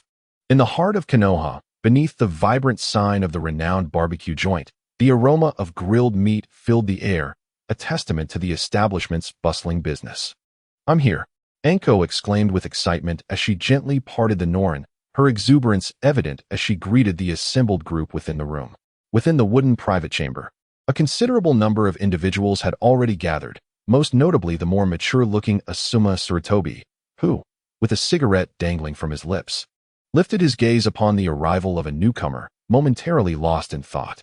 He then feigned a dismissive demeanor, clicking his tongue. Yet the spark of determination in his dark eyes remained unmistakable. As the curtain was pulled aside, Akane Yuhi exuberantly shouted and made her way directly towards Kurenai Yuhi. While behind her, Uchiha Shisui came into view. The moment Shisui stepped through the curtain, the crowd was momentarily taken aback, as his height had reached approximately 1.80 meters. His enhanced physique had evidently developed towards that of a robust, muscular young man. He maintained his characteristic cool demeanor, clad in a pure white kimono and black trousers. The slight opening at his chest revealed his striking muscles, and the deep black arm guards extended from his forearms to his palms. A purple cord belt was tied around his waist, with a ninja straight blade sheathed at his side. "Cut it out. You're still as flashy as ever, Uchiha Shisui," remarked Asuma Sarutobi, who had always been at odds with him since childhood. Upon hearing Asuma's grumbling, Shisui merely squinted his eyes and chuckled. "What can I say? I'm still growing." Asuma scoffed dismissively, though it would be a lie to claim he felt no envy. After all, the height gene from his father was a formidable challenge. Thankfully, he had reached 1.70 meters, yet upon seeing Uchiha Shisui, a pang of jealousy surged within him. Beside Asuma were his loyal companions, Tetsu and Izumi, along with Ebisu, forming their own little clique despite being classmates. "Hey, did you miss me?" Akane Yuhi asked with an effortlessly charming smile, though a hint of awkwardness flickered in her eyes. As she recalled the time she had taken her friend's boyfriend for the sake of 150,000 ryo, albeit in jest. Kurenai Yuhi responded with a gentle smile. "Akane, you Haven tea changed a bit." It was as if nothing had transpired between the close friends, and Uchiha Shisui, wearing a calm and confident smile, took a seat beside Akane, seemingly unperturbed by any discomfort. After all, who plays politics and feels awkward? My apologies for arriving late." At that moment, the curtain was lifted again, revealing Might Guy, scratching his head in embarrassment as he greeted everyone. He quickly regained his exuberance, exclaiming, "Come on. I've brought Kakashi along this time." Indeed, behind Might Guy, Kakashi appeared, his expression distant as he surveyed the gathering with a lethargic nod. His seemingly lifeless demeanor instantly dulled the vibrant atmosphere of the reunion. "Haha, come on, Kakashi, sit here." Might Guy, brimming with enthusiasm, pulled Kakashi to a seat, who was clad in his umbu armor, clearly still grappling with his own struggles. Might Guy, Kakashi Hitaki, Asuma Sarutobi, Tetsu Kurigane, Izumi Kamizuki, Ebisu, Kurenai Yuhi, Anko Mitarashi. And finally, Shisui Uchiha gathered for a reunion of 9. The atmosphere was somewhat somber. Despite their attempts to bond, a shared sense of nostalgia lingered in their eyes. They refrained from mentioning their absent classmates, as those who could attend were either on missions or had tragically perished. Although they had once shared the same academic year, it was evident that their ages varied significantly. Due to the unique circumstances of wartime, those with superior talents were placed in the same class, leading to disparities in their educational experiences. After all, the chaos of war never adhered to a conventional schedule. Their class was a veritable assembly of prodigies, each possessing innate abilities that warranted focused cultivation post-graduation to prevent wasteful losses during missions. Though Obito was the least accomplished, he had already mastered fire release, far surpassing the average ninja in strength. Come, it's a rare gathering." Might Guy, ever the exuberant spirit, endeavored to enliven the atmosphere, blissfully unaware of the sadness stemming from their absent peers. His fervent demeanor elicited smiles from the others, with Kakashi remaining the exception. Shisui Uchiha discreetly cast a glance at Kakashi, calculating that at this moment, Kakashi had likely succumbed to despair, having stepped into the shadows, ripe for manipulation. Kurenai Yuhi, exuding an air of relaxed camaraderie with Anko, reminiscent of long-lost friends, harbored a complex mix of emotions, hoping her own mission would proceed without significant obstacles. Asuma Sarutobi occasionally shot glances at Shisui, the long-standing animosity from their youth having matured into a more politically charged disdain, influenced by familial expectations and rivalries. Kakashi's demeanor was one of utter desolation. It was only through Guy's relentless persuasion that he had attended this gathering. Otherwise, he would have remained aloof, devoid of interest in the transformations among his classmates. Tetsu Kirigane, Izumi Kamizuki, and Ebisu were straightforward cases. As commoner ninjas, they had long been Asuma's subordinates. And this continued into their present lives. For commoners, achieving prominence was exceedingly arduous, yet their innate wisdom, coupled with parental guidance, had allowed them to navigate life's complexities with relative ease. Among the 9, only Might Guy felt genuine joy, considering the high casualty rates among ninjas. Particularly in the wake of the Third Great Ninja War, he was elated to see so many classmates gathered. Yet, he nursed a personal ambition, to draw Kakashi from the depths of despair. Haha, I hear you've become a jonin, Shisui. You're the second in our class after Kakashi. But I refuse to concede. The third jonin will undoubtedly be me, Might Guy?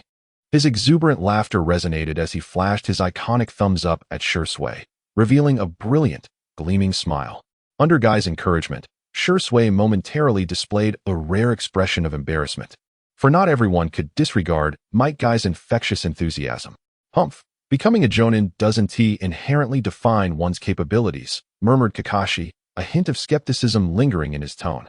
Asuma Sarutobi, standing nearby, immediately displayed a look of disdain upon hearing those words, internally mocking the situation, while his 3 followers nodded in agreement. After all, Uchiha Yoru had become a disciple of Orochimaru and returned to the village to assume the role of captain of the 7th Division of the police force, thus attaining the rank of jonin. In contrast to Kakashi, who achieved this status purely through his commendable feats and prowess, it appeared that Uchiha Yoru had relied on connections, which naturally incited discontent. At the Konoha barbecue restaurant, observing Asuma's small entourage with their dismissive expressions, Uchiha Yoru maintained an indifferent demeanor, a faint smile playing on his lips as he regarded them. His fingers lightly drummed on the table, and with narrowed eyes, he remarked, "Might Guy has always asserted that hard work can catch up to genius, and I have never doubted this. However, there are certain things that no amount of effort can surpass." In that moment, a flash of crimson gleamed in his dark eyes, provoking an even greater scoff from Asuma, who shrugged, suggesting that they should refrain from such discussions at this gathering.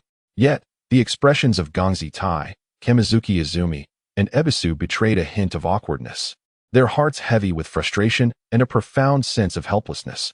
The fleeting glimpse of the Sharingan was unmistakable, a clear indication that he was asserting his Uchiha heritage, subtly implying that no matter how hard they worked, they could never ascend to such esteemed heights. "All right, everyone is here.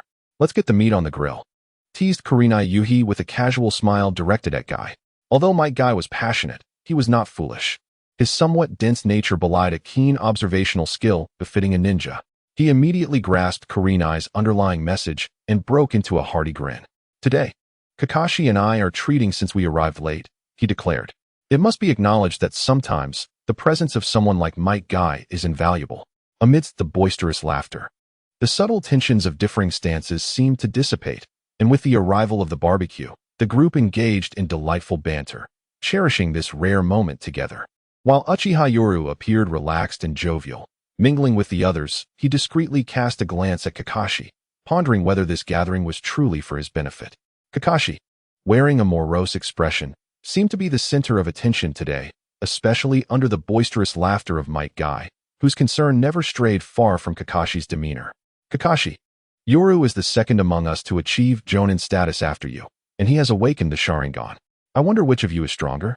Might Guy, though not foolish, exhibited a bluntness that left the group speechless. Kurenai sighed in exasperation, holding her forehead. There was no tact in such inquiries, and it was truly overwhelming. Meanwhile, Anko Mitarashi, with a proud demeanor, looked at Might Guy and asserted, "Orochimaru-sensei has diligently trained Yoru. His strength is certainly on par with Kakashi." It seemed she was determined to defend Yoru's capabilities, fearing that any insinuation of inadequacy would tarnish her mentor's reputation. It is evident that this name is quite formidable. However, Sarutobi Asuma remains undaunted by it. "Your teacher is Orochimaru, while my father is none other than the illustrious Third Hokage. Heh, I hear you have awakened your Sharingan. And it is even a double tomo. Congratulations." Sarutobi-Asuma wore a congratulatory smile, yet a hint of provocation flickered in his eyes. Uchiha Yi, perceptive as ever, understood the underlying message, especially since there was another with a 3-tomo Sharingan present. Nevertheless, Uchiha Yi dismissed the insinuation with a wave and a chuckle, saying, "Asuma, you're too kind. After all, I live up to the Uchiha name, just as you have inherited the smoking habit of the Third Hokage." Upon hearing Uchiha Ye's jest about Asuma's paternal inheritance, Mitarashi Anko burst into laughter, her carefree demeanor shining through as she exclaimed, "I hadn't noticed. Since when did you take up smoking, Asuma?" Among the group, aside from Might Guy, Anko could be considered the most naive, having become Orochimaru's disciple immediately after graduation. With such a formidable backing, all she needed to do was enhance her strength, and surrounded by envious and sycophantic gazes, she naturally avoided many tribulations. Reunions, it seems, have transformed with maturity. What once was a simple gathering now reflects a microcosm of village politics within a mere 9-person assembly. "Hey, Kakashi, let us have a contest. This time, let us see who can eat the most." The exuberant Might Guy shouted, eager to ignite Kakashi's enthusiasm. However, faced with his spirited companion, Kakashi merely gazed at the food with a pair of eyes devoid of vitality. All right. This single word, though seemingly acquiescent, carried the weight of lethargy, suggesting a reluctance to engage. Might Guy, brimming with determination, devoured his meal with fervor, while Kakashi, in contrast, lowered his mask slightly and chewed slowly, with his head bowed. Only half of his face was visible, but at that moment, Kakashi's appearance was of little consequence. What mattered was the perilous state he found himself in. Ninjas are, after all, the embodiment of warfare, trained as instruments of battle. This despondent demeanor not only reflects indifference towards the lives of others, but also signifies a disregard for one's own life. "Kakashi, is your Sharingan serving you well?" At that moment, Uchiha Yi casually teased, a fleeting red glimmer in his eyes. As he activated his Sharingan, he fulfilled a personal wish and glimpsed Kakashi's true visage. The others, upon hearing this, were taken aback, some furrowing their brows. Sarutobi-Asuma, who harbored animosity towards him, scoffed dismissively, casting a haughty glance at Uchiha Yi and retorting. Kakashi was promoted to Jonin at the tender age of 12 through his accomplishments, and even created the A-rank jutsu, Chidori. Unlike some, he doesn't merely regurgitate others' ideas. It was clear that Sarutobi-Asuma was instigating, or rather, taking the opportunity to provoke a confrontation between Kakashi and Uchiha Yi. As Kakashi heard these words, he instinctively attempted to shield his eyes, though his rigid movements betrayed him, and he lowered his gaze, responding with an indifferent tone, "Oh, the Sharingan is indeed quite useful." The once proud genius, who had basked in glory, now appeared in such a disheveled state that onlookers could only shake their heads in disbelief. However, Uchiha, with a knowing smile, remarked, "Kakashi, the Sharingan is not so easily mastered." His words rang true, yet in Might Guy's eyes, it seemed as though he was fixated on Kakashi's Sharingan. After all, it belonged to the Uchiha clan. Instantly, Might Guy burst into hearty laughter, exclaiming, "Yeah, Kakashi has inherited Obito's will. He will surely not let the Sharingan down." Observing Might Guy's misunderstanding, Uchiha chuckled softly. "Guy, perhaps you are mistaken. The Uchiha clan has recognized Kakashi, and there will be no turning back. I merely offer this friendly reminder as a fellow classmate." Outside the Konoha barbecue restaurant, the shadows on the street had thinned under the cloak of night, with most individuals retreating to their homes for rest, leaving only a few ninjas and civilians engaged in necessary work. Beneath the night's cover, the darkness seemed to transform into a paradise for ninjas, as small silhouettes flickered and leaped across the rooftops of the village. Kakashi, at the moment of parting, was struck by a reminiscence of the past that could never be reclaimed. At the sound of Uchiha-ya's call, Hatake Kakashi turned his weary gaze towards him, as if silently inquiring, "What is it?" Yet, upon witnessing Kakashi's demeanor, Uchiha shook his head. However, noticing Might Guy's eager expression, he felt a twinge of selfishness and exclaimed with a grin, "Who knows when we shall meet again? How about at the training ground? A stone that cannot be moved, hands that cannot be cleansed, a Sharingan that cannot be closed, and an unshakable fondness for a paradise of warmth. These encapsulate the life of Hatake Kakashi." If one were to ponder the most tragic figure in the Naruto saga, Kakashi would undoubtedly feature prominently. Orphaned at the tender age of 7, he became a solitary figure, transforming into a cold machine solely devoted to the completion of missions. Just as he began to rediscover the warmth of bonds, he was met with the sacrifice of comrades. First, Uchiha Obito was crushed, leaving him with an immovable stone. Then, he was forced to thrust his Chidori into Rin's chest, a stain of blood that would forever taint his hands. During the Third Great Ninja War, Kakashi lost all of his teammates, and in the chaos of the Nine-Tails attack, he was bereaved of both his mentor and his mentoress wife. Ah, a duel of genius ninjas, is it? Haha, Kakashi, this is the essence of youth. At this moment, Might Guy, energized by Uchiha Ya's inquiry, erupted with excitement, clapping vigorously on Kakashi's shoulder. Kakashi, you are the most outstanding genius ninja of Konoha. Before we witness a clash of talents, let us have a duel and see who reaches the training ground first.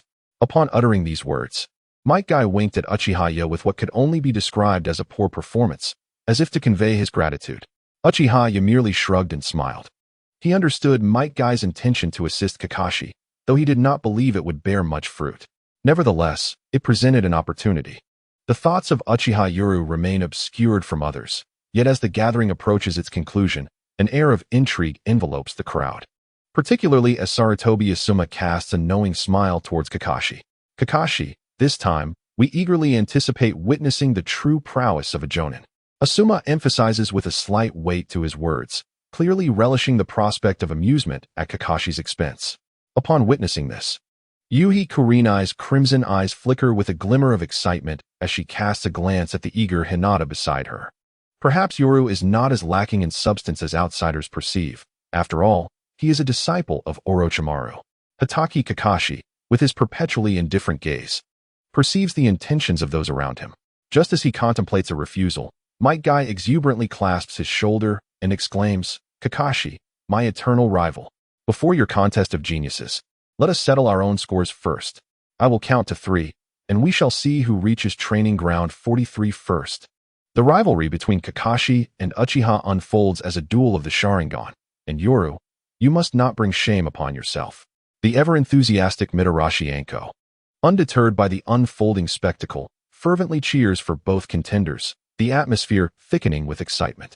I shall act as the referee, Anko proclaims, her spirited demeanor radiating as she approaches the group, raising her hands high to direct her attention towards Kakashi and Guy. Are you ready? Let the first round commence. 3, 2, 1. Begin. With the signal, Might Guy, invigorated and brimming with zeal, transforms into a green blur, dashing through the streets of Konoha. Kakashi, despite his desire to abstain, finds himself compelled to follow suit, his aloof demeanor betraying no sign of seriousness regarding the contest. Training ground 43, illuminated by the moonlight, is swept by a gust of wind, and as leaves dance in the air, Kakashi's tranquil figure materializes, soon accompanied by a flurry of shadows. Hey, Kakashi, truly deserving of the title of my eternal rival. The comical bout is evidently a defeat for Might Guy, yet he exhibits no trace of despondency, instead erupting into hearty laughter and giving Kakashi a thumbs up, seemingly attempting to provoke him into action. However, at the tender age of 15, Kakashi has endured numerous tragedies, and it is indeed remarkable that he has not succumbed to darkness. Observing Guy's exaggerated antics, fully aware that his friend is deliberately trying to ignite his competitive spirit, Kakashi remains unperturbed, his eyes betraying no emotion, as he continues to regard the gathering with a serene detachment. Asuma, do you believe Yoru's Chidori surpasses Kakashi's? At that moment, a swarm of shadows flits into view, with Sarutobi Asuma landing and casually pulling a cigarette from his pack, while his companion, Ebisu, arrives just in time to engage in casual conversation, as if it were a mere triviality. In the next moment, Ebisu seemed to realize he had misspoken, feeling a wave of embarrassment as he slightly lowered his head and adjusted his glasses. The sunglasses effectively concealed his gaze, while Asuma, standing nearby, allowed a subtle smile to grace his lips but chose to remain silent, instead flicking his lighter to ignite the cigarette dangling from the corner of his mouth. It was evident that Ebisu's words were a calculated attempt to ingratiate himself, a common endeavor in any world, as there has never been a shortage of those eager to climb the social ladder. Even Uchiha Itachi could be considered among them, couldn't he? Haha, Kakashi. The challenge between you and Itachi is about to commence. At that moment, Might Guy's fervent heart was solely focused on Kakashi. feigning a hearty laugh as he gave a thumbs up, then turned to Uchiha Itachi with a playful wink, as if urging him to ignite Kakashi's fighting spirit. Among his friends at the academy, aside from Kakashi, Itachi was undoubtedly his closest ally, for the latter had never looked down upon him. Under the moonlit sky at Training Ground 43, the assembled ninjas observed with keen interest. Yuhi Kurenai, filled with excitement, cheered, "Itachi, you mustn't let Orochimaru-sensei down." Meanwhile, beside her, Mitarashi Anko noticed the charged atmosphere, her eyes sparkling with anticipation. Asuma, cigarette in mouth, appeared nonchalant. Yet his gaze was serious as he focused on the center of the training ground. Behind him, Steel, Kamizuki Izumo, and Ebisu shared a solemn expression. Well aware of the formidable reputation of Kakashi Hatake, a prodigy of their generation, not to mention the awakened bloodlines of the Uchiha clan. Kurenai and Anko also directed their attention to the center, while only Might Guy discreetly gestured to Uchiha Itachi, encouraging him to give his all. Though concern flickered in his eyes. In the moonlit expanse of the training ground, the 7 Chunin, Might Guy, Asuma Sarutobi, Anko Mitarashi, Kurenai Yuhi, Steel, Kamizuki Izumo, and Ebisu, watched gravely as the tall, rapidly maturing Uchiha Itachi locked eyes with the deathly aura emanating from Kakashi Hatake. They were classmates from school. Though it would be an exaggeration to claim they were particularly close, as Kakashi had graduated shortly after enrolling. Nevertheless, he was among Kakashi's few friends. "It seems we could engage in some sparring, Kakashi?" Itachi suggested with a smile, shrugging his shoulders. While he sensed the provocation, he harbored a touch of personal ambition. Should he lose, it would be no loss. After all, Kakashi was already the most illustrious genius of Konoha. Winning would only enhance his own reputation. Kakashi, observing Itachi and the gazes of their classmates, understood that there might be ulterior motives at play. Yet he recognized that their intentions were genuinely aimed at kindling his fighting spirit. This scene did not escape his notice. Very well. At this moment, Kakashi still operated in the shadows of the Umbu, his life shrouded in darkness. His words were concise and direct, his presence radiating an aura of coldness and indifference. As the night breeze rustled through, a leaf floated gracefully to the ground. In an instant, under the intense scrutiny of their peers, the figures of the 2 combatants vanished from sight. As the figures of Kakashi and Uchiha Yuri appeared, they had swiftly engaged in a fierce exchange of taijutsu. The initial dismissive attitude of the spectators towards Uchiha had evaporated, replaced by expressions of solemnity. It is noteworthy that all present were Chunin, with Asuma, Yugao, and Mitarashi Anko being elite Chunin.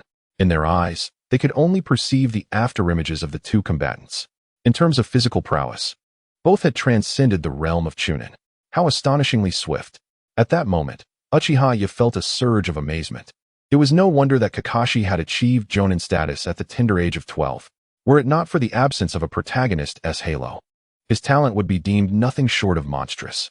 Kakashi's speed was remarkable. From the original narrative, it is evident that he favored a speed-oriented style, transitioning from early sword techniques to later employing Chidori. With an all-encompassing chakra and a prodigious talent, he fit the archetype of a protagonist perfectly. Simultaneously, Kakashi was inwardly astonished as he clashed with Uchiha. The once inconspicuous Uchiha from their academy days had now grown so formidable. Swift. No, it was not merely speed. It was also immense strength. Kakashi's expression grew grave as he realized that not only was his opponent fast, but his power exceeded his own. Each punch struck like a heavy cannon, leaving Kakashi's arms tingling with shock. He marveled internally. Is this the power of a bloodline ninja? It should be noted that during the original Chunin exams, Sasuke was utterly defeated in taijutsu by Rock Lee, yet during the tournament, when Lee witnessed Sasuke's prowess, he was astonished, remarking that this was what genius looked like, as Sasuke accomplished in a month what Lee had honed over years of training. The awakening or evolution of a bloodline would enhance one's capabilities, ushering in a brief period of explosive power. Thus, Kakashi was astounded to think that Uchiha had become so strong in a mere 6 months, attributing it to the awakening of the Sharingan, which had further evolved to the Two-Tomo state. With a resounding thud, the 2 figures swiftly retreated, each astonished by the other's strength. How incredibly fast. Nearby, Might Guy gazed at the spectacle with fervent eyes. Such a display of taijutsu would only allow him a fighting chance if he opened the 8 gates. In the instant they separated, Uchiha revealed a smile, his hands rapidly forming a dazzling series of seals. Fire style, grand fireball technique.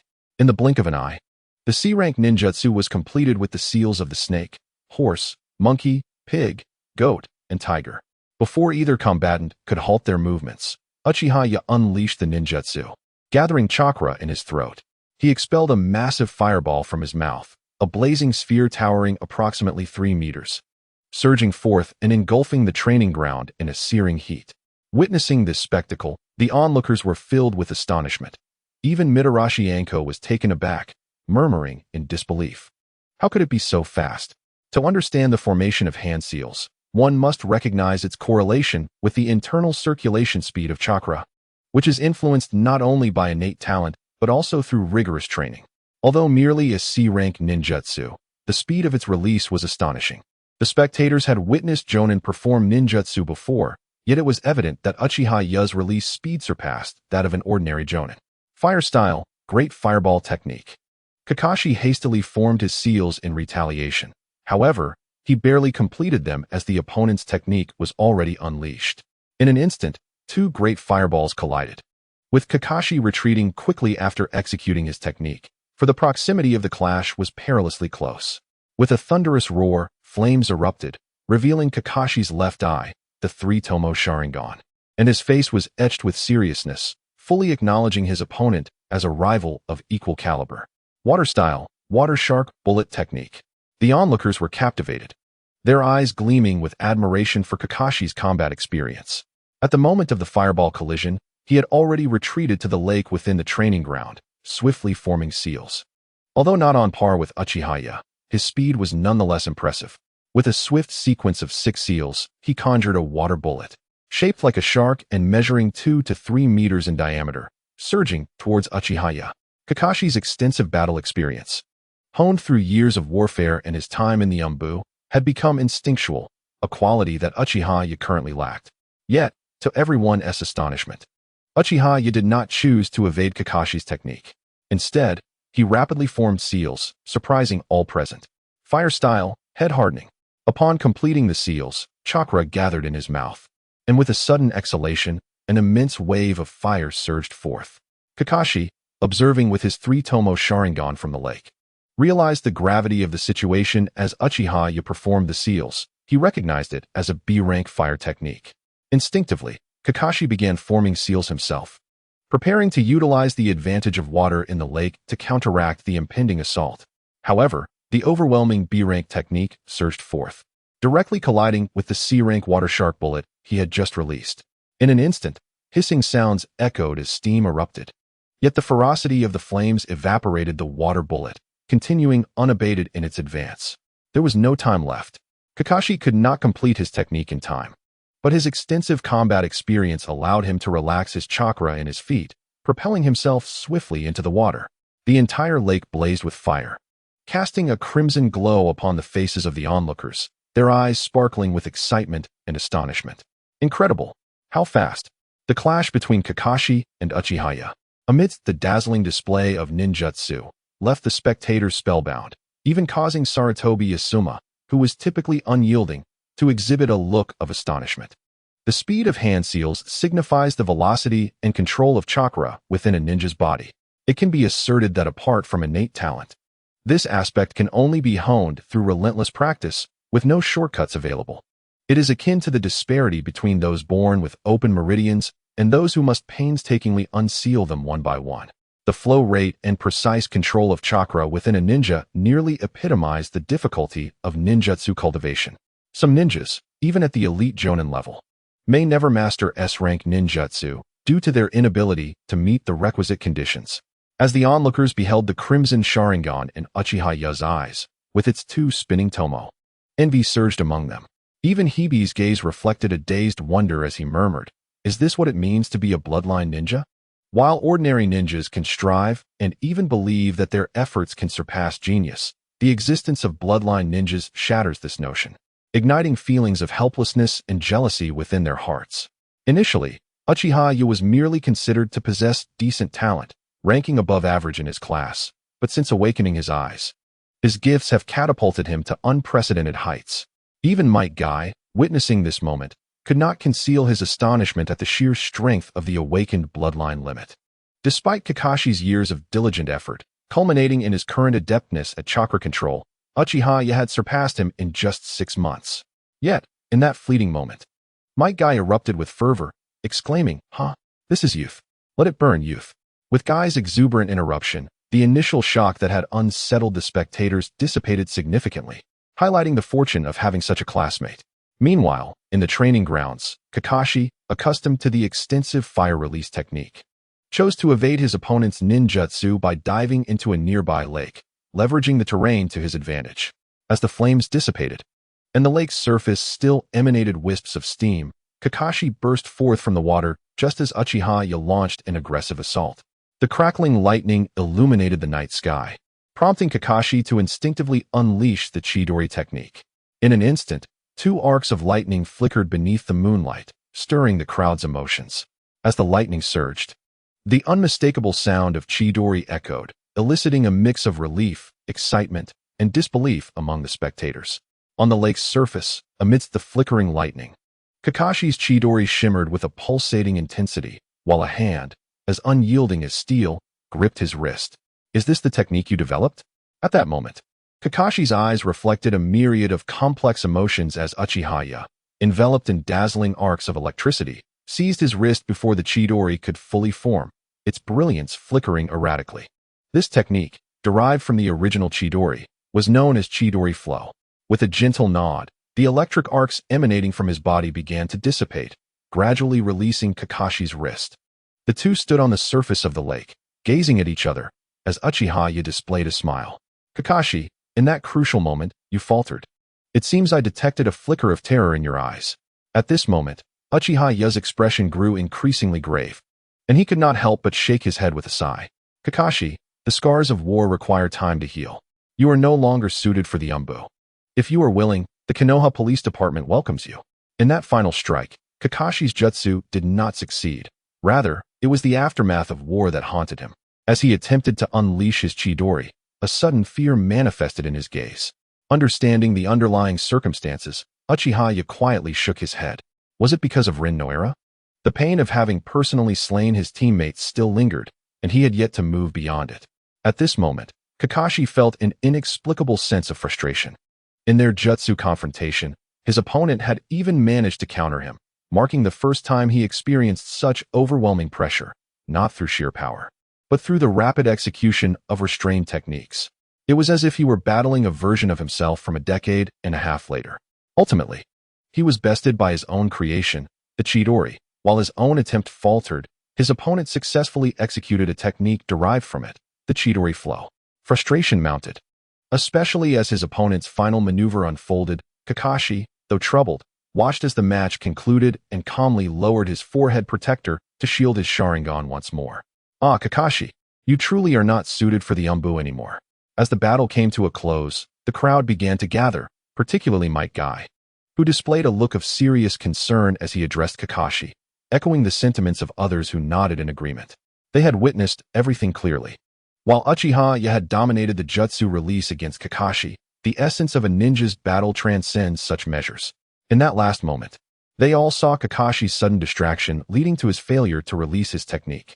Although it appeared that Uchiha had triumphed, it was Kakashi's lapse in focus that had ultimately led to this outcome, and both had merely engaged in a friendly spar. "Kakashi, you truly are not suited for Umbu work at this time." Even the usually indifferent Kurenai Yuhi exhibited a serious demeanor as she solemnly addressed Kakashi. They had all observed his condition, and they were grateful it was a friendly match. Had it occurred on the battlefield or during a mission, the consequences could have been dire. "Kakashi, you need to rest," Asuma Sarutobi interjected, his expression grave. They did not wish to see their comrades succumb to the scars of war during a mission. The war had concluded, and Kakashi had endured the most brutal of the Third Great Ninja War. If he were to falter in routine tasks due to psychological trauma, it would indeed be a grievous loss. They were classmates, perhaps there was competition, and even Kakashi's solitary nature set him apart. Yet there were no ulterior motives, just genuine concern among friends. Observing the concerned gazes of the crowd, Kakashi quietly nodded, a calm indifference in his demeanor, acknowledging their apprehension. His nonchalant gesture only deepened the furrows on their brows. From a personal perspective, they were classmates who wished for no failure on this mission. On a broader scale, Kakashi was a jonin, the most exceptional talent of Konoha. They were reluctant to see the village lose such a genius. In the Hokage's office, the third Hokage, puffing thoughtfully on his pipe, regarded Kakashi, who had come to report, with a gaze filled with complexity. Hatake Kakashi, undeniably Konoha's most brilliant ninja, possessed an inherent aptitude that mirrored his lineage, especially his remarkable talent. As the son of White Fang and a student of the fourth Hokage, he resembled a protagonist plucked from the pages of a novel. Kakashi, the third Hokage, began, "This morning, Might Guy, Asuma Sarutobi, Kurenai Yuhi, Anko Mitarashi, Tintin, and Hinata came to see me, earnestly requesting that I transfer you from the Umbu." He had heard of Kakashi's increasingly somber and reclusive nature following the Night of the Nine Tails, as well as his reckless, death-seeking combat style, which had earned him the moniker of cold-blooded Kakashi within the Umbu ranks. Exhaling a plume of smoke, the third Hokage addressed the talented ninja before him, but Kakashi remained unmoved, displaying an indifference not only towards others, but also towards his own life. Observing Kakashi's detached gaze, the third Hokage shook his head in dismay. "Kakashi, I did not foresee that the war would inflict such deep wounds upon you. Had they not come to me, I might not have believed it." The aftermath of war was indeed a reality, yet it was difficult for him to accept that such a formidable ninja could be so affected. He had not anticipated Kakashi's plight. Within the Umbu, Kakashi was a sharp blade, yet this blade required maintenance. The third Hokage was reluctant to see such a weapon, not yet at its peak, become dull or broken. Thus, he resolved to sheath this blade for a time of care. "Kakashi, you need rest." Now, Kakashi's eyes reflected a profound indifference. He merely lowered his head in silence, reduced to a machine obedient to orders, a mere tool of a ninja. "Kakashi, I hear you fought Uchiha Obito last night to a standstill?" In the midst of the oppressive atmosphere, the third Hokage, a seasoned politician, inquired casually while refilling his pipe with tobacco, as if it were a trivial matter. Upon hearing this, Kakashi lowered his head and responded in a subdued tone, "I lost." The statement was flat, devoid of any weight, as if he were merely recounting a fact rather than reflecting on his own experience. At this moment, the accolades of genius held no significance for him. Indeed, he was in the darkest phase of his life, where even his existence felt indifferent.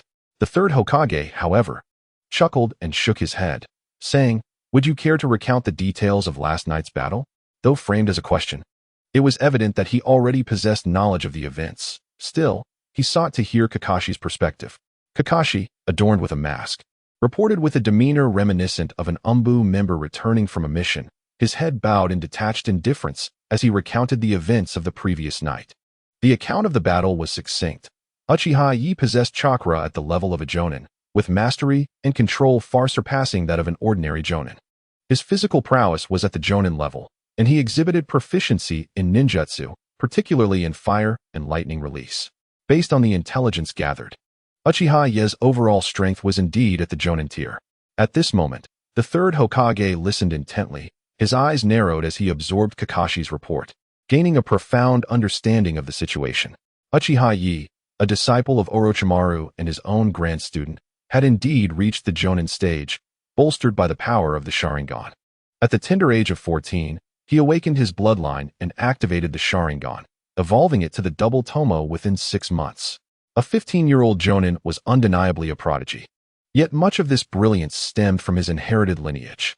The Sharingan bestowed upon its wielder remarkable abilities such as observation, replication, hypnosis, and extraordinary insight, rendering it a natural eye for Jinjutsu.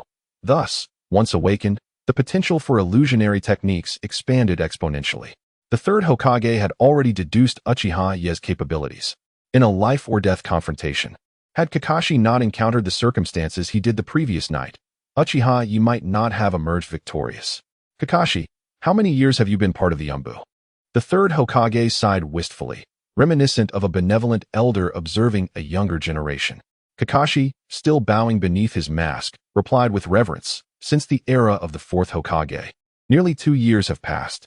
Kakashi's expression remained inscrutable as he answered respectfully, yet the third Hokage, pipe in mouth, wore an expression of paternal concern as he lamented, "When Minato assigned you to the Umbu, it was intended to dispel the darkness within your heart. When I returned to the Hokage position, I took over the fourth Umbu without alteration. However, nearly 2 years have elapsed, and the darkness within you has not only persisted but seems to have intensified. Were it not for Asuma's mention, I would have remained unaware of your current severity. The third Hokage's approach, first employing a tone of gentle recollection and then manifesting paternal concern, was a classic strategy that had endeared him to countless ninjas over the years. Kakashi, continuing down this path will only exacerbate your condition. The burdens of Umbu missions may plunge you further into despair. With a sorrowful shake of his head, he advised, Kakashi, remove your mask. You require lighter tasks to heal the wounds within your heart. At that moment, Kakashi, resembling a machine in his emotional detachment, slowly removed the Umbu mask, his sole focus being the execution of his duties. As the mask fell away, revealing Kakashi's youthful countenance, a fleeting look of regret crossed the third Hokage's eyes. Such a young genius seemed a tragic waste. Kakashi, publicly, I shall relieve you of your Umbu position, yet privately, you will still operate under my directives. There is a task for you to consider. Upon hearing this, Kakashi responded with calm resolve. Kakashi is willing to accept the task. At this moment, Kakashi exhibited no hesitation. In fact, he found himself enveloped in the darkest phase of his life. Perhaps only through an unending series of missions could he momentarily escape the torment of his painful memories. Upon hearing Kakashi's willingness to undertake the task, the third Hokage did not hasten to discuss the mission. Instead, he turned his gaze towards the Hokage rock visible through the window. Kakashi, our village has recently endured the ravages of the Third Great Ninja War. I need not elaborate on its brutality. The turmoil from the Nine Tails incident last year nearly shattered the balance of the ninja world and almost ignited the Fourth Great Ninja War. All of this chaos stemmed from the Nine Tails.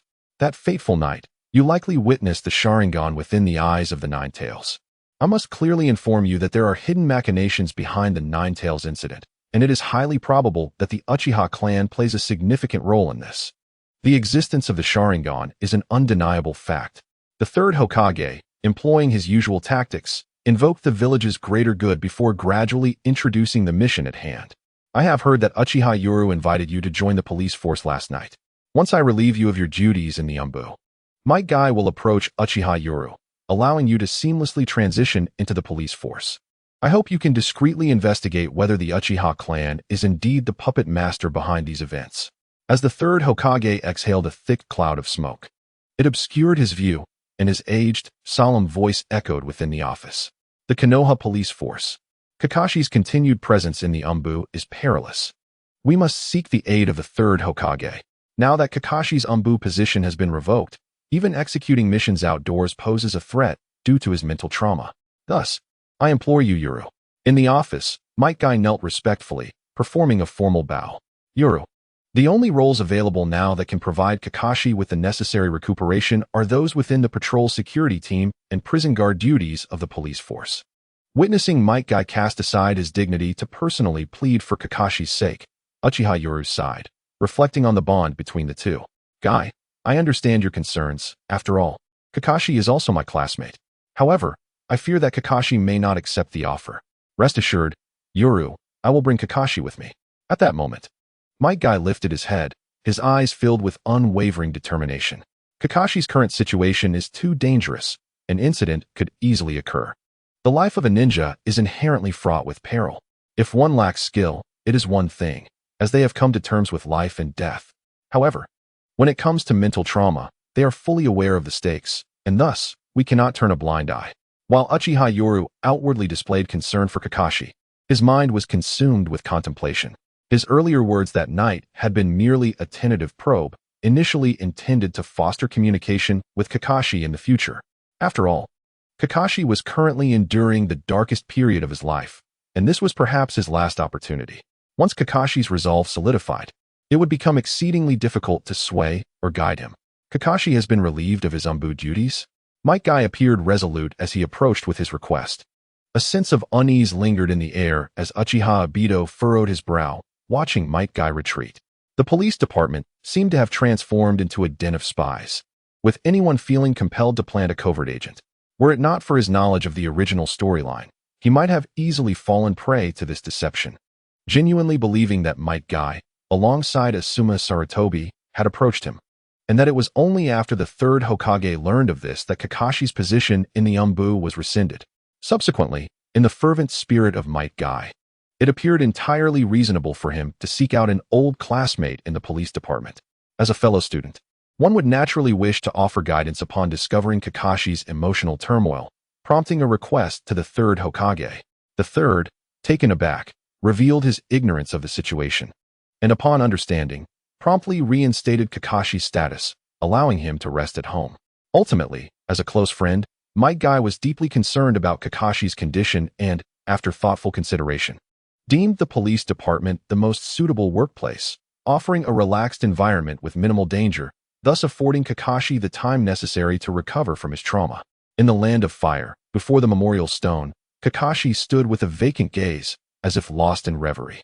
Surrounding him were meticulously aligned gravestones, each marking the resting place of heroes who had valiantly fought and perished for Konoha. The names of these gallant souls were etched upon the memorial stone. Suddenly, the sound of footsteps broke the silence, jolting Kakashi from his memories. He instinctively turned his gaze to the figure approaching from behind. The newcomer, wrapped in bandages, revealed but one eye, clad in a loose, deep green garment, slowly made his way toward the memorial stone. "You are Hatake Kakashi, are you not?" The stranger spoke in a tone of indifference, seemingly unaware of Kakashi's identity, though Kakashi, having served in the Umbu for many years, could not be oblivious to who stood before him. "Lord Danzo," Kakashi greeted with utmost respect, recognizing this individual as Shimura Danzo, the most mysterious and deeply concealed leader of the root, second only to the Hokage. As Danzo approached, his bandaged forehead and singular eye regarded Kakashi with a calm demeanor. "Kakashi, I have heard that you have been relieved of your duties in the Umbu. Would you care to serve under me?" Kakashi, taken aback, felt a wave of confusion. He was well aware of his public dismissal from the Umbu. The prospect of joining the root was daunting. The fourth Hokage, who had once placed you in the Umbu, is no longer in this world, and you have been restored to your position as a direct subordinate of the third. Danzo recounted matter-of-factly, as if discussing trivial matters, while Kakashi, upon hearing this, could no longer maintain his usual indifference and instead displayed a grave expression. Danzo continued with an air of nonchalance. "Moreover, on the night of the Ninetales assault, due to the third's orders, you were unable to join the battle against the beast. And was it not the fourth who lost his life because of this?"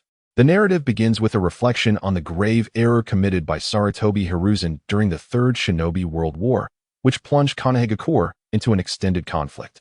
This misstep ultimately led to the third Hokage's resignation. The discourse then shifts to the demise of Kakashi's mentor, Namikaze Minato, igniting a discussion about the orders issued by the third Hokage that prevented their generation from engaging in battle. Although Shimura Danzo may lack the charismatic persuasion of Sarutobi, he possesses his own distinctive qualities. Kakashi, upon hearing these remarks, could not suppress a flicker of emotion, a moment keenly observed by Danzo, who narrowed his eye behind the bandages, revealing a sinister smile, while the other remained composed and indifferent. "It is my fervent hope that this is not his scheme to reclaim the position of Hokage, for the future of Konoha cannot be entrusted to someone of his ilk." After uttering these thoughts, Danzo slowly approached the memorial stone and laid down a bouquet of white chrysanthemums, choosing to depart without a backward glance. However, as he turned away, a chilling smile crept upon his lips. "Ah, Sarutobi, Kakashi, with his prodigious talent, is the sharpest of blades. Yet you choose to sheath him. A blade must be drawn to intimidate foes, not concealed within a scabbard at home." At this juncture, Kakashi was a mere 15 years of age, having endured numerous trials. Yet his convictions had not yet solidified into the unwavering resolve he would later possess. Under Danzo's veiled insinuations, a tumult of complex emotions welled in Kakashi's gaze. The Night of the Ninetales. Was this the third Hokage's cunning design to reclaim his position? Danzo, indeed, was a master of invoking the darkest impulses of the heart. Though he did not assert this with certainty, his words plunged Kakashi into a maelstrom of despair. As he stood before the memorial stone, confusion clouded Kakashi's eyes. It was an undeniable fact that the third Hokage had commanded them not to engage during the Ninetales assault, yet he had already retreated into the shadows, leaving the fourth Hokage in charge. Why, then, would the third issue such a directive? And that fateful night, why did Minato and his wife perish, while their child became the Jinchuriki, subjected to such a tragic fate? These haunting images flooded Kakashi's mind, and the once gentle smile of the third Hokage now seemed imbued with an uncanny chill, prompting a cold sweat to break upon Kakashi's brow, his eyes wide with terror. In the dark confines of the root base, Danzo's face, usually stern, displayed an uncommon smile as he observed Kakashi's arrival.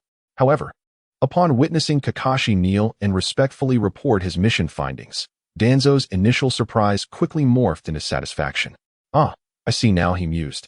"The third Hokage's public dismissal of your Umbu duties was merely a ruse to integrate you into the 7th Division of the police force, leveraging your Sharingan and the unique nature of the division." A smirk crept across Danzo's face, reveling in the irony that the third's cunning had backfired. For today, he had finally bested the old monkey. Kakashi, the Uchiha clan is inherently malevolent, and it is an undeniable truth that the Nine-Tails was manipulated by the Sharingan. "I hope you can infiltrate the police force for the sake of Konoha." It must be said that Shimura Danzo's mind worked swiftly. He instantly conceived a strategy for maximizing advantage. If Kakashi continues to conceal his ties and infiltrates the police force, he stands to gain significantly. Firstly, he would acquire another pair of eyes within the Uchiha clan, and with his Sharingan, he would be better positioned to gather intelligence than others. Secondly, publicly, Kakashi remains under the third Hokage's command, yet in reality, he has already shifted his allegiance. One could say that he effortlessly secures a double agent. The Uchiha police force gains a spy, while the third Hokage's side also benefits from an additional informant. It seems he has placed himself in the position of a chess player, and Danzo reveals a satisfied smile. As Kakashi bowed his head, the three-tomo Sharingan was visible, his gaze now resolute. He must uncover the truth of the past and ascertain whether the third Hokage truly seeks to reclaim power. "At your command, Lord Danzo." Currently, Kakashi operates in the shadows as a member of the Umbu, essentially a root operative, while also preparing to join the police force. This multifaceted espionage is exceedingly perilous. Yet he remains indifferent. Perhaps his own life has long since lost its significance in his eyes. In the Hokage's office, the third Hokage, pipe in mouth, exhaled acrid smoke as he listened to the reports below, calmly stating, "Are you saying that Kakashi visited Root last night?" At this moment, an Umbu member knelt before him, respectfully reporting, "Yes, Hokage-sama. This evening, Kakashi encountered Lord Danzo at the Memorial Stone, and later he ventured into Root. Given its nature, I did not dare intrude." Upon hearing the Umbu's report, a glint of insight appeared in the third Hokage's eyes as he replied solemnly, "Very well. Let us treat this matter as if it never occurred. We simply need to observe Kakashi's recent activities. Your sensory abilities are commendable, but do not overstep. Especially when Kakashi returns to the Umbu. Keep a close watch on the information he seeks." "Understood." The Umbu responded respectfully, while the third Hokage revealed a confident smile. Knowing he held the reins, "Danzo, do you truly believe you have become the puppet master? It is I who am in control. You remain too inexperienced." This Umbu, possessing exceptional sensory abilities, gave the third Hokage confidence in monitoring Kakashi. "Danzo, your confidence rests on but a few matters." At this moment, the third Hokage wore a relaxed smile. Though Danzo was formidable, as long as everything unfolded beneath his watchful gaze, nothing would be insurmountable. Danzo's attempts to win over Kakashi could only revolve around a few strategies to undermine him. Thus, all the Hokage needed to do was investigate what information Kakashi was clandestinely seeking, and he would be prepared with a countermeasure. The best counter-espionage strategy is not to persuade, but rather to have the individual uncover the truth for themselves, a truth that is, of course, the one he wishes them to see.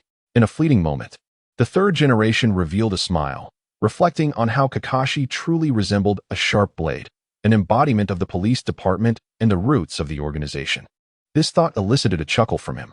At that moment, Kakashi remained blissfully unaware of the multifaceted role he had assumed in the ongoing power struggles, and even Uchiha, too, was oblivious to the extent of Kakashi's burgeoning influence. Following the news of that fateful night when he battled Kakashi, it inexplicably spread, and now, within the confines of Konoha, Uchiha had ascended to the status of a prodigious ninja, on par with the genius Kakashi. Presently, Uchiha, as the rightful leader of the police department's 7th Division, garnered recognition from all quarters, including in terms of his formidable strength. At the Nanha Shrine, the clan leader and the elders noted that in recent days, the 7th Division had welcomed numerous new members, including Kakashi and Guy. Uchiha, with an expression devoid of arrogance, calmly discussed matters concerning his division, which only served to please the clan leader and the elders.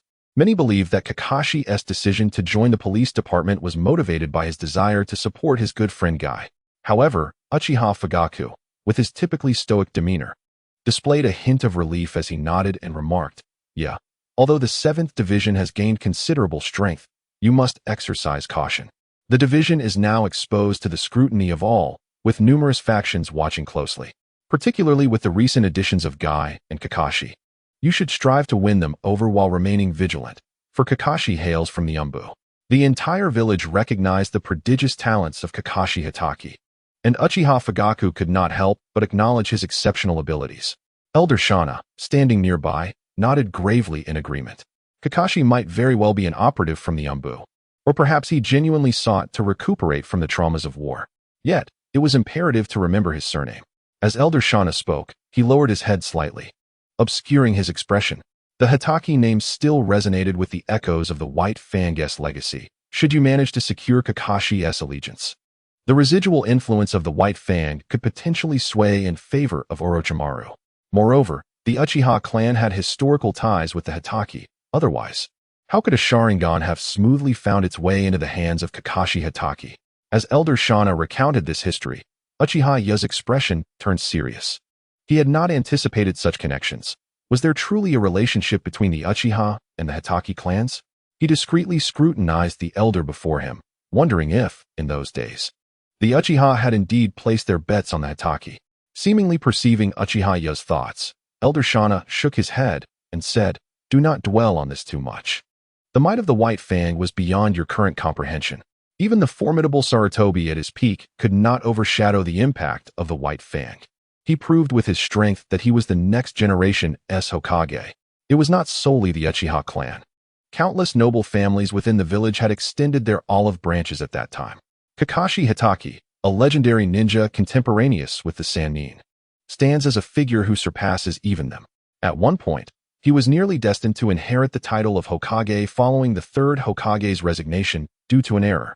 The title of legendary ninja is indeed well-deserved.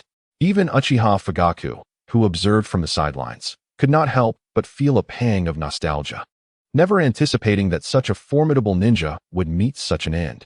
In the training grounds of the police force, the sound of clashing metal reverberated as Uchiha Yoru and Kakashi engaged in a fierce exchange. At this juncture, Kakashi had not entirely abandoned his swordsmanship. The standard-issue long blade in his grasp gleamed menacingly, showcasing the lethal technique he inherited from the White Fang. Uchiha Yoru wielded a Kusanagi sword, and both combatants chose not to employ chakra transformations, relying solely on their physical abilities and sword techniques to spar. The metallic clang of their weapons filled the air, accompanied by the relentless rhythm of their fists and feet as they pressed the assault. Both were beginning to breathe heavily, and when they finally separated after a fierce exchange, Kakashi gasped for breath, silently lamenting the exertion that left his limbs tingling with fatigue. The exquisite precision of Yoru's swordsmanship, combined with his extraordinary physique, rendered him a formidable opponent, akin to a humanoid beast. Kakashi, your mastery of the Sharingan has improved remarkably, rivaling even that of our Uchiha clan," Yoru remarked, observing Kakashi as he discreetly shook his aching hands. With a smile, he gestured for their duel to conclude, recognizing the toll it had taken on them.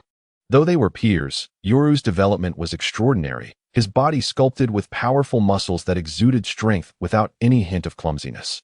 At merely 15, he stood at an impressive height of 1.8 meters. Kakashi, now a young man himself, measured around 1.7 meters, yet he still found himself outmatched in stature. "Hey, Kakashi, how about a youthful contest among men today?" exclaimed Might Guy, bursting onto the scene with fervor after witnessing their sparring session. He flashed a thumbs up, his dazzling white teeth on full display. Seeing this, Yoru couldn't help but smile and deftly changed the subject.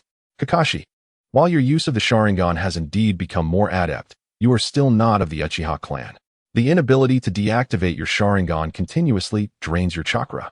Today happens to coincide with the time agreed upon with Orochimaru." At the mention of Orochimaru, a glimmer of excitement flickered in Kakashi's eyes, though he maintained a composed demeanor, nodding in acknowledgement. "Thank you. Given Kakashi's typically aloof nature, expressing gratitude was a significant gesture. Without Yuru's guidance regarding the intricacies of the Sharingan, the three-tomo Sharingan left by Obito could not have been mastered so swiftly. Huh, Kakashi, we are not just classmates. We are comrades who can trust each other's backs, Yuru said with a light-hearted chuckle. Yet, these words stirred something deep within Kakashi's frozen heart, causing it to tremble anew. Comrades, indeed. With his palm shielding his left eye, he seemed to conceal the unrest within his heart, a burgeoning sense of guilt rising within him. Kai, today Kakashi cannot accompany you on patrol. At that moment, Uchiha, wearing a sincere smile, turned to Might Guy, waving his hand and chuckling lightly. In response, Might Guy, brimming with enthusiasm, exclaimed, "Yeah, rest assured. Take Kakashi to meet Lord Orochimaru. With Might Guy on this patrol, nothing will go awry." Among the three, only Might Guy genuinely felt joy. Kakashi's Sharingan was a burden to him. On the first day they joined the police department, Uchiha had cheerfully assured them that he had spoken to Lord Orochimaru about the matter, and a solution would soon be devised. Was this not a notification for Kakashi today? Kai felt truly happy for Kakashi and was equally grateful for Ya's unwavering support. Meanwhile, Kakashi, with a complex heart, merely nodded in silence, following Uchiha. At this moment, Uchiha donned a relaxed smile as he treated the two with sincerity, yet inwardly he schemed. Considering that Might Guy might serve as a guise for Kakashi's entry into the police department. However, on his territory, escape would not be so simple. What does Kakashi cherish the most? Companions. Hatake Kakashi was currently in the darkest phase of his life. During the time of the Umbu, he had even believed in Danzo's words, secretly leaking information to the Third Hokage. Although he ultimately reconsidered, upon reflection, one could discern the anomalies. How did the Third Hokage fortuitously acquire such precise intelligence, even extracting content from classified documents with such accuracy? One possibility is that Kakashi had already begun his covert investigation, only to have his traces discovered, leading to the revelation of his inquiry into the wood-release experimental plan, which the Third Hokage adeptly manipulated. Alternatively, it could be that Kakashi saw only what the Third Hokage wanted him to see. Similarly, the Third Hokage would show Kakashi precisely what he wished to reveal. On the outskirts of the Forest of Death, Hatake Kakashi revealed one eye, exuding an air of indifference as he arrived at a grand serpent-headed entrance.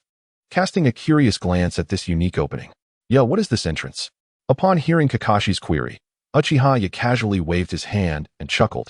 "This is Lord Orochimaru's experimental base. You are not an outsider here." Turning casually, he suddenly noticed that Kakashi's gaze appeared intrigued by the distinctive design of the entrance. Uchiha couldn't help but shake his head, stating, "Lord Orochimaru, like you, possesses mastery over all attributes, but he particularly excels in earth release. This is merely a minor technique for chakra control." Though Uchiha spoke nonchalantly, he observed a contemplative glint in Kakashi's indifferent eyes, causing a momentary pause in his thoughts. Uchiha even regarded Kakashi with a peculiar expression, pondering whether Kakashi's earth release technique, the dog head sculpture, was inspired by Orochimaru. In the original work, during Kakashi's time in the Umbu, he was naturally engaged in the pursuit and investigation of Orochimaru's experimental base, encountering various peculiar underground facilities. Contemplating the control of chakra, Kakashi found himself lost in thought, even revealing a look of epiphany. He pondered that if Earth-style ninjutsu could effortlessly carve animal shapes, it might serve as a means to hone one's chakra control. Truly, as expected of the legendary Sannin, even the mere shape of an entrance inspired a revelation within him. Meanwhile, Uchiha, walking ahead, shook his head at Kakashi's contemplative demeanor, quietly murmuring to himself about the peculiar habit of sculpting dog heads with earth techniques, likely a result of years spent practicing ninjutsu. Nevertheless, he too recognized it as a method to enhance chakra control, applicable not solely to earth techniques. Embodying the adage that mastery of one art leads to mastery of all. Within the dimly lit underground research facility, the anticipated dampness was absent. Instead, it was dry and bright, albeit with an abundance of winding, serpentine corridors. With a creak, the door to the laboratory slowly swung open, revealing medical ninjas clad in protective masks diligently at work. At that moment, a figure intercepted the newcomers. "Lordia, the individuals accompanying you must sign a confidentiality agreement." A guard, also wearing a protective mask, approached respectfully, extending an arm to block their passage. Upon seeing this, Uchiha nodded with a smile. Very well. Kakashi, you need to sign the confidentiality agreement. The requirement to sign such an agreement typically arises when entering a secret base within the village or attending a confidential meeting. Witnessing this scene, Kakashi was inwardly astonished to realize that they were indeed at a secret research facility belonging to the village. Although he bore a mission, he understood that if this were truly a private endeavor, he would not have been permitted entry. Thus, it was clear that this establishment belonged to the village, being legitimate and lawful. If it were private, not only would he likely be barred from entry, but even if allowed, there would be no need for a confidentiality agreement. As a jonin, he was qualified to participate in various village secrets, and under certain circumstances, signing such agreements allowed access to specific confidential bases. Alright, Kakashi respectfully accepted the pen and scroll, signing his name and leaving his fingerprint before being granted entry. Kakashi, as you know, Orochimaru now operates within the route. Since you have spent time in the Umbu, I need not elaborate further, Uchiha remarked, leading Kakashi further inside with a relaxed smile, as if they were close friends. Yet, Kakashi, deeply aware of his mission, feigned a look of curiosity and asked nonchalantly, "What is being researched here?" In response to Kakashi's inquiry, Uchiha offered an apologetic smile and waved his hand. The specifics of the research cannot be disclosed. However, the rest is not classified, and I can share that with you. This facility is dedicated to the study of cultivating limbs and organs, refining the techniques of organ transplantation to the extent of enabling self-cultivation. Consequently, there would be no need to resort to executing death row inmates or spies. In the realm of elite shinobi, the transplantation of limbs and organs is no longer a clandestine practice. After all, it would be a tremendous loss if a seasoned shinobi were to suffer the loss of a hand or an organ in battle, resulting in a non-combat casualty. Thus, acquiring organs or limbs that possess chakra compatibility and do not provoke rejection has become a common occurrence. Many spies, traitors, and condemned prisoners meet such fates. And during times of war, even captured enemy ninjas are considered viable targets. After all, nourishing one's own forces by taking from the adversary is a strategy anyone would employ.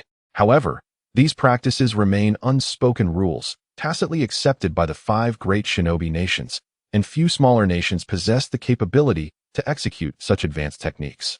Kakashi Hitaki surveyed the dizzying array of the base, where petri dishes were scattered about, containing arms, thighs, and even hearts, various organs suggesting that some cruel cultivation experiments were underway. "Knight, what is this?" Kakashi fell silent, sensing that the other party might be attempting to entangle him in a web of complicity. Despite being a pure-hearted shinobi, he was no fool. He could clearly see that the recent actions of the 7th Division of the police were indicative of Orochimaru sending a political signal to the village. Uchiha Knight noticed Kakashi's demeanor and offered an apologetic smile. After ensuring no one was paying them any attention, he slowed his pace to walk parallel to Kakashi and whispered in his ear, "Kakashi, you must understand, if you do not find a way to suppress your Sharingan, it will incessantly drain your chakra. Under such circumstances, without adapting to the Sharingan, you will find yourself nearly incapacitated. Even if you do adapt, your future training will be adversely affected." With one Sharingan perpetually consuming chakra, Kakashi found it nearly impossible to focus on his training. His path was now singular: control. A genius, once held back by the burden of a Sharingan, faced the peril of being dragged into oblivion, particularly at this age, which represents a critical period of development for every shinobi. Kakashi found himself stagnating due to the Sharingan's toll.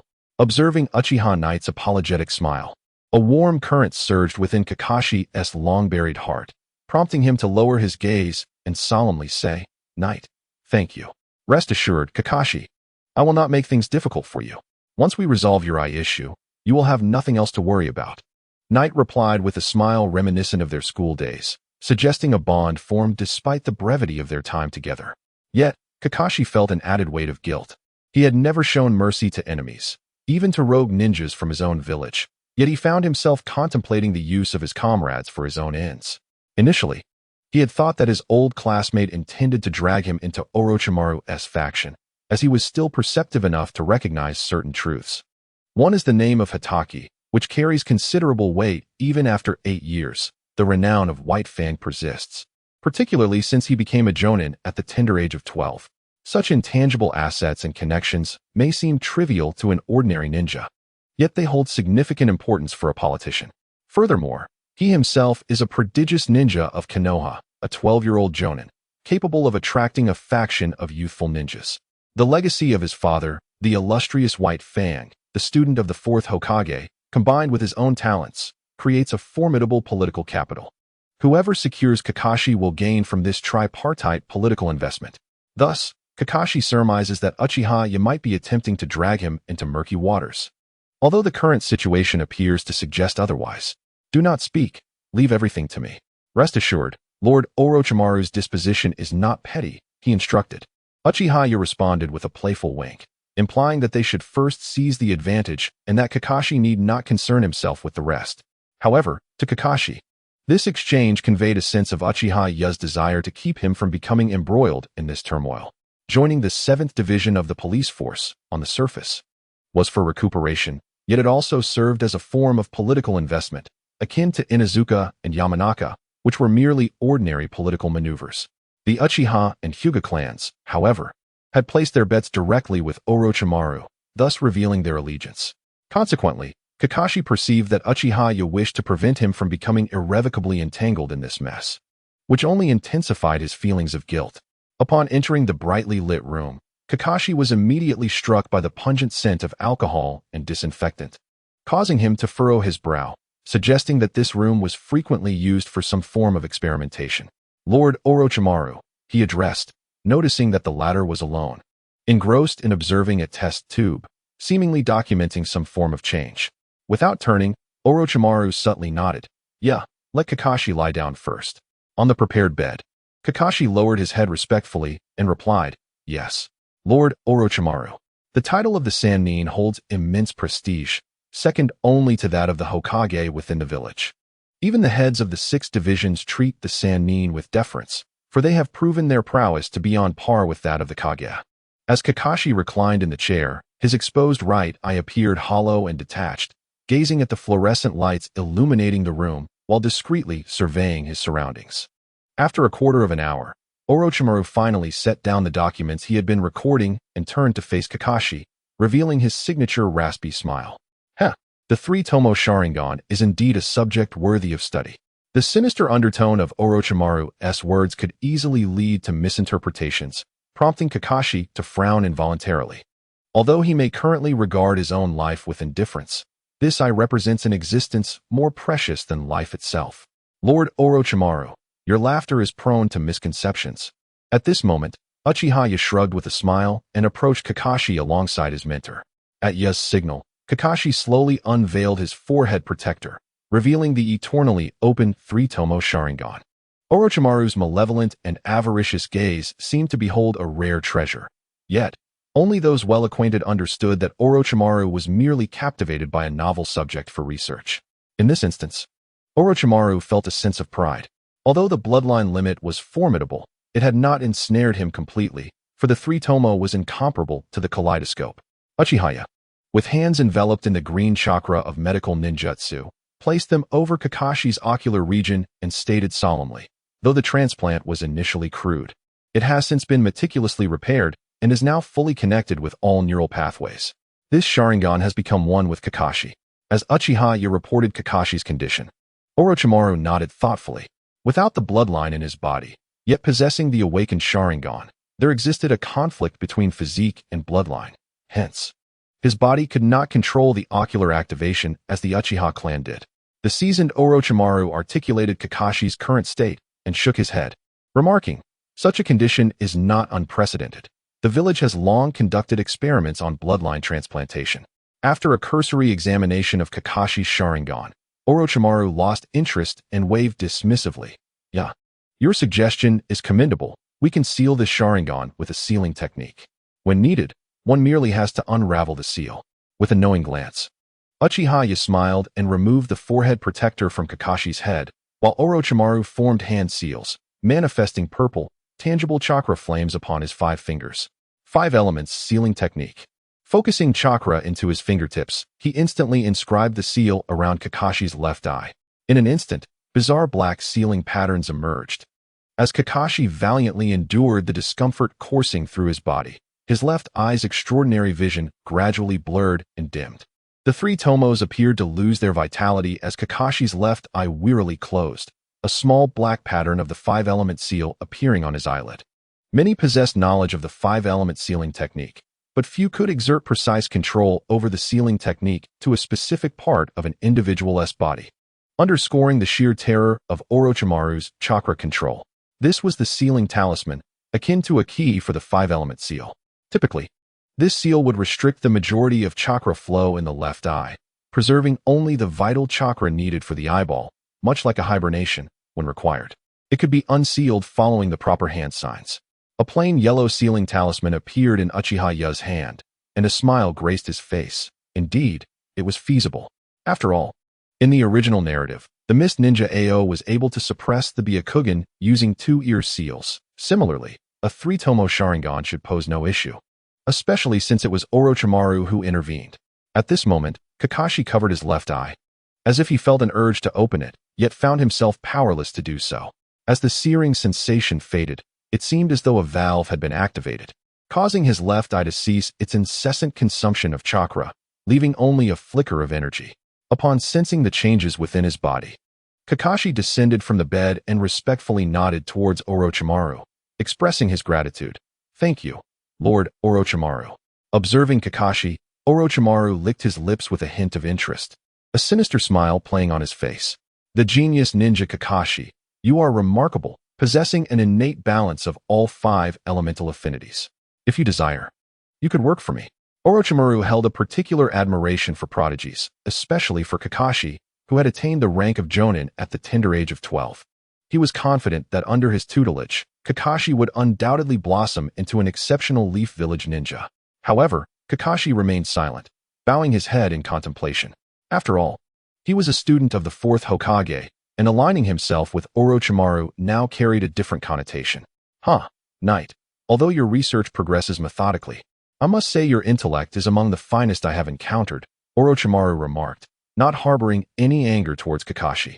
Instead, he turned his gaze to Uchiha Yuru, a satisfied smile gracing his lips. While he may require an assistant for his research, it was often the flashes of inspiration that proved most invaluable. Without such creativity, how could he unlock the doors to uncharted realms of knowledge?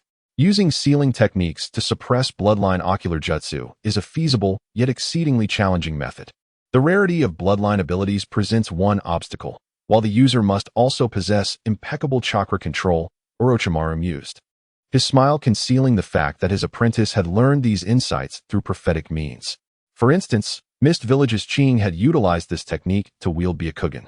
Why shouldn't Kakashi be able to do the same? Once Kakashi's eye was properly addressed and would no longer hinder him, he expressed gratitude towards his classmates, perhaps unaware that their bond had grown significantly closer. In the dense jungle, outside the serpent-shaped cave, Uchiha Yuru presented Kakashi with a scroll containing the five elements sealing technique. "After all, your eyes cannot constantly trouble others. It is best to rely on yourself," he advised. Kakashi hesitated upon receiving the scroll, for sealing techniques were rare, often deemed unconventional, yet they were treasures in every village. The five elements sealing technique, an A-rank forbidden jutsu, was of considerable value, and Kakashi was well aware of its significance. Noticing Kakashi's indecision, Uchiha Yuru chuckled and reassured him, "Rest assured, Kakashi, this is a personal gift from me, if you feel undeserving of it." At that moment, Yoru's gesture of rubbing his fingers together struck a chord with Kakashi, evoking a moment of nostalgia and a speechless expression. It was a familiar gesture from an old friend. Although their time together in school had been brief, Yoru's reputation had preceded him, especially the gesture of asking for money, which felt all too familiar. "All right," Kakashi conceded. Kakashi was not one to indulge in sentimentality. Upon receiving the scroll of ninjutsu, a sense of guilt welled up within him. Some techniques could not be purchased with mere currency. He understood that this gesture stemmed from the other party's desire for him not to feel indebted, allowing him to accept it with ease. Yet, paradoxically, this only deepened his remorse. As he observed Kakashi's departing figure, Uchiha-ya's smile revealed a hint of inscrutability. In the heart of the forest, a small serpent flicked its tongue and slithered slowly, while a figure lurked in the underbrush, none other than Kakashi, who had returned. In the subterranean research facility, Orochimaru mused, "Ah, it seems a little bug has arrived." At that moment, he sensed something amiss and revealed his characteristic grin, licking his lips in anticipation. Beside him, Uchiha merely shrugged and chuckled, suspecting it was Kakashi. Orochimaru, intrigued by Ya's certainty, couldn't help but wonder why his apprentice was so convinced it was Kakashi. Ya, however, chose silence, unable to divulge that his insights stemmed from his understanding of the original narrative. Kakashi, abandoning his role in the Anbu, seemed implausible, after all. In the original story, the Third Hokage had relied on Kakashi's prowess for a decade. How could he simply step away? There was clearly a hidden agenda at play. While it was reasonable for him to join Team 7 under the pretense of Might Guy's cover, this very reason felt suspicious. He had little doubt about Might Guy, suspecting he was being manipulated by someone with ulterior motives, but Kakashi's actions were troubling. Thus, he had grounds to suspect that Kakashi was a spy dispatched by the Third. Orochimaru-sensei, let us allow the other party to thoroughly investigate this research facility. After all, the techniques for organ transplantation and cultivation are considered village secrets, and the mission of the root is not in violation of any rules. If such research must be concealed so deeply, it could eventually lead to a catastrophe, and none of us would escape unscathed. The best course of action would be to ensure that this beneficial technology for ninjas remains known only to select elite shinobi, yet kept under wraps. Orochimaru chuckled. It seems Ya has matured rapidly, exhibiting more of a politician-esque finesse. He regarded his apprentice with satisfaction. Not only had Ya's strength surged since awakening his Sharingan, but his political acumen was also remarkably adept. Clearly, the Uchiha clan had lent significant support behind the scenes. Orochimaru was quite pleased with Uchiha Ya, recognizing the need for such an assistant. Though he could not contribute significantly to human experimentation, Ya excelled in other areas. Lord Orochimaru, here are the latest experimental data. At that moment, the 13-year-old Kabuto Yakushi appeared at Orochimaru's side, respectfully adjusting his glasses as he handed over the report. Gazing at Kabuto and then at Uchiha Ya, Orochimaru's face broke into a satisfied smile. Ah, Ya, your recommendation of Kabuto is commendable. He is a genius on par with Kakashi, especially in the realm of medical ninjutsu, where he truly shines. In response to Orochimaru's praise, Kabuto humbly lowered his head, offering a polite smile. You flatter me, Lord Orochimaru. In the original work, Orochimaru regarded both Kabuto Yakushi and Kakashi as equals, highlighting Kabuto's exceptional talent. Although Kabuto remains somewhat inexperienced, he has already begun to shine in the realm of medical ninjutsu, much to Orochimaru's delight. Presently, Orochimaru has taken to nurturing Kabuto as a valuable assistant for his experiments. Similarly, Kakashi, having endured a dark period that nearly led to his neglect of training, parallels Kabuto, who, due to years of living as a spy, has also had to tread cautiously and has consequently fallen behind in his training. It seems both have now returned to a similar starting point, eager to assist their master, Orochimaru. Uchiha smiled, acknowledging that while Kabuto has yet to fully mature, it is evident that Orochimaru is quite satisfied. One is being cultivated as an assistant for his experiments, while the other has reached a level of competence to manage his own political affairs. Furthermore, there is Akame, who will eventually inherit his ninjutsu. This is undoubtedly a moment of great satisfaction for Orochimaru, despite being sidelined by the village. The seemingly unremarkable Akame possesses considerable talent. Otherwise, she would not have caught Orochimaru's eye immediately upon graduation. Moreover, her age is younger than theirs, yet she is in the same cohort, further underscoring her potential. However, various circumstances later led to her neglect of training. In Orochimaru's eyes, only the exceptionally gifted merit his attention. The mediocre cannot capture his serpentine gaze. Orochimaru-sensei, this is the funding for this month, Uchiha said as he retrieved a sealed scroll from his sleeve and handed it over. Orochimaru's expression brightened with satisfaction. Oh, your capabilities continue to impress, Yakuin. Uchiha has never concealed his use of his title for personal gain. Orochimaru is well aware, but does not intervene, instead displaying a pleased demeanor. Funding is essential for his research, and as for personal gain, his teacher, the Sarutobi clan, has certainly indulged in such practices. Orochimaru-sensei, I have recently encountered some challenges in my training, Kabuto remarked respectfully as he busily recorded various data. Seizing the opportunity, Uchiha began discussing the issues he faced in his training and his uncertainties regarding various ninjutsu. Orochimaru, indeed the true master of ninjutsu, seemed to understand every problem related to training, especially in the development of ninjutsu. In the entire shinobi world, aside from the second Hokage, it felt as though no one could rival Orochimaru's expertise. Uchiha shared his thoughts on various ninjutsu techniques, captivating Orochimaru, who could not help but nod in approval. Haha, Yakuin, your insights into ninjutsu are truly remarkable. I am impressed by your ingenuity. Orochimaru mused, acknowledging that while Jiraiya had taken on Minato, who could master the Flying Thunder God technique, he too had exceptional talent. In a classic display, Orochimaru's throat convulsed, and a scroll slowly emerged from his mouth, glistening with saliva. However, Uchiha showed no disdain, eagerly accepting it and swiftly shaking off the moisture. After all, a ninjutsu scroll is merely a tool. Dirt is of no concern. Do not speak of slime to those outside. Even if they become enmeshed in all manner of repugnant things, they would willingly lick it, if only for a glimpse. A scroll inscribed with the character for thunder fell into my hands, and Orochimaru, with a flick of his tongue and a raspy chuckle, said, "This compilation contains various materials regarding the art of lightning release.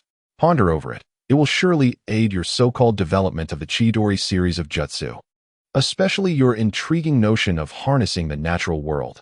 Thank you, Master Orochimaru." At that moment, Uchiha felt a genuine gratitude, realizing how fortunate he was to have such a mentor. Why toil so hard alone when he had acquired the Chidori and other jutsu concepts from his peers? While he could certainly innovate, it would be a waste of precious time. It was far more efficient to converse with Orochimaru. Given Orochimaru's obsession with ninjutsu, this collaboration was akin to activating a turbocharger, resulting in an exponential enhancement of his skills. In this endeavor, Orochimaru provided the labor while Yuru contributed the ideas, rendering the final results nearly his own, a flawless arrangement. As this thought crossed his mind, Uchiha Yuru's expression radiated a profound respect towards Orochimaru, the quintessential teacher. In the Leaf Village, following the tumultuous upheaval caused by the Nine Tails, the borders gradually stabilized, and it felt as though the village had returned to a time of peace, exuding a revitalized vigor. Within the jurisdiction of the Public Security Department, a training ground adjacent to the forest echoed with the sounds of flesh and weaponry colliding. There, Mitarashi Anko panted heavily, her forehead glistening with sweat. Her fitted training attire soaked through. She gasped for fresh air, her mouth agape. "Yuru, how have you made such remarkable progress?" Before her stood Uchiha Yuru, his demeanor relaxed and jovial. After their sparring, it was evident that Anko was nearing exhaustion, while he appeared invigorated. "Anko, it's not that I have improved significantly. Rather, it seems your training has waned of late. Master Orochimaru has specifically tasked me with overseeing your progress." Observing Anko's fatigued state, Yuru's smile broadened. She was the perfect ally. For Orochimaru's ambitions would inevitably clash with the old political establishment of the Leaf, and the repercussions would be substantial. Orochimaru's departure heralded the collapse of his political faction, with Anko being one of the most affected. A once promising talent now faced a decline. After Orochimaru's exit, Anko appeared to stagnate, even resorting to techniques once imparted by him, illustrating how the years had passed. Anticipating the future, Orochimaru's downfall seemed inevitable. Yet he did not wish for a catastrophic collapse of his influence as depicted in the original narrative. Instead, he aimed to inherit his master's legacy while still in his current standing, lest his own identity be compromised. Humph, Master Orochimaru is always so cryptic. I wonder what he is truly researching. It was clear that Anko's dissatisfaction with Orochimaru's recent elusive behavior was mounting, her lips pursed in displeasure. Witnessing her reaction, Yuru couldn't help but smile. Anko retained a certain innocence, perhaps one of the traits he cherished most about her. Red Bean, Master Orochimaru has indeed instructed you to train with me daily from today onwards. Of course, you may choose to be indolent if you wish. At this juncture, a glimmer of mischief danced in Uchiha's eyes as he jested. By the way, my disciple Itachi, though merely 6 years of age, has shown remarkable progress. While he may not yet rival Kakashi, it won't be long before he graduates. The innocence of Mitasui's Red Bean, sheltered beneath Orochimaru's wing, does not imply naivety. Observing Uchiha's teasing demeanor, she waved her hand dismissively, retorting, "All right, I understand your clumsy provocation. I shall train earnestly." Her tone was evidently one of feigned indifference. Yet Uchiha chuckled, shaking his head as he slowly produced a scroll and tossed it her way. With a look of curiosity, Red Bean glanced at the scroll, and Uchiha remarked, "This is the training regimen devised for you by Master Orochimaru. Whether you choose to follow it is entirely up to you." It must be noted that despite Orochimaru's current obsession with research, he remains an exceptionally responsible mentor, generously providing various training plans and ninjutsu. Upon unfurling the scroll and examining the meticulous training schedule laid out by Orochimaru, Red Bean's expression transformed into one of exhilaration, as if she had been invigorated with a surge of enthusiasm. With a proud tilt of her head, she declared, "Rest assured, isn't your remarkable progress thanks to your Sharingan? I will certainly catch up. I am the prodigious Matesei Red Bean." At that moment, her demeanor radiated a sense of pride, reminiscent of the brilliance of a former genius. It is undeniable that her talent caught Orochimaru's attention. With her chakra capacity and aptitude for learning ninjutsu, Red Bean is indeed a genius. As the ancients wisely stated, the art of politics lies in cultivating numerous friends while minimizing enemies. No one is foolish enough to offend everyone and find themselves besieged. The Uchiha clan in the original narrative lacked friends, and he did not wish for the Uchiha to repeat that mistake. Currently, he is leveraging Orochimaru's influence to forge friendships for the Uchiha, at the very least, avoiding the creation of adversaries as seen in the original tale. Thus, Lady Red Bean, you must train diligently. Master Orochimaru has indicated that these 3 years mark your physical development phase. Seizing this opportunity could very well elevate you to the rank of Jonin. Presently, Red Bean is still in her formative years, at an age enamored with idols. Orochimaru is undoubtedly her revered figure, whose power is boundless. Citing Orochimaru's authority indeed ignited Red Bean's spirit. Typically, for most shinobi, the years between 13 and 16 are considered a golden period. During this time, both physical and chakra development reach their zenith, prompting ninjas with the means to rigorously hone their skills. Should one fail to capitalize on this critical developmental phase, their strength may plateau, which explains why characters like Kakashi, Yuhi Kurenai, and even Red Bean, who are undeniably talented, ultimately became rather ordinary in the original narrative. Kakashi's reliance on the Sharingan has hindered his potential. While both Yugao and Hanabi have been adversely affected by the grief of losing their fathers and the upheaval caused by Orochimaru's defection, thus missing their crucial developmental period. It is evident from the original work that the Konoha 12, upon graduating at the age of 12 and subsequently participating in the Chunin exams, reached the level of Jonin by the time of the Shippuden 3 years later. Among the Konoha 12, aside from the protagonists, although their talents are commendable, Yugao and Hanabi are not significantly inferior. However, it is clear that their growth has not matched the pace of their peers.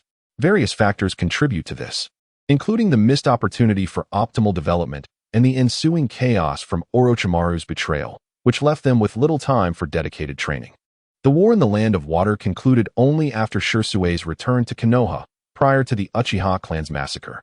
For Hanabi, Orochimaru's training plan was explicit, focusing primarily on chakra enhancement, with an emphasis on snake-style ninjutsu and supplementary fire release techniques.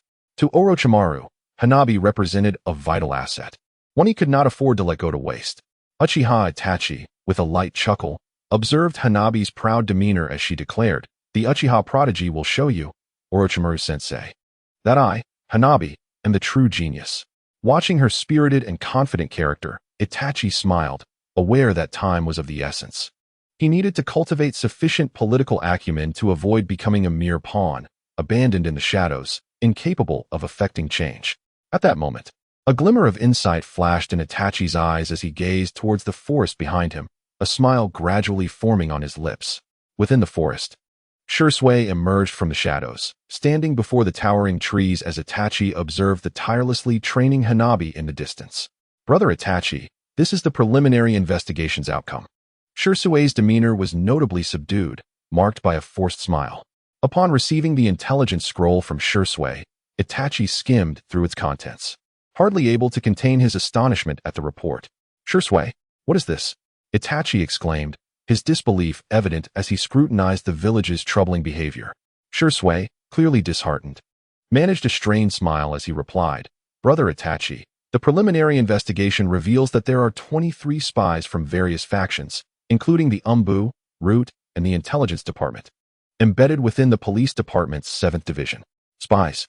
Itachi mused, recognizing the gravity of the situation, questioning whether the village harbored distrust towards the Uchiha or Orochimaru. Observing Shisui's forced smile, Itachi sensed a potential opportunity and feigned a resolute expression, gazing earnestly into Shisui's eyes. Shisui, this is merely the village's way of ensuring they know what we're doing. Do not take it too much to heart. You must have faith in the Hokage. In that moment, Itachi appeared as a figure suppressing profound sorrow, offering solace to his companion. Shisui felt a pang of emotion swell within him. Brother Yi, for the sake of our family and village, you have sacrificed so much, yet the village remains skeptical of us, of Lord Orochimaru. At this moment, Shisui feels a pang of sorrow for his brother Yi and Lord Orochimaru, for the doubt cast upon them by the village is truly disheartening. However, Uchiha Yi maintains a solemn demeanor, stating, Shisui, this matter ends here. There is no need for further investigation. Remember, Master Orochimaru shall transform all that is decayed. The utterance of the word decayed sends a slight tremor through Shisui's heart, yet he cannot help but acknowledge that perhaps the village has indeed become somewhat corrupt, treating Lord Orochimaru in such a manner. Rest assured, Brother Yi, we shall endure until the moment Master Orochimaru dons the Hokage hat. At this juncture, Uchiha Shisui has placed all his hopes upon Orochimaru, yearning for the new Hokage to cleanse the remnants of the old, decayed era. Meanwhile, Uchiha Yi smiles, a gesture perceived by Shisui as a glimmer of hope for the village's future, yet unbeknownst to him, Brother Yi harbors his own calculations. It seems Shisui has now entrusted all hope to Orochimaru, signaling that Ye's plan has already achieved half its success.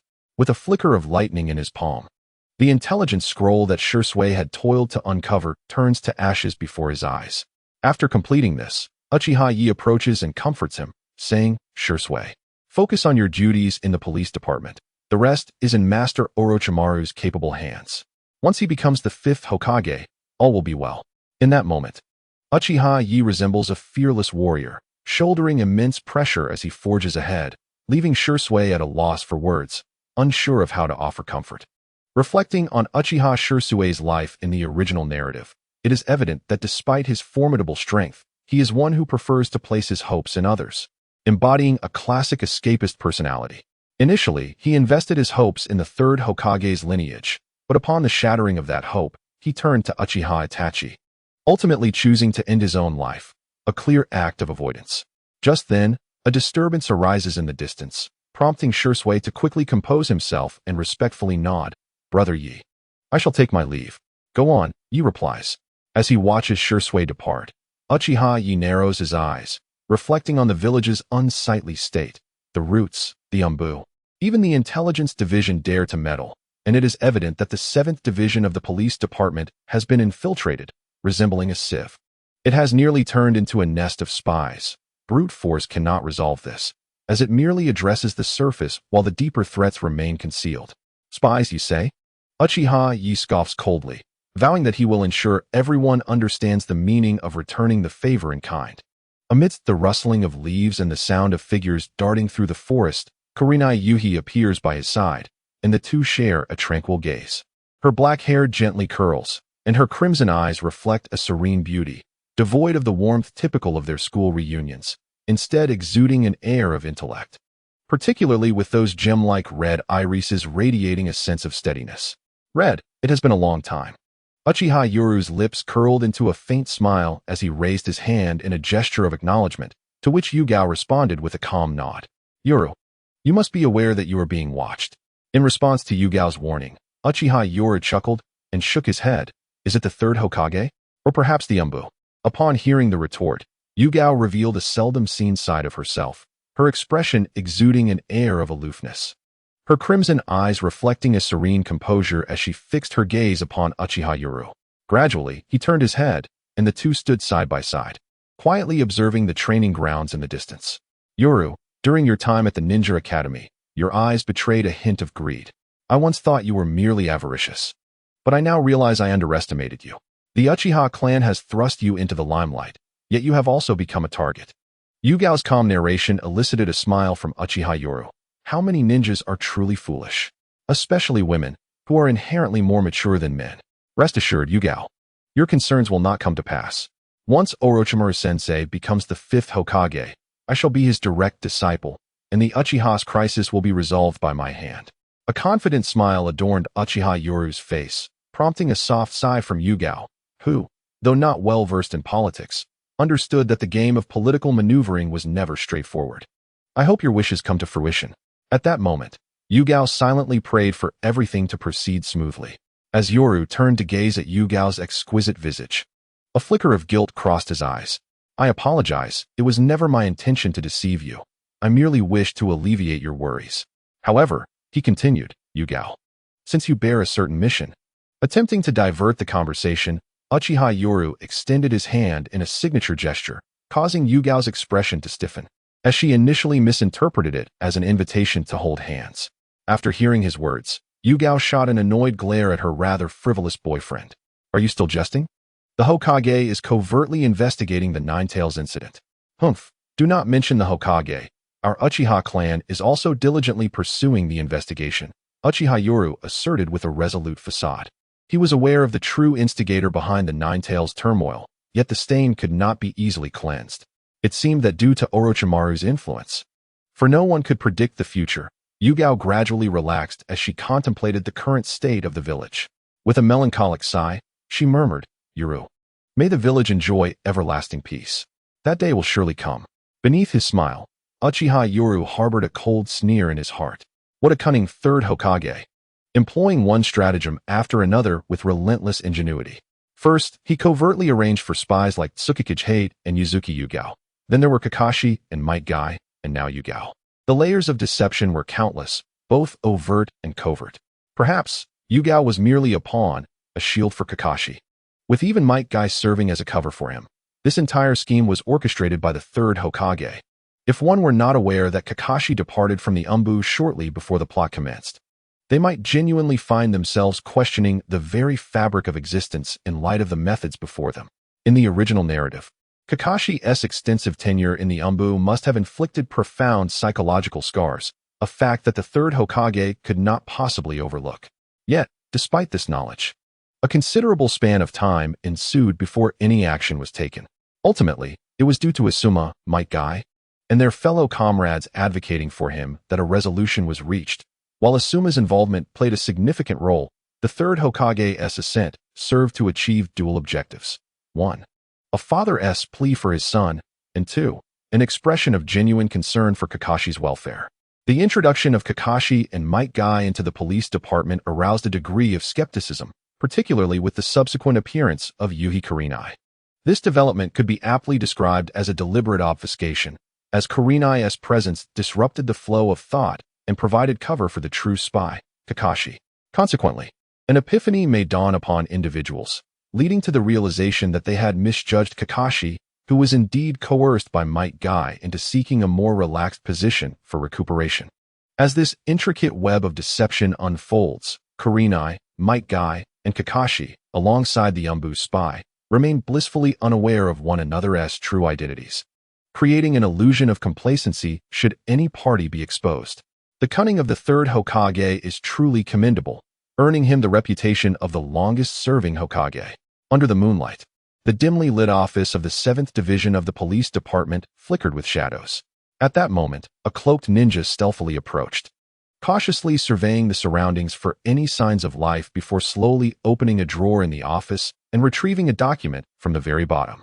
Following several days of observation, it became evident that Uchiha's tension had escalated since the arrival of this dossier. Dressed in his stealth attire, Kakashi cautiously opened the document bag. Aware that he could not afford to delay, the risk of losing the opportunity to acquire this intelligence weighed heavily upon him. As the document unfolded, it revealed a scroll rather than the usual paper records. However, as the scroll unfurled, Kakashi squinted, biting his lip beneath his mask. The scroll contained personnel information from the 7th Division, alongside various logistical details. While this information was undoubtedly valuable, it did not warrant the extreme anxiety exhibited by Uchiha. Was it a sealing technique? This was a unique art of the Uchiha clan. Kakashi lifted the mask over his left eye, forming a hand seal. As the seal was broken, a crimson 3-tomo Sharingan emerged, spinning with fervor. This unique sealing technique could only be perceived through the Sharingan. As Kakashi SI activated, an entirely different script materialized upon the scroll before him. Upon witnessing the true contents of the document, Kakashi's expression shifted to one of astonishment. How could this be possible? Yet, at that moment, a glimmer of cold steel flashed through the darkness, prompting Kakashi to evade hastily. A blade sliced through the shadows, and he instinctively released his grip, only to find a footfall advancing from the gloom, compelling him to raise his arms in defense. After a muffled thud from the collision of bodies, a small flashlight spun and fell from the air, casting a flickering beam of light that illuminated the scene within the dimly lit office. A pair of Sharingan with 3 tomos swirled intensely, fixated on one another. As Uchiha Shisui gripped a short blade, his gaze locked onto the intruder before him in disbelief. The mask had been torn away by his earlier ambush, revealing the 3 tomo Sharingan of Kakashi Hatake. In this shadowy office, the two adversaries confronted each other. With a crash, a scroll tumbled to the floor amidst their fierce struggle, rolling away and exposing its contents to both of their eyes.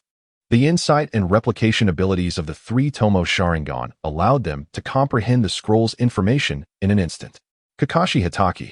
At that moment, Shisui's expression darkened as he stared intently at his opponent. Although he had suspected that the intruder was an operative from the Umbu, the confirmation of Kakashi's espionage filled him with sorrow and rage. Why? Why did the Third Hokage harbor such distrust towards the Uchiha? Why did he doubt Lord Orochimaru? To Shisui, the current police force represented not merely the Uchiha clan, but also the influence of Orochimaru. Observing Kakashi's exposed demeanor, which was now marked by a palpable tension, Shisui's alarm intensified. Just as Kakashi contemplated a retreat, the window shattered with a sudden crash, and in that fleeting moment, a flash of lightning struck. Kakashi, caught off guard, let out a muffled grunt as a blade crackling with electrical energy pierced his shoulder. The ensuing arc rendered his body numb, preventing him from channeling his chakra. Yoru! Brother Yoru! Shisui exclaimed in shock. Yet, Uchiha Yoru, with a countenance darkened by fury, fixed his gaze upon Kakashi, rasping, Kakashi, we are comrades. I trust you. Why have you chosen this path? Yoru's expression conveyed disbelief at the perceived betrayal, while Kakashi, paralyzed and engulfed in guilt, slowly lowered his head, awaiting judgment. The Kusanagi sword was slowly extracted from Kakashi's shoulder, leaving his face ashen and his body still in a state of paralysis. Yoru, however, turned coldly to Shisui, his eyes narrowing. Shisui, what brings you to the office? His frigid voice echoed within the confines of the office. At that moment, Shisui found himself at a loss for words. He had not come to discover Kakashi's theft of information, but rather to investigate the situation himself.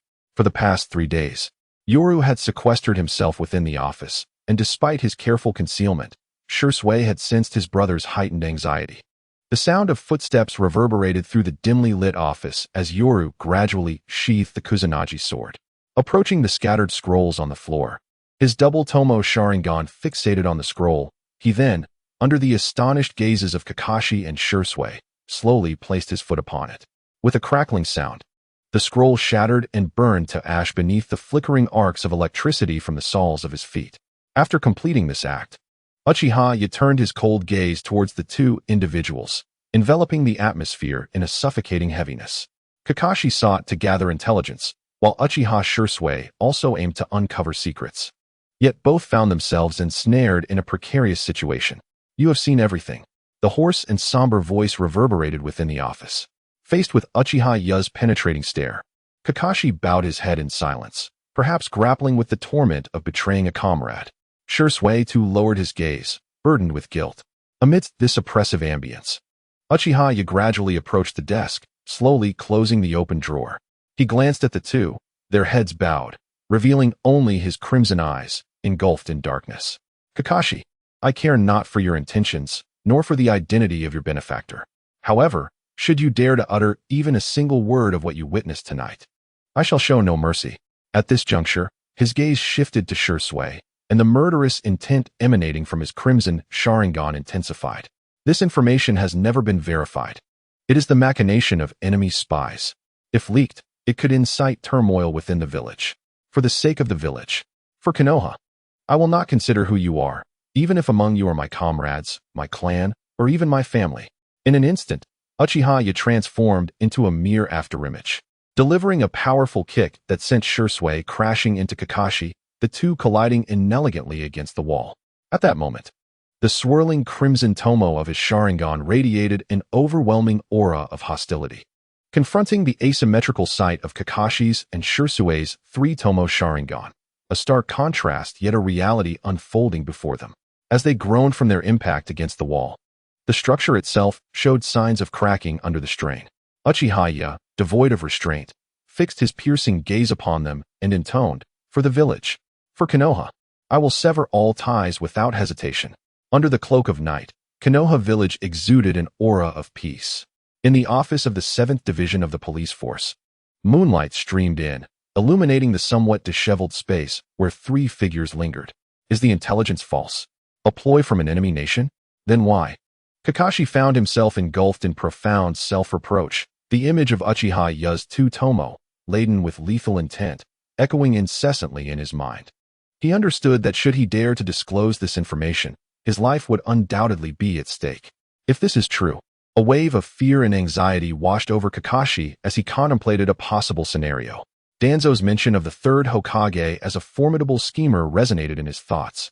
Yet the recent data suggested that Danzo too was a man who would stop at nothing. Meanwhile, the Uchiha clan, long oppressed, bore the burden of safeguarding Konoha's security. Is safeguarding Konoha truly the duty of the police force?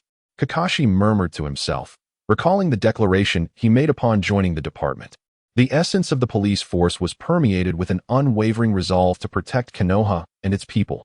This seemed to encapsulate the very purpose of its existence. Is this the true essence of Uchiha? Kakashi wore a bittersweet smile. The notion of Uchiha guarding Konoha seemed somewhat ironic, yet he personally experienced the weight of this sentiment. Pride, strong self-esteem, arrogance, and hubris, all hallmark traits of the Uchiha clan, were present, but beneath these characteristics lay hidden truths. The Third Hokage was a schemer, Danzo was unscrupulous, and the Uchiha had ties to the Ninetales incident. At that moment, Kakashi's mind grew muddled, and he felt an overwhelming sense of unfamiliarity. Konoha.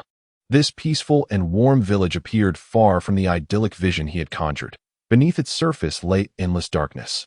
The Ninetales was manipulated by the Sharingan, and Root was covertly gathering these ocular powers. Suddenly struck by a chilling realization, Kakashi's eyes filled with profound dread, an overwhelming sense of suffocation enveloping him. Touching the Sharingan in his left eye, Kakashi was consumed by fear. The Ninetales was indeed controlled by this eye technique. Yet it was not solely the Uchiha who could wield such power. What if Root had truly been collecting Sharingan? Then, the suspicious threads surrounding the Ninetales incident would multiply. And with Root being aligned with the Hokage, did the Third Hokage know of this? What role did he play in this intricate web? Kakashi's expression was complex as he gazed at his classmates, oblivious to the dissipating paralysis of his lightning nature, while Uchiha Shisui also struggled with his composure. At that moment, Shisui's three-tomo Sharingan spun wildly, finally coming to a halt. In the police department's office, the moonlight filtered in, casting a serene glow upon Uchiha Yuru, who sat calmly in his chair. "Brother Yuru." Shisui wanted to speak, but hesitated, unsure of how to begin. Uchiha Yuru regarded the two seated before him with a tranquil demeanor and said, "Let us consider tonight as if nothing transpired. Forget this night, Shisui, you remain my clansman. And Kakashi, I shall continue to regard you as a comrade. Even on the battlefield, I will trust you with my back." Slowly closing his eyes, Uchiha Yuru sat in his office chair, seemingly enjoying the moonlight. However, to the two observers, he appeared as a figure burdened with countless trials. The information exchanged moments ago, under the extraordinary insight and replication capabilities of the three-tomo Sharingan, was indelibly etched in their memories. At that moment, Uchiha Yuru silently exhaled, having waited 3 long days. The bait had finally been taken. He had intended to ensnare Kakashi, but had unexpectedly gained Shisui as well. The information he carefully concealed in his office was straightforward. It concerned the Uchiha clan and the mysterious deaths in their lineage, even instances of apparent self-blinding before their demise. Various clues suggested that the village's Umbu or Root were secretly plotting to gather Sharingan. As of now, there had been 6 pairs of three-tomo Sharingan reported missing. All of this was true, yet whether there was evidence pointing to Root or Umbu remained uncertain. These were embellishments he had added. However, he knew his additions contained elements of truth as well. To deceive others, no. His aim was to draw Kakashi into his team.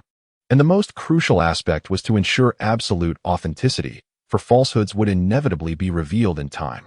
In the original work, the precise moment when Danzo began to transplant the Sharingan is not explicitly indicated. However, through a careful analysis of certain details from the anime, it can be deduced that Danzo had undoubtedly undergone the transplant prior to the Uchiha massacre. Firstly, during Kakashi's time in the Umbu, Danzo had ordered Yamato to retrieve Kakashi's Sharingan. Secondly, when Danzo seized Shisui's right eye, he employed the forbidden technique of Izanagi. These points suggest that Danzo had already acquired the power of the Sharingan before the Uchiha clan's demise, especially considering that the transplanted arm was a remarkable creation of Orochimaru. Shortly after the massacre, Itachi joined Akatsuki, and after Orochimaru's defeat, he became obsessively fixated on the Sharingan. At that juncture, it is implausible that Orochimaru would kindly assist Danzo in such endeavors. Therefore, it can be inferred that Danzo's arm transplant of the Sharingan was executed before Orochimaru's defection. As night fell, Kakashi, nursing a wound on his shoulder, gazed intently at his old comrade. Sensing the weight of the atmosphere, he silently departed the office using the body flicker technique, a dark silhouette leaping into the night.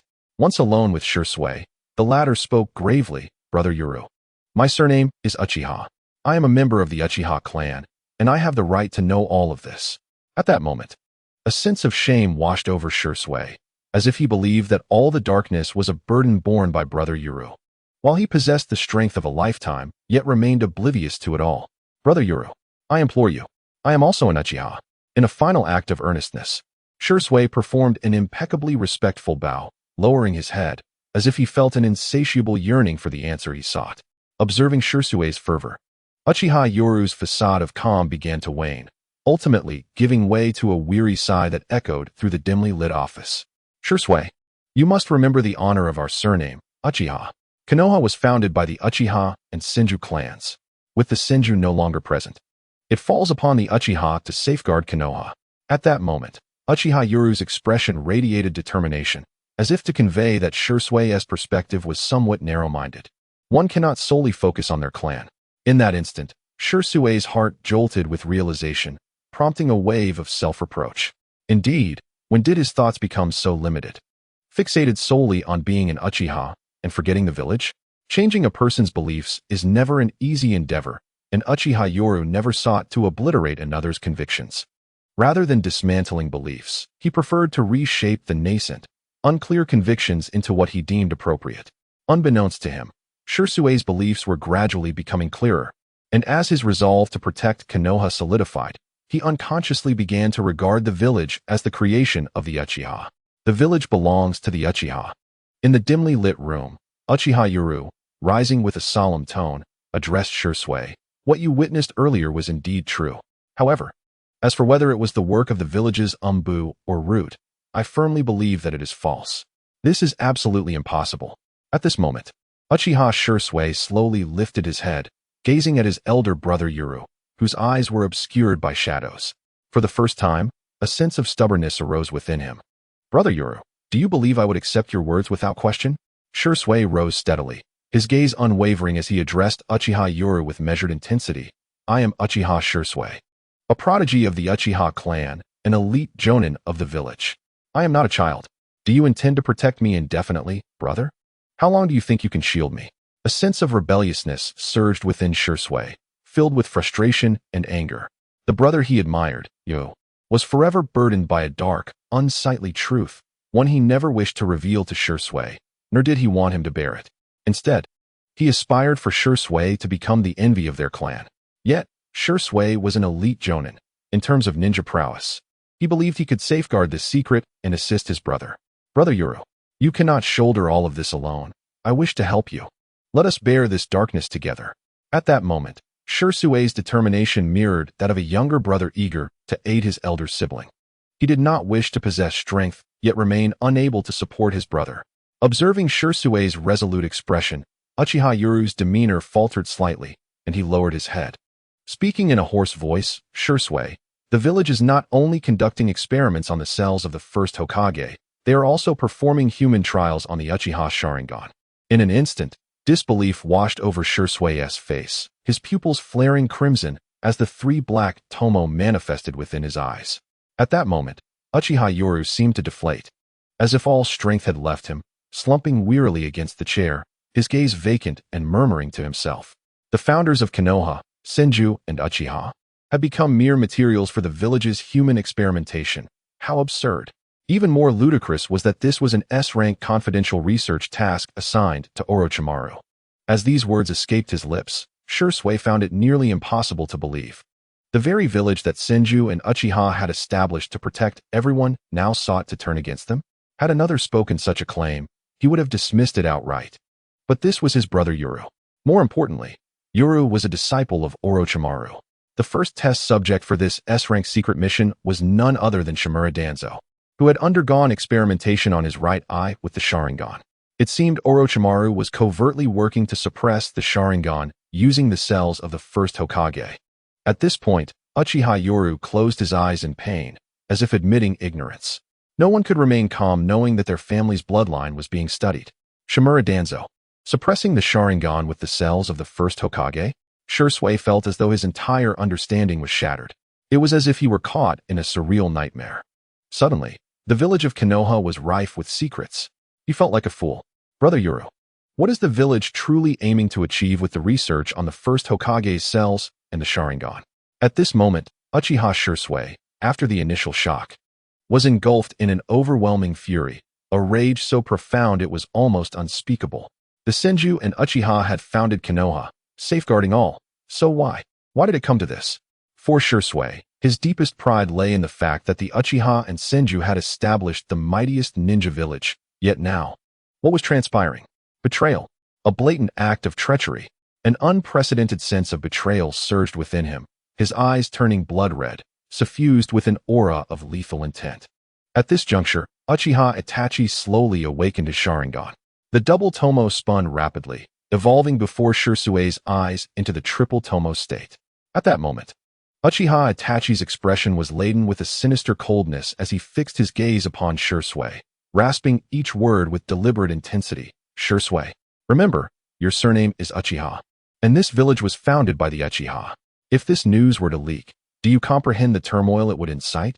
Let me enlighten you. The Uchiha would irrevocably sever ties with the Hokage, potentially igniting civil war. How many lives would be lost when Konoha suffers? The third great ninja war has only just concluded. Do you wish to plunge the village into chaos once more?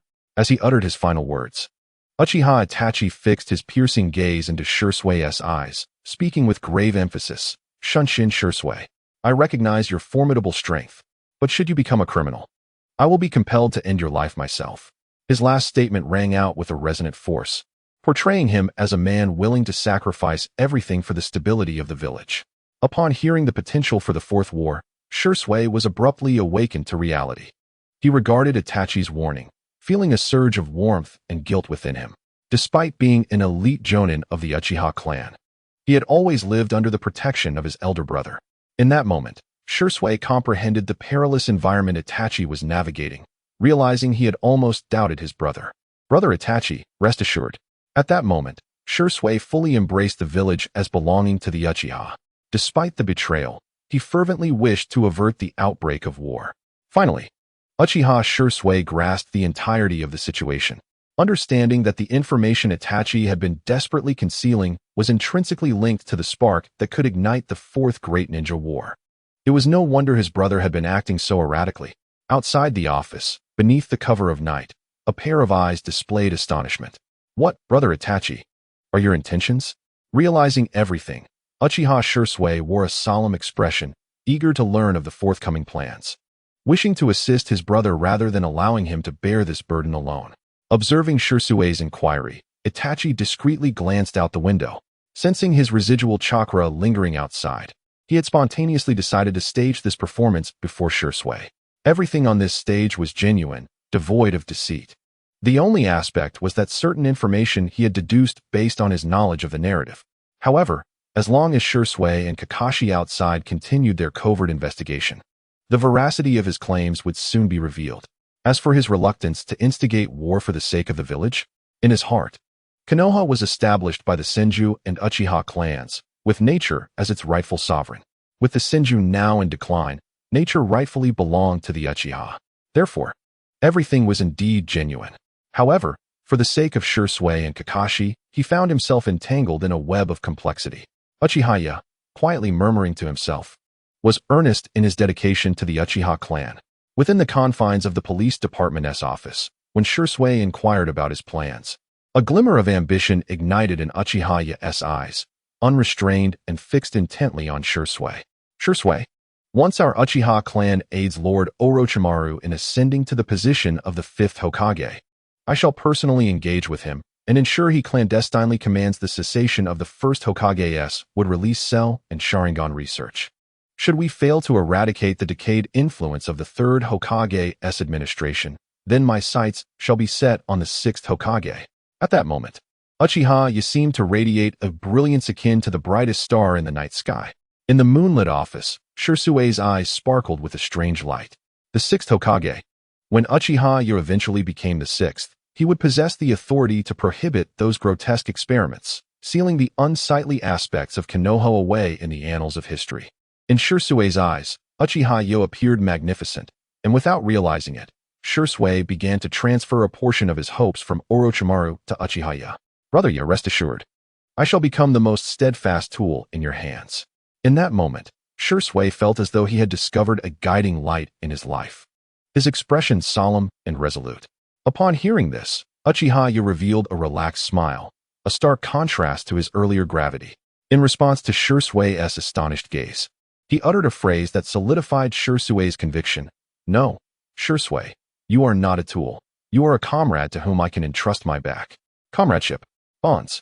These concepts seem inescapable in this world, yet for a ninja raised as a mere instrument, perhaps they represent the most precious existence of all. Upon hearing these words, a genuine smile blossomed on Shisui's face. However, as he noticed the disarray in the office, his expression suddenly shifted, instinctively envisioning himself as Uchiha's right-hand man.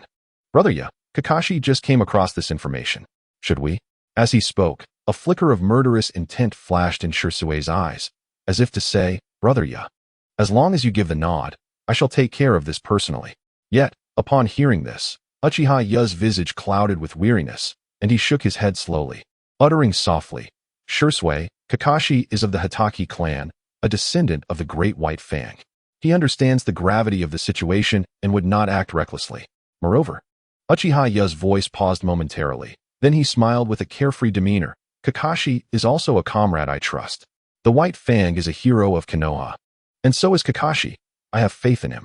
At that moment, a figure outside the window trembled inexplicably upon hearing these words, a warm current rising within. A hero. Indeed. At this moment, the 2 pairs of 3-tomo Sharingan in the police department's office exhibited a resolute expression, while outside the window, another pair of 3-tomo Sharingan seemed to have made a significant decision. The scene of Konoha under the moonlit night exuded an enchanting aura. Standing atop the police department's roof, Uchiha looked entranced as he gazed at the moonlight, secretly mocking within his heart, Sarutobi Hiruzen, I have received all your moves, but I hope you can withstand my counterattack. The notion of using White Fang to sway Kakashi was dismissed by him from the outset. Konoha's White Fang and Orochimaru bore striking similarities. Both were renowned for their accomplishments. Both were the foremost candidates of their time, yet both faced a blow to their reputation, resulting in different fates. After suffering a blow to his prestige, White Fang chose to commit seppuku. Similarly, after experiencing a fall from grace, Orochimaru, with a heart of ashes, severed all ties and chose to defect, living only for the sake of immortality. Both faced the same plight of diminished prestige and betrayal of faith. The higher-ups in the Hokage faction stabilized their political interests within the village, achieving similar outcomes. Host: Uchiha, 3-tomo, chakra level, Jonin, 13 cards, chakra attributes, fire, LV4, lightning, LV5, earth, LV3, Kenjutsu, Taijutsu LV5, medical ninjutsu LV4. Upon observing his attribute panel, Uchiha smiled, though tinged with a hint of anguish. After all, the cost of the 3-tomo was a staggering 10 million. Fortunately, the stage he constructed tonight bore sufficient weight. In the presence of Shisui and Kakashi, He need only portray that his evolution to 3 Tomo was a result of certain stimuli. He did not require others' opinions, just that Kakashi and Shisui were aware of it. There was no choice but to adapt to Shisui's sudden involvement, leading him to decisively enhance his performance. Luckily, the 10 million spent on this act attracted an audience of considerable importance. During this period, his relentless training had yielded rapid advancements in strength, particularly after the enhancement of his physique. Additionally, his control over chakra had also seen remarkable progress. This night marked the evolution of his 3 Tomo Sharingan. And following this surge of stimulation, his body was poised to experience a brief period of explosive power. Hokage. At this moment, Uchiha gazed longingly at the Hokage rock, a glimmer of desire for power illuminating his eyes as a smile slowly crept across his lips. To promote Orochimaru as the 5th Hokage? Naturally, he wished to do so. But alas, it was a predetermined failure. Perhaps Orochimaru himself had anticipated this, yet he remained somewhat unwilling to accept it. He was reluctant to face the possibility of Sarutobi abandoning him once more, discontented with the extent of decay within Konoha. More likely, he sought an excuse to sever all ties convincingly. After all, with the burgeoning desire for immortality, Orochimaru chose to go with the flow regarding the position of 5th Hokage. Observing how the village would treat him. What a pity, the allure of power is captivating. At this moment, Uchiha chuckled at himself. Truly, during this time spent with his mentor Orochimaru, he could not help but admire the charisma of his personality. Should Orochimaru ascend to power, he would likely become the Hokage who delegates authority the most in history. At that time, the political landscape within the village would remain relatively stable, with only the families aligned with Orochimaru seeking minor advantages. This Hokage would probably devote himself to the pursuit of immortality, seeing power as merely ephemeral, while only eternal life holds true significance. Unfortunately, this is beyond his ability to alter. Political struggles are not a matter of desire, but rather a convergence of countless forces forming their respective interest groups, all propelling events from behind the scenes. The 3rd Hokage, indeed, deserves his reputation as the longest-serving leader. In an era devoid of precedent, his political maneuvering is remarkably adept. Had he not been aware of the narrative, he too might have found himself defenseless against the current tide. Uchiha Obito gazed at the Hokage rock under the moonlight, revealing a captivating smile as he slowly extended his hand, as though grasping the Hokage rock itself. I have made my move. Now, I await the kunai to fly a bit longer, hoping that in the future, Sarutobi Hiruzen will be able to catch it. In the depths of Konoha's root, the environment was as shadowy as its name suggests, with the base established deep underground, where vast pits were interlaced with bridges resembling the roots of a great tree. Lord Danzo, the police division has found no relevant clues regarding Uchiha Obito, reported Kakashi cautiously. Leaning on his wooden staff, Shimura Danzo nodded slightly. But the one visible eye revealed a hint of dissatisfaction as he spoke in a low voice. Kakashi, since there is nothing of importance, maintain only a covert line of communication with Root. Do not draw attention to yourselves. Danzo harbored his own grievances. If Kakashi had discovered nothing, what was the purpose of his visit to Root? At that moment, Kakashi, kneeling on one knee, felt a sudden flash of insight in his left Sharingan and spoke solemnly. However, the 3rd Hokage has instructed me to investigate Uchiha Obito, Uchiha Shisui, and Uchiha Fu. Upon hearing the names, a sinister glint flickered in Danzo's pupils, and he tightened his grip on the staff, suppressing the anxiety within as he asked in a husky voice, "Why does the 3rd Hokage wish to investigate these 3? Although Kakashi could not see Danzo's expression, he noticed the tightening of his grip on the staff, and in that moment, he seemed to find his answer. With respect, Kakashi replied, the 3rd Hokage suspects there are issues surrounding the deaths of these 3 individuals. Though they perished on missions, all 3 lost their Sharingan. It appears as though they self-destructed before their sacrifices, yet numerous questions abound. Upon hearing Kakashi's report, Danzo's eyes ignited with furious flames. Sarutobi, you claim there are no spies within Root. Damn it, you are still the despicable monkey you have always been. It is no wonder my would-release ninjas were discovered by you. Even my covert acquisition of Sharingan was unearthed by you. To say that Root has no agents of yours is utterly unbelievable. At this moment, Danzo was consumed by rage, wishing fervently to return and purge Root, feeling that Sarutobi had gone too far. Yet, he still managed to restrain himself. Kakashi, The Uchiha clan is inherently malevolent, and the Sharingan can control the Nine-Tails calamity. Thus, I require your assistance. At this moment, Shimura Danzo's face bore an ominous expression, and his voice, hoarse yet persuasive, sought to sway Kakashi. Under normal circumstances, given the recent turmoil caused by the Nine-Tails, one might assume that Kakashi would be easily influenced, or at the very least, harbor no ill feelings towards Danzo. After all, the Sharingan's existence is indeed a reality in the eyes of the Nine-Tails, and it is only natural for the higher-ups to be wary and investigate. Kakashi possessed enough political awareness to accept certain necessary sacrifices. However, under the prevailing influence of preconceived notions, Kakashi felt a surge of disdain, even nurturing a terrifying thought. If Danzo and the higher-ups of Konoha were truly to seize the Sharingan, would that not imply that the ability to control the Nine-Tails is not exclusive to the Uchiha clan? Kakashi, the Uchiha clan is wicked, and thus I need you to keep a close watch on this malevolent lineage. Under the compelling and hoarse tone of Shimura Danzo, Kakashi, kneeling on one knee, appeared increasingly brainwashed.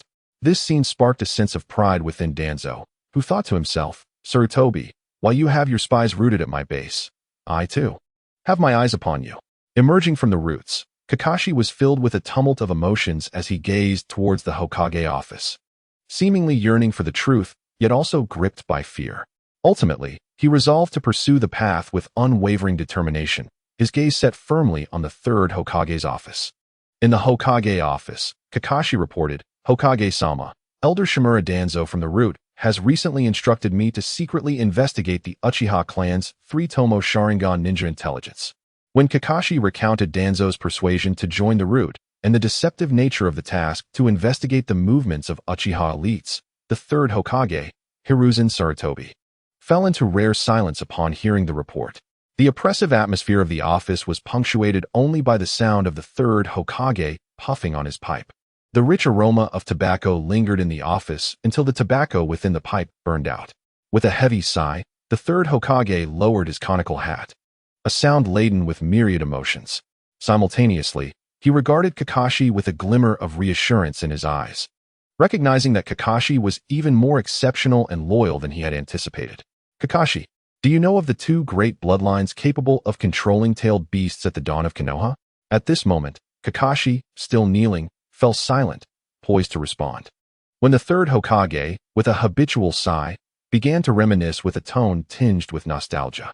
In the early days of Konoha, there existed the wood release of the first Hokage and the Sharingan of the Uchiha clan, both serving as the two formidable bloodlines to counter and manipulate the tailed beasts. Since the passing of the first Hokage, the village has lost the wood release.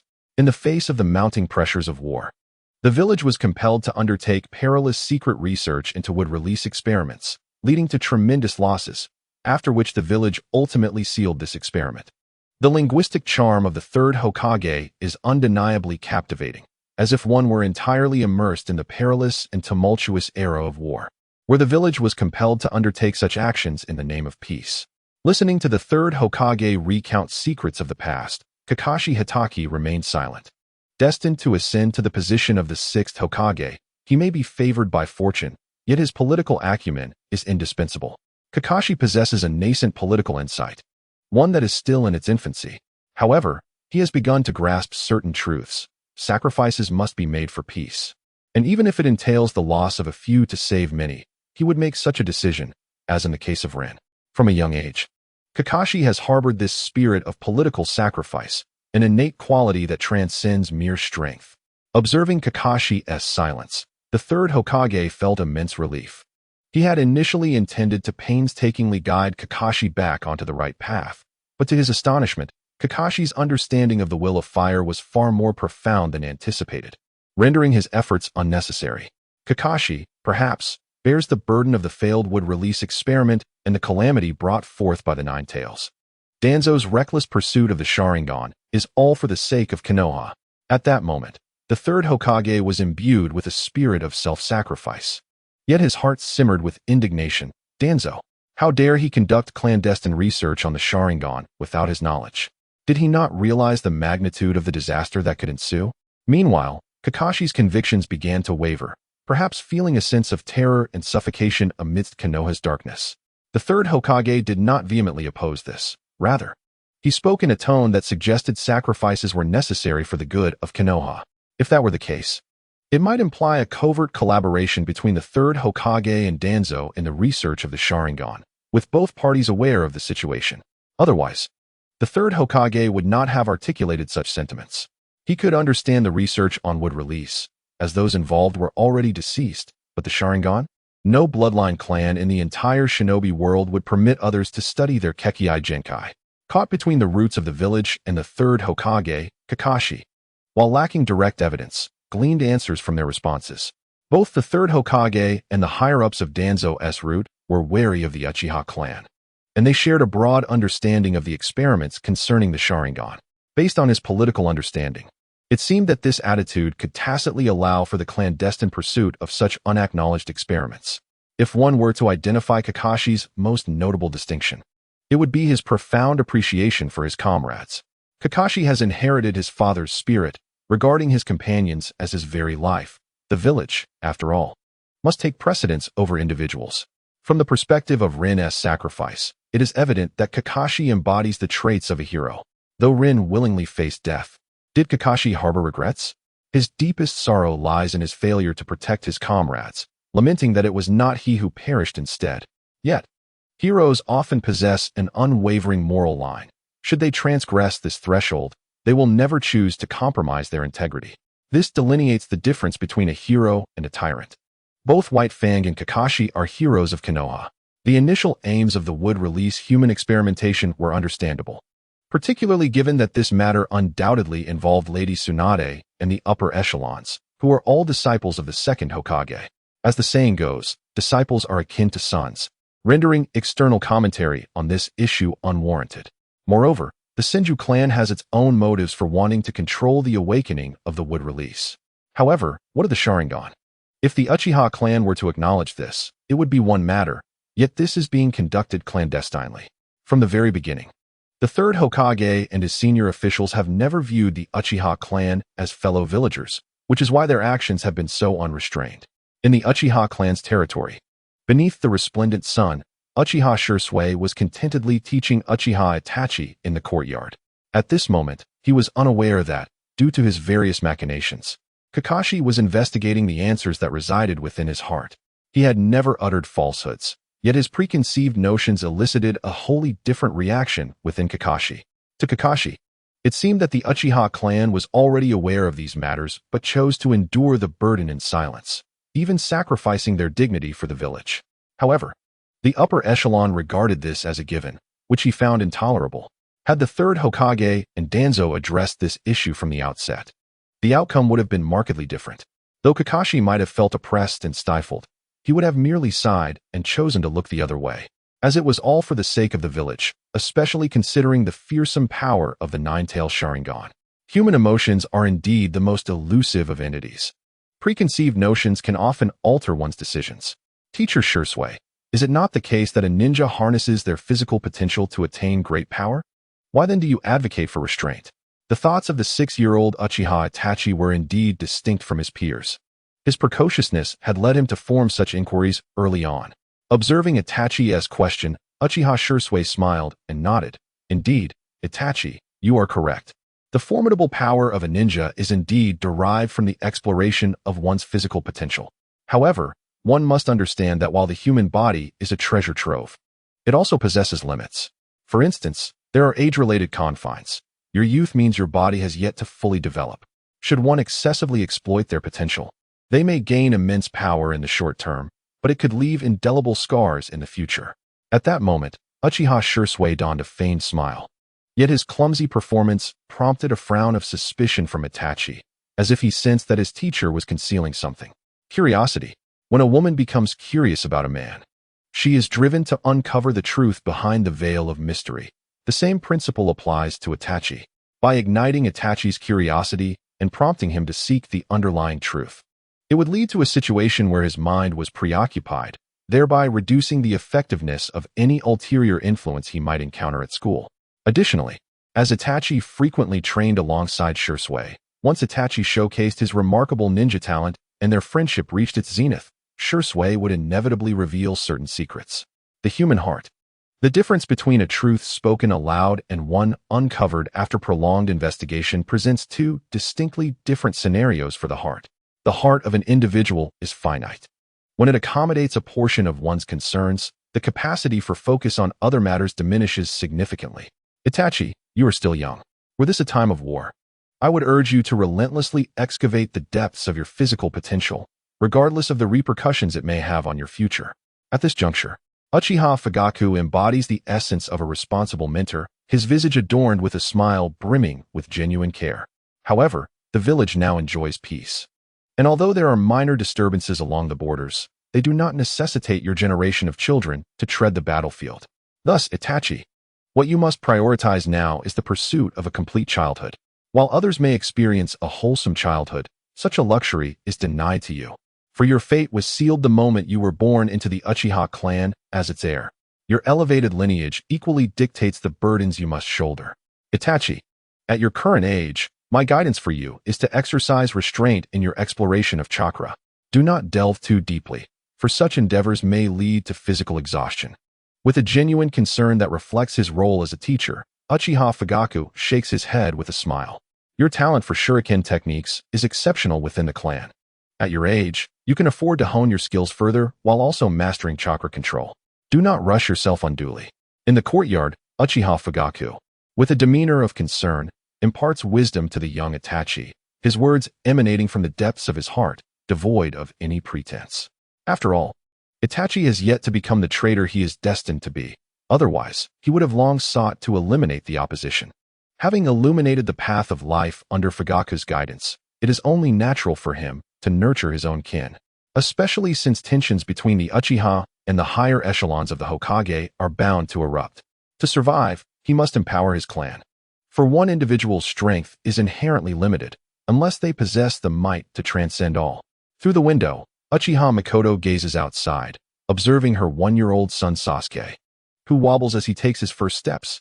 Her face radiates a gentle smile, reflecting on how kind a teacher Fugaku truly is. In stark contrast, Uchiha Fugaku sits across from her, his expression as rigid as stone, coldly surveying the outside world, and remarks, Itachi is a genius. His lineage necessitates that he bear all responsibilities. Upon hearing this, Mikoto's eyes glimmer with an inkling of sorrow, and she sighs softly, recognizing the heavy burdens that weigh upon her son. Itachi's life is not entirely within his control. Born into such a family, he is destined to be a prodigy. But there is also Sasuke. Seemingly aware of Mikoto's tenderness, Fugaku fixes his cold gaze upon the unsteady Sasuke, who has just begun to walk. It appears that the path set before them is one of inevitability. If the eldest son is to shoulder the family's responsibilities, then the burden must be exacting. Conversely, the younger son, Sasuke, is afforded the chance for a more complete childhood. In a family where the firstborn must inherit, he must also bear the weight of that duty. As she observes her young Sasuke, Uchiha Mikoto smiles, cognizant that one son must be nurtured while the other is destined to shoulder his rightful responsibilities. However, for reasons unbeknownst to him, as he gazed upon his second son Sasuke, Fugaku felt a pang of bitterness in his heart, involuntarily letting out a cold snort. The resemblance between this son and the youth outside the courtyard was striking. One might easily mistake them for father and son. Inside the house, the young Sasuke wobbled as he attempted to approach his father. Yet Fugaku's familiar hairstyle caused a chill to wash over him, rendering the young boy hesitant to advance. Observing Fugaku's increasingly grim countenance, Mikoto, too, discerned the underlying tension, her expression stiffening as she discreetly glanced outside, inhaling deeply before firmly stating, Fugaku, how old is Sasuke? Just 2 years ago, Itachi was but a 13-year-old child. Mikoto cast a dissatisfied glance at her husband, her face then adopting a political smile. Come, Sasuke, let us go and play with Grandpa Shana. Their relationship, characterized by mutual respect, was an arrangement of political marriage, yet both hailed from prestigious lineages, naturally tempering their emotions. After watching his wife lead the child away, Fugaku gazed pensively at the courtyard, where Itachi was being instructed by Uchiha Yuru. Perhaps he was overly sensitive. But Mikoto was indeed crossing a line. Why, of all styles, did she insist on dressing Sasuke to mirror the other? One might assume he was Yoru's child. It was undeniable that while Yoru had directed his development towards ninjutsu, His physique had matured rapidly. At not yet 16, he stood at an imposing height of 6 feet. Could he truly be considered a child? In the courtyard, the young Itachi, having just completed his training and drenched in sweat, brightened at the sight of his mother bringing Sasuke forth. "Mother," he called, embodying the etiquette of a noble family. Although he addressed her as such, his eyes sparkled with delight as they landed on young Sasuke. This scene prompted Yoru to ponder quietly. Could this sibling affection be hereditary? "Itachi, your training is complete for today. Take a moment to rest," Yoru said, displaying his perceptiveness. He smiled and nodded at Mikoto, addressing her with respect, sister-in-law. Yet, the typically gentle and amiable Mikoto seemed amiss today, her beautiful eyes revealing dissatisfaction and distance. Observing the robust young man before her, and then glancing at her own child Sasuke, she could not help but shake her head in dismay, thinking it a grave injustice. After a slight nod, she turned to Itachi, commanding, "Itachi, take Sasuke and let us go for a walk." As if recalling something, she subtly furrowed her brow and added, "Itachi, also take the opportunity to change your brother's hairstyle." Although Itachi was precocious, he did not grasp the implication behind her words. Instead, he tenderly embraced Sasuke, smiling as he said, "Mother, I think this hairstyle suits Sasuke quite well." At this moment, Uchiha Itachi's thoughts were wholly consumed by Sasuke, rendering him oblivious to the subtle stiffness etched upon his mother's face. Itachi felt an overwhelming sense of happiness, convinced that the hairstyle he had styled for Sasuke suited him perfectly, as if they were harmoniously matched like a teacher and pupil. Uchiha Mikoto, harboring a forced smile, led her 2 children away, yet her facade seemed to betray a hint of discontent, leaving Uchiha Fugaku perplexed and lost in contemplation. What had he done to incur the displeasure of the clan leader's wife? Was it perhaps due to the brevity of time he had personally spent training Itachi? It appeared that he would need to pay more attention to Itachi in the future. After all, as Itachi's teacher, he had not been as diligent as Shisui. Just as Fugaku pondered the source of discomfort, Uchiha Fugaku approached him from the courtyard, greeting him warmly. "Greetings, clan leader." In the gazebo of the courtyard, Uchiha Fugaku and Uchiha Fugaku sat respectfully across from one another, a pot of steaming tea placed between them. It must be said that the tea etiquette of noble families held its own significance. Despite his understanding, Uchiha Fugaku couldn't help but furrow his brow at the sight of the young man before him, particularly due to his hairstyle. He felt a sense of helplessness. As the clan leader, he couldn't possibly command someone to change their hairstyle, a request that would be quite absurd. "Knight, I have heard that your Sharingan has evolved to the level of 3 tomo." Though it was framed as a question, a grave expression filled Fugaku's countenance. A genius. While the timing of its awakening might not classify him as a prodigy, the speed of its evolution was undoubtedly exceptional. From the Ninetales attack last year to now, it had been merely a year since he activated his Sharingan, progressing from 1 tomo to 3. This remarkable pace of evolution was indeed noteworthy within the Uchiha clan. Uchiha Fugaku had no intention of hiding the fact of his Sharingan's evolution. Presently, he was a figure of considerable attention, naturally seeking to leverage every possible advantage. Clan leader. As Uchiha Fugaku mentioned the 3 tomo, although Knight maintained a respectful demeanor, a shadow of sorrow flickered across his brow. Was it due to matters concerning his subordinates? Fugaku's calm remarks startled Knight slightly. However, he was not overly surprised, for the 7th Division had its share of Uchiha elites, and certain news could not remain concealed from the clan leader. Though he did not disclose the true reason, no one was oblivious to the situation. The 7th Division had long been compromised, riddled with infiltration amidst the gathering forces, facing the dual pressures of betrayal from comrades and external threats, which proved to be the most arduous ordeal. Upon hearing these words, a somber expression washed over Uchiha Knight as he lowered his head, then feigned calmness, stating, "Rest assured, clan leader, I am unscathed." The life of a ninja is a harsh one. From a young age, they are nurtured as tools, and the simplest bonds of camaraderie become the rarest treasures, often fraught with difficult choices. The awakening of the Sharingan among the Uchiha clan necessitates extreme mental stimulation. Even its evolution relies on such stimuli. This has led Uchiha Fugaku to deduce that the individual in question has experienced certain provocations. Furthermore, through meticulous analysis of intelligence, Uchiha Fugaku has concluded that the rapid advancement of the opponent's Sharingan is attributed both to familial pressure and the harsh realities faced. Knight. All of this is for the Uchiha. Everything you do will be remembered by the clan. At this moment, although Uchiha Fugaku bore a stoic expression, he exhibited an array of persuasive and alluring tactics.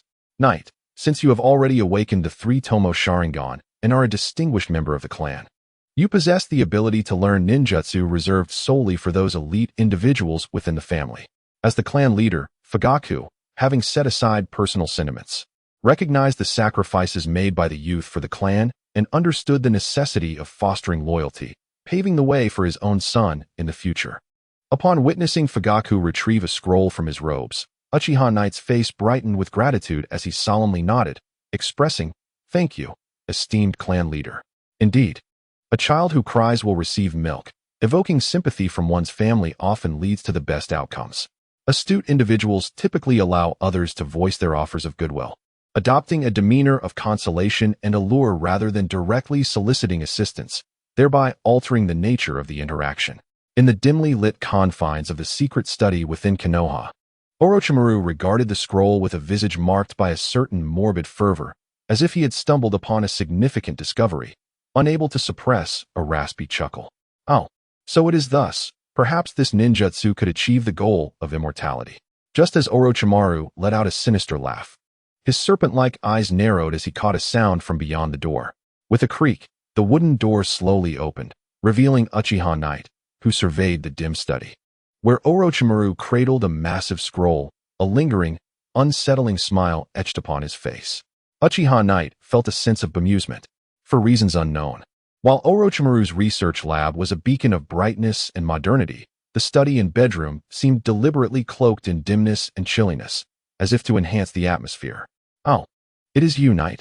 I wonder what good news you bring this time." It had been a full year, yet the higher-ups of Konoha maintained a pretense of ignorance, failing to mention the election of the fifth Hokage, as though they awaited the third Hokage's demise to address the matter. Observing his mentor, Orochimaru, Uchiha Knight smiled and slowly produced a scroll from his own robes, presenting it with a grin. "Orochimaru-sensei, this is a ninjutsu that only the elite of the three-tomo can master. Uchiha ninjas possessing the three-tomo are typically of the Jonin rank, wielding exceptional ninjutsu that encompasses a variety of techniques, including ninjutsu, genjutsu, and weaponry. The Uchiha clan is often heralded as Konoha's foremost noble house, and it is not without reason that they are considered the preeminent bloodline family within the ninja world. Almost every ninja who awakens the Sharingan embodies a near-perfect form, exhibiting minimal flaws. If one were an ordinary ninja, the path of ninjutsu would require an immense amount of time and effort to hone one's skills in taijutsu, genjutsu, and the use of hidden weapons. However, the Uchiha clan stands apart. With the awakening of the Sharingan, their prowess in genjutsu accelerates dramatically, even allowing them to counter genjutsu users with a rebound effect. In terms of taijutsu, their exceptional dynamic vision grants them unparalleled observational skills, enabling them to seize opportunities even if their physical prowess is somewhat lacking. As long as the disparity is not too great, they can still engage in combat effectively. As for the use of hidden weapons, under the enhancement of the Sharingan, they are hardly diminished. Regarding ninjutsu, one need not even mention the replication abilities of the three-tomo Sharingan. The Uchiha clan is renowned for their mastery of ninjutsu. Thus, Uchiha ninjas who awaken the three-tomo Sharingan are invariably among the elite of their tier, which is why it is widely accepted in the ninja world that one must flee upon encountering a Sharingan user of equal rank. "Oh, it seems I must first congratulate you, Knight, on your evolution to the three-tomo Sharingan." A hoarse chuckle echoed within the study as Orochimaru licked his lips with keen interest. He was pleasantly surprised that his disciple had managed to evolve to the three-tomo Sharingan within a mere year, truly a prodigy. Uchiha Knight generously presented all of the family's secret ninjutsu, which, while it may appear as a classic case of a child profiting from their lineage, nonetheless brought a satisfied smile to Orochimaru's face. Although he possessed a magnanimous heart, no one is immune to genuine sentiment, especially when his disciple could set aside traditional biases. It is important to note that the Uchiha and Hyuga clans are both long-standing noble families, with deeply entrenched ideologies that are difficult to overcome. "Master, I hope the techniques from my clan can inspire you," Uchiha Knight said, his earnest smile conveying a sense of sincerity towards Orochimaru. The bond between them as master and disciple grew ever more profound in that moment. As the scroll unfurled, revealing the rare and confidential techniques of the Uchiha clan. Orochimaru regarded them with mild interest, though he did not deem them particularly precious, for they were merely the Uchiha's heritage. The most suitable techniques would still be those enhanced by the Sharingan. Nevertheless, this gesture stirred a warmth within Orochimaru, who had experienced the vicissitudes of human relationships, prompting a raspy smile to grace his lips. "Knight, come take a look at this concept for a ninjutsu." As he recalled the unexpected insights his disciple often provided, Orochimaru's hoarse laughter filled the air, and he generously pushed forward a massive scroll. Uchiha Knight, filled with curiosity, was momentarily taken aback upon seeing the dense collection of information within the scroll, realizing that it contained the details of a ninjutsu still under development and not yet perfected. Indeed, the scroll was filled with a plethora of experimental records, followed by various ingenious ideas and techniques. As he perused the scroll, astonishment washed over Uchiha Knight's face. At that moment, he lifted his gaze to meet Orochimaru's, his shock devoid of any pretense, genuinely astonished by the incompleteness of this ninjutsu. As Orochimaru beheld the astonished expression of his disciple, a morbid smile crept across his face, and he rasped, "My dear Yuru, when I first laid eyes on the records of this forbidden technique, I was equally taken aback, just as you are now. However, if you delve into it more thoroughly." At that moment, a hint of concern flickered in Orochimaru's sickly smile. He was anxious about how his apprentice would perceive this revelation, whether with anger and denial, or perhaps an alignment of ideals, or even a shared ambition akin to his own. Upon encountering this ninjutsu, the long-suppressed, impractical desires within him surged forth, echoing in his mind, "It is feasible. My pursuit is not misguided. Is this not a path forward?" As he perused the vast scroll, Uchiha Yuru could not help but feel a shiver run down his spine, his face reflecting sheer astonishment. It was a veritable compendium of forbidden experimental data. "Hey, Yuru, what thoughts crossed your mind upon reviewing this forbidden material?" Orochimaru's face, usually marked by morbidity, now bore an unusual glimmer of hope. He yearned for a companion on his solitary journey, yet a sliver of fear regarding societal condemnation lingered within him. After all, he was not yet the Orochimaru of the future, who would sever all ties and wholly disregard the judgments of others. He remained, at this juncture, one of Konoha's legendary Sannin, the cold-hearted Orochimaru. Under the gaze of Orochimaru, which held a measure of hope, Uchiha Yuru could not conceal his astonishment.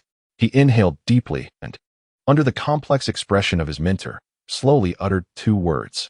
Upon hearing them, Orochimaru's demeanor became momentarily vacant. Eternal life. This forbidden technique presents the promise of immortality. In that instant, it seemed as though Orochimaru's very soul shuddered. A single crystalline tear glimmered at the corner of his eye, a tear born of understanding. With a sudden burst of manic laughter, a grotesque smile spread across Orochimaru's face, his serpent-like eyes glinting with insatiable greed as they locked onto Uchiha Yuru. In that moment, he felt he had discovered a like-minded companion, unable to suppress a raspy laugh. "Yuru, you are truly full of surprises." At that moment, Orochimaru embodied a state of excited madness. Had one been unaware of his nature, they might have been startled by the scene before them. Yet Uchiha Yuru understood all too well. In the dimly lit study, Orochimaru's face bore an exceedingly grotesque smile, his serpent-like eyes brimming with unending avarice, as if his soul was no longer solitary.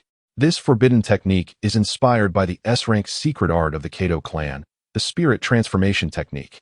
Developed by the second Hokage, it remains nameless, but I, Orochimaru, shall refer to it as the reanimation of the dead. As Orochimaru recounted the origins of this ninjutsu with a sickly demeanor, Uchiha Yuru gradually reined in his astonishment and began to contemplate deeply. In the original narrative, during the Chunin exams, Orochimaru, while clashing with the third Hokage within a barrier, had revealed a woman's visage beneath his guise, prompting the third Hokage to exclaim in shock, "Have you truly mastered that forbidden technique?" An in-depth look at the original anime. Thus, it can be inferred that this forbidden technique is in its embryonic form, albeit still a work in progress. Orochimaru spent years refining this ninjutsu to perfection.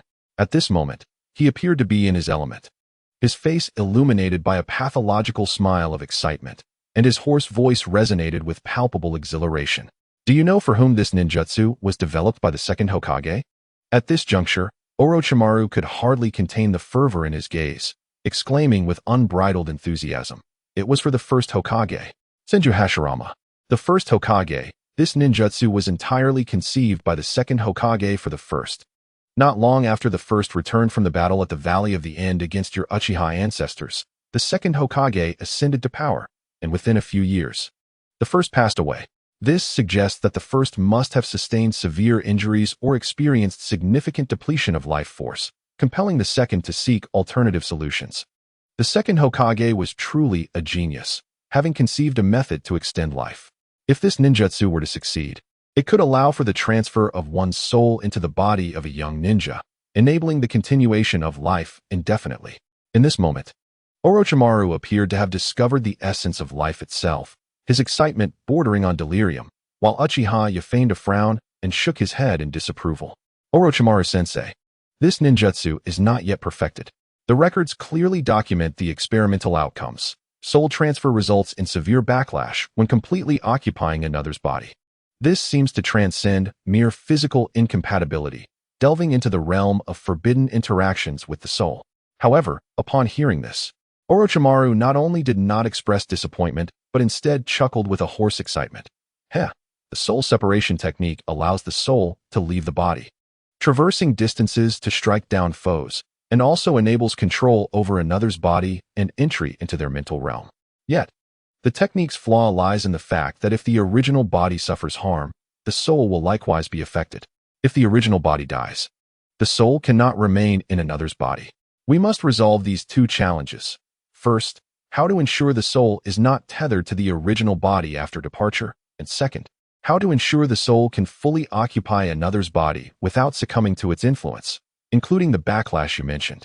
For someone like Orochimaru, creating something from nothing is a formidable challenge, especially since a prototype already exists. He merely needs to continue his research. It is evident that the second Hokage did not complete this ninjutsu.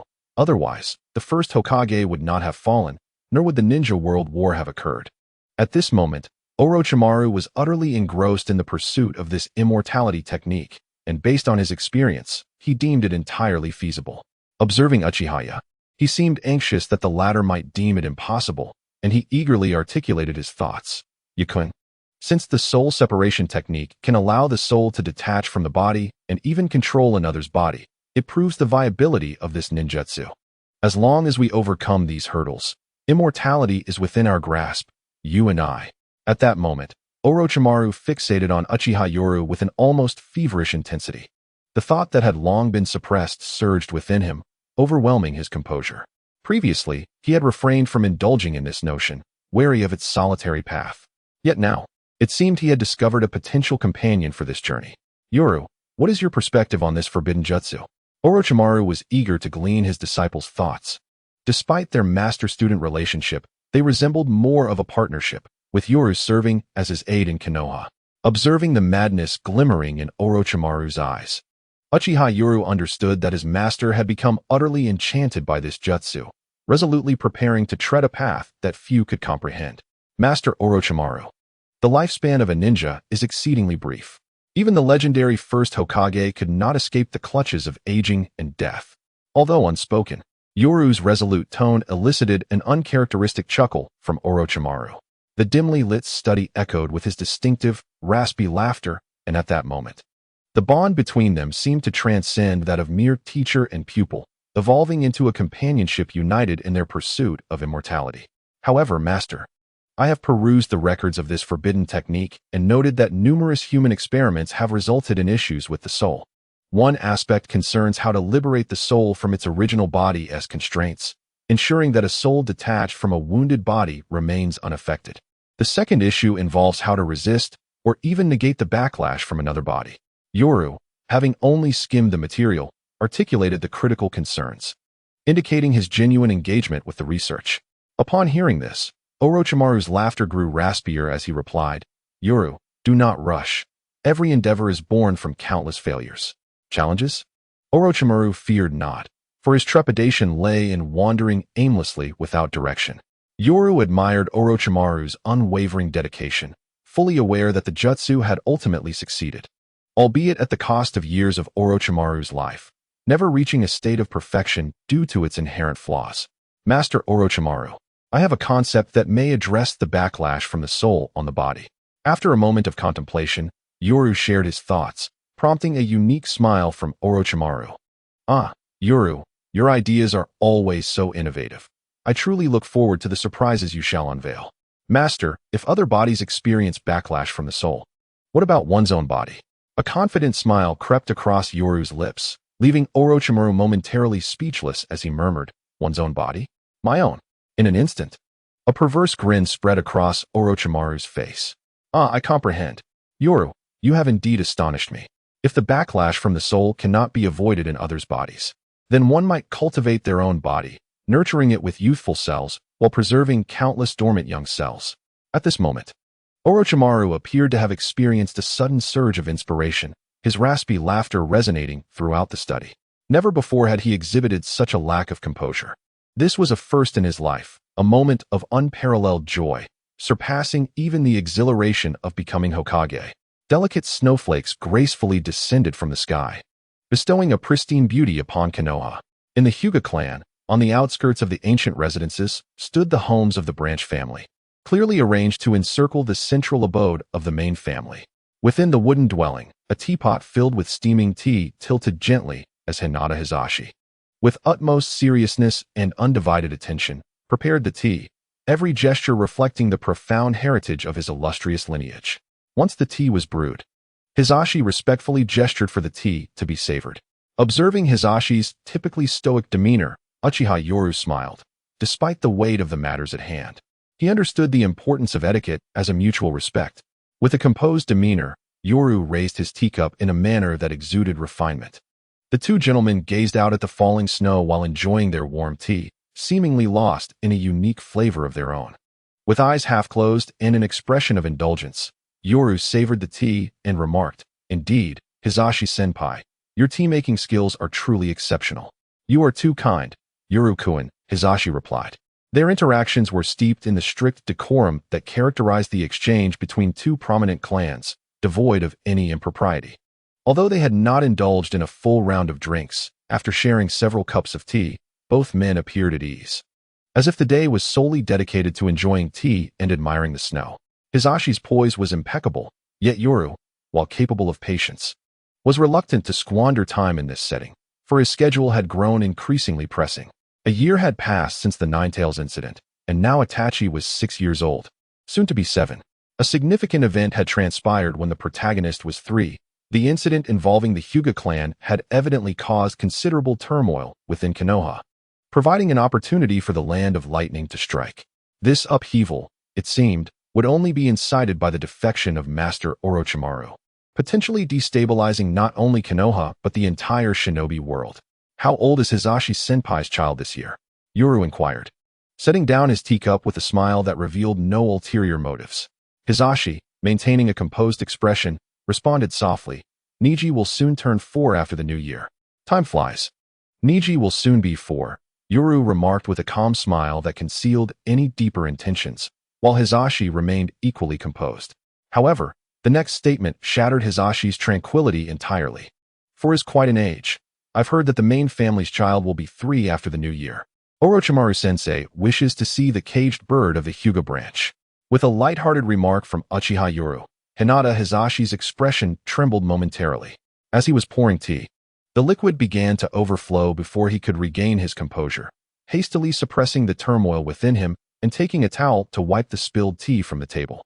"I sincerely apologize for my rudeness," he stated with a respectful demeanor. Although Hisashi maintained his usual stern appearance, it was evident that his mind was in disarray. Observing this, Uchiha Yoru chuckled softly and nodded, indicating, "It is you, senior, who is being excessively courteous. Today, it is I who intrudes upon your peace." As the two resumed their formalities, the atmosphere of tea appreciation and snow watching seemed to return, yet Hisashi's heart was in turmoil, the tea in his mouth bitter beyond measure. In contrast, Uchiha Yoru appeared to relish the moment, his elegant gestures while savoring the tea and the snow exuding an air of noble lineage. At that moment, Uchiha Yoru seemed to be firmly in control, while Hisashi was engulfed in inner torment. The words just spoken echoed in his mind, prompting him to lower his gaze. Yet the phrase caged bird resounded persistently in his thoughts. 3 years. The heir of the clan, at the tender age of 3. Niji would soon reach the time to be inscribed as a caged bird. The emotions of anger and frustration had long been suppressed within him. He had managed to contain them in front of outsiders and within the clan. However, today, this torment surged uncontrollably, all due to the mention of a single name, Orochimaru. The cold genius among the legendary Sannin, Orochimaru was a prodigy in ninjutsu, especially renowned for his groundbreaking advancements in the field. His mastery spanned ninjutsu, taijutsu, genjutsu, and sealing techniques, making him the most exceptional talent in Konoha. At this moment, Hisashi struggled to quell the tumult in his heart. Yet his hand trembled uncontrollably as he held the teacup, the tea within having lost all flavor. The thought that Orochimaru might indeed offer a breakthrough for the branch family consumed him with a fervor that he could not suppress. Images flooded his mind, visions of those pleading for mercy before the main family, scenes stripped of dignity. Ultimately, when Hinata Niji's innocent smile flashed in his mind, Hisashi jolted back to reality. The teacup slipped from his grasp and shattered on the floor, rolling across the exquisite wooden surface. Hisashi quickly rose and bowed in apology. "I beg your pardon for my impropriety." Unbeknownst to him, beads of sweat had formed on his forehead, and his back was drenched. Observing Hisashi's agitated demeanor, Uchiha Yoru smiled and returned the gesture, saying, "It is I who have disturbed you, Senior Hisashi." After this, he prepared to take his leave, signaling that their tea appreciation had come to an end. Seeing this, Hisashi instinctively reached out to retain him, yet found himself at a loss for words. His hesitation all too apparent. Uchiha Yoru, however, continued with a humble smile, "Senior Hisashi, should you have the time, feel free to visit me. After all, only by personally inspecting the birdcage can one hope to uncover the existence of its door. Wouldn't you agree?" Beneath the subtly suggestive smile, Uchiha, with a courteous demeanor, gracefully bowed and prepared to take his leave. Upon hearing the plainly spoken words, Hinata Hisashi's face contorted into a strained and awkward smile, leaving him momentarily at a loss for words. Indeed, Hisashi-senpai, recently there has been a significant shortfall in funding for Orochimaru-sensei's research, especially since many eyes have been observing today's gathering. As he stepped outside to change into his shoes, a sudden thought seemed to strike Uchiha, prompting him to turn around with a humble smile. After expressing his gratitude, he respectfully bowed again, saying, "Thank you for your hospitality, Hisashi-senpai. I shall take my leave now." Watching Uchiha's figure vanish amidst the swirling snowflakes, a complex expression emerged on Hinata Hisashi's face. "Father? Father?"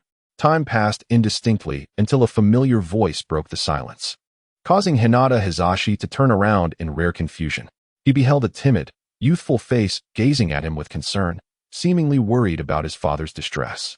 Upon seeing this blood-connected, innocent visage, a dreadful thought surged uncontrollably within Hinata Hisashi's mind.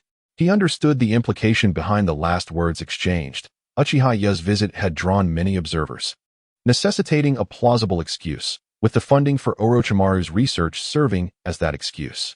In the dim confines of the root headquarters, Shimura Danzo, Mito Gaiden, and Torian Koharu sat alongside a masked figure from the Umbu. The current high-ranking officials of Konoha, excluding the Third Hokage, had convened in this secret chamber for an undisclosed discussion. The masked Umbu ninja, clearly a female, though shrouded in mystery, was a familiar face to the trio. She was the newly appointed head of the Umbu and the daughter-in-law of the Third Hokage. Gathered around a low table, Shimura Danzo, with an infrequent squint and a sip of tea, broke the peculiar atmosphere as Torian Koharu quietly remarked, "The village has become increasingly stable." This seemingly innocuous statement disrupted the strange ambience, prompting Mito Gaiden to nod slightly and murmur, "Indeed, the village's stability cannot withstand further turmoil." Observing the two elder statesmen flaunting their experience, Danzo scoffed disdainfully, darkly stating, "The forbidden jutsu materials left by the second Hokage have been handed over to Orochimaru. Given his obsession with ninjutsu, he will undoubtedly delve into this forbidden technique." Danzo's bluntness elicited furrowed brows and subtle discontent from Torian Koharu and Mito Gaiden, as if to convey that such directness was unbecoming of their esteemed status. The Umbu head, also the daughter-in-law of the Third Hokage, sensing the tension in the room, lowered her voice and solemnly interjected, All three of you are indispensable elders of Konoha, and your roles are crucial to the village's stability. After enduring the Third Great Ninja War and the calamity of the Nine Tails, our village, now just beginning to find its footing, cannot endure another storm. Recently, although we have refrained from discussing the fifth Hokage, murmurs have begun to surface within the village as peace settles in. However, the moment Lord Orochimaru ascends to the position of fifth Hokage, a gravity fills the air, reflected in the eyes of the third Hokage's daughter-in-law. She gazes intently at the three, her voice low and serious. Lord Orochimaru is becoming increasingly formidable, bolstered by the Uchiha and Hyuga clans, along with the Inuzuka and other families. Once he takes office, the tranquility of Konoha will inevitably be disrupted. Her message is crystal clear. They have solidified their political power under the third Hokage, but with Orochimaru's ascension, the stakes for Konoha are immense. The families supporting Orochimaru will undoubtedly seize their resources, posing a significant threat. Upon hearing this, Shimura Danzo's one good eye darkens with apprehension. Although he harbors disdain for Sarutobi Hiruzen, he acknowledges that during Hiruzen's tenure, his authority was substantial, and he even dared to intimidate some of the prominent clans. However, what of Orochimaru's regime? Danzo is acutely aware of Orochimaru's nature, self-serving and driven by ambition. Coupled with the backing of powerful clans, he fears that his own influence will be severely curtailed. Recalling his past alignment with Orochimaru during the fourth Hokage's era, he reflects on how Orochimaru's support stemmed largely from commoners, with only minimal involvement from clans. Now, however, the Uchiha and Hyuga clans are resolutely backing Orochimaru, which complicates matters considerably. The election of the fourth Hokage occurred shortly after the White Fang incident, when Kakashi was seen as the people's choice for Hokage. The political landscape had shifted unexpectedly, leaving the clans in a state of confusion. Unprepared for the third Hokage's strategic resignation, Orochimaru's power has solidified, and he is not one to shy away from wielding it. An important concern is raised by Toka, who notes that Orochimaru is not as easily manageable as the White Fang was. The latter was known for his reputation, which he cherished, whereas Orochimaru's reputation is one of cold ambition. It is not that they oppose Orochimaru's rise. Rather, they fear the political force behind him that threatens their own interests. Mito Minma observes the situation with narrowed eyes, while the third Hokage's daughter-in-law silently curses the three cunning old foxes. Nevertheless, she feels compelled to speak up, for she seeks to secure the greatest advantage for herself. Esteemed elders, I recall that the second Hokage explored a forbidden technique after the demise of the first Hokage. As she speaks, the voice of the Umbu leader grows steady, locking eyes with the three men. Regardless of who assumes the title of Hokage, what Konoha requires most at this juncture is stability, a stability that can endure for decades. In a bold move to secure her position as the Hokage's wife, the Umbu leader lays out an enticing promise. Konoha needs peace, implying that for the next several decades, stability will be maintained, preserving the interests of all. After hearing this, Toka and Mito Menon narrowed their eyes. At their current juncture, their aspirations were no longer about advancing further, but rather about maintaining the peaceful development of the village while safeguarding their family's interests. A perfect balance. What could be more desirable? In an instant, their gazes turned toward Shimura Danzo. Danzo, with one eye exposed, regarded the three with calmness, yet internally, he snickered at the irony of human nature.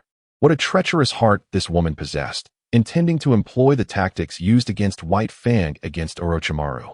However, Danzo knew well that Orochimaru's temperament would not lead him to self-destruction. Unlike the two old fellows, Mito Menon and Toka, who had ceased to strive for further advancement, Danzo was relentlessly pursuing the position of Hokage. The eldest son of the third Hokage had set his sights on the esteemed title of Hokage's wife, a position of unparalleled honor. A young Hokage presiding over a stable Konoha for decades. This thought made Danzo's heart swell with disdain. The Sarutobi clan wished for hereditary succession, yet they must first reckon with their own capabilities. At the age of Shinji Sarutobi, it was increasingly unlikely that he could make significant progress in strength. If a fifth Hokage were to lack the requisite power, Danzo's machinations began to take form in his mind, and a smile emerged on his face. Perhaps he could orchestrate a scenario where the young Hokage of the Sarutobi clan would reveal his true abilities, leading to a blow akin to that dealt to White Fang.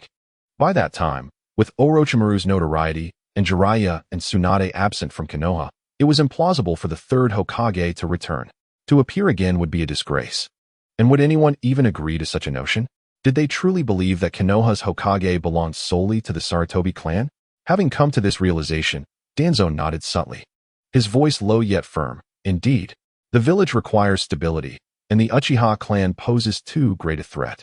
Danzo then shared his thoughts. He was willing to agree, but it must be with the understanding that they would jointly confront the Uchiha clan in the future.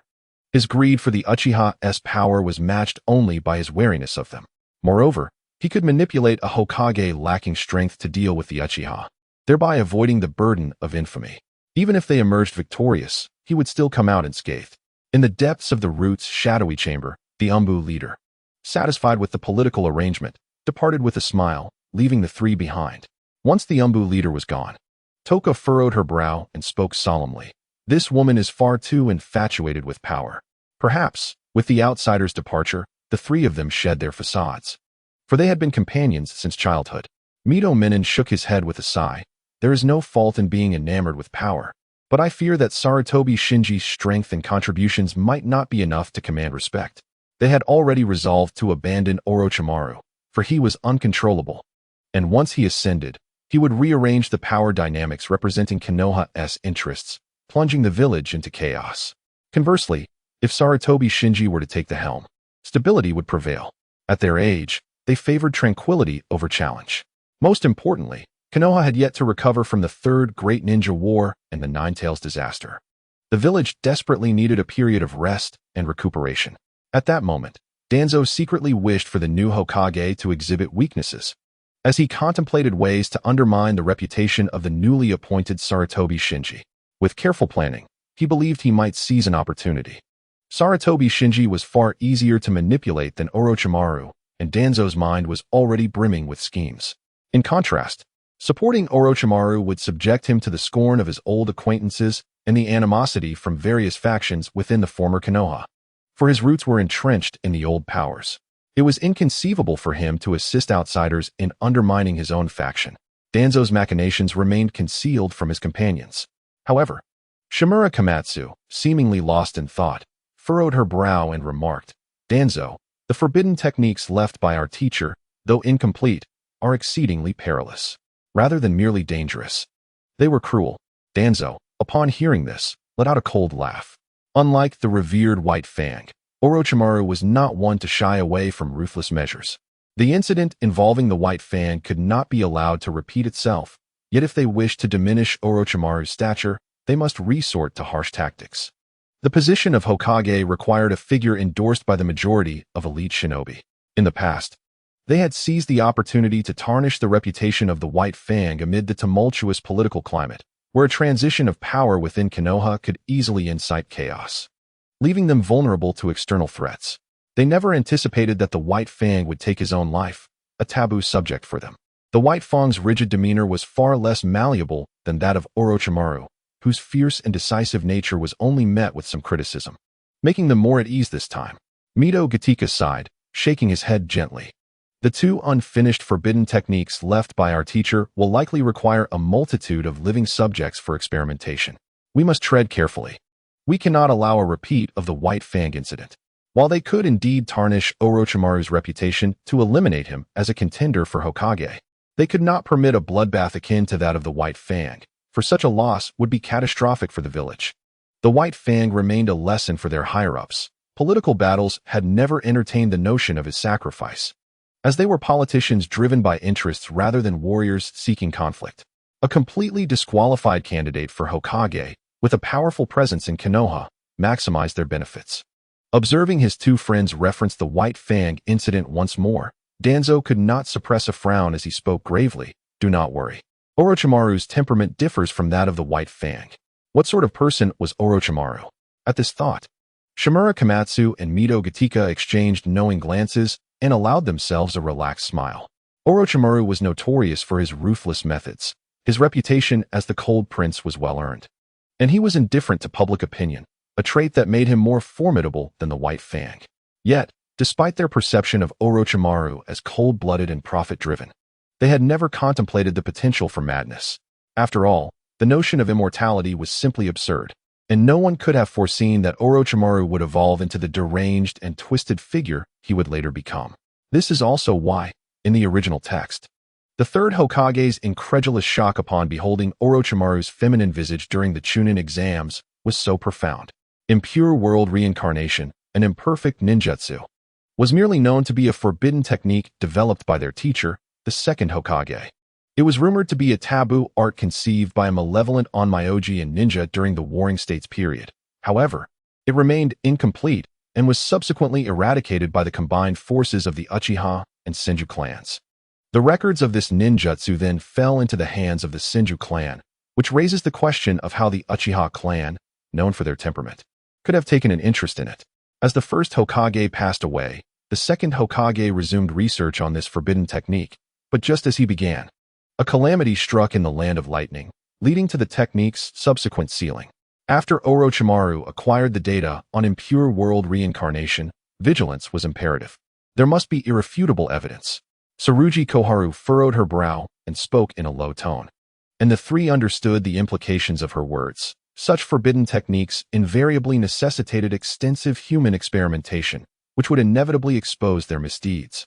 Thus, they required conclusive proof.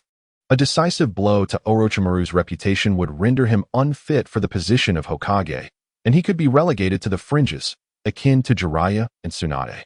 In the Hokage's office, the third Hokage, pipe in mouth, puffed thoughtfully while seated before Nara Shikaku, his trusted advisor.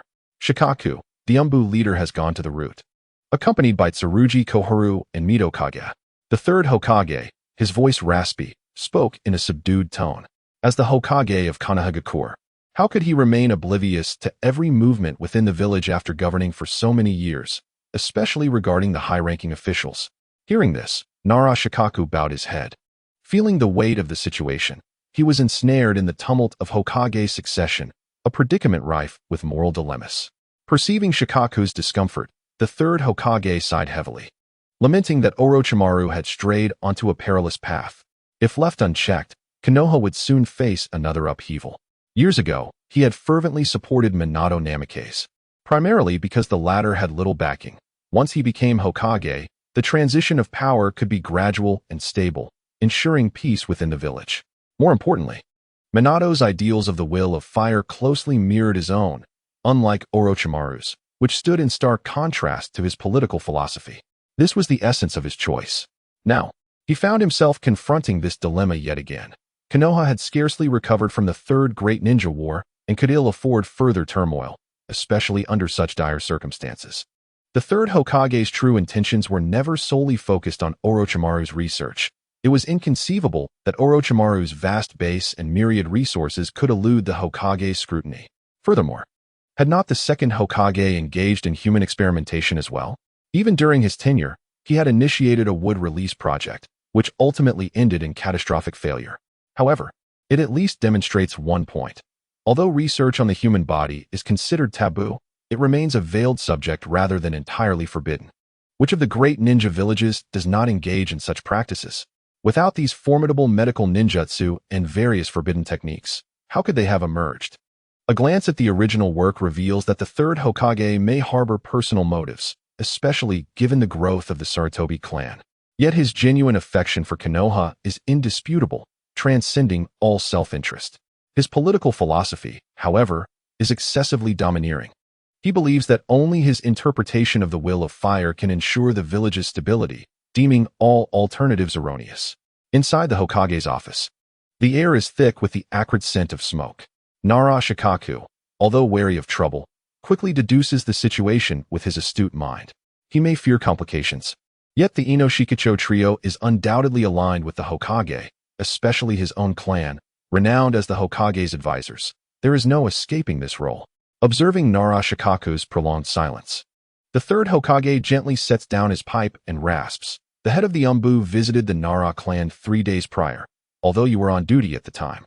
The third Hokage's casual remark instantly deepens Nara Shikaku's expression, causing beads of cold sweat to form on his forehead. This is a clear admonition from the Hokage. Lord Hokage, I only learned of this matter upon my return. Despite being part of the Hokage's circle, Nara Shikaku, in his wisdom, wishes to remain uninvolved, especially since the higher-ups have yet to express their stance. The third Hokage, though aging, still retains a formidable combat prowess. Listening to Nara Shikaku's explanation, the third Hokage slowly shakes his head with a sigh, stating, although Shinobu is capable at his age, he struggles to command respect. Upon hearing this, Nara Shikaku's mind races, as he lifts his gaze to the third Hokage's pensive demeanor, seemingly deciphering the Hokage's thoughts.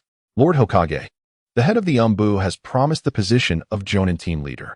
In that instant, Nara Shikaku realizes that the scales have tipped in the third Hokage's favor, and he respectfully articulates this observation. The dialogue between the two, though seemingly disjointed, is laden with veiled negotiations. Since the third Hokage has mentioned Shinobu, it indicates a shift in his allegiance. From a personal standpoint, this is his son, a second Hokage in the making, a legacy that could immortalize their names. On a broader scale, Konoha has endured the trials of 3 wars and the calamity of the 9 Tails, compounded by the loss of the 4th Hokage and utter devastation. Konoha cannot withstand further upheaval, and thus, the 3rd Hokage's political philosophy has always been one of stability, leading him to choose the most prudent successor. Nara Shikaku tentatively suggests this position, currently held by Sarutobi Shinobu, who emerged from the Umbu and now oversees the borders. Should Nara Shikaku ascend to the role of Jonin team leader, it would inevitably pave the way for Sarutobi Shinobu's advancement. As this realization dawns on him, Nara Shikaku swallows nervously. His intellect is one thing, but this is the Hokage, who wields the power of life and death over the strongest village among the 5 great nations. Sarutobi Hiruzen leisurely refilled his pipe, effortlessly igniting the tobacco with his almost perfected chakra mastery through a simple wooden pipe. Smoke once again swirled within the confines of his office as he lowered his Hokage hat and spoke in a solemn tone. The village can no longer withstand turmoil. Orochimaru's demeanor in this position could lead to uncontrollable changes for Konoha. Were it during the village's flourishing days, he would have been the ideal candidate. Hiruzen had always favored stability over risk. As the leader of a village, he could not afford to gamble. His nature dictated his fate. Turning his gaze towards the Hokage rock through the window, his murky eyes reflected a hint of confusion as he murmured, "Sensei, I do this for Konoha." Was Hiruzen truly in the wrong? Nara Shikaku sighed softly at this thought, recognizing that politics rarely abide by notions of right or wrong. To seek stability meant selecting the most reliable method of power transition. The next Hokage would inherit his vision for governance, and within a decade, the village would regain its strength. Should Orochimaru ascend to the position of 5th Hokage, Hiruzen understood that while he might elevate Konoha to new heights, he could just as easily plunge it into despair. Orochimaru would face 2 significant political crises, which Hiruzen could not accept, the first being the upheaval that could arise from the transfer of power, and the second being the fundamental clash between Orochimaru's political ideologies and his own. Such a scenario could lead the village into the flames of war, resulting in one of 2 outcomes. Either Konoha would once again assert its dominance in the ninja world under Orochimaru's leadership, or it would see its vital forces dwindle away. Hokage-sama, the Nara clan requests permission to assist Lord Shinsuke at the border. Nara Shikaku was undoubtedly a man of keen intellect. Upon hearing the 3rd Hokage's stance, he realized that Hiruzen had effectively abandoned the unpredictable factor of Orochimaru. It seemed that a significant event was imminent for the village, and he wished to distance himself from the impending turmoil while positioning himself favorably. The best course of action was to head to the front lines. Observing Nara Shikaku's respectful demeanor, Hiruzen chose not to expose his ulterior motives, instead sighing with a sense of melancholy. "The front lines indeed require your assistance, Shikaku." This remark from the 3rd Hokage instantly brought a smile to Shikaku's face, as it nearly promised him the position of team leader for the Jonin. Although this role wielded little actual power, his status would place him on par with the 6 major ministers of Konoha, allowing him to command a legion during times of war or crisis. Once you arrive at the front lines, please convey my regards to Shinsuke and encourage him to dedicate more effort to his training. While I can offer him guidance for a time, I cannot guarantee his success indefinitely. Strength. Sarutobi Shinsuke met all the necessary criteria except for one, his strength. As for reputation, with all the high-ranking officials backing him, the issue of insufficient prestige would be moot. However, if the strength of a village leader were to falter, It would not only bring shame to Konoha, but also render him a laughingstock in the ninja world. Upon hearing this, Nara Shikaku quietly exhaled in relief. Distancing himself from the village's power struggles while aligning himself with the future Hokage was a win-win situation. Regrettably, no one anticipated that Orochimaru would betray them. The eldest son and daughter-in-law of the Third Hokage sacrificed themselves, leaving the Third Hokage in a precarious position with nothing to gain. While the village of Konoha was plunged into turmoil, it appeared that the only victor was Nara Shikaku, who ascended to the role of captain of the Konoha Jonin team.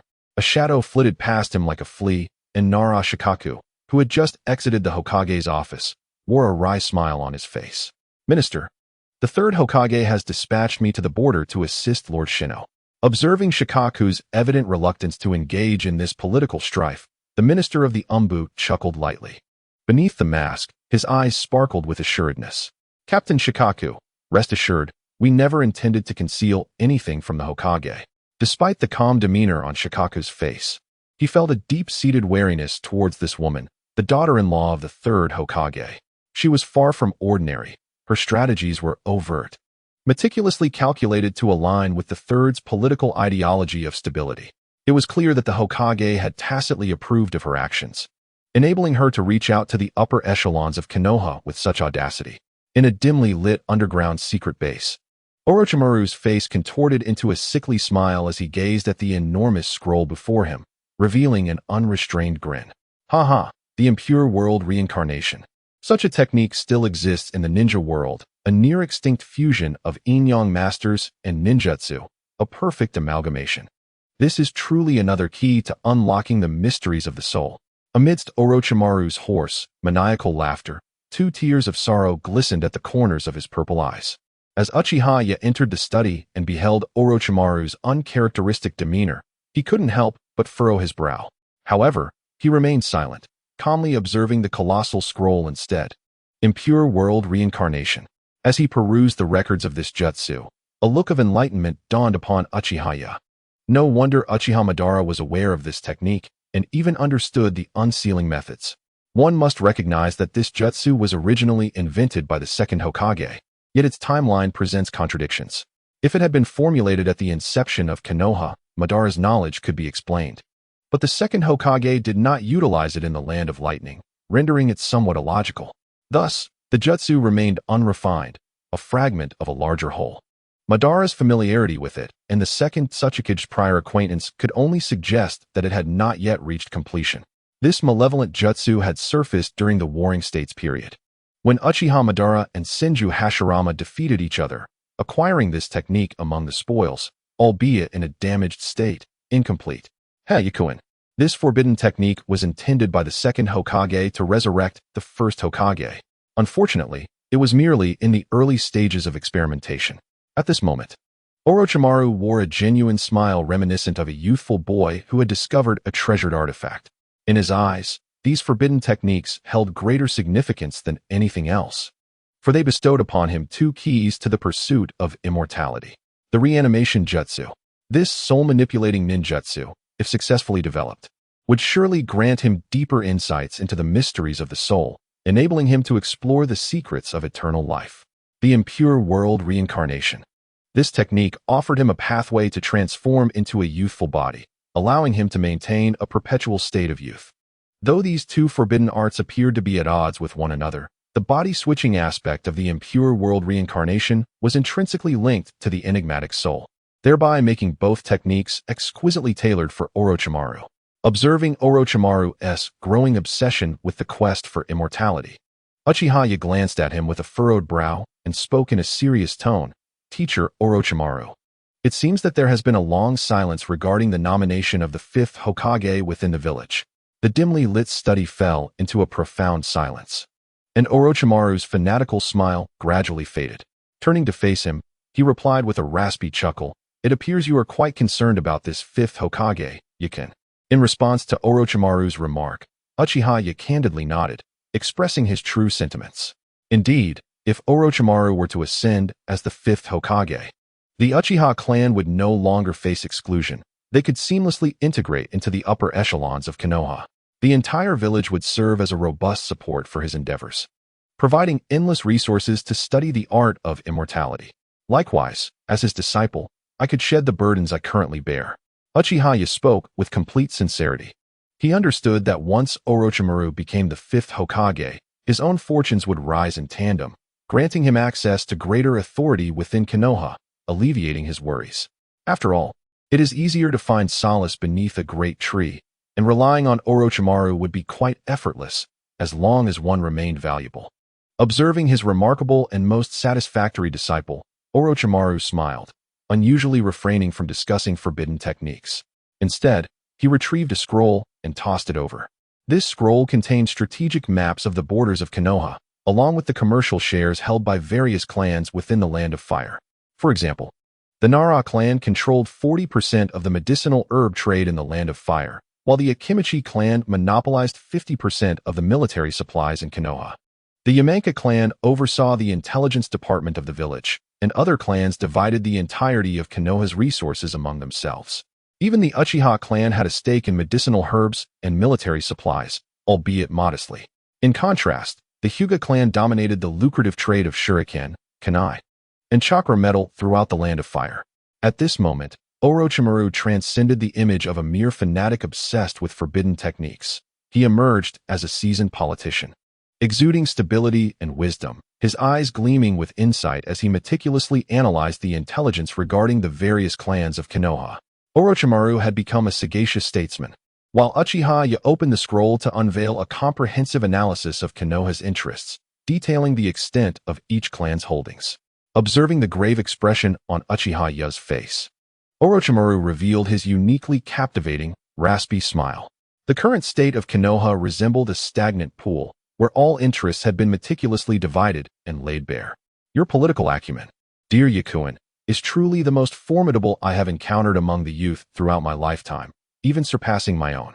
However, there is one truth you have yet to grasp. Within this still water lies a king who is unassailable, accompanied by a legion of supporters. Once this monarch nods, the stagnant waters shall surely come to life. In the harsh dance of the survival of the fittest, perhaps a robust sovereign may emerge, further fortifying this pool. Yet, it is equally possible that, after a cycle of predation, it could descend into utter decline. The pool may be limited in size, but at the pinnacle of his reign, this king is paralyzed by fear. Fear of the kingdom he has painstakingly built crumbling, fear of his guiding principles being supplanted. Moreover, this king is profoundly arrogant. At this moment, Orochimaru's pale golden serpent eyes glimmered with profundity, as if he were a philosopher elucidating the current political landscape. A king, regardless of who they may be, every sovereign possesses their own pride. They may concede to being surpassed by an aging challenger, or even allow someone to usurp their throne. But they shall never permit anyone to trample upon their ideals or their will.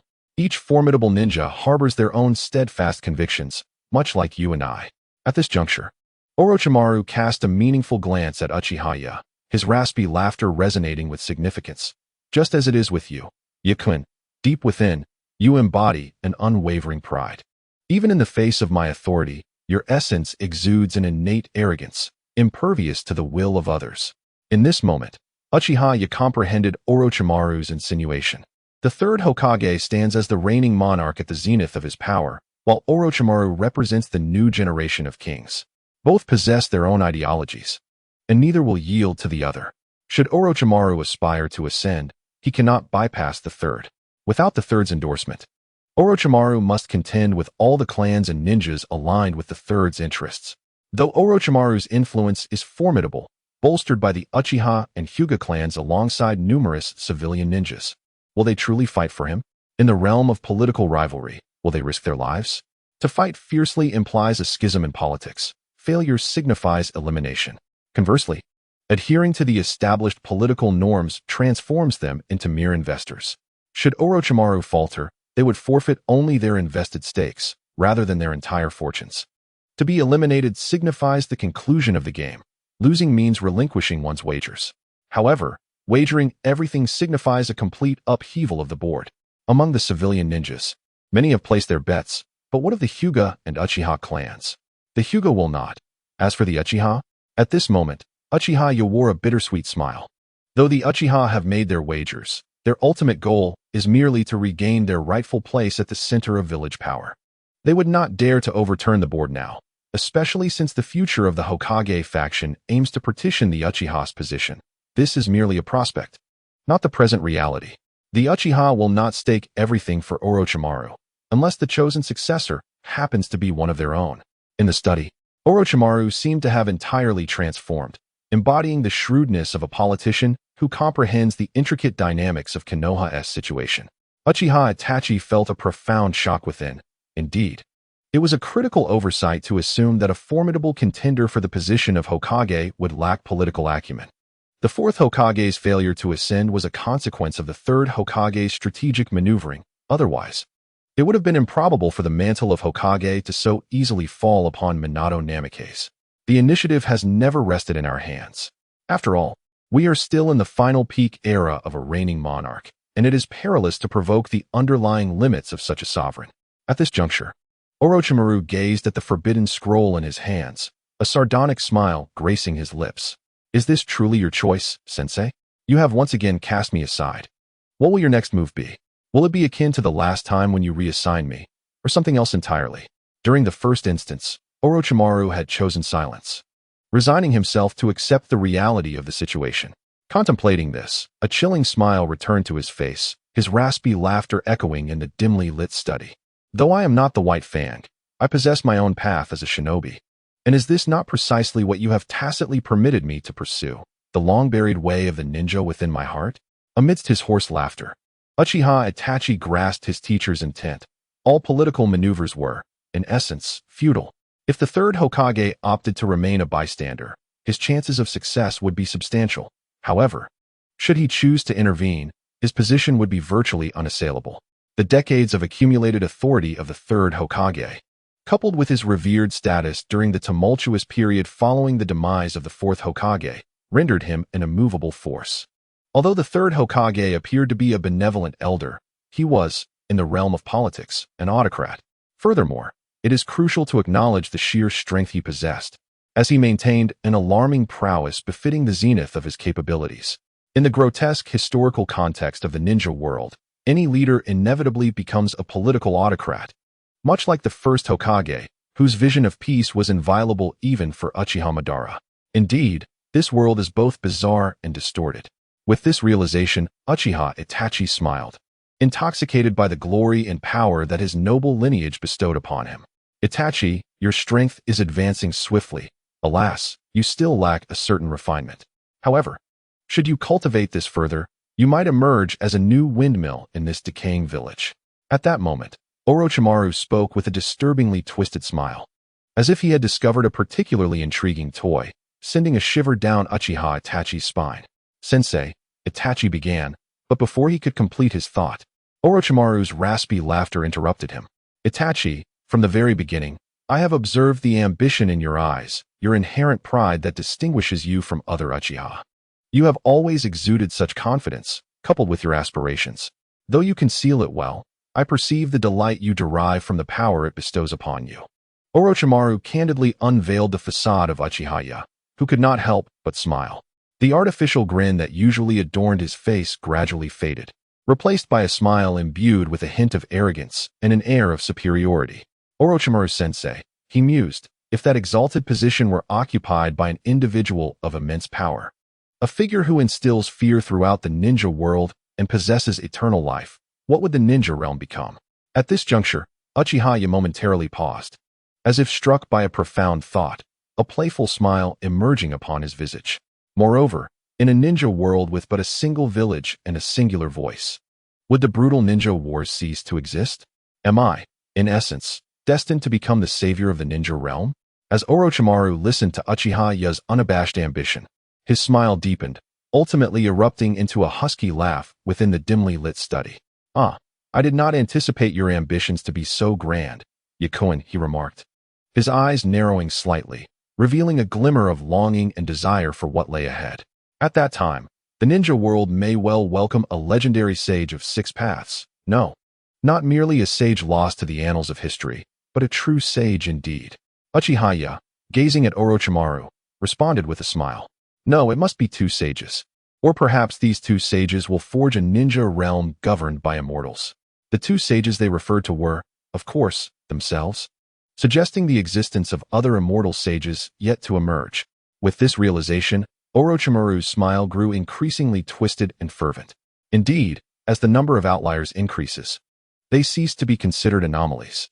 Immortal sages may be seen as aberrations, but what if this aberration were a formidable collective? In such a case, they would become the orthodoxy, and on his solitary journey, many intriguing phenomena would arise, freeing him from being perceived as a terrifying outlier.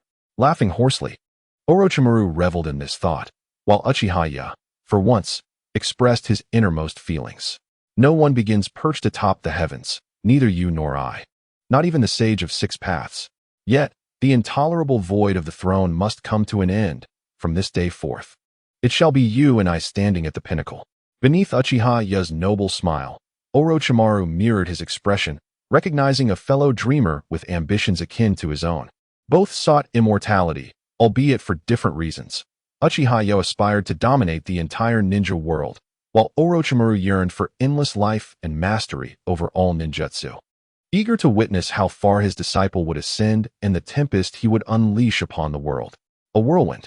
Perhaps, upon his success, it would not merely be the winds of Konoha that stirred, but the very winds of the entire ninja realm. In the discourse of these two madmen, had it been anyone else, they would likely dismiss it as nonsensical. Madmen. For where there is one, there must be two. Yet presently, nothing exists. Only the audacious ambitions of two individuals with a singular direction. However, in Orochimaru's eyes, this was a different matter. Without ambition, how could one wield power? Power has always pursued ambition relentlessly. Immortality. Perhaps others would dismiss this as the ramblings of a madman. Even his mentor, the renowned Sarutobi Hiruzen, would vehemently denounce such impractical notions. How foolish. This is precisely where he feels a profound disconnect with others, whose minds are excessively narrow. Before the advent of ninjas, did the former Onmyoji and samurai foresee that the emergence of chakra would usher in a transformation of the entire world? Did they ever contemplate that chakra and ninjas would supplant them? No. Such is the folly of a constrained mindset. At this moment, Orochimaru chuckled hoarsely. Yet his expression bore a glimmer of hope. He would no longer tread his path in solitude, for new companions would surely join him in the future. Amidst the swirling snow, Konoha appeared serene, as if the specter of war had finally receded. In the Hyuga clan, within the warm training hall of the main family, a dull thud reverberated, familiar to those who knew it well, the sound of gentle fist techniques colliding, though it still carried an air of youthful immaturity. The current heir of the clan, amidst the falling snow, was but a tender 3 years old. Hinata Hyuga, at the tender age of 3, was subjected to the stringent family regulations as her father, Hyuga Hayashi, personally instructed her in the gentle fist. In the center of the training area, Hayashi regarded his daughter's inaugural training session with a gaze full of disappointment, coupled with a profound sense of embarrassment. From her very first attempts at the gentle fist, it was painfully evident that Hinata's potential was woefully inadequate. In truth, it was not that she was lacking, rather. There was another child present in the training hall whose aptitude overshadowed her own. Seated at the edge of the indoor training area was Hyuga Niji, calmly observing the father-daughter duo on the tatami mat. This was his elder brother and niece, and for reasons unknown, this scene struck him as deeply ironic. Listen well, Niji. You were born to protect Lady Hinata, to safeguard the Hyuga clan's legacy. Yes, father. The dialogue between father and son was marked by the father's aloofness, while the child radiated warmth and vitality. Recently marked as a caged bird, Niji remained blissfully unaware of his destined fate, his innocent, youthful white eyes gazing upon the small figure training within the hall, a pure smile gracing his face. Is this the younger sister his father vowed to protect? Yet, Niji's innocent smile, seen through the eyes of Hayashi, felt profoundly ironic. Turning his gaze back to the training scene, dissatisfaction surged within him. Why should his son, endowed with such talent, be ensnared by fate, branded as a caged bird at such a tender age, while his child remained oblivious to it all? Why should the clan's children with such potential enjoy the protection of the branch family? It is unjust. Amidst the long-standing grievances between the main and branch families, Hayashi lost his composure for the first time. He could perhaps reconcile with his own fate, but he felt an overwhelming fury regarding his child's plight. The veins around his Byakugan flared uncontrollably, and just then, as Hayashi was instructing Hinata in the gentle fist, he suddenly froze, his figure flashing to stand protectively before his daughter. There was an aura of menace, protecting his daughter, upon recognizing his younger brother. Hayashi clenched the curse seal in anger and bellowed, causing a scream to resonate through the training hall. Even the so-called elite jonin, Hyuga Hizashi, succumbed to anguished cries under the sudden assault of the caged bird curse mark, his sorrowful wails echoing within the confines of the room. The dismal sound petrified two young children present. One was the innocent Hinata Hyuga, her wide, frightened white eyes fixated on the unfolding chaos, utterly bewildered by the events transpiring before her. The other was Niji Hyuga, who gazed in horror at his father, witnessing the once valiant and noble man reduced to such a pitiful state of despair. "Father, what has happened to you?" Niji's heart raced with dread as he observed his father clutching his head in torment. At that moment, Hyuga Hayashi, the one wielding the curse mark, approached with an air of indifference. "You may leave," he uttered, his voice devoid of warmth. "I will grant you this one day of forgiveness, but do not forget your fate." The coldness of his words cast an unfamiliar shadow in young Niji's eyes. This man, resembling a stranger, held dominion over his father's destiny.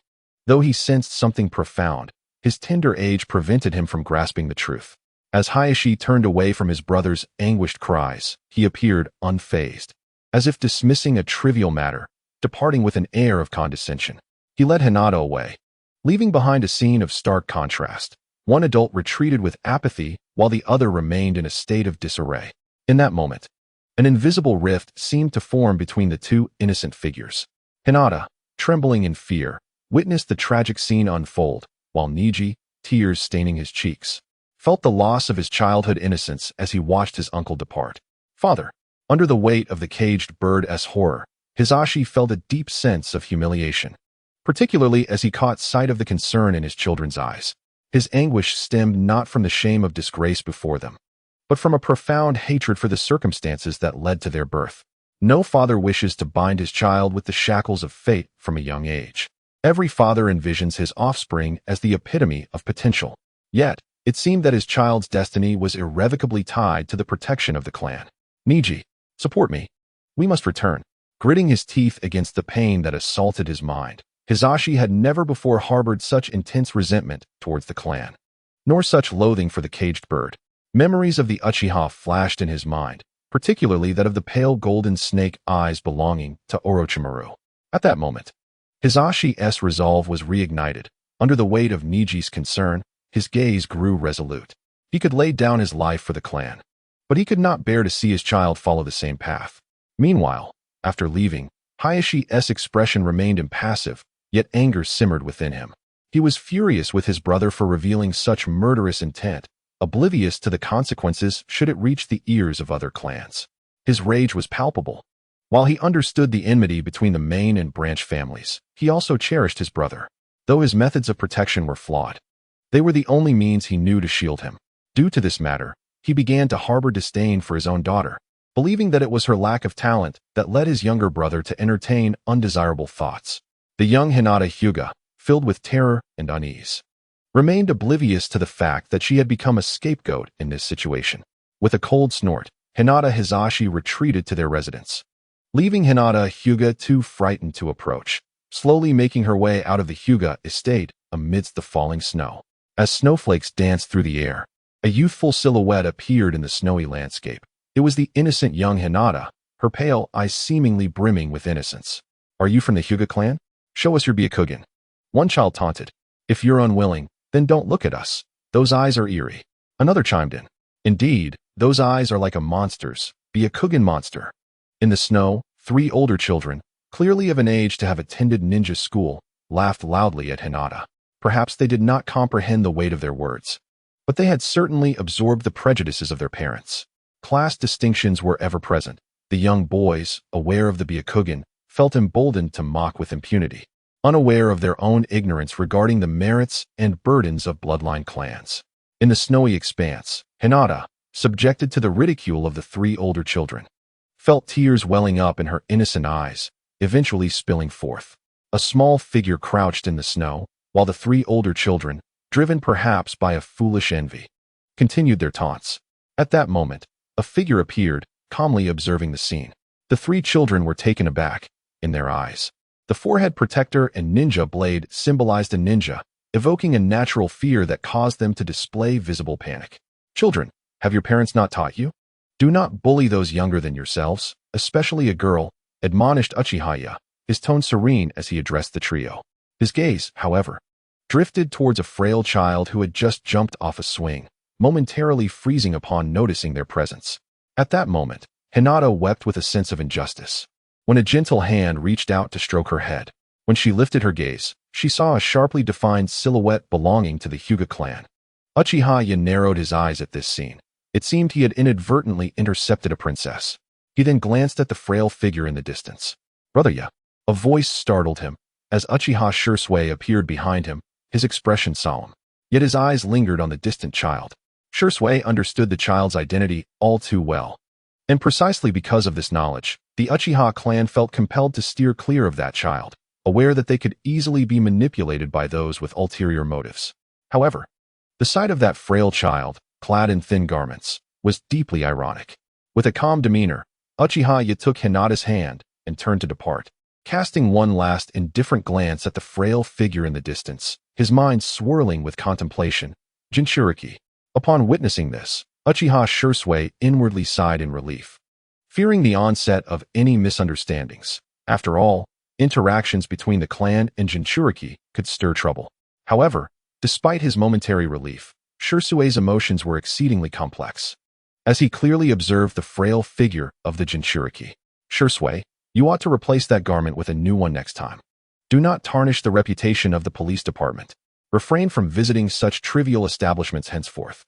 Under Shisui's astonished gaze, Uchiha threw a golden voucher from his pocket, exuding an air of superiority befitting their noble lineage. In the chilling winds, the voucher was swept away, landing atop the head of the frail child in the distance. At that moment, Naruto Uzumaki instinctively removed the voucher from his forehead and glanced toward the two figures, wishing to wave and call out, only to hear a voice from afar expressing disdain for the voucher. Instantly, Naruto's spirits plummeted.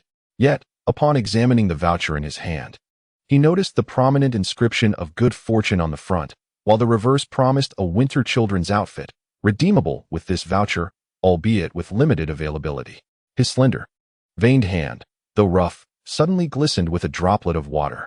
As he lifted his head, tears mingled in his eyes, yet a broad, innocent smile illuminated his face. Meanwhile, hidden in the shadows, the Umbu observed this scene with furrowed brows, only relaxing when they discerned there was no threat. Uchiha Shisui, however, wore a resigned smile as he addressed Uchiha, Brother, that was mine. Nevertheless, his heart brimmed with warmth. Recognizing his brother's seemingly indifferent demeanor belied the kindness of his actions. In that moment, Shisui was engulfed in a whirlwind of emotions, doubting the brilliance of the Third Hokage's legacy. As the two walked calmly towards the Uchiha clan, they passed by the Hyuga clan's grounds, where Hinata Hyuga stood at the entrance, respectfully bowing and expressing her gratitude. Thank you. Despite her shyness, she executed a deep bow in adherence to the customs of their esteemed family. After passing the Hyuga clan, Shisui sighed and shook his head. Brother, that child we encountered. Uchiha scoffed derisively. The despicable tactics of politicians. After all, he is a Jinchuriki, not an ordinary ninja. A more prudent approach is required, for this embodies the will of fire. His blatant disdain caused Shisui to frown, as if realizing something, his expression darkening. Brother, could it be? Noticing Shisui's dawning comprehension, Uchiha let out a deep sigh. Shisui, that child, no matter how unfortunate, possesses an inheritance from his parents sufficient for a life free from want. Moreover, while the pretense is to protect him, do you truly believe the Jinchuriki is unaware of the rumors circulating in the village? And what of the Uzumaki surname? With a sudden tearing away of the facade, Shisui's expression darkened. The child's parents were none other than those two esteemed individuals. Just as other ninja villages and the black market learned from the Inuzuka clan in training their ninken, they capture wild ninja dogs, first subduing them, then allowing them to suffer from hunger. When on the brink of death, their master appears like a beacon of hope. If it is a pup, they are left to languish in despair, and when the master eventually arrives, they bring warmth. Such encounters, repeated over a few months, lead the animal to develop an instinctual attachment to the one who provides solace, resulting in unwavering loyalty. Beneath the calm tone lies a cruel reality, likening human pillars to ninja dogs. Upon hearing this, Uchiha Shisui's countenance grew increasingly grim. Brother Yoru, that child's father is none other than. The village's ugliness was already apparent to him, but that child belonged to the Hokage lineage. It has only been a short time since the Ninetales incident, merely 3 years since the fateful night, and yet this child was subjected to such treatment. The Ninetales attacked on October 10th, marking the first year. The second year has just passed, making the child barely 3 years old. At this moment, Shisui felt a chill within. How could the village be so decayed? The child of the fourth Hokage, treated in such a manner. This was the fourth Hokage. If the child of the fourth Hokage could be treated this way, then what darkness remained unaddressed within the village? In the Uchiha district, the heavy snowfall of the new year brought little joy, especially in contrast to the villagers who had begun to relish the peace within the village. The Uchiha clan remained isolated and under suspicion at the outskirts. Upon returning to his home, he found someone had been waiting for quite some time. Outside, snowflakes danced through the air, while inside, the warmth of tea wafted around. It was Hinata Hisashi who had come to visit. At that moment, Hisashi's calm demeanor revealed a resolute determination. He, who had always placed great importance on etiquette, had cast aside formalities this time. He respectfully knelt down, pressing his forehead to the floor, and solemnly addressed Shisui. Lord Yoru, I must trouble you regarding the caged bird matter. Observing Hisashi's unwavering resolve, a smile graced Uchiha Yoru's face. He understood that Hisashi must have encountered some troubling news, perhaps concerning his child, Niji, who had been marked as a caged bird. While Hisashi may have been loyal to the Hyuga clan, no father would willingly watch his child become a slave, bound for life. Hisashi, you are too courteous. This is all for the sake of Lord Orochimaru. Uchiha Yoru remarked with a grin, presenting himself as merely a political resource for his teacher. As Hisashi lifted his head, he slowly removed his forehead protector, revealing the green seal representing the main family's control over the branch family, the caged bird seal. If Lord Orochimaru could lift the caged bird seal for the branch family, the Hyuga branch would willingly stand behind him. At this moment, the resolute voice of Hyuga Nichijutsu echoed, indicating that this was no ordinary political investment. The so-called political investment was merely an act of goodwill on my part, but it did not entail a complete commitment. Such a full commitment is rarely undertaken by noble families, as failure could lead to irreparable consequences. The survival strategy of these esteemed families is to diversify their investments. Although they may not secure the largest share of the profit, they also avoid plunging their lineage into utter ruin. Senior Nichijutsu, please hold on for a moment. I need to examine the caged bird and make some records, said Uchiha Yoru, as Nichijutsu slowly closed his eyes, revealing the seal on his forehead, which their branch family regarded as a mark of shame. Uchiha Yoru approached with a solemn demeanor, beginning to scrutinize the seal and taking notes. The Uchiha clan, having been isolated, invested in Orochimaru, yet other families and noble houses maintained their distance from them. After all, the suspicion surrounding the Ninetales could not be easily dispelled. Thus, it was challenging for the Uchiha to find genuine allies within the village. However, the Hyuga branch family presented a promising ally, provided they could resolve the issue of the caged bird. Nevertheless, the current Uchiha could not protect the Hyuga branch. The situation would be different if they allied with Orochimaru. Senior Nichijutsu, are you aware of the circumstances the branch family will face once they regain their freedom? Uchiha Yoru's voice resonated in the air. At that moment, Nichijutsu's heart was filled with a complex array of emotions. How could he not be aware? The branch family under the caged bird was merely a captive bird, held at the mercy of the main family. Once this cage was opened, the branch family would confront a complete rupture with the main family. More importantly, resources. The resources of Konoha had long been divided among the various noble families. Although the matter of the branch family was beyond the Hokage's jurisdiction, these resources belonged to the Hyuga clan, which the main family represented, thus placing all resources firmly in their hands. The Hyuga branch family was willing to serve Lord Orochimaru. In that moment, Nichijutsu had no choice but to gamble. As the nominal head of the branch family, he understood that countless individuals had resigned themselves to their fate. He knew that if there was indeed a glimmer of hope, the long-standing grievances of the branch family would inevitably erupt. Upon hearing the answer he sought, Uchiha Yoru smiled and shook his head, remarking, "The caged bird is indeed a curious thing. It proves to be quite troublesome. From a young age, you have inscribed the caged bird seal, which has grown alongside your mastery of chakra, becoming an inseparable part of you. In essence, the caged bird seal is a form of sealing technique, embedded within the brain's tissue and optic nerves. Once the seal is slightly activated, it induces excruciating pain. Similarly, if a ninja were to perish, although the brain might not immediately cease to function, the consciousness would become aware of its own demise. At that moment, the seal would activate entirely, obliterating the ninja's mind and the connected Byakugan. Having followed Orochimaru for so long, I have learned much about sealing techniques, as well as his medical ninjutsu. Consequently, it did not take long for me to thoroughly comprehend the intricacies of the caged bird. After the examination was complete, Hinata Hizashi calmly fastened his forehead protector, while Uchiha Yoru nodded with a smile, affirming, "Indeed, my conjecture aligns with that of Lord Orochimaru. The caged bird technique represents an alternate direction of sealing arts, synonymous with cursed seals. Moreover, the branch family, having been marked with the cursed seal since childhood, has entirely merged with your chakra as it matured. The caged bird seal has become one with the brain and the Byakugan. Thus, to release the caged bird is tantamount to eradicating your ocular and cerebral faculties. Therefore, this cursed seal remains unbreakable, at least for the time being, as no method to undo this sealing technique exists." As Uchiha Yoru elaborated on the nature of the caged bird, Hinata Hizashi calmly nodded. The branch family had contemplated solutions to the caged bird issue, with each generation harboring individuals secretly researching ways to break the seal, yet none had ever succeeded. He approached this discussion with a glimmer of hope. If others failed, it was somewhat understandable, but one must acknowledge that Orochimaru is an extraordinary being, possessing talents that far surpass even the Third Hokage. If Orochimaru could not find a solution, then perhaps only the second Hokage, who devised numerous forbidden techniques, might possess such genius.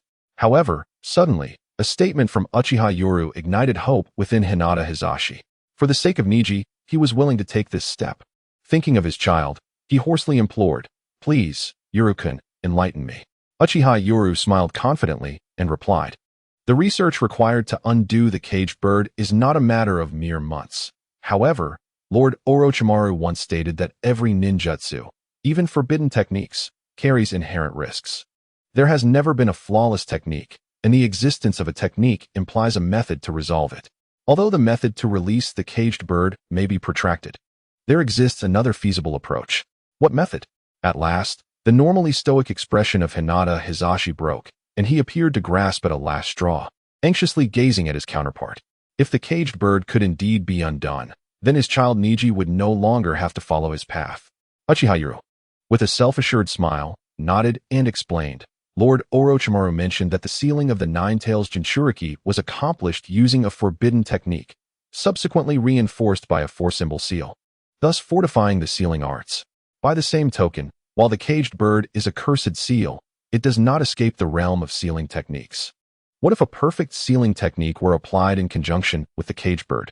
In such a case, the seal on the caged bird would remain intact unless the host dies, rendering the possibility of external control non-existent.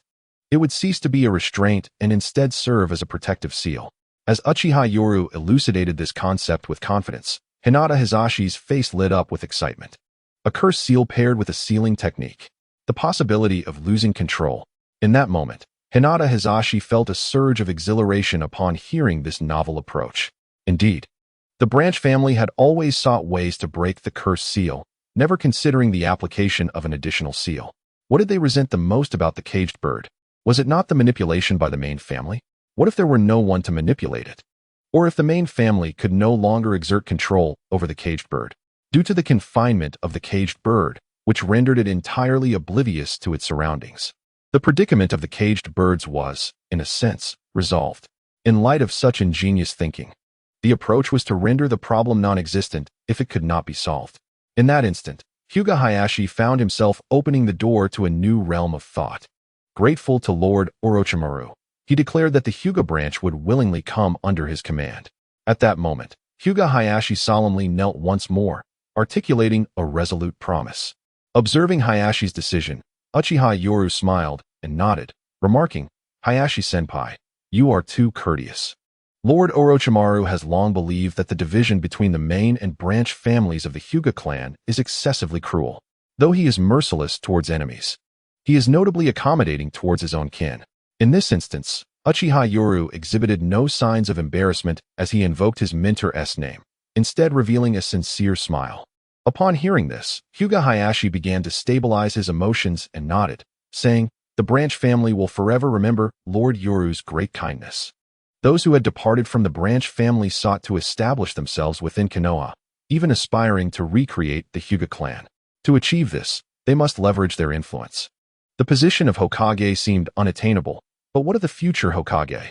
The branch family would devote itself to supporting Orochimaru in ascending to the position of the fifth Hokage, thereby potentially allowing them to carve out an identity once more amidst the other clans, such as the Inuzuka, Nara, and Akimichi. Senpai Hayashi, this matter is of great significance. Please refrain from making it public. I will notify you once we make progress in our research. Is there anything you require, Lord Yoru? The branch family shall do its utmost. Having silently resolved to place their trust in Orochimaru, Hayashi would not waver.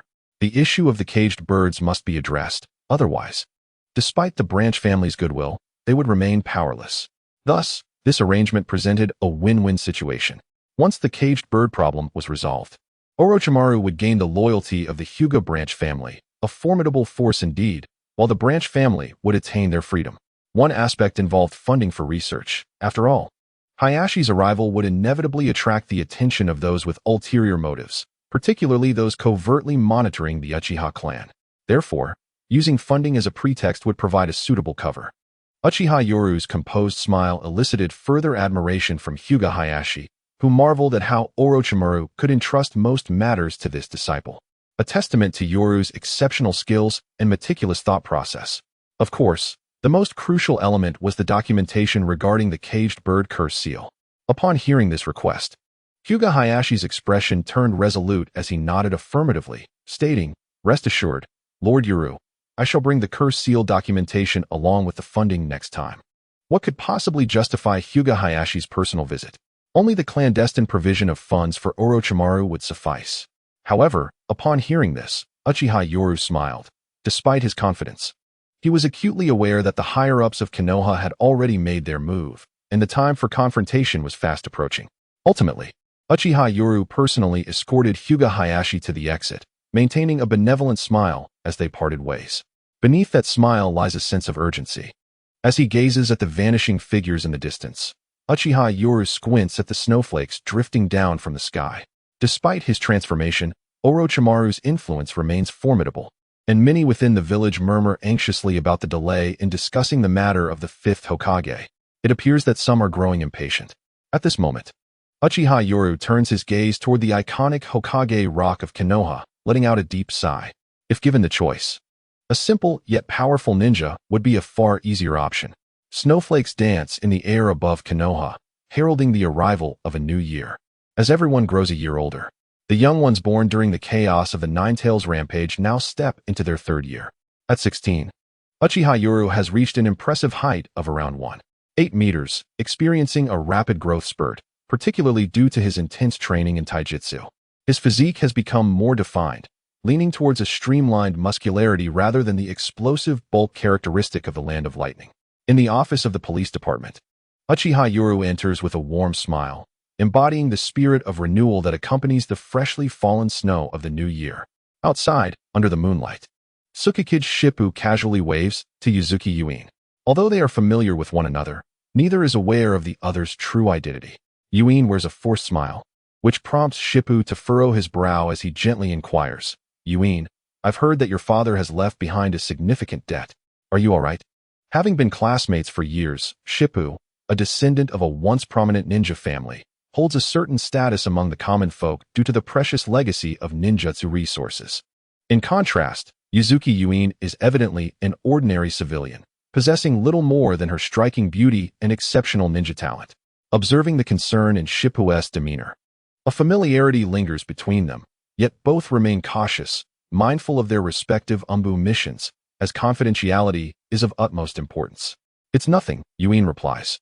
though the sadness evident on her face cannot be easily concealed. However, her true frustration lies in the fact that the Umbu has forced upon her the image of a tragic character with a gambling father, a narrative that has distanced her from her neighbors. As she gazes at Yuin's weary countenance, Shipu's seemingly carefree smile carries an undertone of urgency. He wishes to assist his classmate, particularly since he harbors a fondness for her, yet as an ordinary chunin, he feels powerless to offer substantial help. Ultimately, Shippu opens his mouth, yet lacks the courage to reveal his secret Umbu affiliation, expressing his concern instead. Yuin, if you find yourself in any difficulty, please don't hesitate to tell me. My family still possesses considerable assets.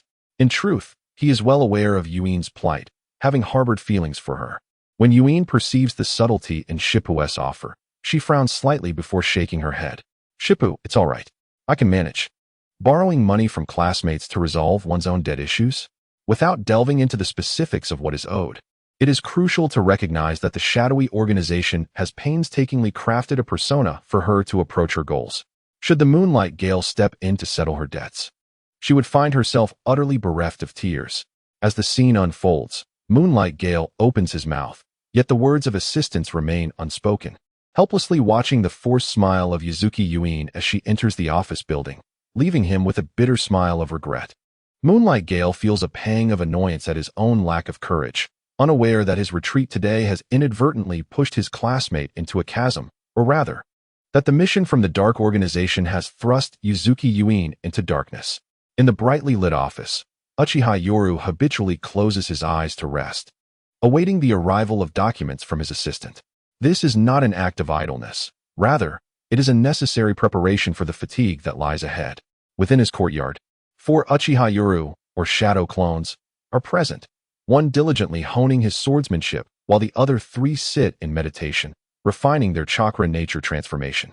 The technique of shadow clones is classified as B-level in difficulty, with its advanced version, the multi-shadow clone technique, rated as A level. Both techniques were invented by the second Hokage, a forbidden art. This technique utilizes a vast amount of chakra to increase the number of shadow clones, capable of producing thousands in one go. However, due to its intense chakra consumption, Senju Tobarama considered it dangerous for those lacking substantial chakra reserves, thus designating it as a forbidden jutsu and recording it in the sealing book. This technique is also regarded as one of the most overpowered non-attribute jutsus among the Hokage, capable of accelerating training. Yet, upon deeper understanding, Uchiha Yoru shakes his head. While shadow clones indeed expedite training, they can currently multiply fatigue. Without an extraordinary recovery ability, it becomes impossible to utilize this jutsu for training. This recovery ability refers to both physical and mental rejuvenation. Moreover, this jutsu is not as formidable as one might envision. When training in taijutsu, shadow clones dissipate quickly, and when practicing ninjutsu, the primary challenge lies in chakra management. In the original narrative, Kakashi once mentioned that he could only use Raikiri 4 times a day during the Chunin exams, illustrating a similar principle. Practicing ninjutsu requires chakra expenditure. Given that shadow clones possess limited chakra, using them a few times leads to their depletion. Thus, their utility is minimal. It is far more advantageous to train in chakra nature transformation, which demands less chakra and poses no harm to the body. The shadow clones practicing swordsmanship are merely refining their speed and precision by slicing through falling snowflakes. Moreover, he has only managed to create 4 shadow clones due to his current extraordinary recovery capabilities. As for the protagonist Naruto Uzumaki in the original tale, he trains in ninjutsu because he possesses an ample chakra reserve and an extraordinary recovery ability. In the police department, Lord Yoru, here are today's documents, along with a report concerning a ninja who was apprehended last night for causing a disturbance after drinking. Your approval is required. As Yuzuki Yuin skillfully handed over the prepared documents, her face bore the unmistakable signs of fatigue. This scene did not escape the keen observation of Uchiha Yi, for the perceptiveness of a ninja is indeed profound. However, he feigned ignorance, instead focusing intently on the documents awaiting his approval. The 3 subordinate ninjas had returned from a night of revelry, yet considering the recent completion of their mission and their still tense spirits, a lenient punishment seemed warranted. He instructed them to compensate the tavern owner for the damages before they could return home. When it comes to the misdeeds of ninjas, especially those that do not result in significant harm. Uchiha Yi tends to favor resolution over retribution, adhering to the philosophy of minimizing trivial matters. A simple apology and compensation would suffice, with an emphasis on caring for the ninja community. Yuin appeared to have grown accustomed to this approach, nodding slightly as she observed Uchiha Yi stamping the documents. In terms of political direction, she, as a ninja, found herself leaning more towards the welfare of her fellow shinobi. After all, ninjas are raised as tools from a young age, their missions fraught with peril and conflict, making emotional disturbances entirely understandable. Thus, it is not uncommon for them to act out due to sensitive mental states. Given the sacrifices ninjas make for the village, she hoped for a modicum of leniency. Coincidentally, the political signal Uchiha Yi emitted, one that subtly elevated the status of ninjas, also garnered favor for Orochimaru. Additionally, with the recent financial surplus, there was an opportunity to reward the diligent ninjas, particularly those facing hardships at home, though such rewards should be judiciously based on performance. As the Land of Fire gradually embraced peace, prices across various regions began to stabilize, especially for food. Seizing this chance, he intended to procure more supplies while also increasing allocations for the orphanage, recognizing the struggles faced by the children there. Seated at his desk, Uchiha Yi effortlessly resolved tasks that often vexed other ninjas, showcasing an elite level of efficiency and governance that was unparalleled in the shinobi world. In a realm lacking structured education on governance, where children are molded into tool-like ninjas, most find administrative duties to be a considerable burden, challenging to navigate the minutiae effectively.